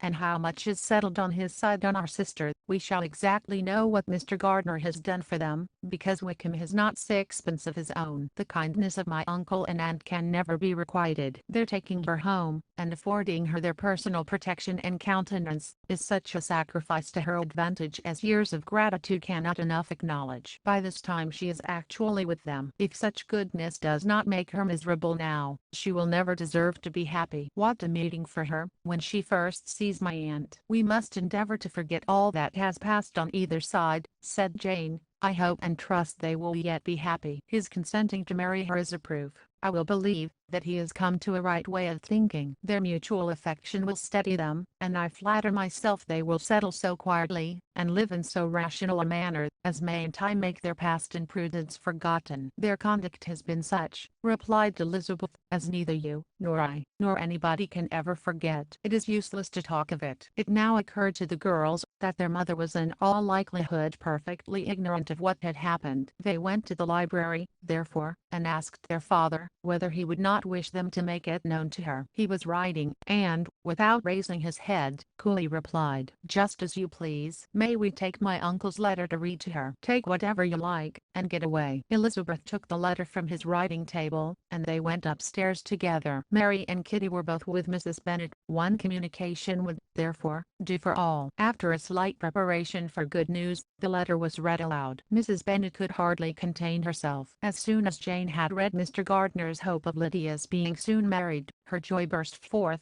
and every following sentence added to its exuberance. She was now in an irritation as violent from delight as she had ever been fidgety from alarm and vexation. To know that her daughter would be married was enough. She was disturbed by no fear for her felicity, nor humbled by any remembrance of her misconduct. "My dear, dear Lydia," she cried, "this is delightful indeed. She will be married. I shall see her again. She will be married at 16. My good, kind brother. I knew how it would be. I knew he would manage everything. How I longed to see her, and to see dear Wickham too. But the clothes, the wedding clothes. I will write to my sister Gardner about them directly. Lizzie, my dear, run down to your father, and ask him how much he will give her. Stay, stay, I will go myself. Ring the bell, Kitty, for Hill. I will put on my things in a moment. My dear, dear Lydia, how merry we shall be together when we meet." Her eldest daughter endeavored to give some relief to the violence of these transports, by leading her thoughts to the obligations which Mr. Gardner's behavior laid them all under. "For we must attribute this happy conclusion," she added, "in a great measure to his kindness. We are persuaded that he has pledged himself to assist Mr. Wickham with money." "Well," cried her mother, "it is all very right who should do it, but her own uncle? If he had not had a family of his own, I and my children must have had all his money, you know, and it is the first time we have ever had anything from him, except a few presents. Well, I'm so happy. In a short time I shall have a daughter married. Mrs. Wickham. How well it sounds. And she was only 16 last June. My dear Jane, I'm in such a flutter that I'm sure I can't write, so I will dictate, and you write for me. We will settle with your father about the money afterwards, but the things should be ordered immediately." She was then proceeding to all the particulars of calico, muslin, and cambric, and would shortly have dictated some very plentiful orders, had not Jane, though with some difficulty, persuaded her to wait till her father was at leisure to be consulted. One day's delay, she observed, would be of small importance, and her mother was too happy to be quite so obstinate as usual. Other schemes, too, came into her head. "I will go to Meryton," said she, "as soon as I am dressed, and tell the good news to my sister Phillips, and as I come back, I can call on Lady Lucas and Mrs. Long. Kitty, run down and order the carriage. An airing would do me a great deal of good, I'm sure. Girls, can I do anything for you in Meryton? Oh, here comes Hill. My dear Hill, have you heard the good news? Miss Lydia is going to be married, and you shall all have a bowl of punch, to make merry at her wedding." Mrs. Hill began instantly to express her joy. Elizabeth received her congratulations amongst the rest, and then, sick of this folly, took refuge in her own room, that she might think with freedom. Poor Lydia's situation must, at best, be bad enough,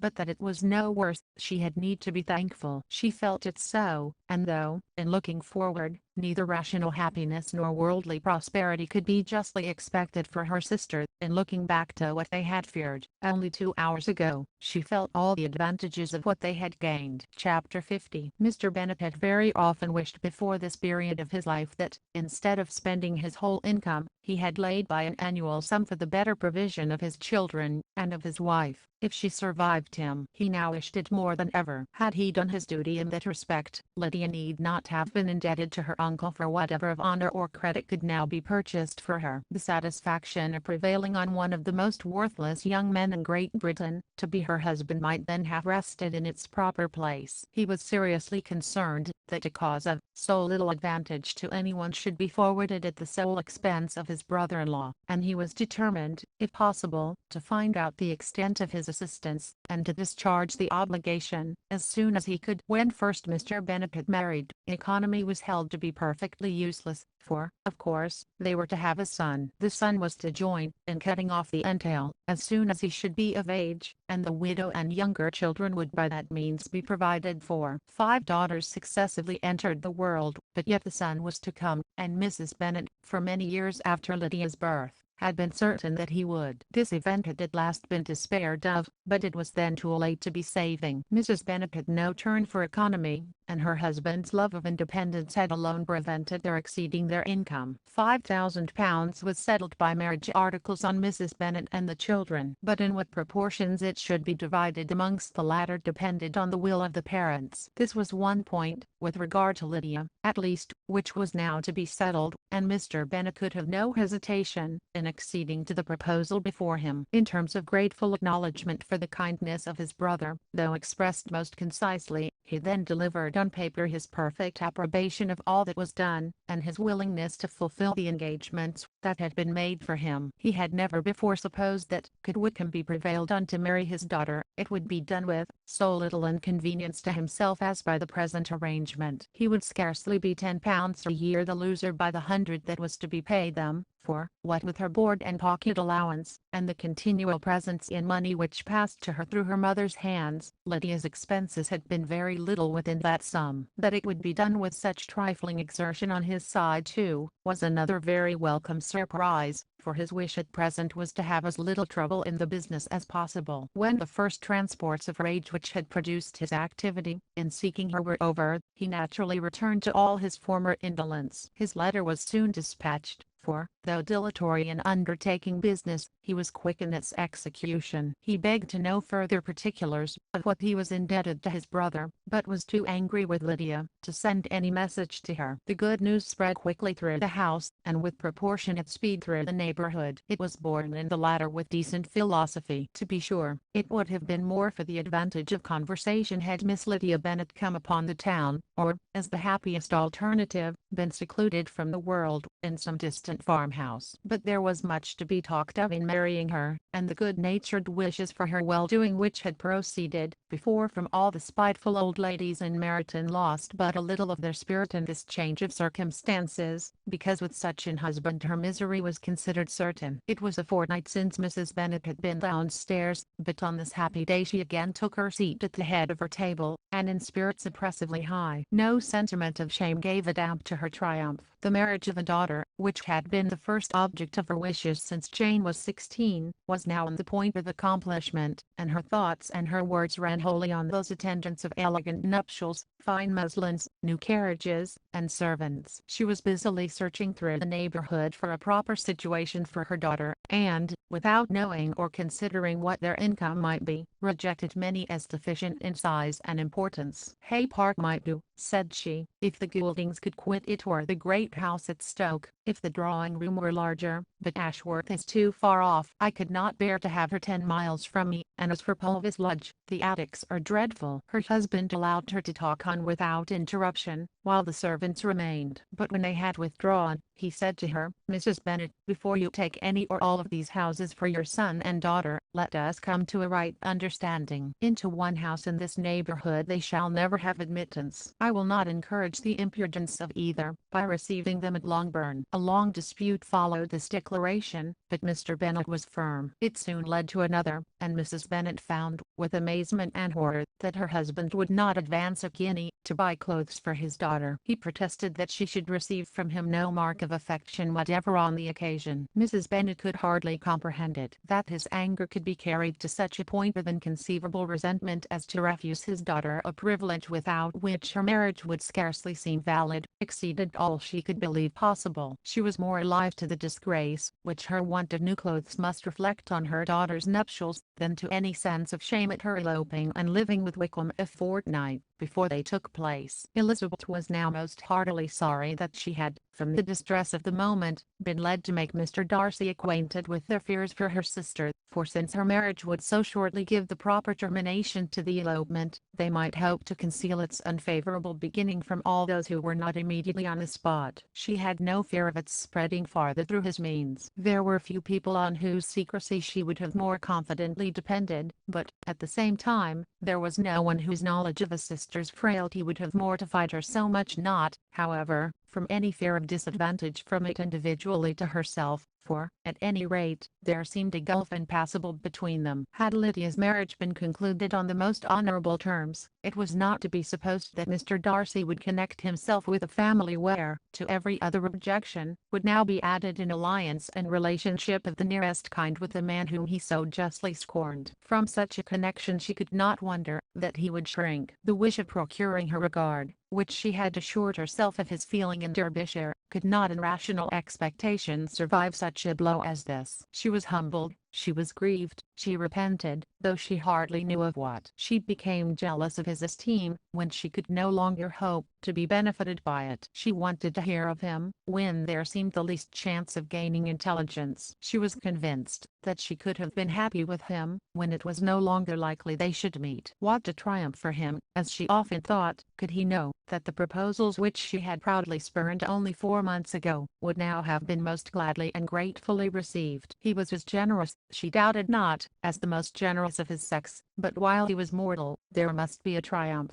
She began now to comprehend that he was exactly the man who, in disposition and talents, would most suit her. His understanding and temper, though unlike her own, would have answered all her wishes. It was an union that must have been to the advantage of both. By her ease and liveliness, his mind might have been softened, his manners improved, and from his judgment, information, and knowledge of the world, she must have received benefit of greater importance. But no such happy marriage could now teach the admiring multitude what connubial felicity really was. An union of a different tendency, and precluding the possibility of the other, was soon to be formed in their family. How Wickham and Lydia were to be supported in tolerable independence, she could not imagine. But how little of permanent happiness could belong to a couple who were only brought together, because their passions were stronger than their virtue, she could easily conjecture. Mr. Gardiner soon wrote again to his brother. To Mr. Bennet's acknowledgments he briefly replied, with assurance of his eagerness to promote the welfare of any of his family, and concluded with entreaties that the subject might never be mentioned to him again. The principal purport of his letter was to inform them that Mr. Wickham had resolved on quitting the militia. It was greatly my wish that he should do so, he added, as soon as his marriage was fixed on. And I think you will agree with me, in considering the removal from that course as highly advisable, both on his account and my niece's. It is Mr. Wickham's intention to go into the regulars, and among his former friends, there are still some who are able and willing to assist him in the army. He has the promise of an ensigncy in General S. Regiment, now quartered in the north. It is an advantage to have it so far from this part of the kingdom. He promises fairly, and I hope among different people, where they may each have a character to preserve, they will both be more prudent. I have written to Colonel Forster to inform him of our present arrangements, and to request that he will satisfy the various creditors of Mr. Wickham in and near Brighton, with assurances of speedy payment, for which I have pledged myself. And will you give yourself the trouble of carrying similar assurances to his creditors in Meryton, of whom I shall subjoin a list according to his information? He has given in all his debts. I hope at least he has not deceived us. Hoggerston has our directions, and all will be completed in a week. They will then join his regiment, unless they are first invited to Longbourn, and I understand from Mrs. Gardiner that my niece is very desirous of seeing you all, before she leaves the south. She is well, and begs to be dutifully remembered to you and her mother, yours, etc. E. Gardiner. Mr. Bennet and his daughters saw all the advantages of Wickham's removal from the shire as clearly as Mr. Gardiner could do, but Mrs. Bennet was not so well pleased with it. Lydia's being settled in the north,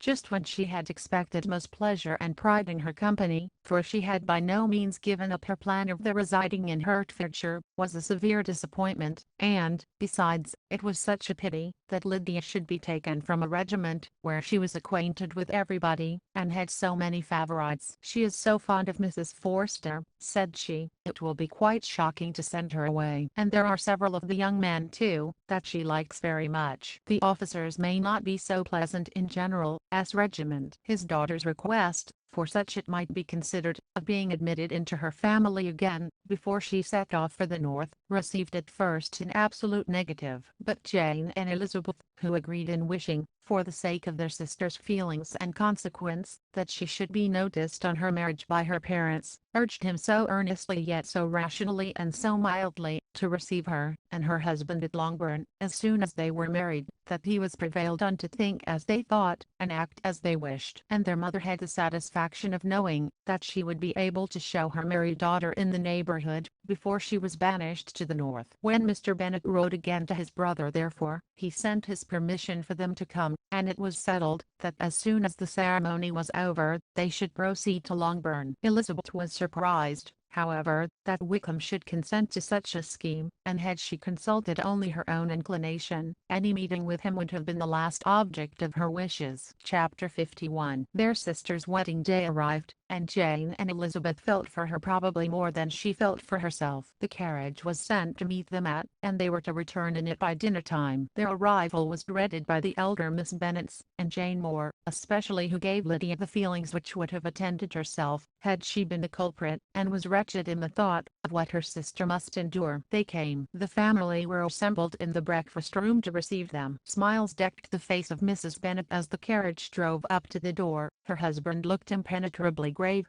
her daughters, alarmed, anxious, uneasy. Lydia's voice was heard in the vestibule. The door was thrown open, and she ran into the room. Her mother stepped forwards, embraced her, and welcomed her with rapture, gave her hand, with an affectionate smile, to Wickham, who followed his lady, and wished them both joy with an alacrity which shewed no doubt of their happiness. Their reception from Mr. Bennet, to whom they then turned, was not quite so cordial. His countenance rather gained in austerity, and he scarcely opened his lips. The easy assurance of the young couple, indeed, was enough to provoke him. Elizabeth was disgusted, and even Miss Bennet was shocked. Lydia was Lydia still, untamed, unabashed, wild, noisy, and fearless. She turned from sister to sister, demanding their congratulations, and when at length they all sat down, looked eagerly round the room, took notice of some little alteration in it, and observed, with a laugh, that it was a great while since she had been there. Wickham was not at all more distressed than herself, but his manners were always so pleasing, that had his character and his marriage been exactly what they ought, his smiles and his easy address, while he claimed the relationship, would have delighted them all. Elizabeth had not before believed him quite equal to such assurance, but she sat down, resolving within herself to draw no limits in future to the impudence of an impudent man. She blushed, and Jane blushed, but the cheeks of the two who caused their confusion suffered no variation of color. There was no want of discourse. The bride and her mother could neither of them talk fast enough, and Wickham,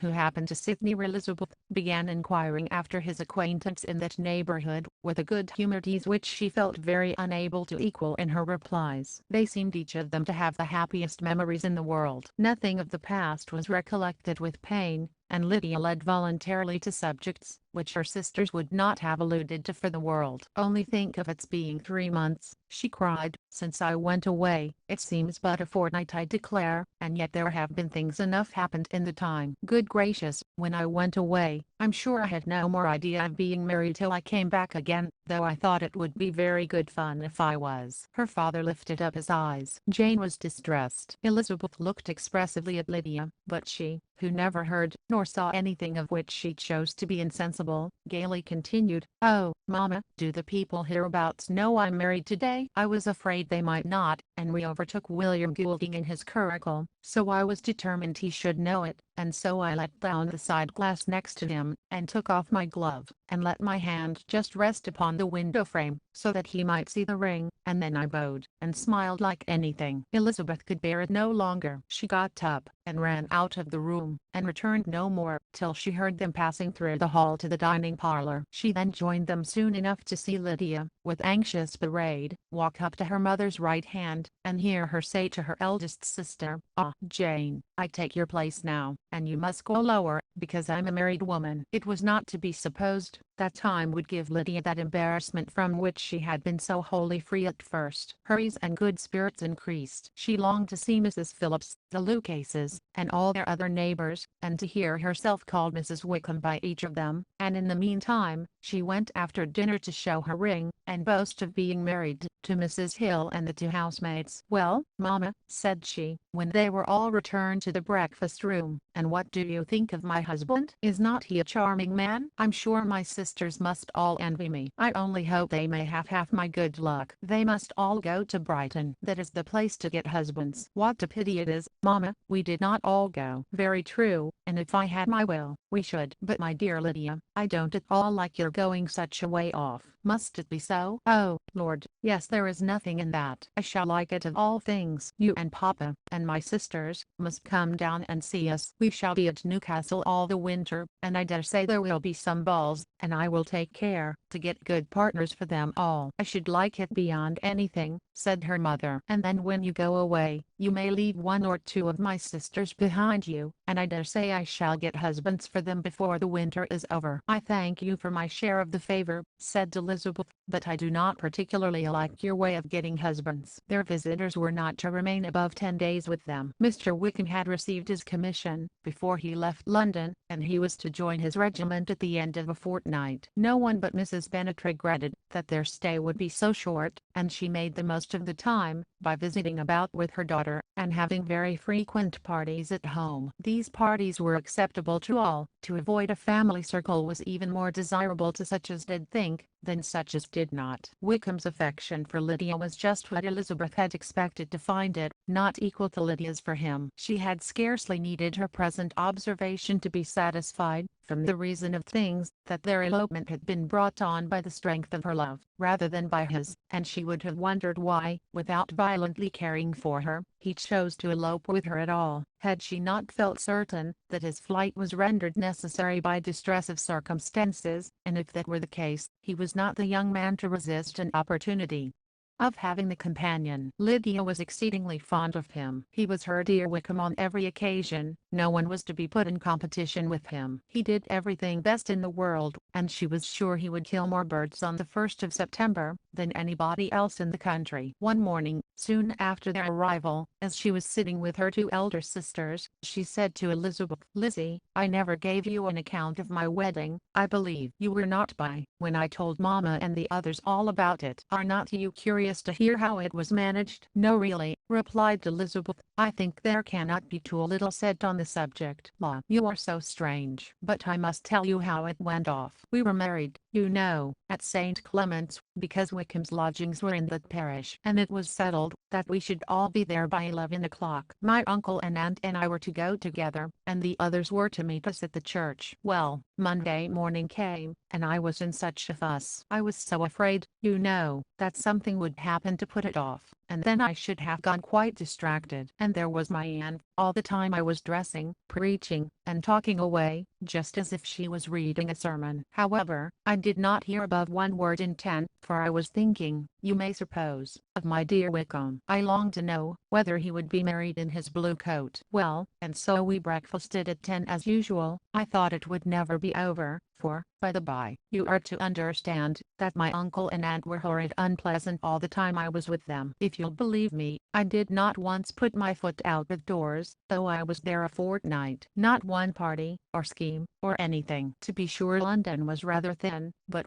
however, the little theatre was open. Well, and so just as the carriage came to the door, my uncle was called away upon business to that horrid man Mr. Stone. And then, you know, when once they get together there is no end of it. Well, I was so frightened I did not know what to do, for my uncle was to give me away, and if we were beyond the hour, we could not be married all day. But, luckily, he came back again in 10 minutes' time, and then we all sat out. However, I recollected afterwards that, if he had been prevented going, the wedding need not be put off, for Mr. Darcy might have done as well. Mr. Darcy, repeated Elizabeth, in utter amazement. Oh, yes, he was to come there with Wickham, you know. But gracious me, I quite forgot. I ought not to have said a word about it. I promised them so faithfully. What will Wickham say? It was to be such a secret. If it was to be secret, said Jane, say not another word on the subject. You may depend upon my seeking no further. Oh, certainly, said Elizabeth, though burning with curiosity. We will ask you no questions. Thank you, said Lydia, for if you did, I should certainly tell you all, and then Wickham would be angry. On such encouragement to ask, Elizabeth was forced to put it out of her power, by running away. But to live in ignorance on such a point was impossible, or at least it was impossible not to try for information. Mr. Darcy had been at her sister's wedding. It was exactly a scene, and exactly among people, where he had apparently least to do, and least temptation to go. Conjectures as to the meaning of it, rapid and wild, hurried into her brain, but she was satisfied with none. Those that best pleased her, as placing his conduct in the noblest light, seemed most improbable. She could not bear such suspense, and hastily seizing a sheet of paper, wrote a short letter to her aunt, to request an explanation of what Lydia had dropped, if it were compatible with the secrecy which had been intended. You may readily comprehend, she added, what my curiosity must be, to know how a person unconnected with any of us, and, comparatively speaking, a stranger to our family, should have been amongst you at such a time. Pray write instantly, and let me understand it, unless it is, for very cogent reasons, to remain in the secrecy which Lydia seems to think necessary, and then I must endeavor to be satisfied with ignorance. Not that I shall, though, she added to herself, as she finished the letter, and my dear aunt, if you do not tell me in an honorable manner, I shall certainly be reduced to tricks and stratagems to find it out. Jane's delicate sense of honor would not allow her to speak to Elizabeth privately, of what Lydia had let fall. Elizabeth was glad of it till it appeared. Whether her inquiries would receive any satisfaction, she had rather be without a confidant. Chapter 52. Elizabeth had the satisfaction of receiving an answer to her letter, as soon as she possibly could. She was no sooner in possession of it, than, hurrying into the little copse, where she was least likely to be interrupted, she sat down on one of the benches, and prepared to be happy, for the length of the letter convinced her that it did not contain a denial. Gracechurch Street, September 6. My dear niece, I have just received your letter, and shall devote this whole morning to answering it, as I foresee that a little writing will not comprise what I have to tell you. I must confess myself surprised by your application. I did not expect it from you. Don't think me angry, however, for I only mean to let you know that I had not imagined such inquiries to be necessary on your side. If you do not choose to understand me, forgive my impertinence. Your uncle is as much surprised as I am, and nothing but the belief of your being a party concerned would have allowed him to act as he has done. But if you are really innocent and ignorant, I must be more explicit. On the very day of my coming home from Longbourn, your uncle had the most unexpected visitor. Mr. Darcy called, and was shut up with him several hours. It was all over before I arrived, so my curiosity was not so dreadfully wrecked as yours seems to have been. He came to tell Mr. Gardiner that he had found out where your sister and Mr. Wickham were, and that he had seen and talked with them both.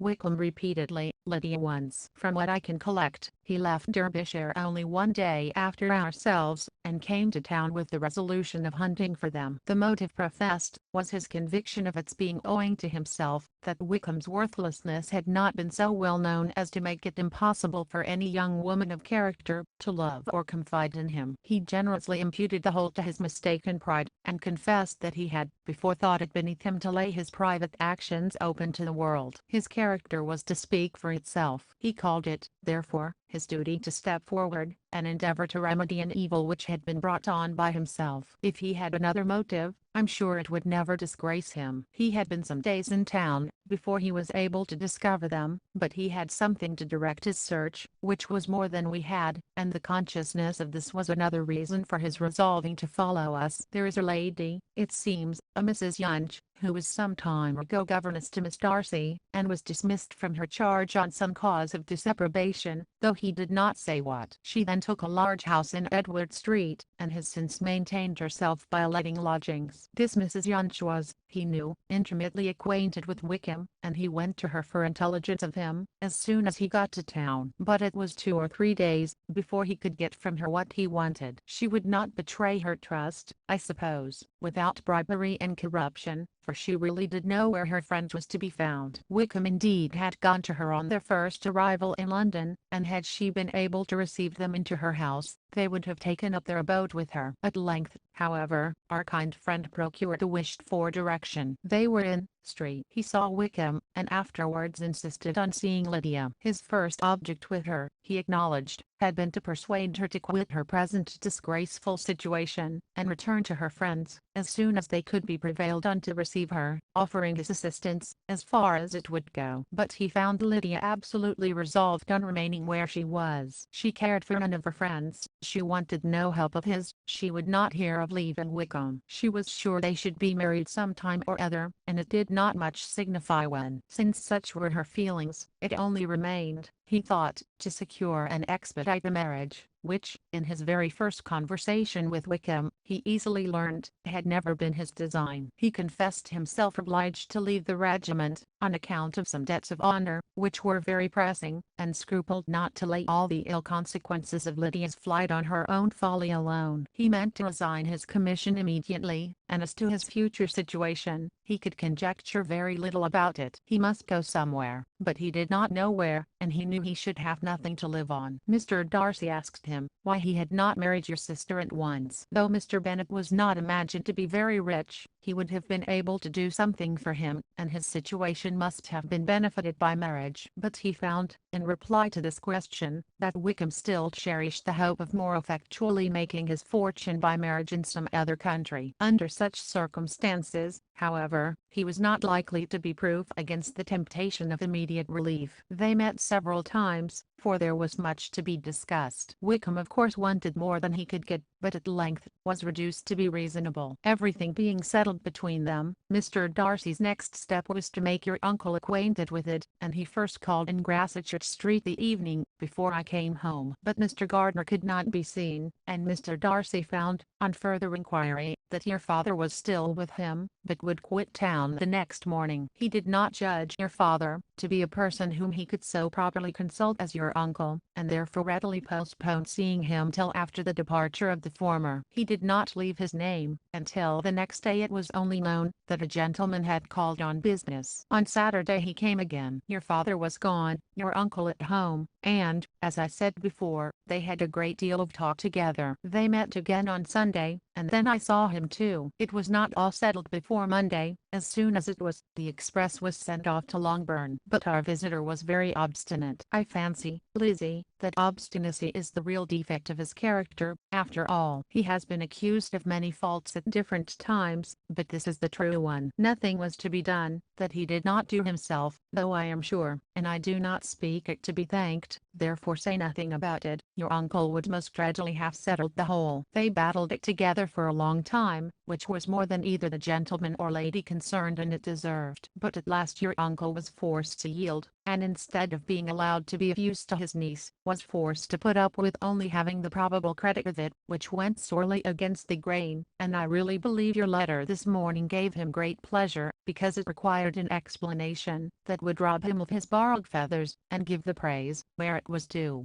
But, Lizzie, this must go no farther than yourself, or Jane at most. You know pretty well, I suppose, what has been done for the young people. His debts are to be paid, amounting, I believe, to considerably more than £1,000, another 1,000 in addition to her own settled upon her, and his commission purchased. The reason why all this was to be done by him alone, was such as I have given above. It was owing to him, to his reserve, and want of proper consideration, that Wickham's character had been so misunderstood, and consequently that he had been received unnoticed as he was. Perhaps there was some truth in this, though I doubt whether his reserve, or anybody's reserve, can be answerable for the event. But in spite of all this fine talking, my dear Lizzie, you may rest perfectly assured that your uncle would never have yielded, if we had not given him credit for another interest in the affair. When all this was resolved on, he returned again to his friends, who were still staying at Pemberley, but it was agreed that he should be in London once more when the wedding took place, and all money matters were then to receive the last finish. I believe I have now told you everything. It is a relation which you tell me is to give you great surprise. I hope at least it will not afford you any displeasure. Lydia came to us, and Wickham had constant admission to the house. He was exactly what he had been when I knew him in Hertfordshire, but I would not tell you how little I was satisfied with her behaviour while she stayed with us, if I had not perceived, by Jane's letter last Wednesday, that her conduct on coming home was exactly of a piece with it, and therefore what I now tell you can give you no fresh pain. I talked to her repeatedly in the most serious manner, representing to her all the wickedness of what she had done, and all the unhappiness she had brought on her family. If she heard me, it was by good luck, for I'm sure she did not listen. I was sometimes quite provoked, but then I recollected my dear Elizabeth and Jane, and for their sakes had patience with her. Mr. Darcy was punctual in his return, and as Lydia informed you, attended the wedding. He dined with us the next day, and was to leave town again on Wednesday or Thursday. Will you be very angry with me, my dear Lizzie, if I take this opportunity of saying, what I was never bold enough to say before, how much I like him? His behaviour to us has, in every respect, been as pleasing as when we were in Derbyshire. His understanding and opinions all please me. He wants nothing but a little more liveliness, and that, if he marry prudently, his wife may teach him. I thought him very sly. He hardly ever mentioned your name, but slyness seems the fashion. Pray forgive me, if I have been very presuming, or at least do not punish me so far as to exclude me from page 1. Shall never be quite happy till I have been all round the park. A low phaeton, with a nice little pair of ponies, would be the very thing. But I must write no more. The children have been wanting me this half hour. Yours,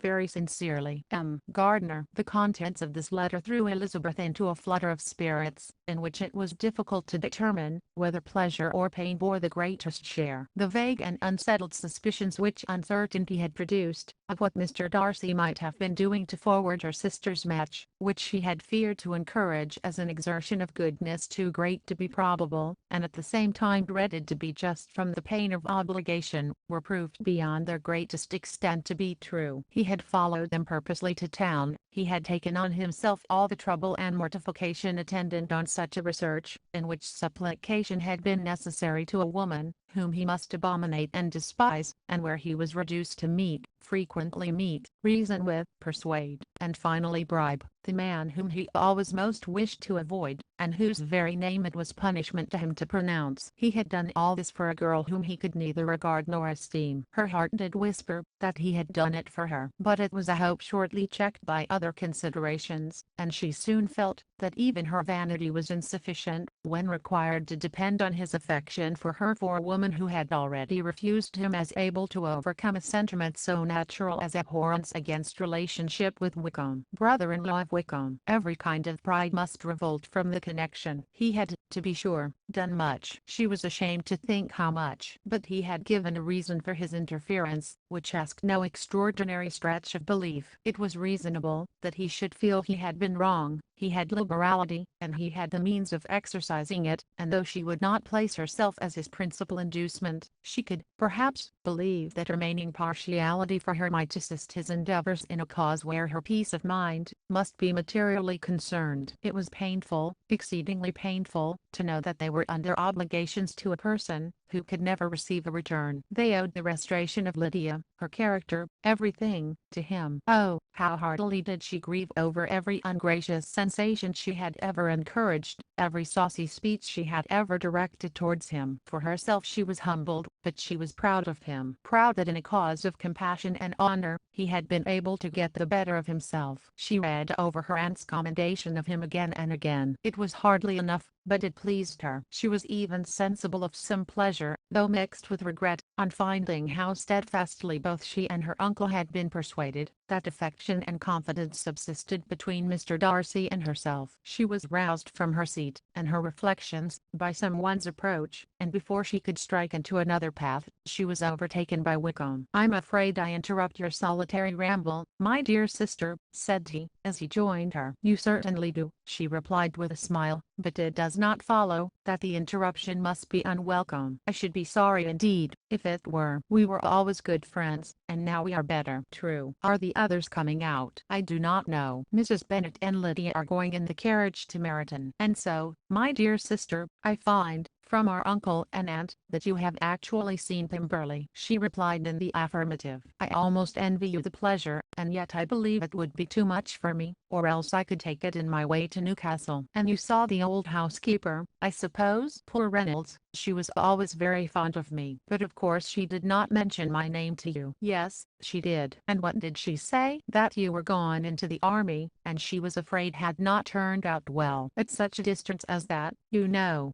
things are strangely misrepresented." "Certainly," he replied, biting his lips. Elizabeth hoped she had silenced him, but he soon afterwards said, "I was surprised to see Darcy in town last month. We passed each other several times. I wonder what he can be doing there." "Perhaps preparing for his marriage with Miss de Bourgh," said Elizabeth. "It must be something particular to take him there at this time of year." "Undoubtedly." "Did you see him while you were at Lambton? I thought I understood from the gardeners that you had." "Yes, he introduced us to his sister." "And do you like her?" "Very much. I have heard, indeed, that she is uncommonly improved within this year or two. When I last saw her, she was not very promising." "I'm very glad you liked her. I hope she will turn out well." "I dare say she will. She has got over the most trying age." "Did you go by the village of Kympton?" "I do not recollect that we did. I mention it, because it is the living which I ought to have had. A most delightful place, excellent parsonage house. It would have suited me in every respect." "How should you have liked making sermons?" "Exceedingly well. I should have considered it as part of my duty, and the exertion would soon have been nothing. One ought not to repine, but, to be sure, it would have been such a thing for me. The quiet, the retirement of such a life would have answered all my ideas of happiness. But it was not to be." "Did you ever hear Darcy mention the circumstance, when you were in Kent?" "I have heard from authority, which I thought is good, that it was left you conditionally, only and at the will of the present patron." "You have?"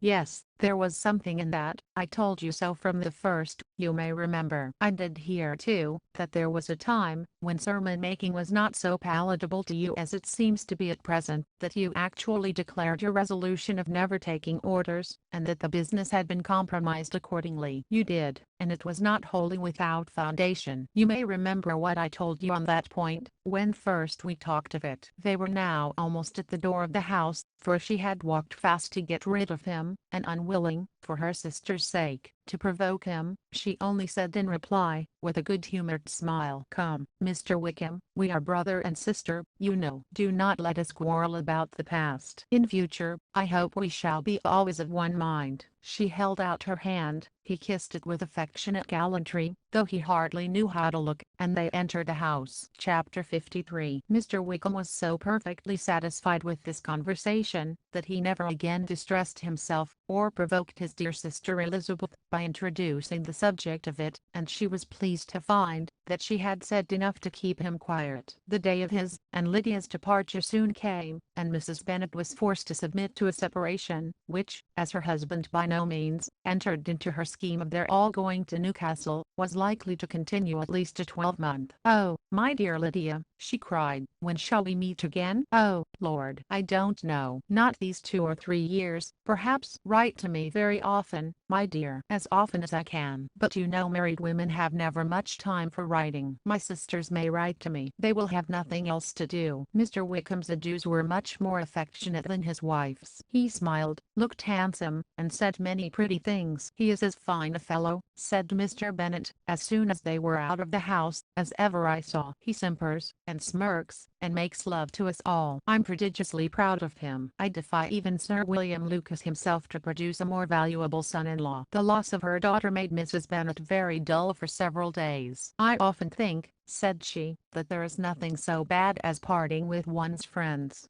One seems so forlorn without them." "This is the consequence," "You see, madam, of marrying a daughter," said Elizabeth. "It must make you better satisfied that your other four are single. It is no such thing. Lydia does not leave me because she is married, but only because her husband's regiment happens to be so far off. If that had been nearer, she would not have gone so soon." But the spiritless condition which this event threw her into was shortly relieved, and her mind opened again to the agitation of hope, by an article of news which then began to be in circulation. The housekeeper at Netherfield had received orders to prepare for the arrival of her master, who was coming down in a day or two, to shoot there for several weeks. Mrs. Bennet was quite in the fidgets. She looked at Jane, and smiled and shook her head by turns. "Well, well, and so Mr. Bingley is coming down, sister," for Mrs. Phillips first brought her the news. "Well, so much the better. Not that I care about it, though. He is nothing to us, you know, and I'm sure I never want to see him again.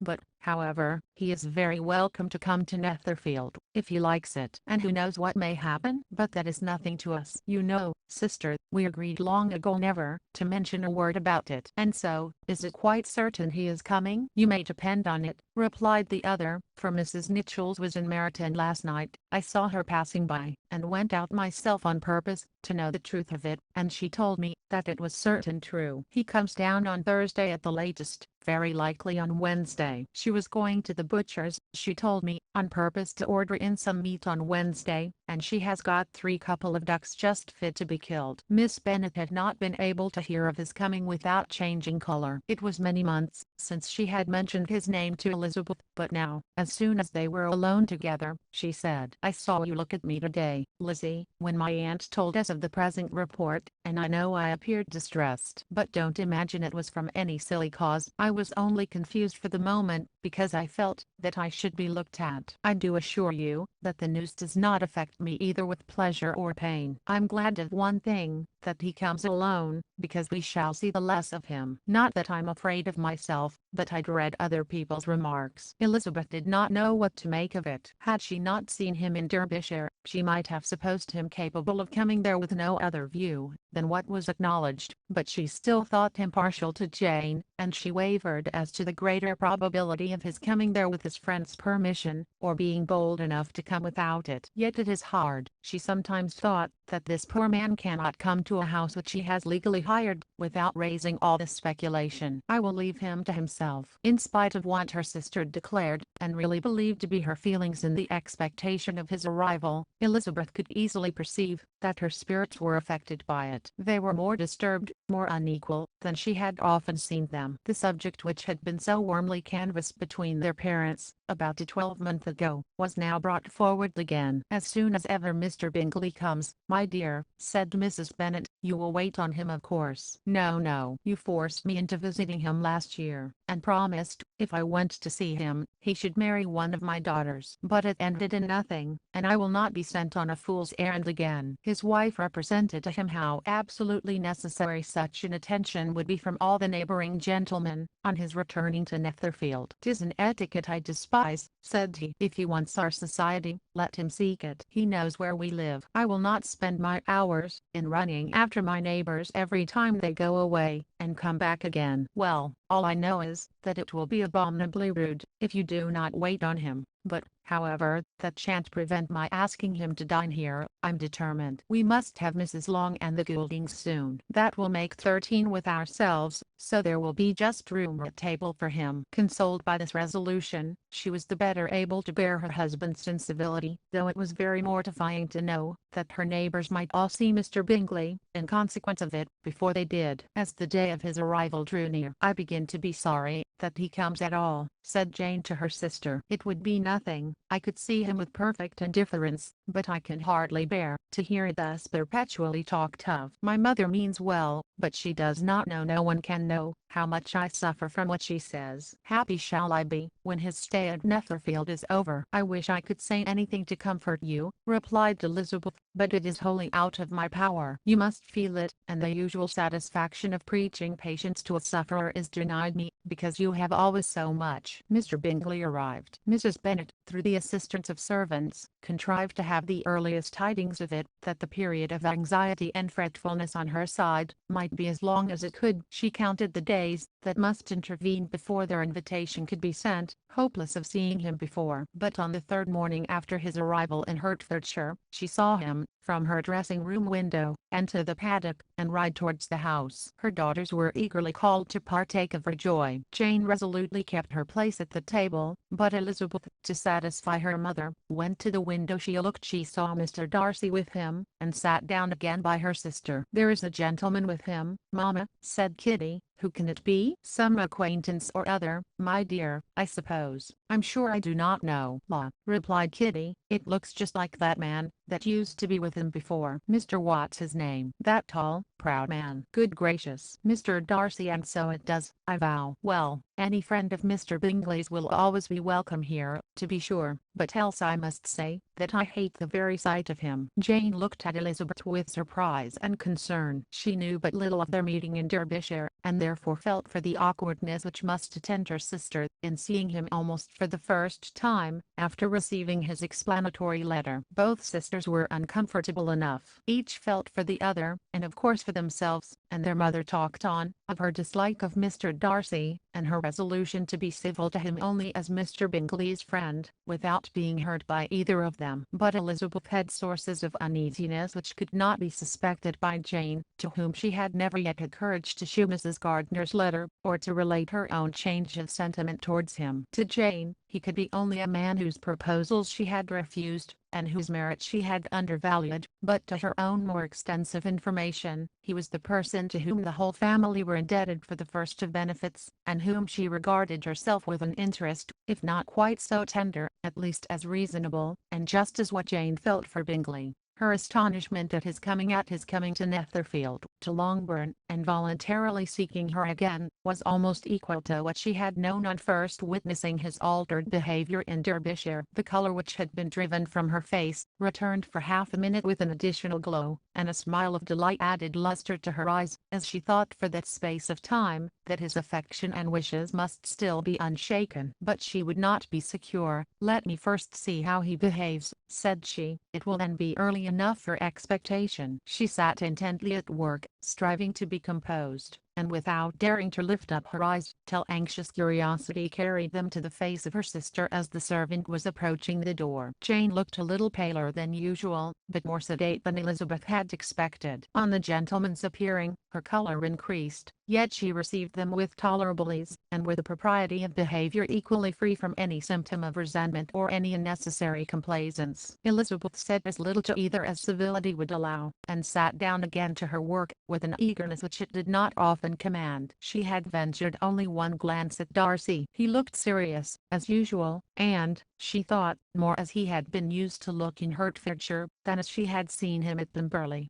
But, perhaps he could not in her mother's presence, be what he was before her uncle and aunt. It was a painful, but not an improbable, conjecture. Bingley, she had likewise seen for an instant, and in that short period, saw him looking both pleased and embarrassed. He was received by Mrs. Bennet with a degree of civility which made her two daughters ashamed, especially when contrasted with the cold and ceremonious politeness of her curtsy and address to his friend. Elizabeth, particularly, who knew that her mother owed to the latter the preservation of her favourite daughter from irremediable infamy, was hurt and distressed to a most painful degree by a distinction so ill applied. Darcy, after inquiring of her how Mr. and Mrs. Gardiner did, a question which she could not answer without confusion, said scarcely anything. He was not seated by her. Perhaps that was the reason of his silence, but it had not been so in Derbyshire. There he had talked to her friends, when he could not to herself. But now several minutes elapsed without bringing the sound of his voice, and when occasionally, unable to resist the impulse of curiosity, she raised her eyes to his face, she as often found him looking at Jane as at herself, and frequently on no object but the ground. More thoughtfulness and less anxiety to please, than when they last met, were plainly expressed. She was disappointed, and angry with herself for being so. "Could I expect it to be otherwise?" said she. Yet why did he come? She was in no humor for conversation with anyone but himself, and to him, she had hardly courage to speak. She inquired after his sister, but could do no more. "It is a long time, Mr. Bingley, since you went away," said Mrs. Bennet. He readily agreed to it. "I began to be afraid you would never come back again. People did say you meant to quit the place entirely at Michaelmas, but,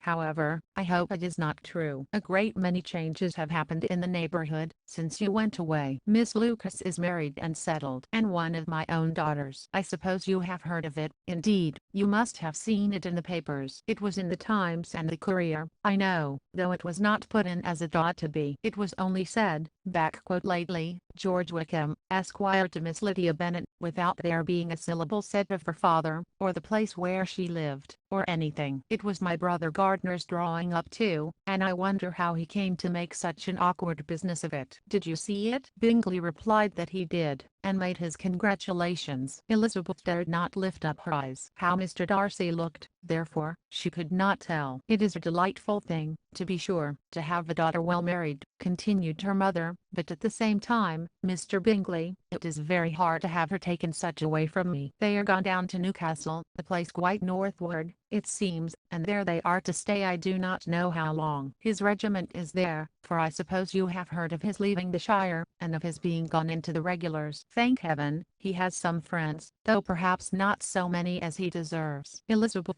who knew this to be levelled at Mr. Darcy, was in such misery of shame that she could hardly keep her seat. It drew from her, however, the exertion of speaking, which nothing else had so effectually done before, and she asked Bingley whether he meant to make any stay in the country at present. "A few weeks, he believed. When you have killed all your own birds, Mr. Bingley," said her mother, "I beg you will come here, and shoot as many as you please on Mr. Bennet's manor. I'm sure he will be vastly happy to oblige you, and will save all the best of the coveys for you." Elizabeth's misery increased, at such unnecessary, such officious attention. Were the same fair prospect to arise at present as had flattered them a year ago, everything, she was persuaded, would be hastening to the same vexatious conclusion. At that instant, she felt that years of happiness could not make Jane or herself amends for moments of such painful confusion. "The first wish of my heart," said she to herself, "is never more to be in company with either of them. Their society can afford no pleasure that will atone for such wretchedness as this. Let me never see either one or the other again." Yet the misery, for which years of happiness were to offer no compensation, received soon afterwards material relief, from observing how much the beauty of her sister rekindled the admiration of her former lover. When first he came in, he had spoken to her but little, but every 5 minutes seemed to be giving her more of his attention. He found her as handsome as she had been last year, as good-natured, and as unaffected, though not quite so chatty. Jane was anxious that no difference should be perceived in her at all, and was really persuaded that she talked as much as ever. But her mind was so busily engaged that she did not always know when she was silent. When the gentlemen rose to go away, Mrs. Bennet was mindful of her intended civility, and they were invited and engaged to dine at Longbourn in a few days' time. "You are quite a visit in my debt, Mr. Bingley," she added, "for when you went to town last winter, you promised to take a family dinner with us, as soon as you returned. I have not forgot, you see, and I assure you, I was very much disappointed that you did not come back and keep your engagement." Bingley looked a little silly at this reflection, and said something of his concern at having been prevented by business. They then went away. Mrs. Bennet had been strongly inclined to ask them to stay and dine there that day, but, though she always kept a very good table, she did not think anything less than 2 courses could be good enough for a man on whom she had such anxious designs, or satisfy the appetite and pride of one who had 10,000 a year. Chapter 54. As soon as they were gone, Elizabeth walked out to recover her spirits, or in other words, to dwell without interruption on those subjects that must deaden them more. Mr. Darcy's behavior astonished and vexed her. "Why, if he came only to be silent, grave, and indifferent," said she, "did he come at all?" She could settle it in no way that gave her pleasure. "He could be still amiable, still pleasing, to my uncle and aunt, when he was in town, and why not to me? If he fears me, why come hither? If he no longer cares for me, why silent? Teasing, man. I will think no more about him." Her resolution was for a short time involuntarily kept by the approach of her sister, who joined her with a cheerful look, which showed her better satisfied with their visitors than Elizabeth Elizabeth. "Now," said she, "that this first meeting is over, I feel perfectly easy. I know my own strength, and I shall never be embarrassed again by his coming. I'm glad he dines here on Tuesday. It will then be publicly seen that, on both sides, we meet only as common and indifferent acquaintance." "Yes, very indifferent indeed," said Elizabeth, laughingly. "Oh, Jane, take care." "My dear Lizzie, you cannot think me so weak as to be in danger now." "I think you are in very great danger of making him as much in love with you as ever." They did not see the gentleman again till Tuesday, and Mrs. Bennet, in the meanwhile, was giving way to all the happy schemes which the good humour and common politeness of Bingley, in half an hour's visit, had revived. On Tuesday there was a large party assembled at Longbourn, and the two were most anxiously expected, to the credit of their punctuality as sportsmen, were in very good time. When they repaired to the dining room, Elizabeth eagerly watched to see whether Bingley would take the place which, in all their former parties, had belonged to him, by her sister. Her prudent mother, occupied by the same ideas, forbore to invite him to sit by herself. On entering the room, he seemed to hesitate, but Jane happened to look round, and happened to smile. It was decided. He placed himself by her. Elizabeth, with a triumphant sensation, looked towards his friend. He bore it with noble indifference, and she would have imagined that Bingley had received his sanction to be happy, had she not seen his eyes likewise turn towards Mr. Darcy, with an expression of half-laughing alarm. His behaviour to her sister was such, during dinner time, as showed an admiration of her, which, though more guarded than formerly,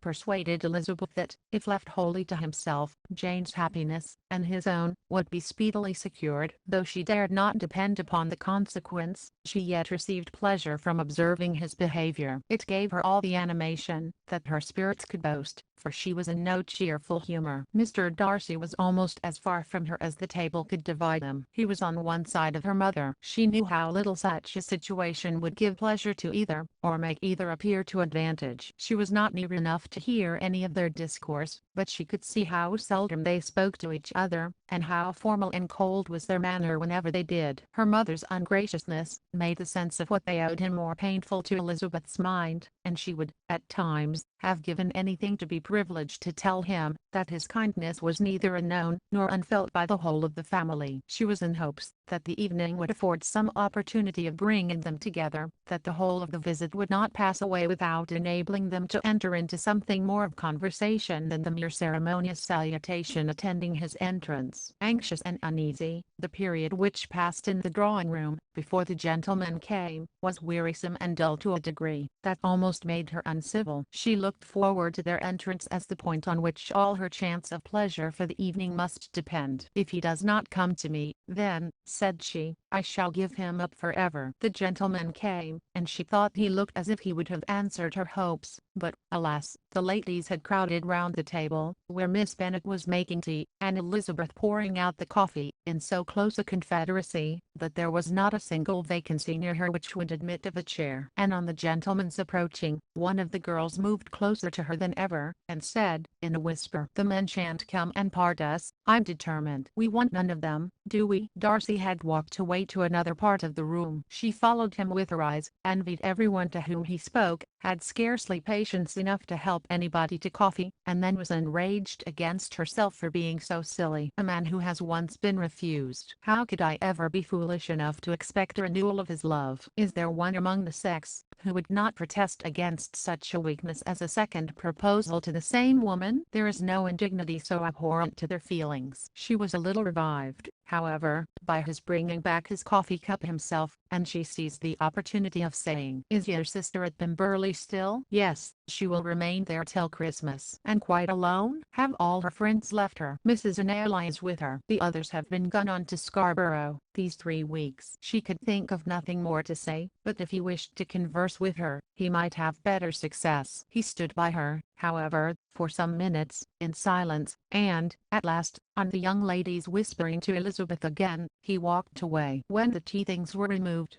and the card tables placed, the ladies all rose, and Elizabeth was then hoping to be soon joined by him, when all her views were overthrown, by seeing him fall a victim to her mother's rapacity for whist players, and in a few moments, after seated with the rest of the party, she now lost every expectation of pleasure. They were confined for the evening at different tables, and she had nothing to hope but that his eyes were so often turned towards her side of the room as to make him play as unsuccessfully as herself. Mrs. Bennet had designed to keep the two Netherfield gentlemen to supper, but their carriage was unluckily ordered before any of the others, and she had no opportunity of detaining them. "Well, girls," said she, as soon as they were left to themselves, "what say you to the day? I think everything has passed off uncommonly well, I assure you. The dinner was as well dressed as any I ever saw. The venison was roasted to a turn and everybody said they never saw so fat a haunch. The soup was 50 times better than what we had at the Lucases last week, and even Mr. Darcy acknowledged that the partridges were remarkably well done, and I suppose he has 2 or 3 French cooks at least. And, my dear Jane, I never saw you look in greater beauty." Mrs. Long said so too, for I asked her whether you did not. "And what do you think she said besides?" Mrs. Bennet, "We shall have her at Netherfield at last."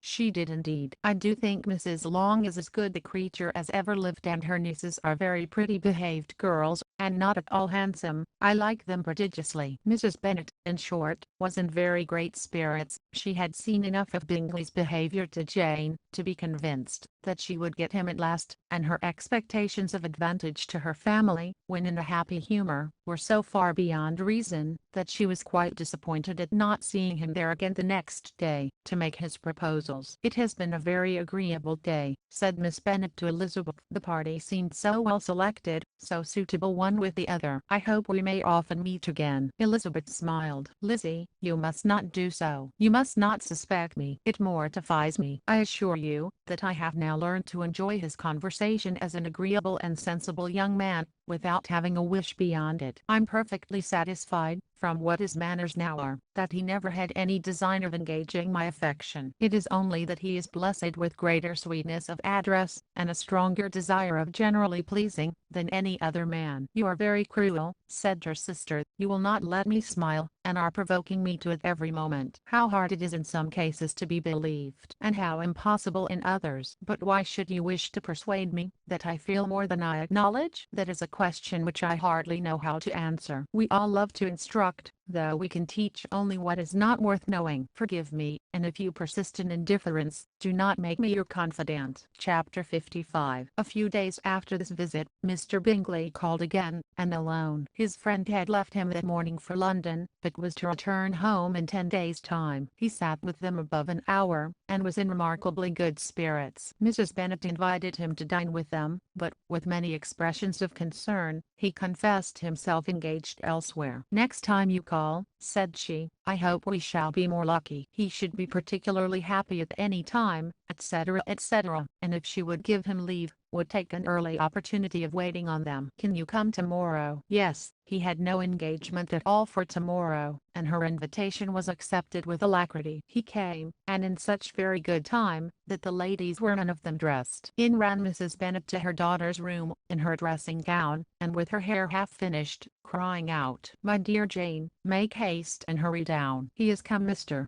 Bingley is come. He is, indeed. Make haste, make haste. Here, Sarah, come to Miss Bennet this moment, and help her on with her gown. Never mind Miss Lizzie's hair." "We will be down, as soon as we can," said Jane, "but I dare say Kitty is forwarder than either of us, for she went upstairs half an hour ago." "Oh, hang Kitty, what has she to do with it? Come, be quick, be quick. Where is your sash, my dear?" But when her mother was gone, Jane would not be prevailed on to go down without one of her sisters. The same anxiety to get them by themselves was visible again in the evening. After tea, Mr. Bennet retired to the library, as was his custom, and Mary went upstairs to her instrument. 2 obstacles of the 5 being thus removed, Mrs. Bennet sat looking and winking at Elizabeth and Catherine for a considerable time, without making any impression on them. Elizabeth would not observe her, and when at last Kitty did, she very innocently said, "What is the matter, mamma? What do you keep winking at me for? What am I to do?" "Nothing, child, nothing. I did not wink at you."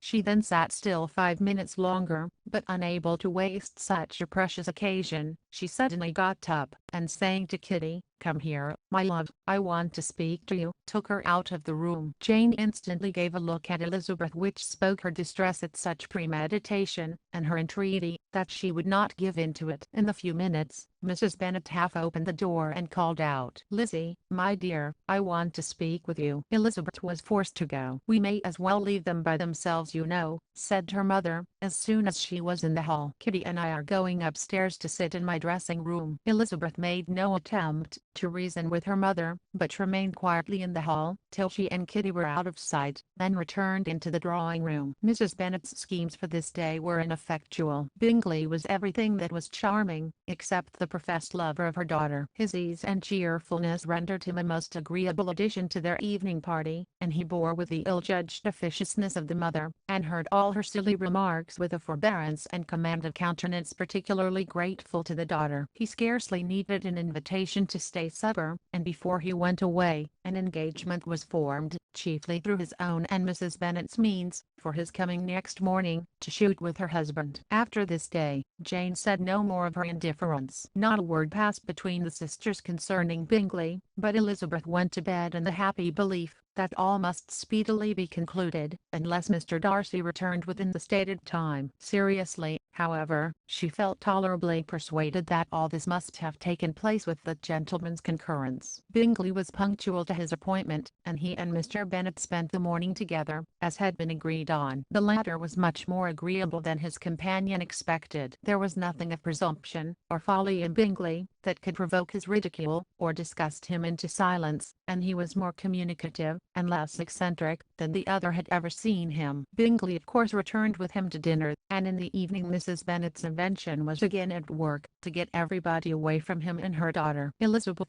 who had a letter to write, went into the breakfast room for that purpose soon after tea, for as the others were all going to sit down to cards, she could not be wanted to counteract her mother's schemes. But on returning to the drawing room, when her letter was finished, she saw, to her infinite surprise, there was reason to fear that her mother had been too ingenious for her. On opening the door, she perceived her sister and Bingley standing together over the hearth, as if engaged in earnest conversation, and had this led to no suspicion, the faces of both, as they hastily turned round and moved away from each other, would have told it all. Their situation was awkward enough, but hers she thought was still worse. Not a syllable was uttered by either, and Elizabeth was on the point of going away again, when Bingley, who as well as the other had sat down, suddenly rose, and whispering a few words to her sister, ran out of the room. Jane could have no reserves from Elizabeth, where confidence would give pleasure, and instantly embracing her, acknowledged, with the liveliest emotion, that she was the happiest creature in the world. "'Tis too much," she added, "by far too much. I do not deserve it." "Oh, why is not everybody as happy?" Elizabeth's congratulations were given with a sincerity, a warmth, a delight, which words could but poorly express. Every sentence of kindness was a fresh source of happiness to Jane, but she would not allow herself to stay with her sister, or say half that remained to be said for the present. "I must go instantly to my mother," she cried. "I would not on any account trifle with her affectionate solicitude, or allow her to hear it from anyone but myself. He is gone to my father already. Oh, Lizzie, to know that what I have to relate will give such pleasure to all my dear family, how shall I bear so much happiness?" She then hastened away to her mother, who had purposely broken up the card party, and was sitting upstairs with Kitty. Elizabeth,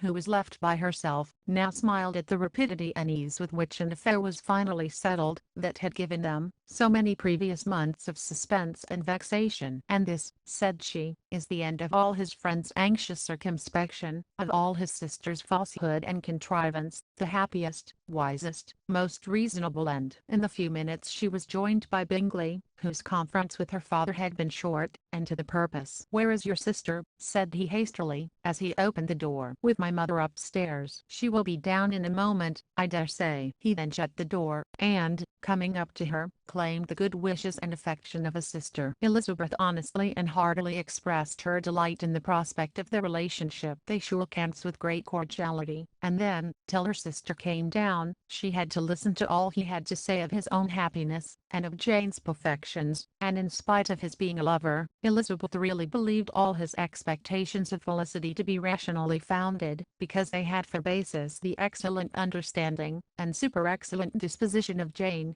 and a general similarity of feeling and taste between her and himself. It was an evening of no common delight to them all. The satisfaction of Miss Bennet's mind gave a glow of such sweet animation to her face as made her look handsomer than ever. Kitty simpered and smiled, and hoped her turn was coming soon. Mrs. Bennet could not give her consent, or speak her approbation in terms warm enough to satisfy her feelings, though she talked to Bingley of nothing else for half an hour, and when Mr. Bennet joined them at supper, his voice and manner plainly showed how really happy he was. Not a word, however, passed his lips in allusion to it, till their visitor took his leave for the night, but as soon as he was gone, he turned to his daughter, and said, "Jane, I congratulate you. You will be a very happy woman." Jane went to him instantly, kissed him, and thanked him for his goodness. "You are a good girl," he replied, "and I have great pleasure in thinking you will be so happily settled. I have not a doubt of your doing very well together. Your tempers are by no means unlike. You are each of you so complying, that nothing will ever be resolved on, so easy, that every servant will cheat you, and so generous, that you will always exceed your income. I hope not so. Imprudence or thoughtlessness in money matters would be unpardonable in me." "Exceed their income, my dear Mr. Bennet," cried his wife. "What are you talking of? Why, he has 4,000 or 5,000 a year, and very likely more."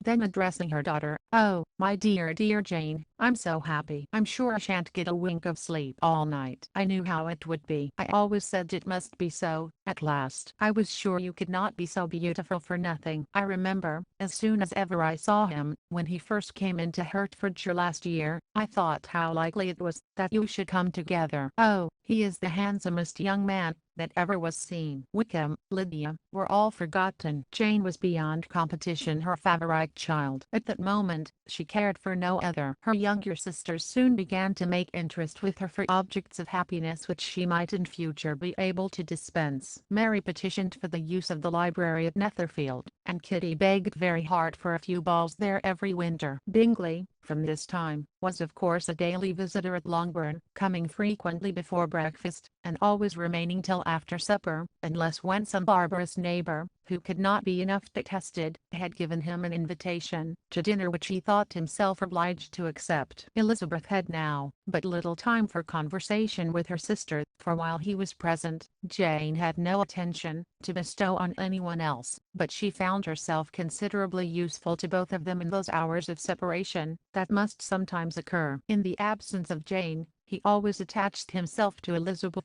for the pleasure of talking of her, and when Bingley was gone, Jane constantly sought the same means of relief. "He has made me so happy," said she, one evening, "by telling me that he was totally ignorant of my being in town last spring. I had not believed it possible." "I suspected as much," replied Elizabeth. "But how did he account for it?" "It must have been his sister's doing. They were certainly no friends to his acquaintance with me, which I cannot wonder at, since he might have chosen so much more advantageously in many respects. But when they see, as I trust they will, that their brother is happy with me, they will learn to be contented, and we shall be on good terms again, though we can never be what we once were to each other." "That is the most unforgiving speech," said Elizabeth, "that I ever heard you utter." "Good girl, it would vex me, indeed, to see you again the dupe of Miss Bingley's pretended regard. Would you believe it, Lizzie, that when he went to town last November, he really loved me, and nothing but a persuasion of my being indifferent would have prevented his coming down again. He made a little mistake to be sure, but it is to the credit of his Majesty." This naturally introduced a panegyric from Jane on his diffidence, and the little value he put on his own good qualities. Elizabeth was pleased to find that he had not betrayed the interference of his friend, for, though Jane had the most generous and forgiving heart in the world, she knew it was a circumstance which must prejudice her against him. "I'm certainly the most fortunate creature that ever existed," cried Jane. "Oh, Lizzie, why am I thus singled from my family, and blessed above them all? If I could but see you as happy! If there were but such another man for you! If you were to give me 40 such men, I never could be so happy as you. Till I have your disposition, your goodness, I never can have your happiness. No, no, let me shift for myself, and, perhaps, if I have very good luck, I may meet with another Mr. Collins in time." The situation of affairs in the Longbourn family could not be long a secret. Mrs. Bennet was privileged to whisper it to Mrs. Phillips, and she ventured, without any permission, to do the same by all her neighbours in Meryton. The Bennets were speedily pronounced to be the luckiest family in the world, though only a few weeks before, when Lydia had first run away, they had been generally proved to be marked out for misfortune. Chapter 56. One morning, about a week after Bingley's engagement with Jane had been formed, as he and the females of the family were sitting together in the dining room, their attention was suddenly drawn to the window by the sound of a carriage, and they perceived a chaise and four driving up the lawn. It was too early in the morning for visitors, and besides, the equipage did not answer to that of any of their neighbours. The horses were post, and neither the carriage, nor the livery of the servant who preceded it, were familiar to them. As it was certain, however, that somebody was coming, Bingley instantly prevailed on Miss Bennet to avoid the confinement of such an intrusion, and walk away with him into the shrubbery. They both set off, and the conjectures of the remaining three continued, though with little satisfaction, till the door was thrown open and their visitor entered. It was Lady Catherine de Bourgh. They were of course all intending to be surprised, but their astonishment was beyond their expectation, and on the part of Mrs. Bennet and Kitty, though she was perfectly unknown to them, even inferior to what Elizabeth felt. She entered the room with an air more than usually ungracious, made no other reply to Elizabeth's salutation than a slight inclination of the head, and sat down without saying a word. Elizabeth had mentioned her name to her mother on her ladyship's entrance, though no request of introduction had been made. Mrs. Bennet, all amazement, though flattered by having a guest of such high importance, received her with the utmost politeness. After sitting for a moment in silence, she said very stiffly to Elizabeth, "I hope you are well, Miss Bennet. That lady, I suppose, is your mother?" Elizabeth replied very concisely that she was, and that I suppose, is one of your sisters. "Yes, madam," said Mrs. Bennet, delighted to speak to Lady Catherine. "She is my youngest girl but one. My youngest of all is lately married, and my eldest is somewhere about the grounds, walking with a young man who, I believe, will soon become a part of the family." "You have a very small park here," returned Lady Catherine after a short silence. "It is nothing in comparison of Rosings, my lady, I daresay, but I assure you it is much larger than Sir William Lucas's. This must be a most inconvenient sitting room for the evening. In summer, the windows are full west." Mrs. Bennet assured her that they never sat there after dinner, and then added, "May I take the liberty of asking your ladyship whether you left Mr. and Mrs. Collins well?" "Yes, very well. I saw them the night before last." Elizabeth now expected that she would produce a letter for her from Charlotte, as it seemed the only probable motive for her calling. But no letter appeared, and she was completely puzzled. Mrs. Bennet, with great civility, begged her ladyship to take some refreshment, but Lady Catherine very resolutely, and not very politely, declined eating anything, and then, rising up, said to Elizabeth, "Miss Bennet, there seemed to be a prettyish kind of a little wilderness on one side of your lawn. I should be glad to take a turn in it, if you will favour me with your company." "Go, my dear," cried her mother, "and show her ladyship about the different walks. I think she will be pleased with the Hermitage." Elizabeth obeyed, and running into her own room for her parasol, attended her noble guest downstairs. As they passed through the hall, Lady Catherine opened the doors into the dining parlour and drawing room, and pronouncing them, after a short survey, to be decent-looking rooms, walked on. Her carriage remained at the door, and Elizabeth saw that her waiting woman was in it. They proceeded in silence along the gravel walk that led to the copse. Elizabeth was determined to make no effort for conversation with a woman who was now more than usually insolent and disagreeable. "How could I ever think her like her nephew?" said she, as she looked in her face. As soon as they entered the copse, Lady Catherine began in the following manner: "You can be at no loss, Miss Bennet, to understand the reason of my journey hither. Your own heart, your own conscience, must tell you why I come." Elizabeth looked with unaffected astonishment. "Indeed, you are mistaken, madam. I have not been at all able to account for the honour of seeing you here." "Miss Bennet," replied her ladyship, in an angry tone, "you ought to know that I'm not to be trifled with." But however insincere sincere you may choose to be, you shall not find me so. My character has ever been celebrated for its sincerity and frankness, and in a cause of such moment as this, I shall certainly not depart from it. A report of the most alarming nature reached me 2 days ago. I was told that not only your sister was on the point of being most advantageously married, but that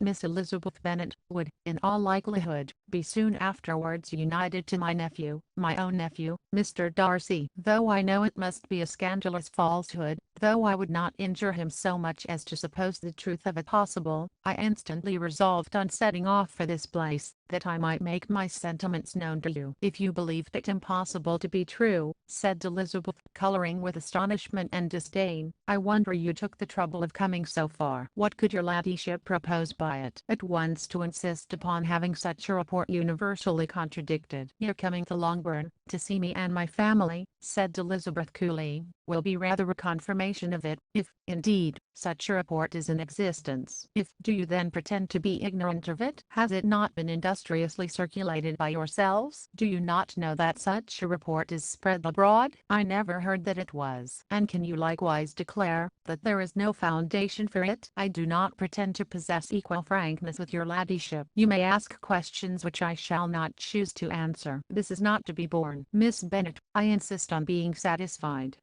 Has my nephew made you an offer of marriage? Your ladyship has declared it to be impossible. It ought to be so, it must be so, while he retains the use of his reason. But your arts and allurements may, in a moment of infatuation, have made him forget what he owes to himself, and to all his family. You may have drawn him in. If I have, I shall be the last person to confess it. Miss Bennet, do you know who I am? I have not been accustomed to such language as this. I'm almost the nearest relation he has in the world, and am entitled to know all his dearest concerns. But you are not entitled to know mine, nor will such behavior as this ever induce me to be explicit. Let me be rightly understood. This match, to which you have the presumption to aspire, can never take place. No, never. Mr. Darcy is engaged to my daughter. Now what have you to say? Only this, that if he is so, you can have no reason to suppose he will make an offer to me. Lady Catherine hesitated for a moment, and then replied, the engagement between them is of a peculiar kind. From their infancy, they have been intended for each other. It was the favorite wish of his mother, as well as of hers. While in their cradles, we planned a union, and now, at the moment when the wishes of both sisters would be accomplished in their marriage, to be prevented by a young woman of inferior birth, of no importance in the world, and wholly unallied to the family. Do you pay no regard to the wishes of his friends, to his tacit engagement with Miss de Bourgh? Are you lost to every feeling of propriety and delicacy? Have you not heard me say that from his earliest hours he was destined for his cousin? Yes, and I had heard it before. But what is that to me? If there is no other objection to my marrying your nephew, I shall certainly not be kept from it by knowing that his mother and aunt wished him to marry Miss de Bourgh. You both did as much as you could in planning the marriage. Its completion depended on others. If Mr. Darcy is neither by honor nor inclination confined to his cousin, why is not he to make another choice? And if I'm that choice, why may not I accept him? Because honor, decorum, prudence, nay, interest, forbid it. Yes, Miss Bennet, interest,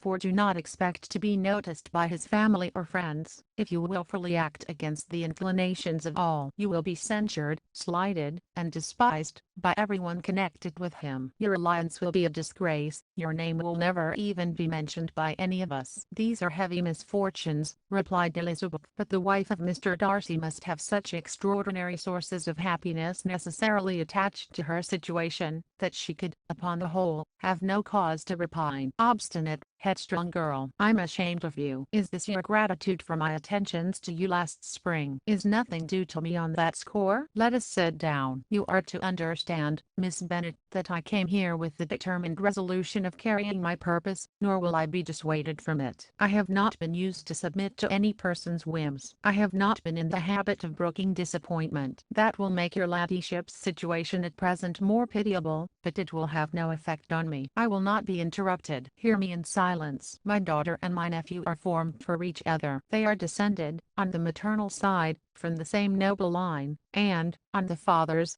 from respectable, honorable, and ancient though untitled families. Their fortune on both sides is splendid. They are destined for each other by the voice of every member of their respective houses, and what is to divide them? The upstart pretensions of a young woman without family, connections, or fortune. Is this to be endured? But it must not, shall not be. If you were sensible of your own good, you would not wish to quit the sphere in which you have been brought up. In marrying your nephew, I should not consider myself as quitting that sphere. He is a gentleman, I'm a gentleman's daughter, so far we are equal. True, you are a gentleman's daughter, but who was your mother? Who are your uncles and aunts? Do not imagine me ignorant of their condition. Whatever my connections may be, said Elizabeth, if your nephew does not object to them, they can be nothing to you. Tell me once for all, are you engaged to him? Though Elizabeth would not, for the mere purpose of obliging Lady Catherine, have answered this question, she could not but say, after a moment's deliberation, I'm not.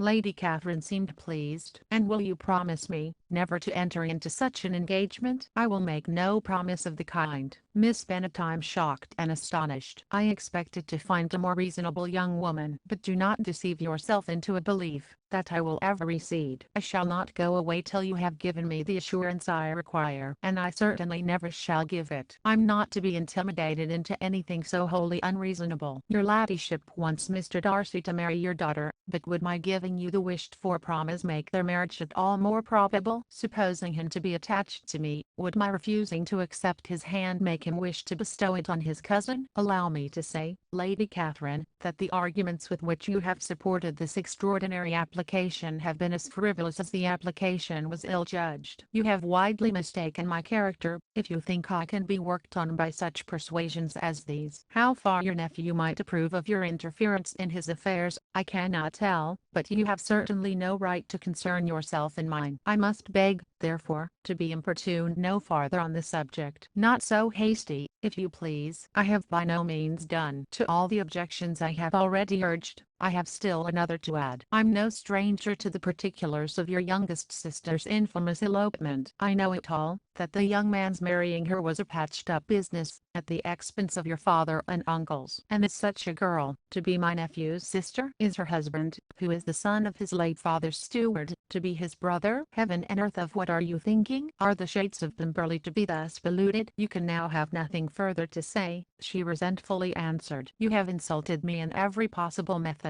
I must beg to return to the house. And she rose as she spoke. Lady Catherine rose also, and they turned back. Her ladyship was highly incensed. You have no regard, then, for the honor and credit of my nephew. Unfeeling, selfish girl. Do you not consider that a connection with you must disgrace him in the eyes of everybody? Lady Catherine, I have nothing further to say. You know my sentiments. You are then resolved to have him? I have said no such thing. I'm only resolved to act in that manner, which will, in my own opinion, constitute my happiness, without reference to you, or to any person so wholly unconnected with me. It is well. You refuse, then, to oblige me. You refuse to obey the claims of duty, honor, and gratitude. You are determined to ruin him in the opinion of all his friends, and make him the contempt of the world. Neither duty, nor honor, nor gratitude, replied Elizabeth, have any possible claim on me, in the present instance. No principle of either would be violated by my marriage with Mr. Darcy. And with regard to the resentment of his family, or the indignation of the world, if the former were excited by his marrying me, it would not give me one moment's concern, and the world in general would have too much sense to join in the scorn. And this is your real opinion. This is your final resolve. Very well. I shall now know how to act. Do not imagine, Miss Bennet, that your ambition will ever be gratified. I came to try you. I hoped to find you reasonable, but, depend upon it, I will carry my point. In this manner Lady Catherine talked on, till they were at the door of the carriage, when, turning hastily round, she added, I take no leave of you, Miss Bennet. I send no compliments to your mother. You deserve no such attention. I'm most seriously displeased. Elizabeth made no answer, and without attempting to persuade her ladyship to return into the house, walked quietly into it herself. She heard the carriage drive away as she proceeded upstairs. Her mother impatiently met her at the door of the dressing-room, to ask why Lady Catherine would not come in again and rest herself. She did not choose it, said her daughter, she would go. She is a very fine-looking woman, and her calling here was prodigiously civil, for she only came, I suppose, to tell us the Collinses were well. She is on her road somewhere, I daresay, and so, passing through Meryton, thought she might as well call on you. I suppose she had nothing particular to say to you, Lizzie?" Elizabeth was forced to give in to a little falsehood here, for to acknowledge the substance of their conversation was impossible. Chapter 57. The discomposure of spirits which this extraordinary visit threw Elizabeth into, could not be easily overcome, nor could she, for many hours, learn to think of it less than incessantly. Lady Catherine, it appeared, had actually taken the trouble of this journey from Rosings, for the sole purpose of breaking off her supposed engagement with Mr. Darcy. It was a rational scheme,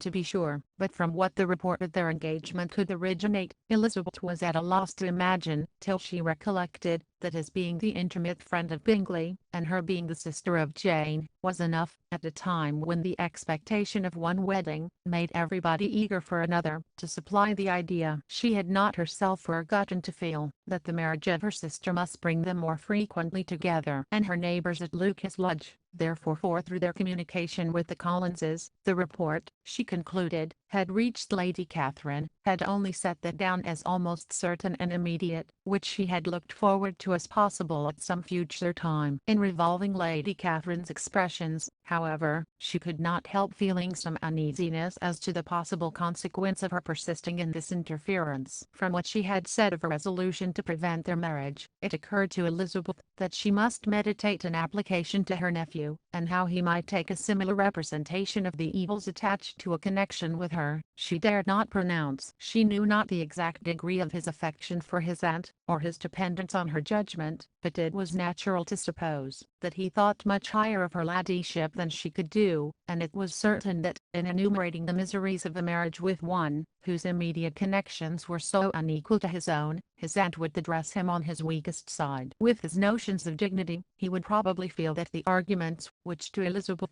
had appeared weak and ridiculous, contained much good sense and solid reasoning. If he had been wavering, before as to what he should do, which had often seemed likely, the advice and entreaty of so near a relation might settle every doubt, and determine him at once to be as happy as dignity unblemished could make him. In that case he would return no more. Lady Catherine might see him in her way through town, and his engagement to Bingley of coming again to Netherfield must give way. If, therefore, an excuse for not keeping his promise should come to his friend within a few days, she added, I shall know how to understand it. I shall then give over every expectation, every wish of his constancy. If he is satisfied with only regretting me, when he might have obtained my affections and hand, I shall soon cease to regret him at all. The surprise of the rest of the family, on hearing who their visitor had been, was very great, but they obligingly satisfied it with the same kind of supposition which had appeased Mrs. Bennet's curiosity, and Elizabeth was spared from much teasing on the subject. The next morning, as she was going downstairs, she was met by her father, who came out of his library with a letter in his hand. Lizzie, said he, I was going to look for you,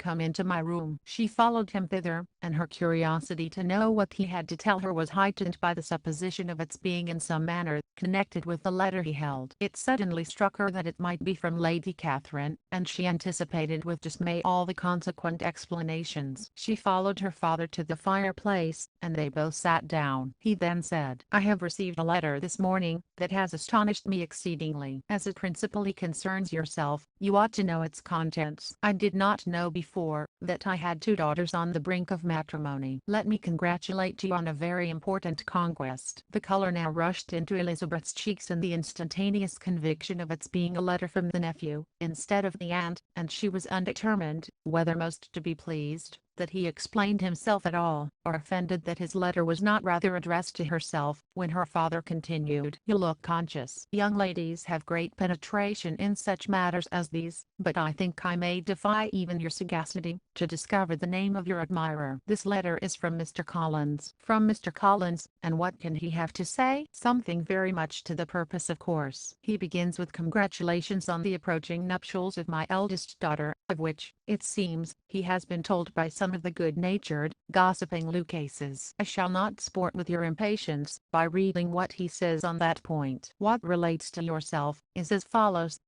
having thus offered you the sincere congratulations of Mrs. Collins and myself on this happy event, let me now add a short hint on the subject with another, of which we have been advertised by the same authority. Your daughter Elizabeth, it is presumed, will not long bear the name of Bennet, after her elder sister has resigned it, and the chosen partner of her fate may be reasonably looked up to as one of the most illustrious personages in this land. Can you possibly guess, Lizzie, who is meant by this?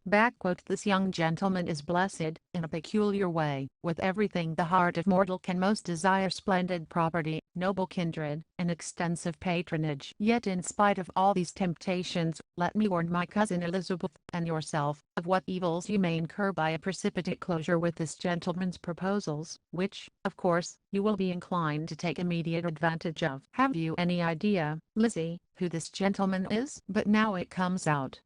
My motive for cautioning you is as follows. We have reason to imagine that his aunt, Lady Catherine de Bourgh, does not look on the match with a friendly eye. Mr. Darcy, you see, is the man. Now, Lizzie, I think I have surprised you. Could he, or the Lucases, have pitched on any man within the circle of our acquaintance, whose name would have given the lie more effectually to what they related? Mr. Darcy, who never looks at any woman, but to see a blemish, and who probably never looked at you in his life. It is admirable. Elizabeth tried to join in her father's pleasantry, but could only force one most reluctant smile. Never had his wit been directed in a manner so little agreeable to her. Are you not diverted? Oh, yes. Pray read on. After mentioning the likelihood of this marriage to her ladyship last night, she immediately, with her usual condescension, expressed what she felt on the occasion, when it became apparent that on the score of some family objections on the part of my cousin, she would never give her consent to what she termed so disgraceful a match. I thought it my duty to give the speediest intelligence of this to my cousin, that she and her noble admirer may be aware of what they are about, and not run hastily into a marriage which has not been properly sanctioned.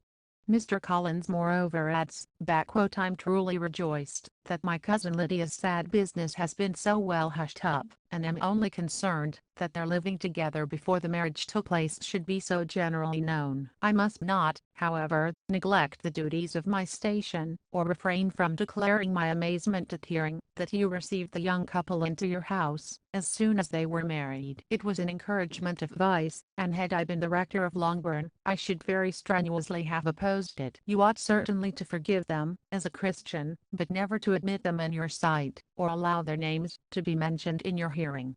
That is his notion of Christian forgiveness. The rest of his letter is only about this dear Charlotte's situation, and his expectation of a young olive branch. But, Lizzie, you look as if you did not enjoy it. You are not going to be missish, I hope, and pretend to be affronted at an idle report. For what do we live, but to make sport for our neighbors, and laugh at them in our turn? Oh, cried Elizabeth, I'm excessively diverted. But it is so strange. Yes, that is what makes it amusing. Had they fixed on any other man it would have been nothing, but his perfect indifference, and your pointed dislike, make it so delightfully absurd. Much as I abominate writing, I would not give up Mr. Collins's correspondence for any consideration. Nay, when I read a letter of his, I cannot help giving him the preference even over Wickham, much as I value the impudence and hypocrisy of my son-in-law. And pray, Lizzie, what said Lady Catherine about this report? Did she call to refuse her consent? To this question his daughter replied only with a laugh, and as it had been asked without the least suspicion, she was not distressed by his repeating it. Elizabeth had never been more at a loss to make her feelings appear what they were not. It was necessary to laugh, when she would rather have cried. Her father had most cruelly mortified her, by what he said of Mr. Darcy's indifference, and she could do nothing but wonder at such a want of penetration, or fear that perhaps, instead of his seeing too little, she might have fancied too much. Chapter 58. Instead of receiving any such letter of excuse from his friend, as Elizabeth half expected Mr. Bingley to do, he was able to bring Darcy with him to Longbourn before many days had passed after Lady Catherine's visit. The gentleman arrived early, and, before Mrs. Bennet had time to tell him of their having seen his aunt, of which her daughter sat in momentary dread, Bingley, who wanted to be alone with Jane, proposed their all walking out. It was agreed to. Mrs. Bennet was not in the habit of walking, Mary could never spare time, but the remaining 5 set off together. Bingley and Jane, however, soon allowed the others to outstrip them. They lagged behind, while Elizabeth,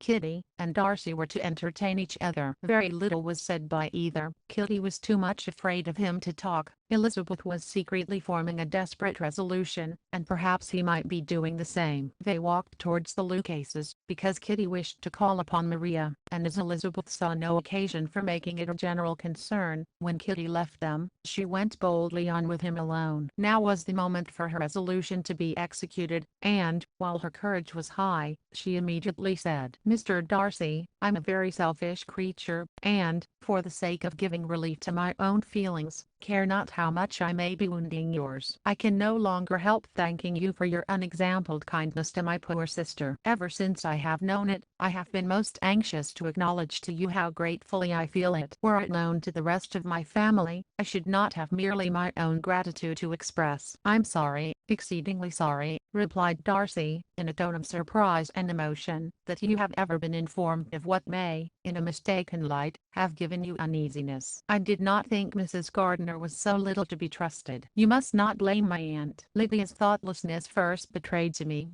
that you had been concerned in the matter, and, of course, I could not rest till I knew the particulars. Let me thank you again and again in the name of all my family, for that generous compassion which induced you to take so much trouble, and bear so many mortifications, for the sake of discovering them." "If you will thank me," he replied, "let it be for yourself alone. That the wish of giving happiness to you might add force to the other inducements which led me on, I shall not attempt to deny. But your family owe me nothing. Much as I respect them, I believe I thought only of you." Elizabeth was too much embarrassed to say a word. After a short pause, her companion added, "You are too generous to trifle with me. If your feelings are still what they were last April, tell me so at once. My affections and wishes are unchanged, but one word from you will silence me on the subject forever." Elizabeth, feeling all the more than common awkwardness and anxiety of his situation, now forced herself to speak, and immediately, though not very fluently, gave him to understand that her sentiments had undergone so material a change, since the period to which he alluded, as to make her receive with gratitude and pleasure his present assurances. The happiness which this reply produced was such as he had probably never felt before, and he expressed himself on the occasion as sensibly and as warmly as a man violently in love can be supposed to do. Had Elizabeth been able to encounter his eye, she might have seen how well the expression of heartfelt delight, diffused over his face, became him. But, though she could not look, she could listen, and he told her of feelings, which, in proving of what importance she was to him, made his affection every moment more valuable. They walked on, without knowing in what direction. There was too much to be thought, and felt, and said, for attention to any other objects. She soon learned that they were indebted for their present good understanding to the efforts of his aunt,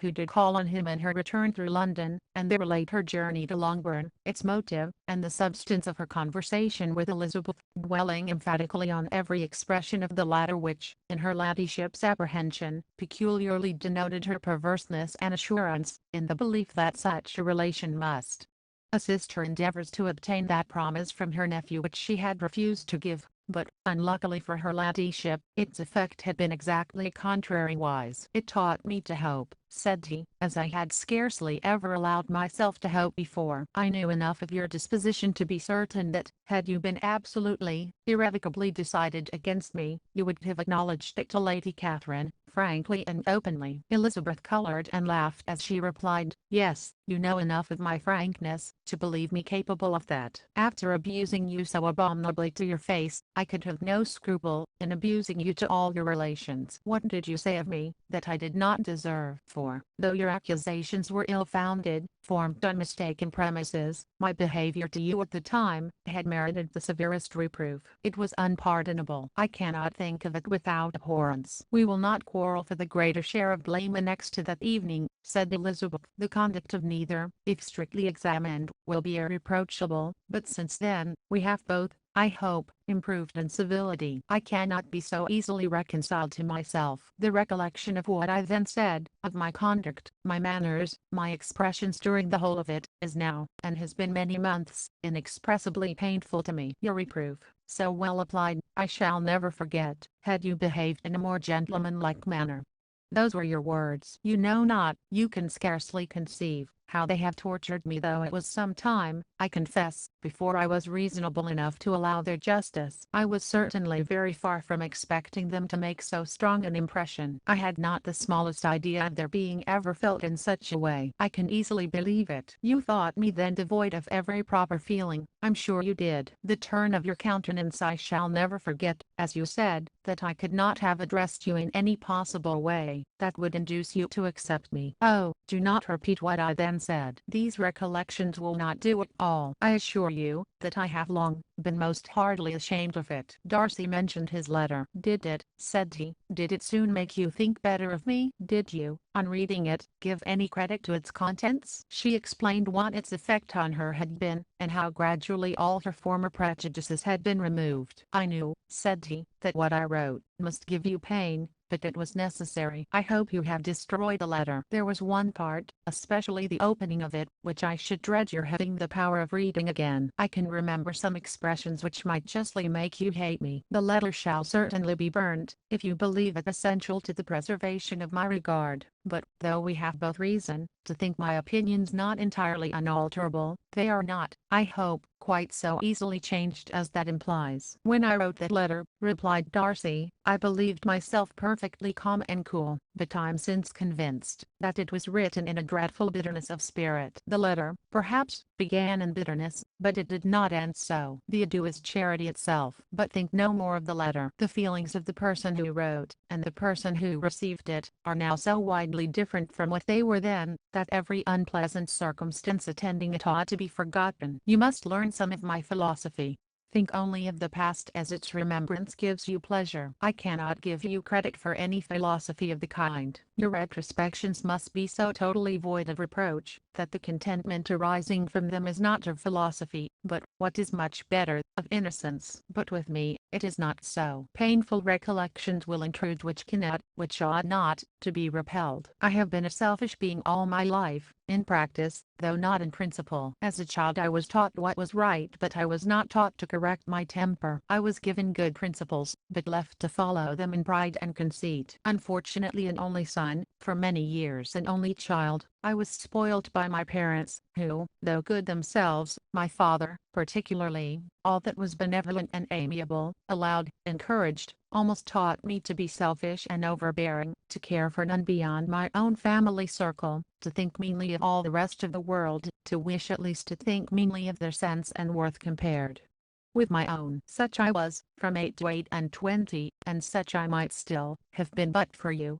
dearest, loveliest Elizabeth. What do I not owe you? You taught me a lesson, hard indeed at first, but most advantageous. By you, I was properly humbled. I came to you without a doubt of my reception. You showed me how insufficient were all my pretensions, to please a woman worthy of being pleased. Had you then persuaded yourself that I should? Indeed I had. What will you think of my vanity? I believed you to be wishing, expecting my addresses. My manners must have been in fault, but not intentionally, I assure you. I never meant to deceive you, but my spirits might often lead me wrong. How you must have hated me after that evening. Hate you. I was angry perhaps at first, but my anger soon began to take a proper direction. I'm almost afraid of asking what you thought of me, when we met at Pemberley. You blamed me for coming? No indeed, I felt nothing but surprise. Your surprise could not be greater than mine, in being noticed by you. My conscience told me, that I deserved no extraordinary politeness, and I confess, that I did not expect to receive more than my due. My object then, replied Darcy, was to show you, by every civility in my power, that I was not so mean as to resent the past, and I hoped to obtain your forgiveness, to lessen your ill opinion, by letting you see, that your reproofs had been attended to. How soon any other wishes introduced themselves I can hardly tell, but I believe in about half an hour, after I had seen you. He then told her of Georgiana's delight in her acquaintance, and of her disappointment at its sudden interruption, which naturally leading to the cause of that interruption, she soon learned that his resolution resolution of following her from Derbyshire in quest of her sister had been formed before he quitted the inn, and that his gravity and thoughtfulness there had arisen from no other struggles than what such a purpose must comprehend. She expressed her gratitude again, but it was too painful a subject to each to be dwelt on farther. After walking several miles in a leisurely manner, and too busy to know anything about it, they found at last, on examining their watches, that it was time to be at home. What could become of Mr. Bingley and Jane was a wonder which introduced the discussion of their affairs. Darcy was delighted with their engagement. His friend had given him the earliest information of it. "I must ask whether you were surprised," said Elizabeth. "Not at all. When I went away, I felt that it would soon happen. That is to say, you had given your permission. I guessed as much."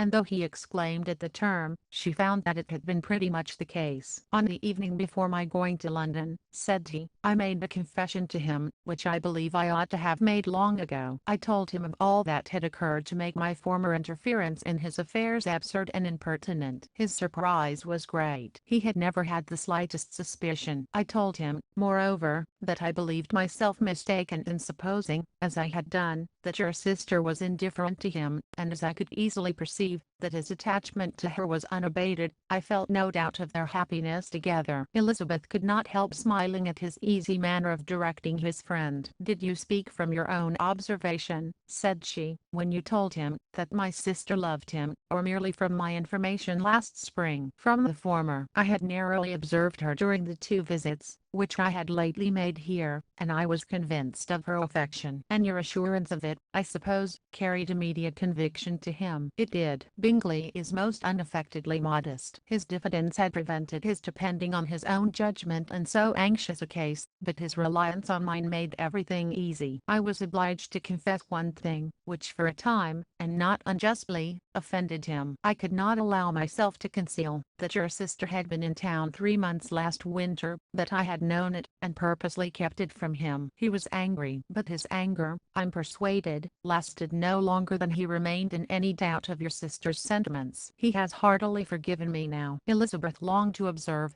that Mr. Bingley had been a most delightful friend, so easily guided that his worth was invaluable, but she checked herself. She remembered that he had yet to learn to be laughed at, and it was rather too early to begin. In anticipating the happiness of Bingley, which of course was to be inferior only to his own, he continued the conversation till they reached the house. In the hall they parted. Chapter 59. "My dear Lizzie, where can you have been walking to?" was a question which Elizabeth received from Jane, as soon as she entered their room, and from all the others, when they sat down to table. She had only to say in reply, that they had wandered about, till she was beyond her own knowledge. She colored as she spoke, but neither that, nor anything else, awakened a suspicion of the truth. The evening passed quietly, unmarked by anything extraordinary. The acknowledged lovers talked and laughed, the unacknowledged were silent. Darcy was not of a disposition in which happiness overflows in mirth, and Elizabeth, agitated and confused, rather knew that she was happy than felt herself to be so, for, besides the immediate embarrassment, there were other evils before her. She anticipated what would be felt in the family, when her situation became known. She was aware that no one liked him but Jane, and even feared that with the others it was a dislike which not all his fortune and consequence might do away. At night she opened her heart to Jane. Though suspicion was very far from Miss Bennet's general habits, she was absolutely incredulous here. "You are joking, Lizzie. This cannot be engaged to Mr. Darcy." "No, no, you shall not deceive me. I know it to be impossible. This is a wretched beginning indeed. My sole dependence was on you, and I'm sure nobody else will believe me, if you do not. Yet indeed, I'm in earnest. I speak nothing but the truth. He still loves me, and we are engaged." Jane looked at her doubtingly. "Oh, Lizzie, it cannot be. I know how much you dislike him. You know nothing of the matter. That is all to be forgot. Perhaps I did not always love him so well as I do now, but in such cases as these, a good memory is unpardonable. This is the last time I shall ever remember it myself." Miss Bennet still looked all amazement. Elizabeth again, and more seriously, assured her of its truth. "Good heaven, can it be really so? Yet now I must believe you," cried Jane. "My dear Lizzie, I would I do congratulate you, but are you certain Forgive the question, are you quite certain that you can be happy with him? There can be no doubt of that. It is settled between us already that we are to be the happiest couple in the world. But are you pleased, Jane? Shall you like to have such a brother? Very, very much. Nothing could give either Bingley or myself more delight. But we considered it. We talked of it as impossible. And do you really love him quite well enough? Oh, Lizzie, do anything rather than marry without affection. Are you quite sure that you feel what you ought to do? Oh, yes. You will only think I feel more than I ought to do when I tell you all. What do you mean? Why, I must confess that I love him better than I do Bingley. I'm afraid you will be angry. My dearest sister, now be serious. I want to talk very seriously. Let me know everything that I'm to know, without delay. Will you tell me how long you have loved him? It has been coming on so gradually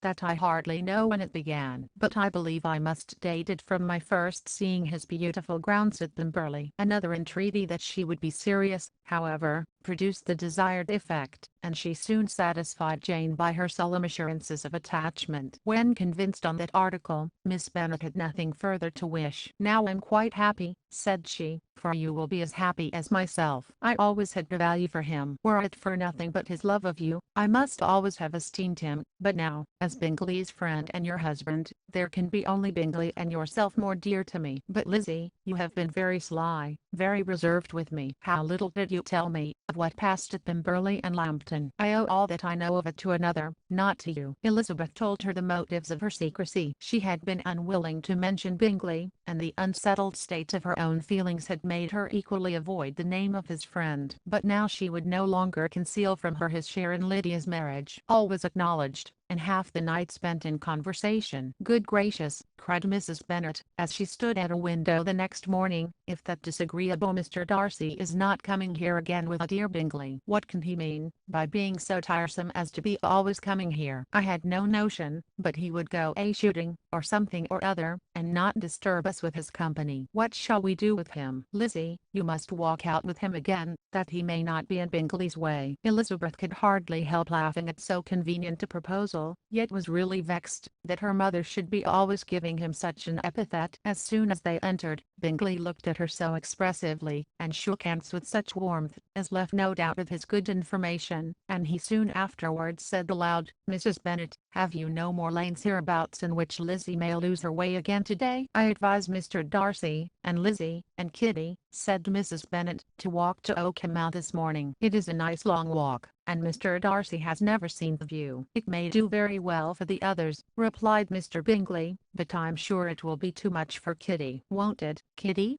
Kitty owned that she had rather stay at home. Darcy professed a great curiosity to see the view from the Mount, and Elizabeth silently consented. As she went upstairs to get ready, Mrs. Bennet followed her, saying, "I'm quite sorry, Lizzie, that you should be forced to have that disagreeable man all to yourself. But I hope you will not mind it. It is all for Jane's sake, you know, and there is no occasion for talking to him, except just now and then. So, do not put yourself to inconvenience." During their walk, it was resolved that Mr. Bennet's consent should be asked in the course of the evening. Elizabeth reserved to herself the application for her mother's. She could not determine how her mother would take it, sometimes doubting whether all his wealth and grandeur would be enough to overcome her abhorrence of the man. But whether she were violently set against the match, or violently delighted with it, it was certain that her manner would be equally ill adapted to do credit to her sense, and she could no more bear that Mr. Darcy should hear the first raptures of her joy, than the first vehemence of her disapprobation. In the evening, soon after Mr. Bennet withdrew to the library, she saw Mr. Darcy rise also and follow him, and her agitation on seeing it was extreme. She did not fear her father's opposition, but he was going to be made unhappy, and that it should be through her means that she, his favorite child, should be distressing him by her choice, should be filling him with fears and regrets, and disposing of her was a wretched reflection, and she sat in misery till Mr. Darcy appeared again, when, looking at him, she was a little relieved by his smile. In the few minutes he approached the table, where she was sitting with Kitty, and, while pretending to admire her work, said in a whisper, "Go to your father, he wants you in the library."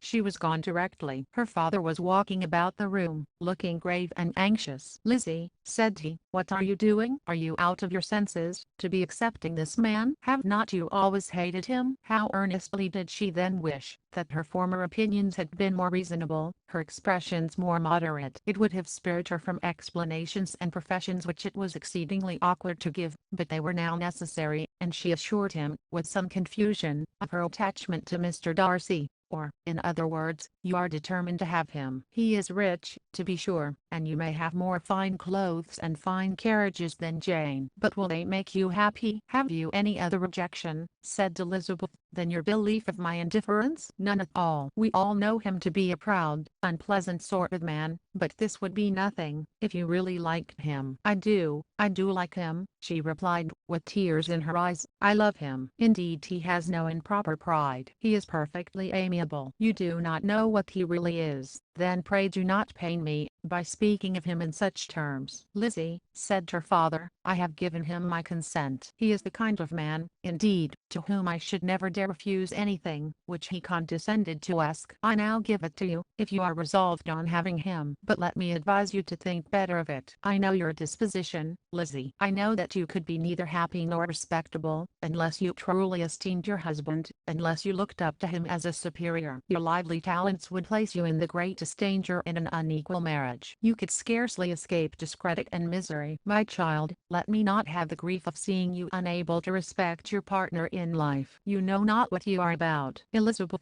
still more affected, was earnest and solemn in her reply, and at length, by repeated assurances that Mr. Darcy was really the object of her choice, by explaining the gradual change which her estimation of him had undergone, relating her absolute certainty that his affection was not the work of a day, but had stood the test of many months' suspense, and enumerating with energy all his good qualities, she did conquer her father's incredulity and reconcile him to the match. Well, my dear, said he, when she ceased speaking, I have no more to say. If this be the case, he deserves you. I could not have parted with you, my Lizzie, to anyone less worthy. To complete the favorable impression, she then told him what Mr. Darcy had voluntarily done for Lydia. He heard her with astonishment. This is an evening of wonders, indeed. And so, Darcy did everything, made up the match, gave the money, paid the fellow's debts, and got him his commission. So much the better. It will save me a world of trouble and economy. Had it been your uncle's doing, I must and would have paid him, but these violent young lovers carry everything their own way. I shall offer to pay him tomorrow. He will rant and storm about his love for you, and there will be an end of the matter. He then recollected her embarrassment a few days before, on his reading Mr. Collins's letter, and after laughing at her some time, allowed her at last to go, saying, as she quitted the room, if any young men come for Mary or Kitty, send them in, for I'm quite at leisure. Elizabeth's mind was now relieved from a very heavy weight, and, after half an hour's quiet reflection in her own room, she was able to join the others with tolerable composure. Everything was too recent for gaiety, but the evening passed tranquilly away. There was no longer anything material to be dreaded, and the comfort of ease and familiarity would come in time. When her mother went up to her dressing room at night, she followed her, and made the important communication. Its effect was most extraordinary, for on first hearing it, Mrs. Bennet sat quite still, and unable to utter a syllable. Nor was it under many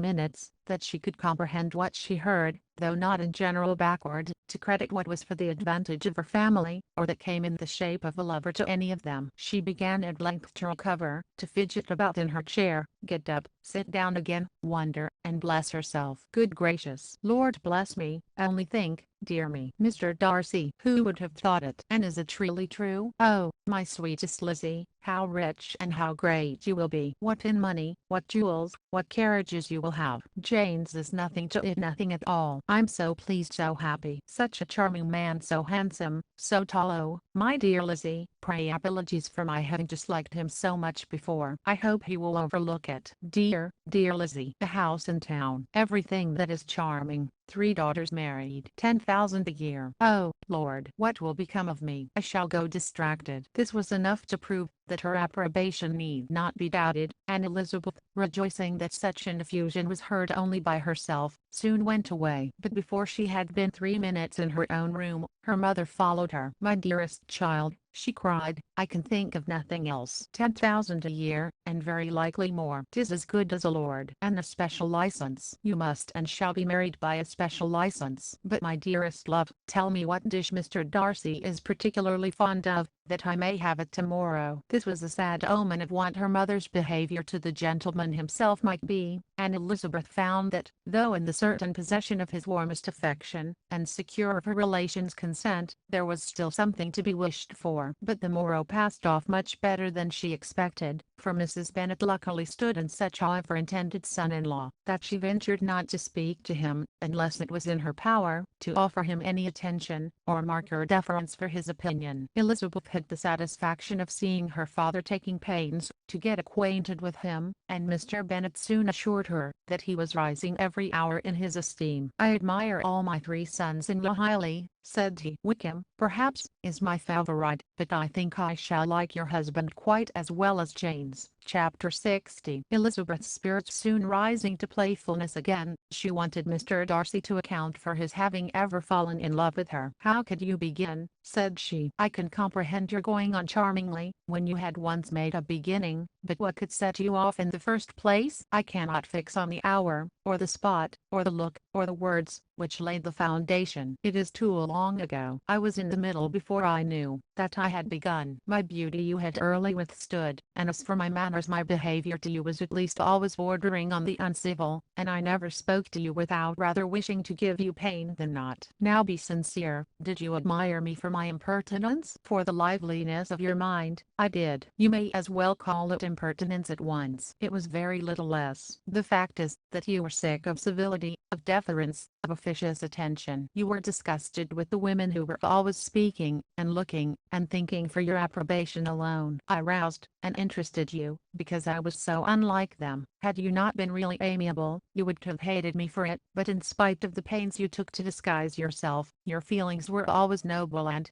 just, and in your heart, you thoroughly despised the persons who so assiduously courted you. There I have saved you the trouble of accounting for it, and really, all things considered, I begin to think it perfectly reasonable. To be sure, you knew no actual good of me, but nobody thinks of that when they fall in love. Was there no good in your affectionate behavior to Jane, while she was ill at Netherfield? Dearest Jane, who could have done less for her? But make a virtue of it by all means. My good qualities are under your protection, and you are to exaggerate them as much as possible, and, in return, it belongs to me to find occasions for teasing and quarreling with you as often as may be, and I shall begin directly by asking you what made you so unwilling to come to the point at last. What made you so shy of me, when you first called, and afterwards dined here? Why, especially, when you called, did you look as if you did not care about me? Because you were grave and silent, and gave me no encouragement. But I was embarrassed, and so was I. You might have talked to me more, when you came to dinner. A man who had felt less, might. How unlucky that you should have a reasonable answer to give, and that I should be so reasonable as to admit it. But I wonder how long you would have gone on, if you had been left to yourself. I wonder when you would have spoken, if I had not asked you. My resolution of thanking you for your kindness to Lydia, had certainly great effect. Too much, I'm afraid, for what becomes of the moral, if our comfort springs from a breach of promise, for I ought not to have mentioned the subject. This will never do. You need not distress yourself. The moral will be perfectly fair. Lady Catherine's unjustifiable endeavours to separate us were the means of removing all my doubts. I'm not indebted for my present happiness to your eager desire of expressing your gratitude. I was not in a humour to wait for any opening of yours. My aunt's intelligence had given me hope, and I was determined at once to know everything. Lady Catherine has been of infinite use, which ought to make her happy, for she loves to be of use. But tell me, what did you come down to Netherfield for? Was it merely to ride the Longbourn and be embarrassed, or had you intended any more serious consequence? My real purpose was to see you, and to judge, if I could, whether I might ever hope to make you love me. My avowed one, or what I avowed to myself, was to see whether your sister were still partial to Bingley, and if she were, to make the confession to him which I have since made. Shall you ever have courage to announce to Lady Catherine what is to befall her? I'm more likely to want more time than courage, Elizabeth, but it ought to be done, and if you will give me a sheet of paper, it shall be be done directly. And if I had not a letter to write myself, I might sit by you, and admire the evenness of your writing, as another young lady once did. But I have an aunt too, who must not be longer neglected." From an unwillingness to confess how much her intimacy with Mr. Darcy had been overrated, Elizabeth had never yet answered Mrs. Gardner's long letter, but now, having that to communicate which she knew would be most welcome, she was almost ashamed to find that her uncle and aunt had already lost 3 days of happiness, and immediately wrote as follows: "I would have thanked you before, my dear aunt, as I ought to have done, for your long, kind, satisfactory, detailed particulars, but to say the truth, I was too cross to write. You supposed more than really existed, but now suppose as much as you choose,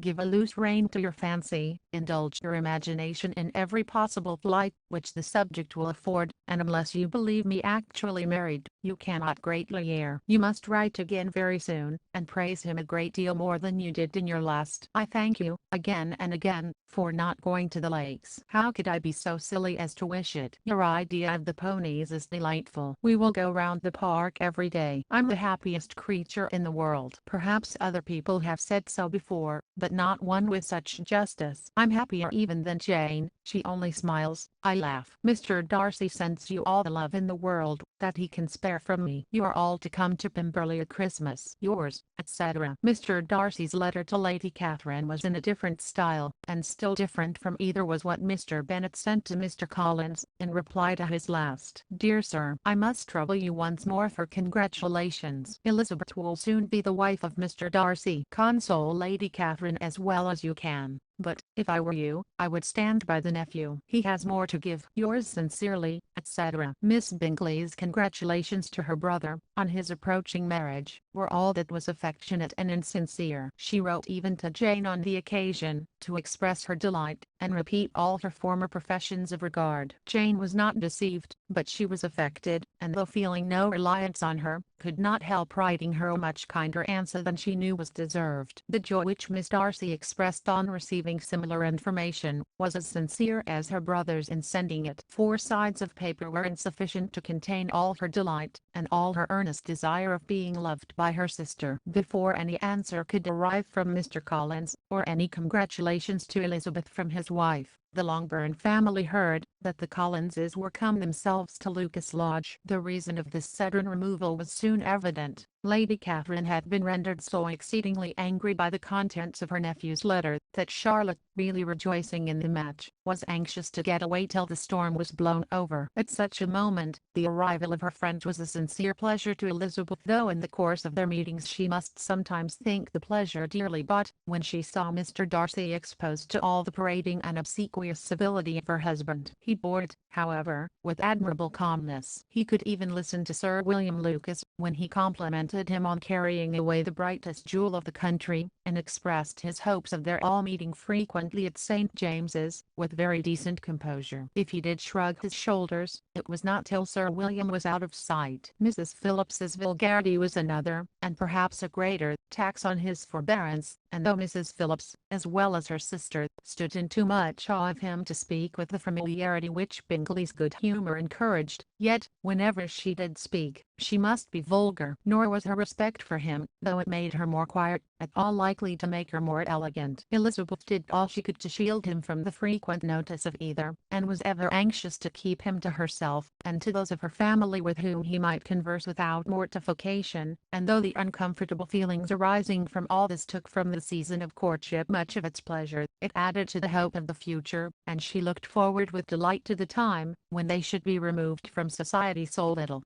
pleasing to either, to all the comfort and elegance of their family party at Pemberley. Chapter 61. Happy for all her maternal feelings was the day on which Mrs. Bennet got rid of her 2 most deserving daughters. With what delighted pride she afterwards visited Mrs. Bingley, and talked of Mrs. Darcy, may be guessed. I wish I could say, for the sake of her family, that the accomplishment of her earnest desire in the establishment of so many of her children produced so happy an effect as to make her a sensible, amiable, well-informed woman for the rest of her life, though perhaps it was lucky for her husband, who might not have relished domestic felicity in so unusual a form, that she still was occasionally nervous and invariably silly. Mr. Bennet missed his second daughter exceedingly. His affection for her drew him oftener from home than anything else could do. He delighted in going to Pemberley, especially when he was least expected. Mr. Bingley and Jane remained at Netherfield only a 12-month. So near vicinity to her mother and Meryton relations was not desirable even to his easy temper, or her affectionate heart. The darling wish of his sisters was then gratified. He bought an estate in a neighbouring county to Derbyshire, and Jane and Elizabeth, in addition to every other source of happiness, were within 30 miles of each other. Kitty, to her very material advantage, spent the chief of her time with her two elder sisters. In society so superior to what she had generally known, her improvement was great. She was not of so ungovernable a temper as Lydia, and, removed from the influence of Lydia's example, she became, by proper attention and management, less irritable, less ignorant, and less insipid. From the further disadvantage of Lydia's society she was of course carefully kept, and though Mrs. Wickham frequently invited her to come and stay with her, with the promise of balls and young men, her father would never consent to her going. Mary was the only daughter who remained at home, and she was necessarily drawn from the pursuit of accomplishments by Mrs. Bennet's being quite unable to sit alone. Mary was obliged to mix more with the world, but she could still moralize over every morning visit, and as she was no longer mortified by comparisons between her sister's beauty and her own, it was suspected by her father that she submitted to the change without much reluctance. As for Wickham and Lydia, their characters suffered no revolution from the marriage of her sisters. He bore with philosophy the conviction that Elizabeth must now become acquainted with whatever of his ingratitude and falsehood had before been unknown to her, and in spite of everything, was not wholly without hope that Darcy might yet be prevailed on to make his fortune. The congratulatory letter which Elizabeth received from Lydia on her marriage, explained to her that, by his wife at least, if not by himself, such a hope was cherished. The letter was to this effect: My dear Lizzie, I wish you joy. If you love Mr. Darcy half as well as I do my dear Wickham, you must be very happy. It is a great comfort to have you so rich, and when you have nothing else to do, I hope you will think of us. I'm sure Wickham would like a place at court very much, and I do not think we shall have quite money enough to live upon without some help. Any place would do, of about 300 or 400 a year. But however, do not speak to Mr. Darcy about it, if you had rather not. Yours, etc. As it happened that Elizabeth had much rather not, she endeavoured in her answer to put an end to every entreaty and expectation of the kind. Such relief, however, as it was in her power to afford, by the practice of what might be called economy in her own private expenses, she frequently sent them. It had always been evident to her that such an income as theirs, under the direction of two persons so extravagant in their wants, and heedless of the future, must be very insufficient to their support, and whenever they changed their quarters, either Jane or herself were sure of being applied to for some little assistance towards discharging their bills. Their manner of living, even when the restoration of peace dismissed them to a home, was unsettled in the extreme. They were always moving from place to place in quest of a cheap situation, and always spending more than they ought. His affection for her soon sunk into indifference. Hers lasted a little longer, and in spite of her youth and her manners, she retained all the claims to reputation which her marriage had given her. Though Darcy could never receive him at Pemberley, yet, for Elizabeth's sake, he assisted him further in his profession. Lydia was occasionally a visitor there, when her husband was gone to enjoy himself in London or Bath, and with the Bingleys they both of them frequently stayed so long, that even Bingley's good humour was overcome, and he proceeded so far as to talk of giving them a hint to be gone. Miss Bingley was very deeply mortified by Darcy's marriage, but as she thought it advisable to retain the right of visiting at Pemberley, she dropped all her resentment, was fonder than ever of Georgiana, almost as attentive to Darcy as heretofore, and paid off every arrear of civility to Elizabeth. Pemberley was now Georgiana's home, and the attachment of the sisters was exactly what Darcy had hoped to see. They were able to love each other even as well as they intended. Georgiana had the highest opinion in the world of Elizabeth, though at first she often listened with an astonishment bordering on alarm at her lively, sportive manner of talking to her brother. He, who had always inspired in her self-respect which almost overcame her affection, She now saw the object of open pleasantry. Her mind received knowledge which had never before fallen in her way. By Elizabeth's instructions, she began to comprehend that a woman may take liberties with her husband, which a brother will not always allow in a sister more than 10 years younger than himself. Lady Catherine was extremely indignant on the marriage of her nephew, and as she gave way to all the genuine frankness of her character in her reply to the letter which announced its arrangement, she sent him language so very abusive, especially of Elizabeth, that for some time all intercourse was at an end. But at length, by Elizabeth's persuasion, he was prevailed on to overlook the offence, and seek a reconciliation, and, after a little further resistance on the part of his aunt, her resentment gave way, either to her affection for him, or her curiosity to see how his wife conducted herself, and she condescended to wait on them at Pemberley, in spite of that pollution which its woods had received, not merely from the presence of such a mistress,